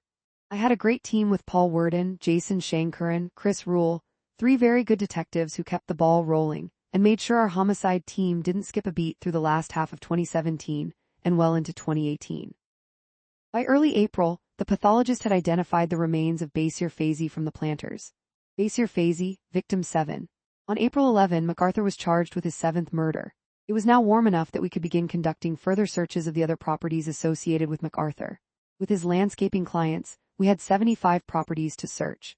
I made a further appeal to the public to help us identify the victim in the released death photograph as well.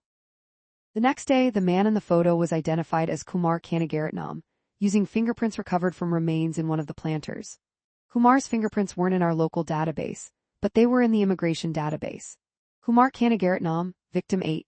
The Project Prism team with Chief Saunders, I used to refer to the forensic examination of Caitlin Sampson's apartment on West Lodge Avenue in 2008 as the gold standard. The forensic officers spent 2.5 weeks in that apartment and found Caitlin's blood on every wall in every room. The forensic officers on Bruce MacArthur's case were in his apartment for almost 4 months, before finally finishing their work on May 15. That entire time, the apartment was guarded around the clock by police scene security, usually 2 officers. We also needed around-the-clock security at 53 Mallory and the other properties that we had seized, although none of those examinations took as long as MacArthur's apartment. I'm often asked how much the MacArthur investigation cost. I couldn't even begin to guess. But when I arrived at 53 Mallory one day while it was still being held, one of the scene officers came up to me and said, "Thank you very much." "What for?" I replied, thinking that surely these officers must be getting tired of this security detail. "I just bought a new Harley." The forensic officers at MacArthur's apartment put in 16 to 18-hour days every day for months. Every square inch of that apartment was fingerprinted, swabbed for DNA, and photographed. Every item in the apartment, same thing. Insides of closets, dresser drawers, shelves. The floor was parquet, and any time there was an indication of bodily fluids on it, it was pulled up and swabbed underneath as well. At the end of each day, the officers had to go back to their desks and properly catalog and store the exhibits. They ended up seizing over 1,800 exhibits and taking 18,000 photographs. A laser scanner was brought in to make a complete 3D rendering of the apartment. The drains were all dismantled and swabbed.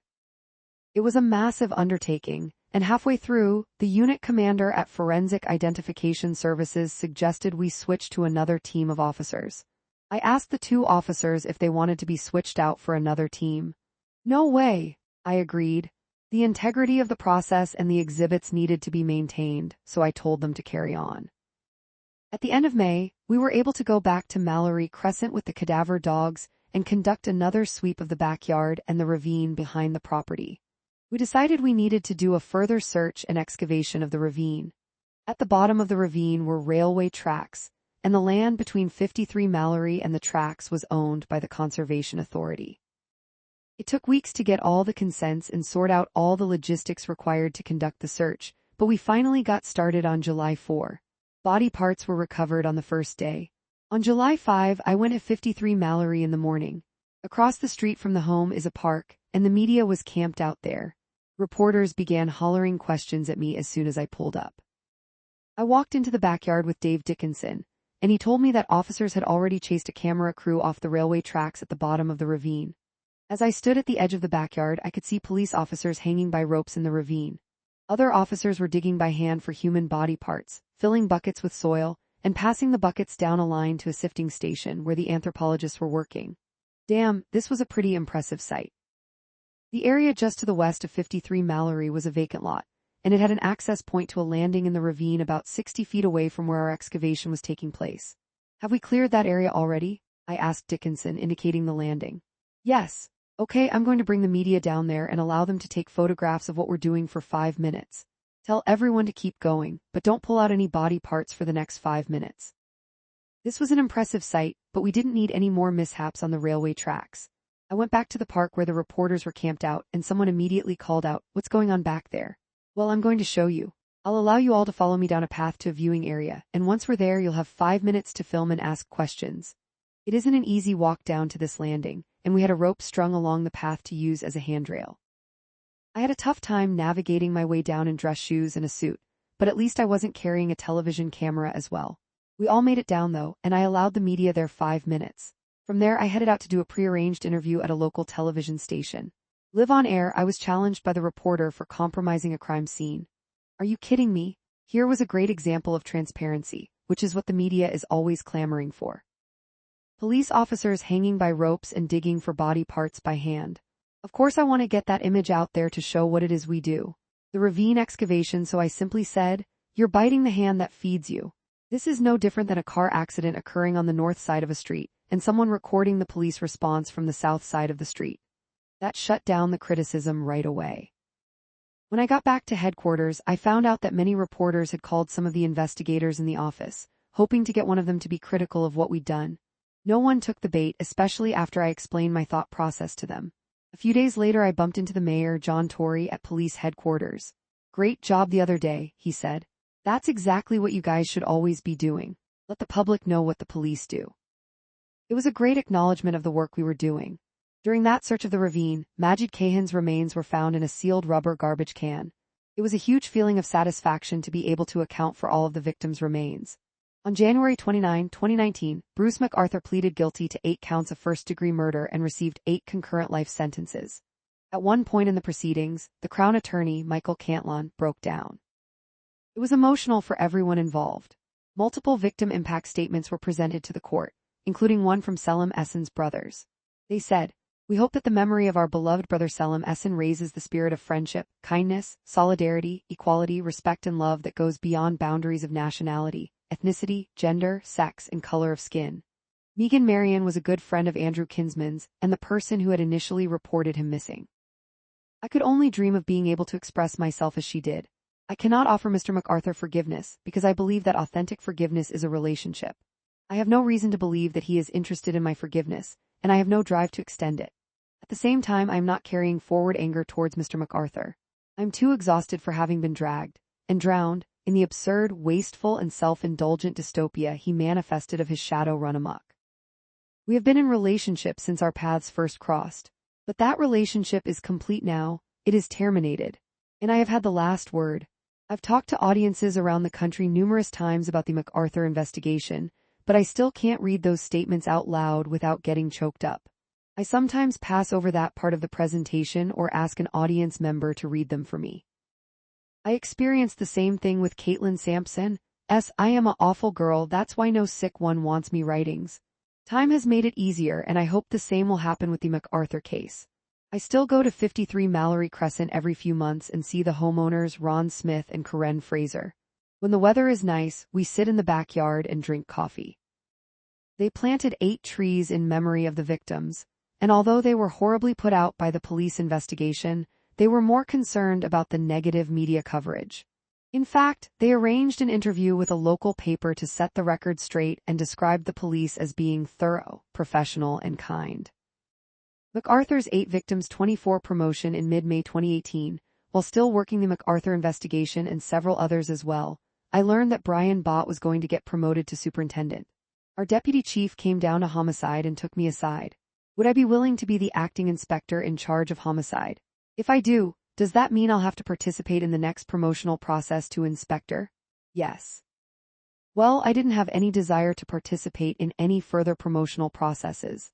I was coming up on my 30-year anniversary in the police service and had every intention of retiring after 32.5 years. That's a bit of a magic number among police officers in Ontario. After 30 years, you receive an annual pension that is 60% of your 5 highest earning years. That goes up by 2% each year, so after 32.5 years, you will be receiving 65% of your best 5. Without deductions, that's equal to the same take-home pay you would be earning if you were still working. Minus the overtime, of course, so that was my goal. I had once told a friend over coffee that if he saw me here after 32.5 years, he should shoot me. But you don't say no to a deputy chief, so I agreed to take on the position. In the 6 months since the arrest of Bruce MacArthur, my profile within the police service had grown by leaps and bounds. I had great relationships with everyone up our command pillar, and felt that I could fit in very nicely as a senior officer. On July 1, 2018, I became the unit commander of the largest homicide squad in the country. One of the last cases I helped to investigate with my team was the murder of Victoria Selby Reedman on June 8, 2018. 28-year-old Victoria was born just a month before I joined the police service. 3 weeks prior to her murder, she had taken in a new roommate, 44-year-old Richard Isaac, but almost immediately she wanted him out because of his heavy drinking. He killed her and then sat in the tiny studio apartment with her body for several days before leaving. During that time, he used her phone to send text messages to her father, pretending to be her and indicating that everything was fine. Her father didn't buy it, and on June 12, he came to the apartment and found her deceased. Isaac was convicted of second-degree murder in 2020. Between January 1 and June 30, 2018, my homicide team had investigated 7 murders. It was good that we had put a very strong team together, and the detectives were able to step into the major case manager role when I was preoccupied with the MacArthur investigation. Between my first murder case in 2005 and the murder of Victoria Selby Reedman in 2018, I had been directly involved in 80 homicide investigations and had solved 77% of them. Several of the unsolved cases involved suspects who subsequently killed themselves. They don't count as cleared cases, but there's not much more we can do with them. That leaves about 15 cases that I never cleared. For most of them I have a pretty good idea who the suspect is. There's one or two though where I have absolutely no clue, and I decided not to include those cases in this book. The cases I've written about have all gone through a court process, and there is a public record of them. But I haven't forgotten about the unsolved cases. I will always have hope that information will surface and some of those cases will be solved. If that happens, our cold case unit will jump all over it, and I'll be more than happy to join in and help where I can. When I took over as unit commander, the entire office was incredibly busy. The Toronto van attack, the worst mass murder the city had ever seen, had just happened in April. 10 people were killed when a suspect drove a rented van down the sidewalk in North York. The crime scene, probably the largest ever in Toronto, stretched a couple of kilometers along Yonge Street. The MacArthur investigation was ongoing at the time, as was the investigation into the murders of Barry and Honey Sherman in December 2017. More on the Sherman case in a moment. In fact, 2018 would be the busiest year on record for murders in Toronto. After I took the reins at the beginning of July, we had murders on July 1, 4, 8, 9, 11, 21, 22, and 25. I was still dealing with media updates for the MacArthur case, and had become adept enough at handling the press that I was beginning to get regular calls to be interviewed or provide commentary on public safety in Toronto. Every media outlet was trying hard to put together feature stories on MacArthur, and several documentaries were in the works. Every single one of them was trying to get me to take part, on top of everything else I was doing. On July 22, there was a mass shooting on Danforth Avenue in Greektown. A 29-year-old gunman shot and killed 18-year-old Reese Fallon and 10-year-old Julian Akoses before turning the gun on himself. Shortly after 11 p.m., I was called by the deputy chief and notified of the shooting. A homicide team led by Detective Sergeant Terry Brown was already at the scene. Terry, one of the best and most senior homicide major case managers, had been in the unit longer than I had. I had worked with him in the Foot Patrol back in my 14 division years. He's one of the sharpest people I've ever dealt with, and very quick with his witty sense of humor. I gave him a call to ask if he needed anything. Henry, he's another one who always calls me Henry. What we have here is a double murder-suicide. We're all good. That's the reality of it when you have years of homicide experience under your belt. It's a major occurrence and a crisis for the community, but you've seen enough not to panic, and to recognize that at its core, it's a double murder-suicide that needs investigating. I fielded a few more calls from other senior officers. And then, although I knew Terry had this well in hand, I hopped in the shower and headed down to the local Division 55. There were dozens of senior officers wandering around the building, present for appearances only and looking for something to do. The province's Special Investigations Unit was there, and I spoke to our SIU liaison officer. TPS would be responsible for investigating the prelude to the shooting and the actual event itself, while the SIU would be responsible for everything that happened once police were called. I popped my head into the office where our homicide team was gathered. Everyone was busy working on their tasks, and Terry was still at the scene. Nothing for me to do here. So I headed over to HQ and worked there for the rest of the night, continuing on through the following day. There's no need to micromanage people who are more than competent and led by someone as exceptional as Terry Brown. While I got involved over the ensuing days with community liaison and media relations, the investigation itself was well in hand. How you respond to a crisis is a true test of leadership. That year had its share of crises, almost 100 other murders in addition to the 2 mass killings I've just mentioned. All those cases were handled beautifully by the men and women of the homicide squad. It was now time for me to take 30 years of lessons in policing leadership and put my own spin on it. One thing that had been a constant in the homicide squad since the day I started was that the entire office gathered in the auditorium at headquarters for a case conference every Wednesday morning at 8 a.m. The supposed purpose of this gathering was to discuss current cases and offer advice or insight to investigators. This was occasionally fruitful, especially in my first few years in homicide, when we could all fit into a conference room instead of the auditorium. But over the past several years, it had devolved into junior members of the investigative teams standing up and reading out the chief's report on each case. For every murder, A chief's report is generated by the investigative team to give the chief the nuts and bolts of the case. Case conference is actually a misnomer. The Ontario Major Case Management Manual, which is the province's guide for investigating major cases, all homicides are major cases, defines a case conference as the following: consultation with appropriate representation from all involved agencies and any other experts who may assist in the investigation. This includes obtaining interdisciplinary input at the earliest opportunity to assist in developing investigative strategies, establishing priorities, and determining the sequence of any necessary investigative procedures. Ever since the Homicide Squad had evolved into a front-end loading, team-based response in 2010, the weekly case conference had become redundant. I was often right in the middle of an active murder investigation and had to break away to attend a mandatory weekly case conference. Not a good use of my time.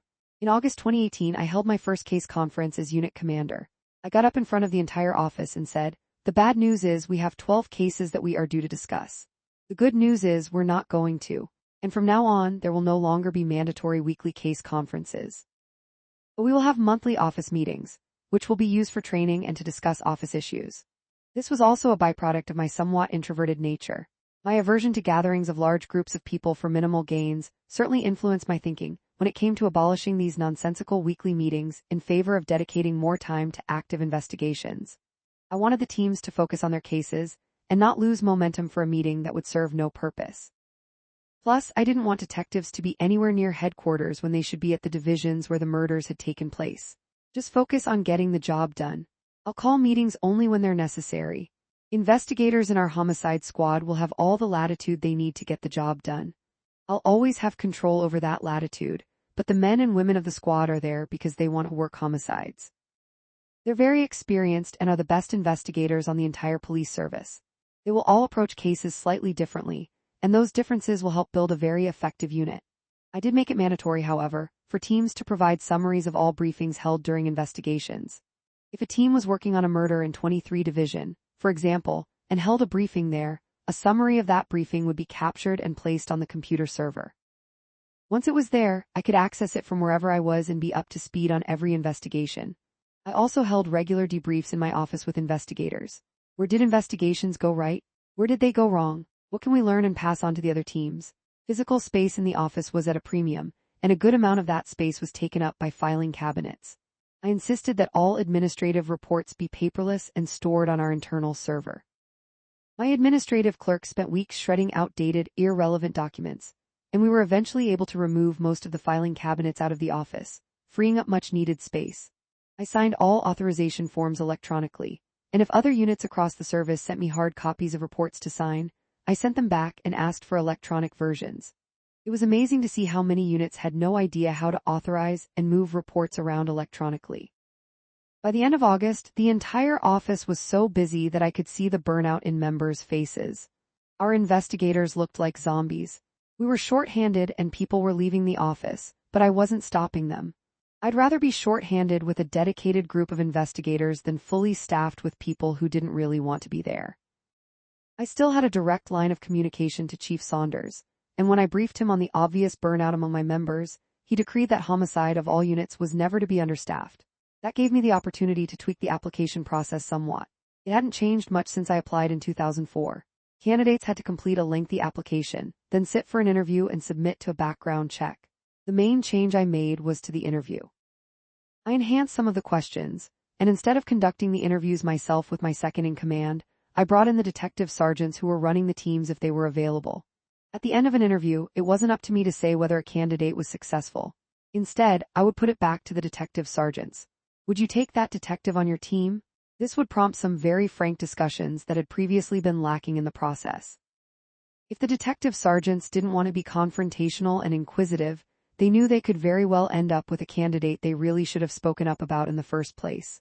In the past, I had seen candidates who had been classified as acceptable by the management team but were not wanted by any of the detective sergeants. If they were forced to take them, it rarely worked out in the long term. During my 5 years as unit commander, I had to ask 3 detectives to leave the office, always at the behest of their detective sergeants. That's not easy to do, and a couple of them even called the police association to ask if they could grieve the decision. They couldn't. The association recognized that the liability in homicide work is too high. If someone wasn't cutting it, it was better to remove them before their weaknesses were exposed in court. Within a few years, half of our major case managers, detective sergeants, were female, a standard that we had always strived for across the police service but never attained. Around the same time, I received an email from our human resources team. The email was sent to all unit commanders and was an invitation to apply to have high school co-op students assigned to your unit for the fall term. I requested 2 students. The human resources rep called me up very quickly. "Are you sure you want students working in homicide? We've never done that. Is there a reason why a high school student couldn't work in homicide, helping out with administrative work?" Absolutely not. Of course we needed to be careful about what they were exposed to, but we couldn't complain about being short-staffed and then turn away help. This evolved into a regular placement for co-op students, and it became a highly sought position, so the HR folks could afford to be picky about who they sent. We made sure the students were given meaningful work and arranged for them to visit other units across the service. There's a lot to see, from the emergency task force and the mounted unit to the training facilities at the college. They loved it all. One of the students assigned in 2019 was visually impaired and from an immigrant family in a very marginalized neighborhood of the city. He was going to be the first member of his family to get his high school diploma, and he badly wanted to become a police officer. His eyesight was so bad, though, that I knew there was no way he would ever be hired as a constable. When he was looking at his computer monitor, he had to have his eyes right up to the screen, literally rubbing his nose against the screen, and he could move along only one line at a time. He was great with computers, but only had access to them at school because his family couldn't afford to have one at home. When his semester was complete, we raised a little bit of money in the office for him and his family, and obtained a gently used laptop for him to take home. He emailed me last year to let me know that things were going well for him, and he had obtained a full-time job. As a result of our participation in the co-op program, I was often invited to high school career fairs as a guest speaker. Standing in front of a room full of reporters during a media scrum is a piece of cake compared to standing in front of an auditorium full of teenagers. "How many of you want to be police officers one day?" I would ask. The usual response was either silence or snickering. But the message would still be out there, and some students would make contact once they were away from their peers. We also developed a relationship with the Toronto District School Board to ensure the timely flow of information between us and the school whenever a student was involved, as victim or accused, in a murder investigation. How did this not exist before? A protocol should have been in place so that schools could react properly when a critical incident affected their students. Until that relationship was established, they were relying on the media for their updates. When I retired, the superintendent of the school board messaged me to say, "You were different, Hank, and that made a difference to so many schools and families at their hardest moments. Thanks again for everything." The same issues came up with accommodated members of the police service. There are many who suffer from mental and physical trauma and simply cannot go out on the road, sometimes permanently.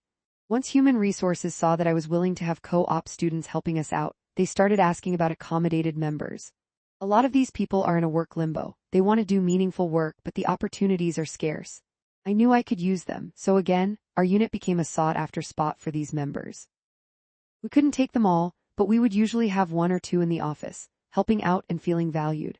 I contrast that to a story I heard about the head of another investigative unit that was also struggling with staff shortages. This person decided it would be a good idea to call an office meeting and read out the list of accommodated members, then ask, "Who could we tolerate in our office?"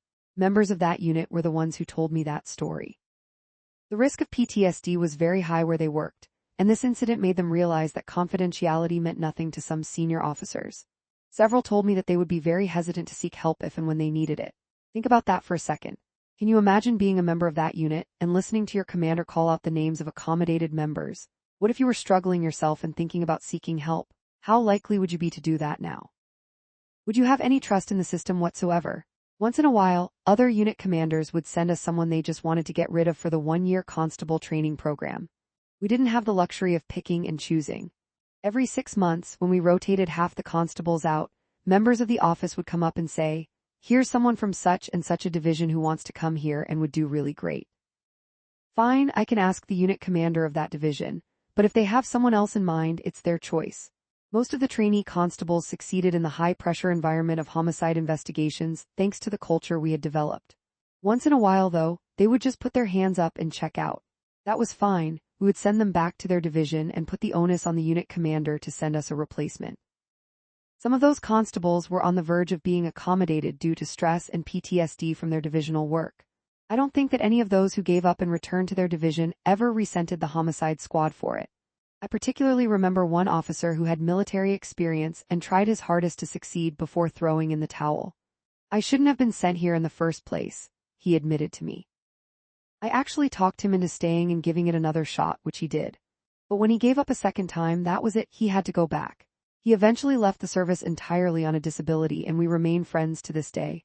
Some members of Homicide visibly broke down during their tenure. You could see it happening, the weight gain, the 1,000-yard stare, the short tempers. Some would leave, but others would try to stick it out. Two of my detectives who burned out left only after we tried everything and had several tough conversations. Both were promoted in short order once they went back to uniform units and were relieved of the burdens of homicide work. I also wanted the homicide squad and all of its subunits to be together on the third floor of police headquarters. Our investigative teams were already on the third floor. So were the sex crimes unit and the fraud squad. But our major case management unit, our cold case unit, and our newly formed missing persons unit were all on the 6th floor. Plus, we were creating a video analysis unit with the provincial grant money we'd received in 2018.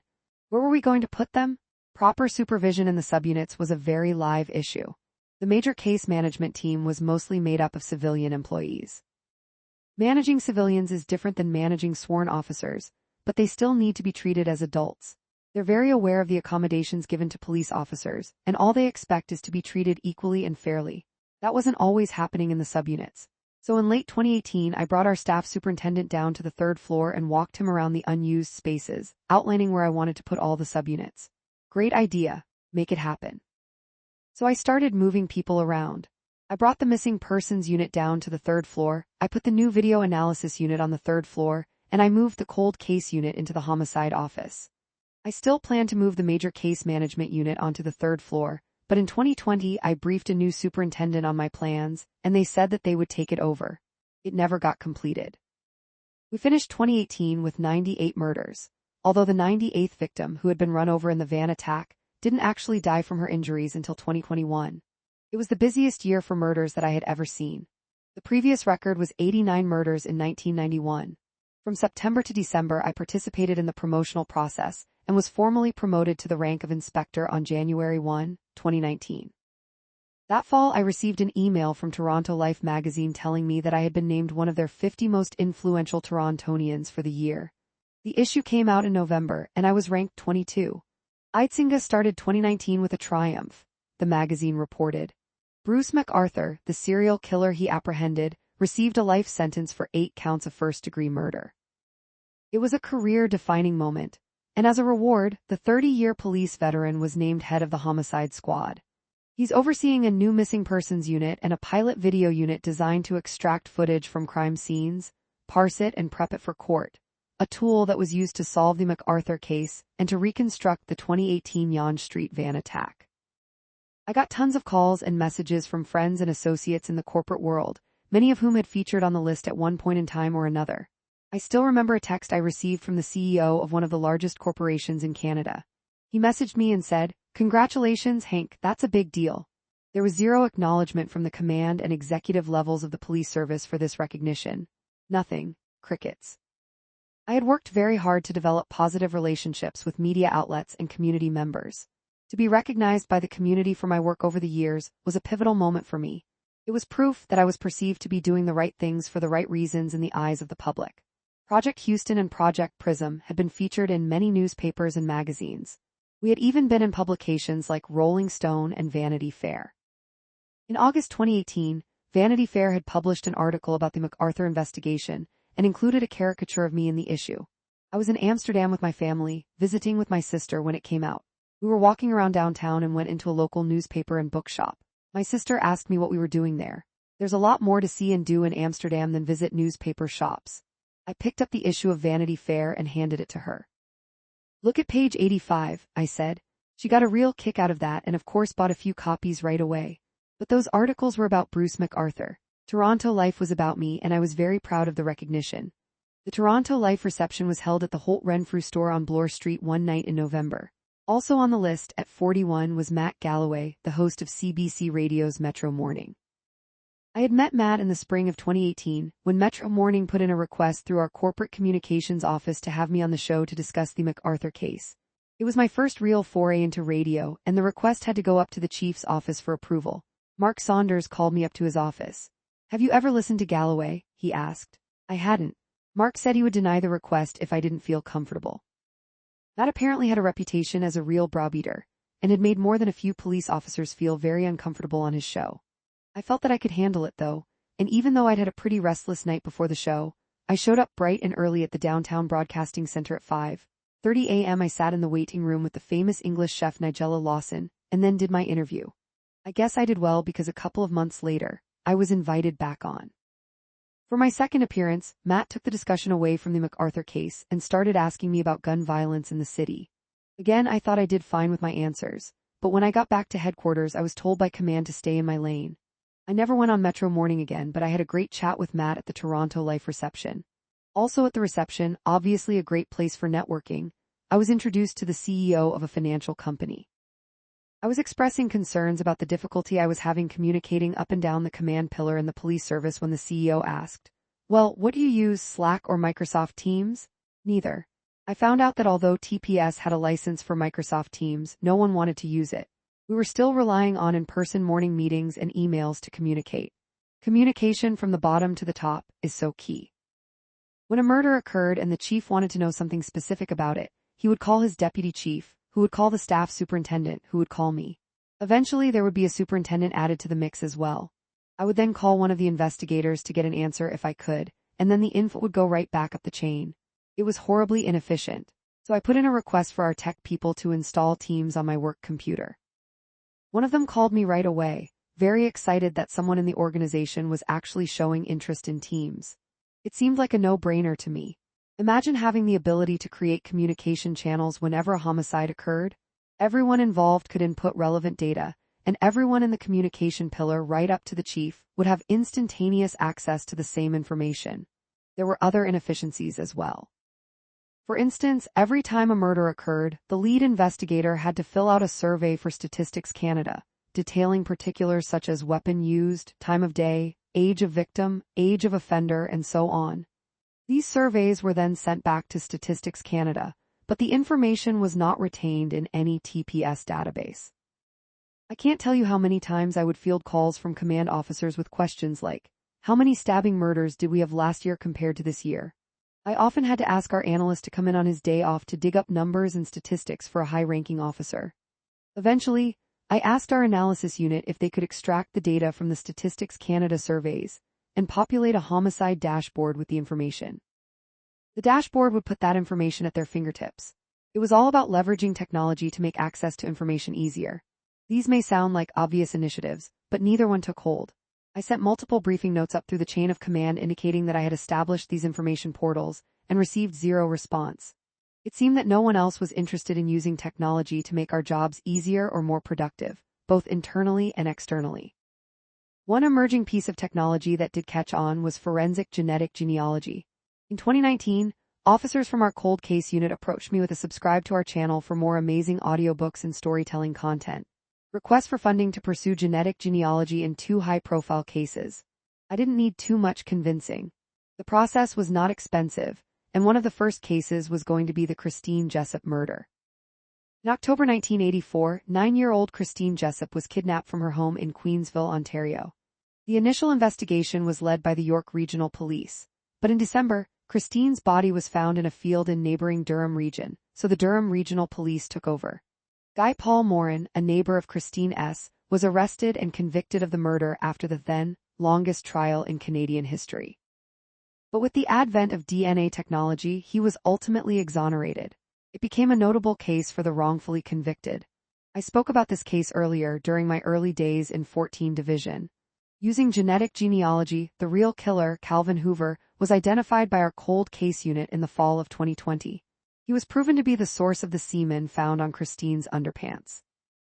Although Hoover never faced the courts, he killed himself in 2015, it was clear that this new technology was going to be a game changer, and Detective Steve Smith was going to be at the forefront of it. He was quickly recognized as the country's foremost expert in this new investigative technique. I made sure that he was promoted to acting detective sergeant of the cold case unit, where he remains to this day. Steve continues to push the boundaries of forensic genetic genealogy and investigations. It can have a massive impact not only on cold cases, but also on active investigations. Our cold case unit has since gone on to close other high-profile murder cases using the same technology, including the Susan Tice and Aaron Gilmer murders from 1983.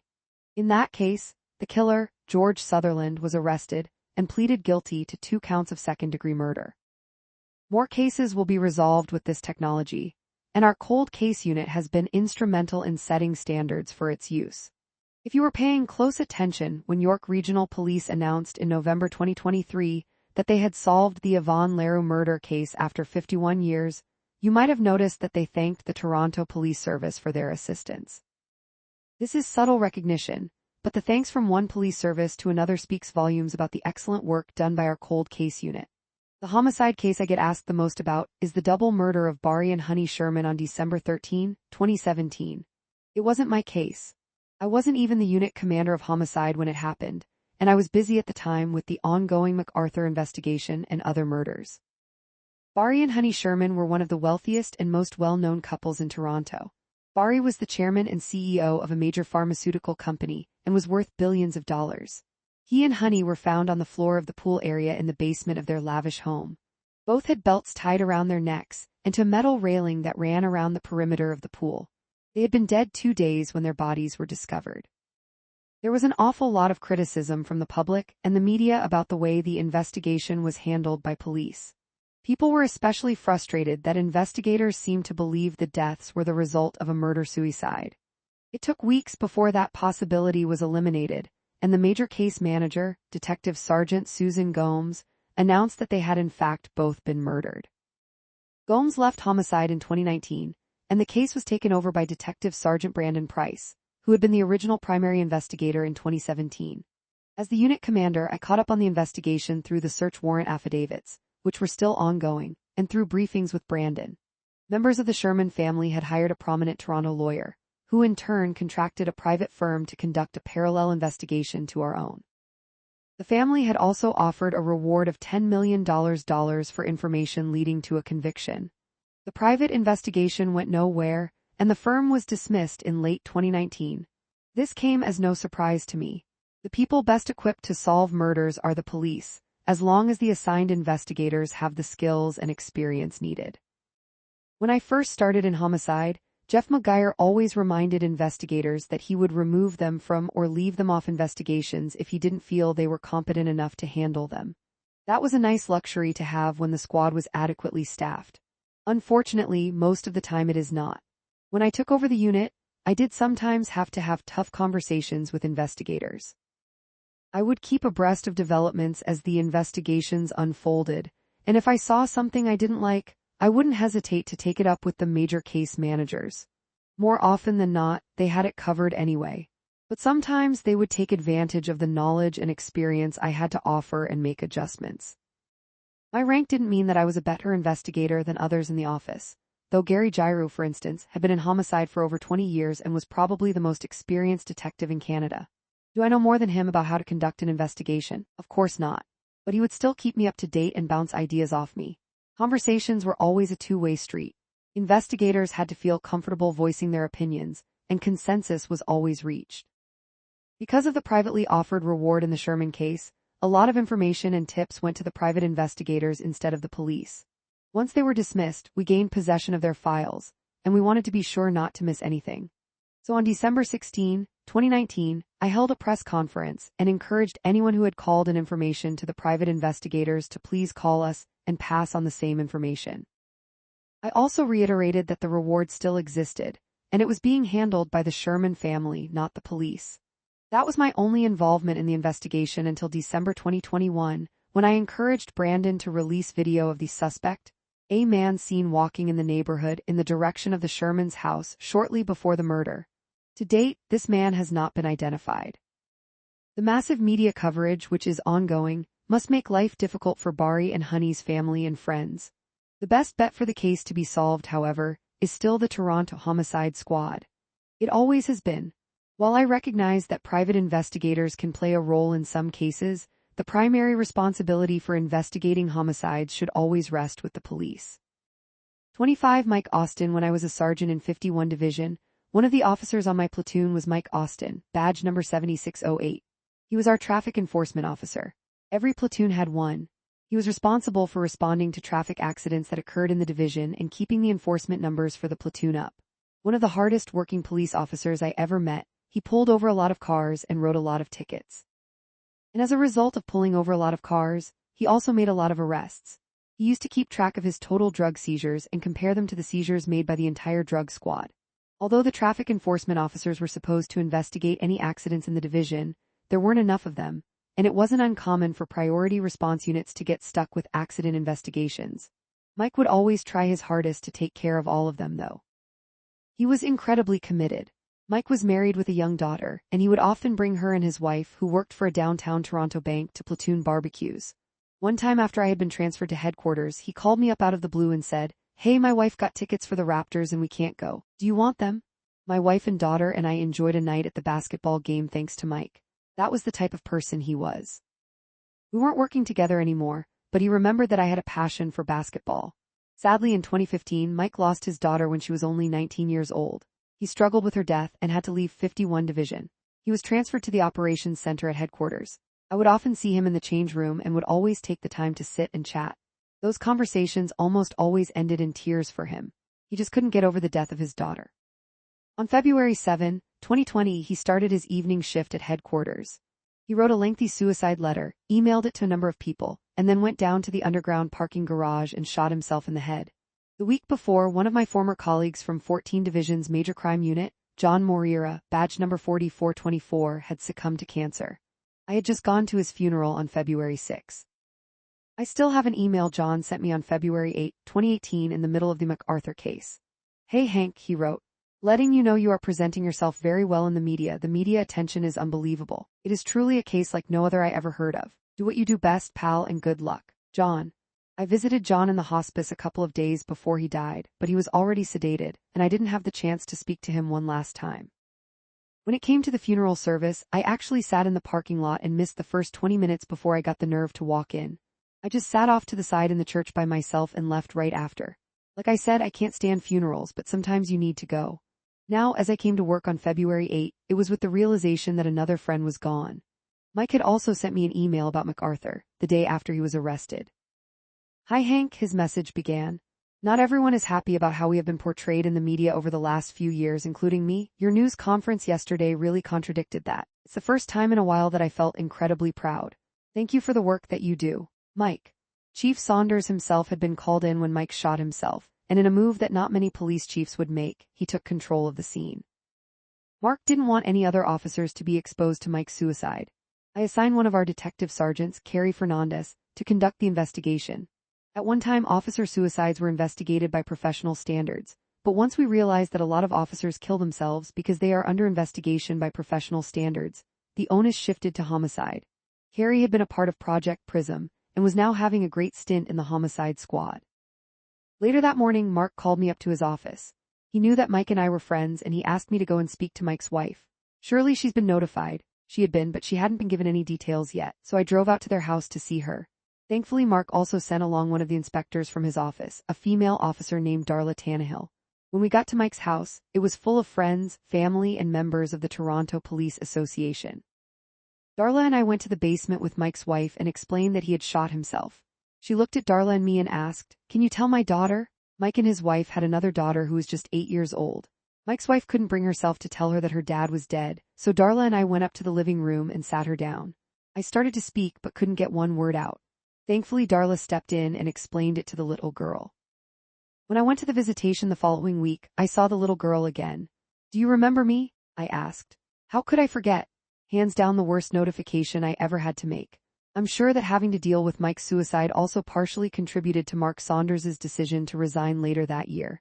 26 times of COVID and the eternal racism 1 month after Mike's funeral, COVID hit Ontario. I was driving home from work on March 13, 2020, intent on taking my wife and daughter to South Carolina for March break, when the travel advisory was announced. We couldn't go anywhere. As remote work and isolation took hold for so many, the squad carried on with business almost as usual. Witness interviews and court processes evolved to take place remotely when possible, and members of the squad were discouraged from coming to headquarters unless absolutely necessary. But you can't conduct homicide investigations from home.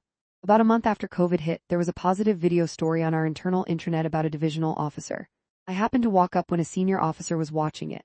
The senior officer hit pause, looked at me and said, "The only reason he gets away with this is because he's a fucking Jew." "Gets away with what?" I asked. "This," the officer said, gesturing towards the screen. I thought it was a good story. I was floored. I had previously heard the same senior officer refer to a kosher barbecue as a Jew Q, a comment I chalked up to a bad attempt at humor. They had no idea about my heritage, so I walked back to the homicide office and asked my administrative detective sergeant if he knew the officer from the news story. He did. "Is he Jewish?" "He sure is." I left it alone but began to avoid that senior officer. In the summer of 2020, Mark Saunders unexpectedly resigned as chief of police, and the Police Services Board was caught off guard. The process to find a replacement chief should have started a year earlier, but they had not yet begun. An interim chief was named, but it would be 30 months before a proper process was held and a new chief chosen. It was a blow to me to see Mark quit. I had learned so much from him, and although our relationship had faltered over the years, it was still great to have him at the top of a pillar that was slowly disintegrating. "You're the only one I can trust," I told him more than once. The most important edict that Mark had put into place for me was that homicide should never have a shortage of personnel, and now that edict was gone. We started to lose people and didn't get replacements. Mark had been the chief since 2015. I had rarely spoken to him between 2015 and 2018, but I relied on him heavily for a couple of years from 2018 on. He had taught me so much, and I was lucky to be able to pick up the phone when I needed guidance and advice. I thought he had done a great job when he ran the homicide squad, entrusting the right people to do the right things, and I tried to emulate that. In December 2020, members of my office had to do a presentation to a lawyer at police headquarters. On the way to the conference room, I met up with the same senior officer who had made the earlier anti-Semitic comments, and they said, "I can't believe we have to pander to this fucking Jew." I sat through that presentation feeling physically ill. I didn't say a word, and after I left I made it known, although I didn't say why, that I was never going to deal with that senior officer again if I didn't have to. If I did have to, it was going to be strictly on a professional chain of command basis. This wasn't a difficult decision in my mind. It wasn't a situation where I wondered about something a senior officer had done but attributed it to maybe they know something I don't. My ethics had to come first. Shutting out a senior officer doesn't come without consequences, though. My life at work for the next several years was very difficult, and I was routinely excluded from meetings and decisions. Anytime I had second thoughts about standing my ground, I looked at the cufflinks that had my grandfather's prisoner number engraved on them. They became one of those little voices that guide my decisions, and I fought on. I have zero time and tolerance for racists and Jew haters. If I was going to be excluded because I stood up for something, I was fine with that. Months later, I was contacted through social media by a fairly well-known member of the Toronto Jewish community. They wanted to tell me about an anti-Semitic incident they'd had with a high-ranking member of the police. I figured it was going to be the same senior officer. It was. It was another even higher-ranking member of the service.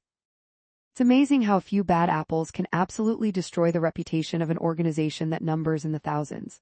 But the personal biases that exist in society, from antisemitism and anti-black racism to misogyny and homophobia, are of course reflected among the ranks. And as long as they exist in society, they will continue to exist in the police service too. It was a tough time all around for senior officers in the police service. Some were charged with impaired driving. One was charged with misconduct for helping candidates cheat during promotional exams. Another was charged with misconduct for helping a family member leave the scene of an accident. And another was investigated for inappropriate behavior, alleged sexual misconduct, at a chiefs of police conference. Think about the repercussions now of that vile racism in the uppermost ranks of the police service. How are we to expect fairness in promotions? How are we to expect fairness in hiring, and lateral positive moves within the service? What about the repercussions on members of the public when they unknowingly have to deal with an officer who holds contemptible views?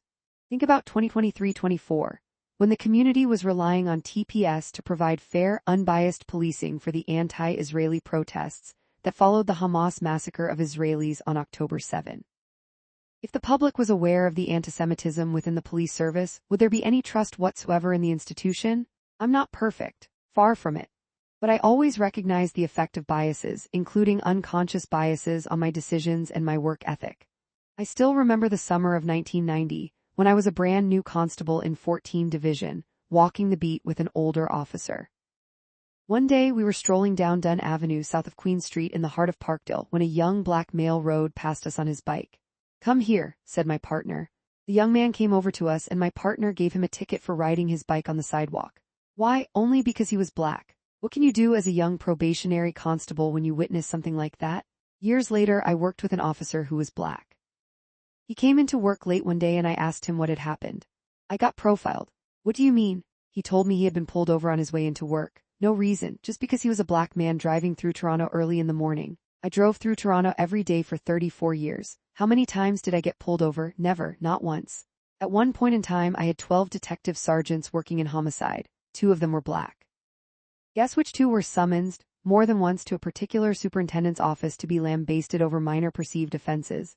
The superintendent who was charged with, and eventually convicted of, providing interview questions to her favored candidates during the promotional process was Stacey Clark. She acknowledged giving confidential information to 6 black constables, but said that she had been trying to level the playing field for black officers. Consider this: senior officers sit on and control the promotional panels in front of which candidates appear for their interviews. It's a high-stress 30-minute interview based on situational questions. Officers spend weeks and sometimes months preparing for these interviews. So what if you go in and do a great interview, but you're black, or you're Jewish, and the officer in charge of that panel is a vile racist? I had a detective in homicide, a brilliant investigator and a de facto leader on his team. He was half black, half indigenous, had a university degree, and was bilingual. He was a phenomenal officer and primed for great things in the service. He had the right amount of seniority and would make a positive impact wherever he went. This detective had followed a different career path than me, but early in his career, he had some similar concerns about the on-duty drinking and racism. Unlike me, he spoke out about it and was ostracized because of that by senior officers. That's actually how he ended up in homicide. He wasn't wanted elsewhere because he was perceived as confrontational and wanted to do things the right way. Perfect for my team, so I grabbed him into the squad as soon as I could. He and I even had some healthy debates in the homicide squad. I had no issue with that. As I said before, I promote a team environment and invite different views and opinions. In 2021, there was a promotional process for detectives to be moved up to detective staff sergeant. He entered the process. He aced the exam, had a great unit commander's assessment mark from me, and was actually mentoring other detectives on the final portion of the process, the interview. But when he went in for his interview, who was the superintendent sitting at the head of the table? It was the same one who had summoned other black officers and reprimanded them for no reason. Not one to be dissuaded, the detective carried on with his interview. Can you guess what happened? The officers this detective had mentored on the interview process were promoted. He was not. It was a disgrace. He was fed up and left the organization for another police service. They took him at his rank. Within a year, he was promoted to staff sergeant.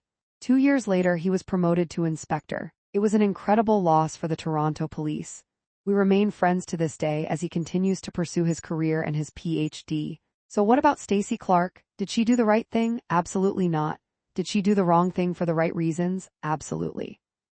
How does an organization expect rank and file members to conduct themselves properly when the supposed leaders in the organization are behaving so badly? If members of the organization become grateful to the leaders because those leaders are showing ethical members how not to behave, then there is a huge problem. How can anyone possibly make a report of racism or anything else against a senior officer when the internal complaint system and the promotional system is overseen by the chief of police? I've told you about the repercussions for reporting misconduct at the lower levels of the service. Those same repercussions exist at the senior levels. Any kind of hatred and racism expressed behind closed doors is bad enough, but when it manifests itself in the very management of the police service itself, it is completely unacceptable. 27 Carry on. The greatest challenge in Toronto policing is the leadership. And when I say that, I'm not talking about sergeants and staff sergeants. It starts at the top. What can be done about it when the offenders are the ones running the organization? I'm optimistic that the new Community Safety and Policing Act, which provides an avenue for internal complaints to go to a separate provincial agency, the Inspector General of Policing, will help. The act came into force in April 2024. But you know what? Despite my difficulties at work, running what would become a very successful homicide squad just got easier and even more fulfilling. It was now early 2021, and the squad was ticking along quite nicely. I had a great group of investigators, and I told them not to worry about the politics, to imagine we had a big iron dome over the office and just keep doing what they were doing. I lost track of how many times I said that. One early afternoon, the on-call detective sergeant from Team 5 took a call from the operations center. "We got one," she said, and the rest of the team started to get their briefcases and case boxes together to head out to a West End division. "What do you have?" I asked. A male victim had been found at the bottom of an apartment stairwell, his hands cuffed behind his back with a bag over his head and no visible gunshot or stab wounds. "Suicide," I said. "No way. Do your investigation and let me know." A few hours later, the detective sergeant called. "A suicide note was found." "How did you know?" she asked me. "Well, I didn't know, but it's not uncommon for people to kill themselves by putting a bag over their heads. To keep themselves from ripping it off in a panic, they'll then restrain their own hands. I've seen murders where people were handcuffed and murders where bags were placed over heads, but combine the two elements and there's a chance that it's a suicide. That's what the investigative teams rely on experienced officers for. A little guidance, a little nudging. Go and do your investigation. We still need to cover off every possibility, and in our office, you get the latitude to do that." Unfortunately, our great work atmosphere came to a crashing, albeit temporary, halt on January 26, 2021. Detective Paul Worden, the 30-year stalwart veteran who could hold his own in any homicide investigation, was suspended while under investigation for stealing opioids from property lockers. Paul has been to my house. I've been to his house. He had the best sense of humor in the entire office. He played Santa Claus at our Christmas parties. But Paul also had some health issues, a lot of them due to a car crash he suffered years earlier, and we all knew that he took prescription medication for his ailments. Although he struggled sometimes with the long hours, we had no idea of the extent of the problem.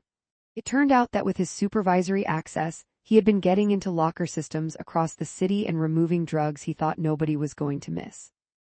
It prompted a professional standards investigation, of course, and I looked on as Paul was suspended and all of his police property was seized. My mind was reeling with the potential repercussions for all the homicide cases Paul had touched over the previous 10 years. Even though the initial investigation had not linked his thefts to any homicide cases, yet, it certainly would provide ammunition for any defense lawyer whose client had been convicted in a case that Paul had overseen. It seems that whoever made the decision to offer him a deal didn't consider the repercussions of his offenses. Paul retired within days of being suspended, and no charges were laid. I would have taken that deal too. He was a friend, but he should have been arrested and charged. The OPP were brought in to investigate how that deal happened, and they completed a report of their investigation. To date, that report has never been released, despite the media's best efforts. I'd love to read it too. We lost a good investigator to drug abuse, but his punishment was certainly not consistent with other similar cases, and the public deserves to know why. On Tuesday, April 13, 2021, a report into missing persons investigations in the city of Toronto, including the MacArthur case, was due to be released. It had been written over the past couple of years by retired Judge Gloria Epstein and her team. I was interviewed by Judge Epstein on several occasions during her investigation and was looking forward to reading the report. An advance copy was provided to the interim chief the week before its release. A working group was put together to dissect the report, but I wasn't included in that. On Saturday, April 10, I was contacted by a member of this working group and told that as a result of the report, I was going to be removed from homicide. Apparently, the report indicated that I had tunnel vision during the Project Houston investigation. At least that's how someone in the review group had interpreted it. That seemed strange to me. I thought Judge Epstein had valued my input during the interviews and had a positive impression of me. Maybe not. At any rate, the morning of the release, I was called up to the interim chief's office to meet with him and one of his deputies. "You're going to be very angry," I was told by the deputy. "I don't get angry. You're going to be very angry." "Well, I haven't seen the report, so when it comes out, I'll be sure to go through it." Were they trying to get me riled up in a passive-aggressive kind of way? The only thing I was angry about was that I knew there were members of that review group I had made look very good in the past. And now they didn't even have the loyalty to speak on my behalf. Loyalty is a two-way street. The report came out later that day, and I sat down and searched it for my name. The only criticism of me had to do with the improper use of case management software during Project Houston, which was in fact the result of a systemic problem within the police service. Other than that, Judge Epstein actually quoted me when criticizing the Project Houston investigation, which took place after my departure. I had told the investigators from 51 Division to drop the cannibal theory, but they didn't. They continued on with what Judge Epstein labeled as tunnel vision. Their tunnel vision, not mine. I received 2 calls over the next 24 hours. The first was from a staff superintendent who took the time to read the report carefully and said, "Congratulations, Hank. You look terrific in this report." The second was from a very senior Crown attorney who worked in the Attorney General's office. He said, "Great work, Hank. Are they going to promote you?" "Are you kidding me? I'm pretty sure they want to kick me out." Looking back, I believe that the chief and the deputy had been briefed and really believed during that meeting that I was the one to blame for the missteps in the investigations. They were preparing me for my removal from homicide. But I wasn't going anywhere. The report was released, and the subject of my removal from homicide was never spoken of again. Late in 2021, we began to notice a disturbing trend with some of the homicides in the city. Quite often, the perpetrators used stolen vehicles. We learned the vehicles were stolen outside of Toronto 2 or 3 weeks before the murders. They were stashed somewhere, likely within the city, and used as getaway cars for the murders, then dumped somewhere outside the city and usually set on fire. How was it possible that a stolen vehicle could sit somewhere within the city for days or weeks and never discovered by police? I asked our analysts to begin reporting on our briefing memos, which went up the chain of command, anytime a stolen car was used during a murder. When was it stolen? Where was it stolen? How long was it between the theft and the murder? At the time, TPS had a grand total of 3 automated license plate reader cameras, ALPRs. These cameras were installed on cars used by parking enforcement officers, and they would scan and locate stolen vehicles as the officers patrolled the city. I spoke with officers from outlying cities and police services and learned that they had ALPRs on all their patrol cars, and had for years. I compiled this information and forwarded it up the chain of command with the data from our analysts. My point was that we should also have ALPRs on all our scout cars. They are an extremely effective tool for identifying everything from suspended drivers to stolen vehicles. I never heard back, but in 2024, the Toronto Police Service equipped all its scout cars with ALPRs. I like to think that the information from the Homicide Squad was at least part of the reason they were put in place. We're not just a reactionary unit. In the fall of 2021, Toronto Life magazine again took notice of the great work being done by the Homicide Squad, and I made the 50 most influential Torontonians list again, although I fell a few spots in the rankings to 29. Hank Idsinga, head of Homicide, Toronto Police. The de facto face of the Toronto Police in a time of change. We know Idsinga as the gentle giant who solved the Bruce McArthur case. Last fall, his team utilized forensic genealogy to crack one of Ontario's coldest cases, the 1984 murder of Christine Jessup. And now they're closer than ever to solving the nearly 40-year-old linked murders of Aaron Gilmer and Susan Tice. The suspect list is down to a single family tree. Under Idsinga's leadership, the homicide team is expected to end the year with a murder clearance rate of over 74%, among the best for metropolitan areas in North America. Again, there was zero acknowledgement from the command and executive levels of the service for this recognition. I had both magazine articles framed and hang them proudly in my home office. Awards from within the police service, some of which are corrupted, are one thing. Recognition from the public and the media is quite another. The Toronto Life article also noted that I had taken up road cycling in 2013. After years of playing basketball for fun and fitness, my knees had given up in my mid-30s. I switched to weight training for a time, but my body couldn't handle the extra mass it created. In 2011, while working on the Mark Moore case, I reverted to my childhood passion for cycling.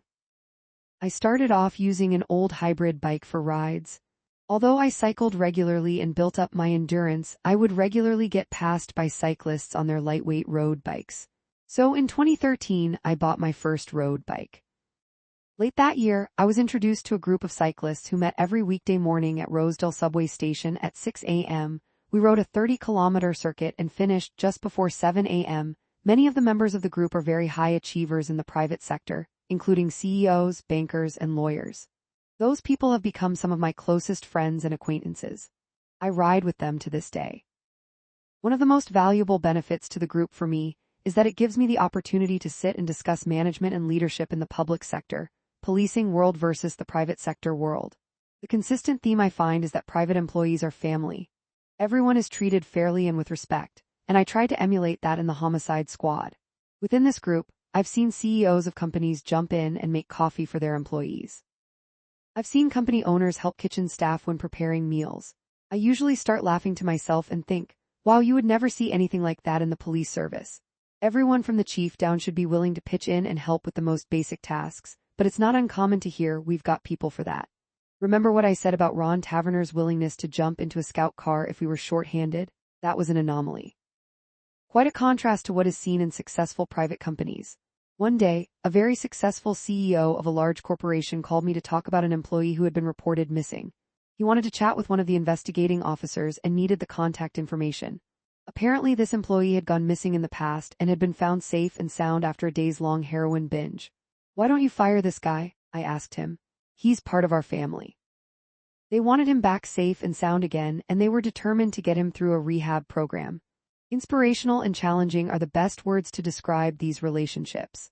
I can't express enough, especially to younger officers who may be reading this, how valuable those relationships outside of policing are. Because of the very nature of the work they do, police officers are, or will become, cynical. If other officers are your only social circle, you're not helping your mental state or your perception of society. The job is tough, and dealing with every societal problem known to man will make you very jaded. Remember that there's a big world out there with a lot more to it than just policing. Cultivate those outside influences, or your view of the world and your family's view of the world will become very cynical. Biking is a great example. There are so many community teams and charity rides out there, and it's a very social sport.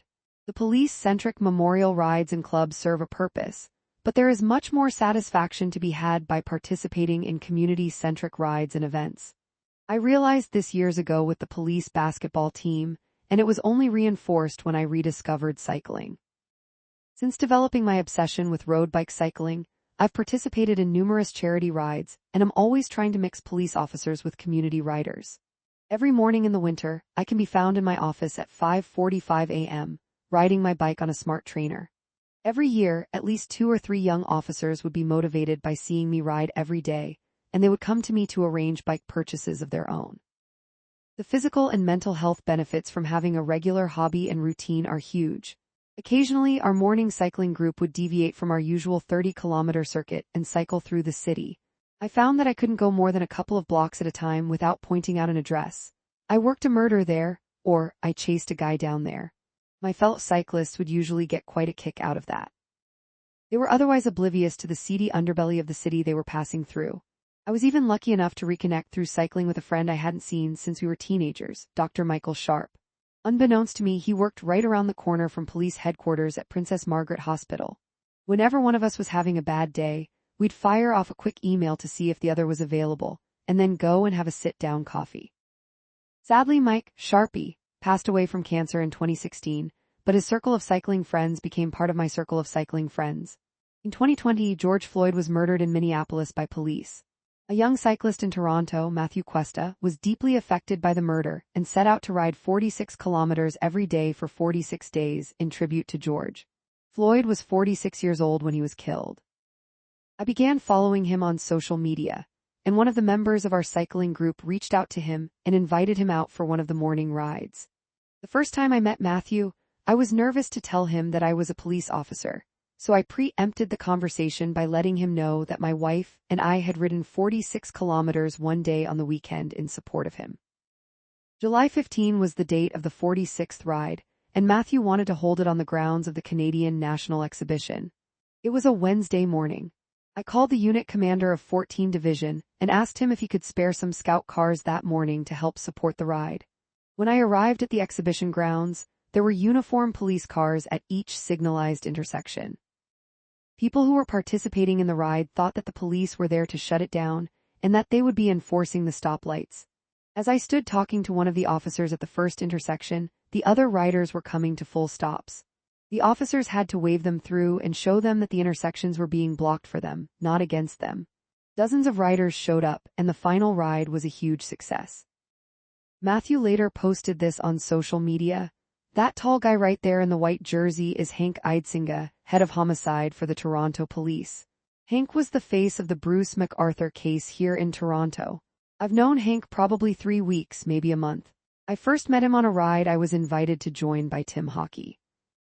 Hank told me that he and his wife had rode 46 km the week before. To be honest, as soon as he said that, a sense of calm came over me and I felt comfortable talking to him. After the ride, I asked him if we could get some lunch later that week and he agreed. We met at police headquarters where we sat and spoke about 46 Forgeage, policing, fears, family, and cycling. Hank became a friend that day. He made the call to shut down the exhibition grounds for us yesterday. He did that knowing me less than a week. Hank, I salute you. Thank you for everything you've done for 46 Forgiage. Thank you for everything you've done for me personally and my mental space, and thank you for your service. Matthew Cuesta and friends, together we can make change. We made dozens of friends that day. When you make friends, whether it's deli owners in 14 Division or cycling fanatics with a grassroots civil rights organization, you develop trust. I can't tell you how many times over my career I heard police leaders lament that we had to rebuild the public trust, and every time I wondered why the term rebuild was being used.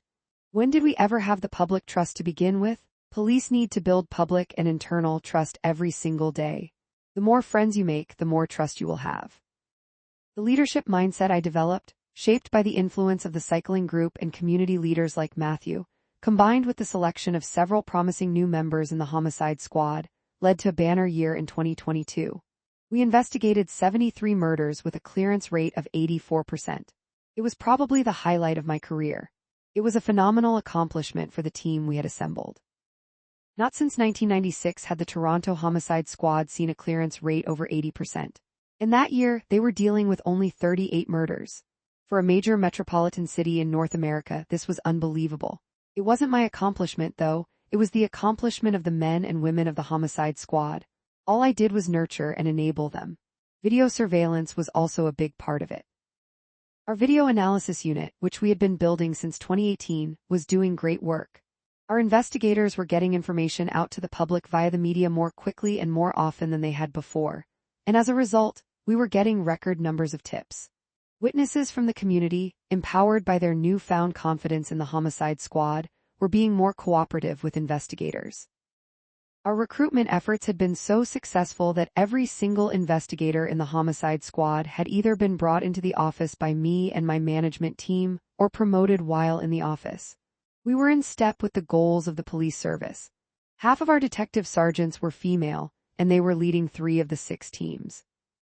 Trailblazers like Corey Bacchus and Catherine Martin had paved the way for female investigators in homicide years earlier, and I was proud to see so many great female investigators now pursuing the same dreams I once had and succeeding. Sadly, no one from the executive level said a word to the members of the Homicide Squad about their accomplishment. One senior officer even told a group of my investigators in early 2023 that clearance rates don't matter. This happened on a few occasions, including once in February when I was on vacation. When I returned to work, a couple of the detective sergeants complained about the comment. It was probably one of the most abysmal displays of leadership I'd ever heard of. Once again, I reminded folks in the office to ignore the politics and focus on continuing to do their jobs well. The Community Safety and Policing Act, which replaced the Ontario Police Services Act in 2024, requires police services boards to prepare strategic plans that must address performance objectives, one of which is clearance rates for violent crime. While making a case for budget increases before the Police Services Board in January 2023, the chief twice referenced the homicide clearance rate in a bid to gain more funding for the force. And when homicide clearance rates in major metropolitan areas south of the border fell below 50%, it was headline news. Clearance rates don't matter. Give me a break. If there was ever a key performance indicator for the Homicide Squad, let alone the police service as a whole, it is the clearance rate. To suggest otherwise is an insult to the men and women who work around the clock every single day of the year to clear their cases. Members of the squad were upset at the lack of acknowledgement from command and the obvious disrespect for their accomplishments, but it didn't surprise me. Over the past several years, I had received many notes of congratulations for our accomplishments from friends, fellow officers, reporters, police chiefs, and politicians. Yet I heard nothing from our own command and executive levels. Keep your head down. Don't worry about anything outside of this office. Keep doing what you're doing. That's all I could say. The environment within the organization had become so toxic that it was intolerable. Over time, I had developed a barometer for leadership that I used to evaluate senior officers. If I arrived at the back door of headquarters one day and was told there was an active shooter inside, would I follow that senior officer into the building and let them lead me? That is built on trust. Initial trust is established based on rank, but it can be built up or torn down very quickly. Even among uniformed constables, trust can be established based on seniority or experience. As a young officer, you depend on it, but you also have to be cognizant and not blindly follow someone else's lead. Doing that will absolutely get you into trouble. You may face criticism for your lack of loyalty, but always remember that loyalty is a two-way street. As I was walking down Yon Street one day in early 2023, a man came up and stopped me. I had been stopped on the street many times by people who recognized me and wanted to say thanks, but this encounter was a little different. "I know you," he said. "Thank you for what you do. Whenever I see you on the television, I breathe a sigh of relief because no matter what has happened, I know you and your people have it under control." We don't always have it under control, but we always want to convey the perception that we do. Public confidence and trust. The Homicide Squad had it.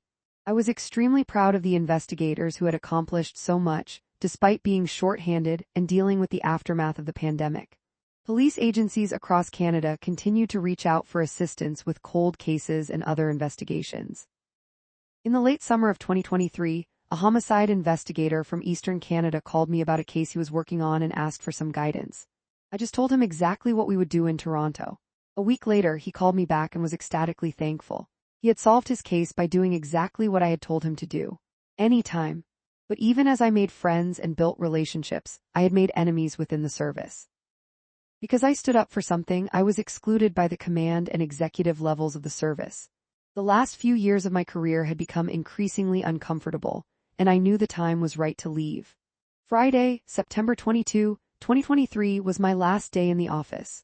Everyone gathered in the morning to say goodbye, and I walked out the door with my head held high.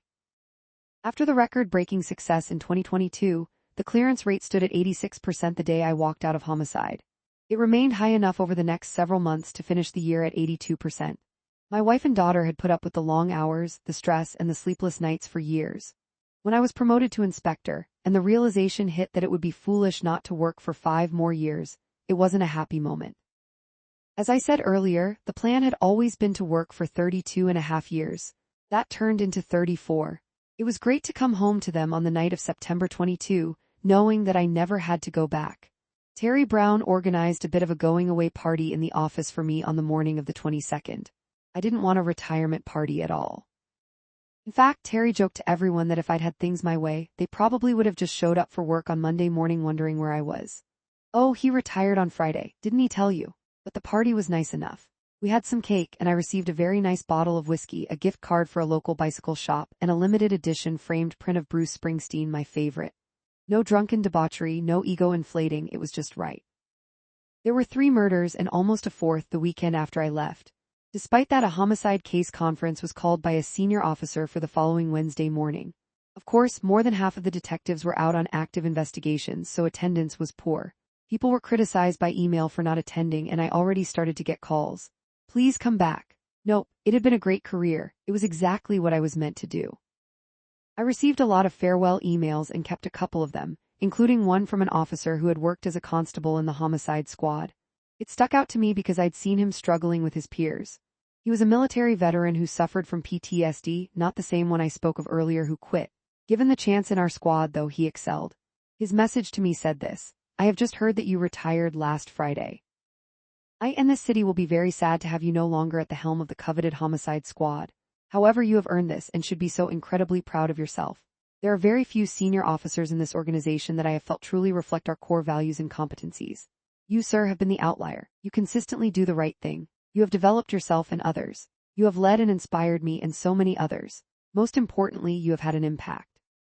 In your role, leadership is everything, and you have shown your unwavering ability and commitment to be the leader. I genuinely hope that your retirement is everything you want it to be. You have earned it and deserve it. I hope your days are filled with epic bike rides all over. I hope we get to cross paths again, and until that time, I wish you absolutely nothing but the best. Thank you for your service to this city, and thank you for being the integral leader you are. If there is ever anything I can do or assist you with, please do not hesitate to reach out." The week after I left, a local newspaper broke the story of my retirement. I wouldn't officially retire until January 2024 and was using up my accumulated leave until then. But once that first article came out, numerous requests started coming in from other media outlets. A local television station asked me for an interview at police headquarters. I was willing to provide the interview, but I had no desire to ever go back to HQ. We ended up doing the interview at the television studio. I actually knocked off 3 retirement interviews on that day and then turned down all subsequent requests. I did one in-depth newspaper interview with my favorite columnist, Rosie Di from the Toronto Star. For my entire career, I rarely failed to read Di columns or Christy Blatchford's. I didn't always agree with their politics, but there are very few writers who can evoke emotion like they could. I only wish that I could reduce readers to tears the way that they can. Blatchford, in particular, had expressed interest in helping me write my memoirs after I retired, but sadly she passed away from cancer in 2020. Rosie did a phenomenal write-up in the Toronto Star on my career and retirement. When I gave a presentation to a private company in 2025, they sent a link to that article to all their employees as a kind of introduction. In October 2023, I was approached by someone from a local media consortium who asked if I would come and work for them as a commentator. "How did you get my name?" I asked him. "I was friends with Christy Blatchford, and she told me that if you ever retired, I should try to hire you." I ended up taking on a contract for occasional crime commentary for a local radio and television station consortium. It was very high praise from Christy, and I was touched by how she continued to affect my life even after she'd passed away. I continued to teach part-time at a local college in their forensic identification program, which I had started to do part-time in the fall of 2022. One day a week, I passed on my experience from 34 years of policing to young people, and hopefully prepared them for the hurdles they would have to overcome to do the job properly. So why do so many officers retire with a huge amount of animosity towards the job? I think it's obvious. The problems in policing start at the top. Egos and the drive to be promoted cause the higher ranks to forget what they are: public servants. Cops are constables on patrol. Isn't it strange that the lowest rank is constable and the highest rank is chief constable, but every rank in between removes the constable designation? Watch a news conference sometime. When the officer speaking is asked for their name, do they say, "My name is Inspector so-and-so," or do they say, "My name is so-and-so, and I'm an inspector with the Toronto Police Service"? That is the rank that I hold in my occupation as a public servant. What does that tell you about how they define themselves and how their ego impacts their role? Think about this scenario. I've seen it happen. Joe and Bill are both detectives in the Homicide Squad. They've worked together for years on many cases and have a great relationship. Joe gets promoted one day to detective sergeant. He comes into work and Bill says, "Congratulations, Joe." Joe replies, "Thanks, but it's not Joe. It's Detective Sergeant Joe." He's absolutely serious. He now wants to be addressed by rank. Normally that would be a self-esteem issue. In this particular case, it is definitely narcissism. The internal tribunal for the Toronto Police Service is located on the second floor of police headquarters, one floor below the Homicide Squad. Several years ago, there was a superintendent who had a week-long tribunal hearing on some charges of misconduct. One of the constables in homicide had previously worked in that superintendent's division and decided to go down and offer his support. He walked up to the superintendent to let him know that he was there. The superintendent handed him his car keys and said, "Here are my keys. My car is parked in the underground. Can you go and gas it up?" Great use of police resources. Of course the constable had to do it. In fear of future promotional opportunities, he would have had to do anything. The superintendent knew it too, and took full advantage. The conventional wisdom in policing that officers should not publicly criticize the service or deviate from official policy also stems from its hierarchical and paramilitary orientation. In my view, the time is long overdue for a reconsideration of this orientation. It is inconsistent with a more progressive modern view of policing as a profession. That's from Judge Gloria Epstein's 2021 Missing and Missed Report, Volume 4, page 147. The Mass Casualty Commission, convened in response to the 2020 shooting rampage in Nova Scotia, was critical of the Royal Canadian Mounted Police for similar reasons. Throughout the Commission's report, there are numerous references to the history of paramilitary organizations, and it states at one point that the RCMP's paramilitary culture deters robust discussion of issues about which there may be disagreement. How does one reconcile the structure of the police service with the recommendations of these reports? In an organization of more than 7,000 members, more than 2,000 of whom are civilian members, not sworn peace officers, how does a paramilitary mindset even succeed? It doesn't. But there it is, step 1, repeated, recognized by oversight committees and not acted on at all by the organizations themselves. I see some positive steps, though. Chief of the Peel Regional Police has removed white shirts from senior officers and replaced them with the same dark blue shirts the rank and file wear. That's a great step towards fighting the elitism typically seen within policing organizations. Peel still has a long way to go, but at least they've started the ball rolling. Policing isn't an easy job. It's tough to be a police officer, and even tougher to be a good one. There are so many times over the course of your career when you can take the easy way out. Don't do it. To you young or budding police officers, I encourage you to do what's right. Put the extra effort in. Take pride in your work and remember what you are supposed to stand for. Don't tolerate tyrannical behavior from supervisors or anyone else. Remember who you work for, the people. Do not let the toxicity of the workplace erode your dedication and determination to do the job properly and to the best of your abilities. Refuse at all levels of your career to be compromised. I'm a tall, white, blue-eyed man of mixed heritage, but I come across as completely Dutch. And I'm ostracized for standing up to racism in the police service? That just tells me that we need more people to stand up to racism, especially when the victims of it can't say anything because of the professional repercussions they will suffer. I have absolutely zero regrets about the manner in which I conducted myself or my investigations during my 34-year career. Policing is a phenomenal occupation, and to survive and walk out with my head held high, despite all the obstacles, was an accomplishment in itself. Numerous doors have opened in the private sector as a result of the positive and ethically sound accomplishments in my career. I like to think that my grandfather and my mother would have been proud. Illegitimi non carborundum, don't let the bastards grind you down.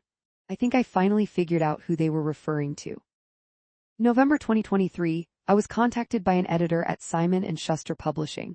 I had a meeting with him and his publisher, and they asked if I was interested in writing a book about my career. They weren't the first ones to ask. I can guarantee that any police officer who has worked in downtown Toronto has at one time or another said to themselves, I should write a book, usually while shaking their head at something they've just experienced. I'd had a few writers approach me with the same question over the years. I was also approached by an established author who wanted to write my biography, but this was the first time I'd sat down with an actual publisher.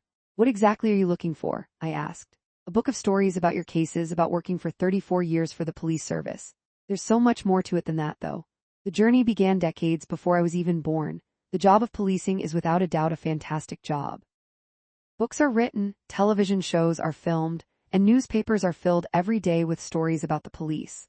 I spent 34 years doing exactly what it was I'd wanted to do ever since I was a young boy. Thankfully, the publisher was even more excited when I laid that out for him.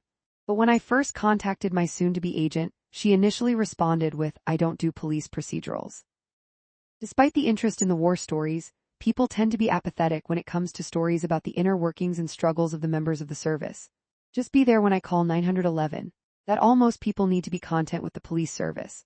I actually had the framework of a book already laid out, with a lot of focus on the poor leadership, racism, and dysfunction in the senior ranks. I sat down with a friend of mine and sought his opinion on it. It would have been a much easier book to write. All the material was already there. His advice, take the high road. I know how to do that. I did it for 34 years.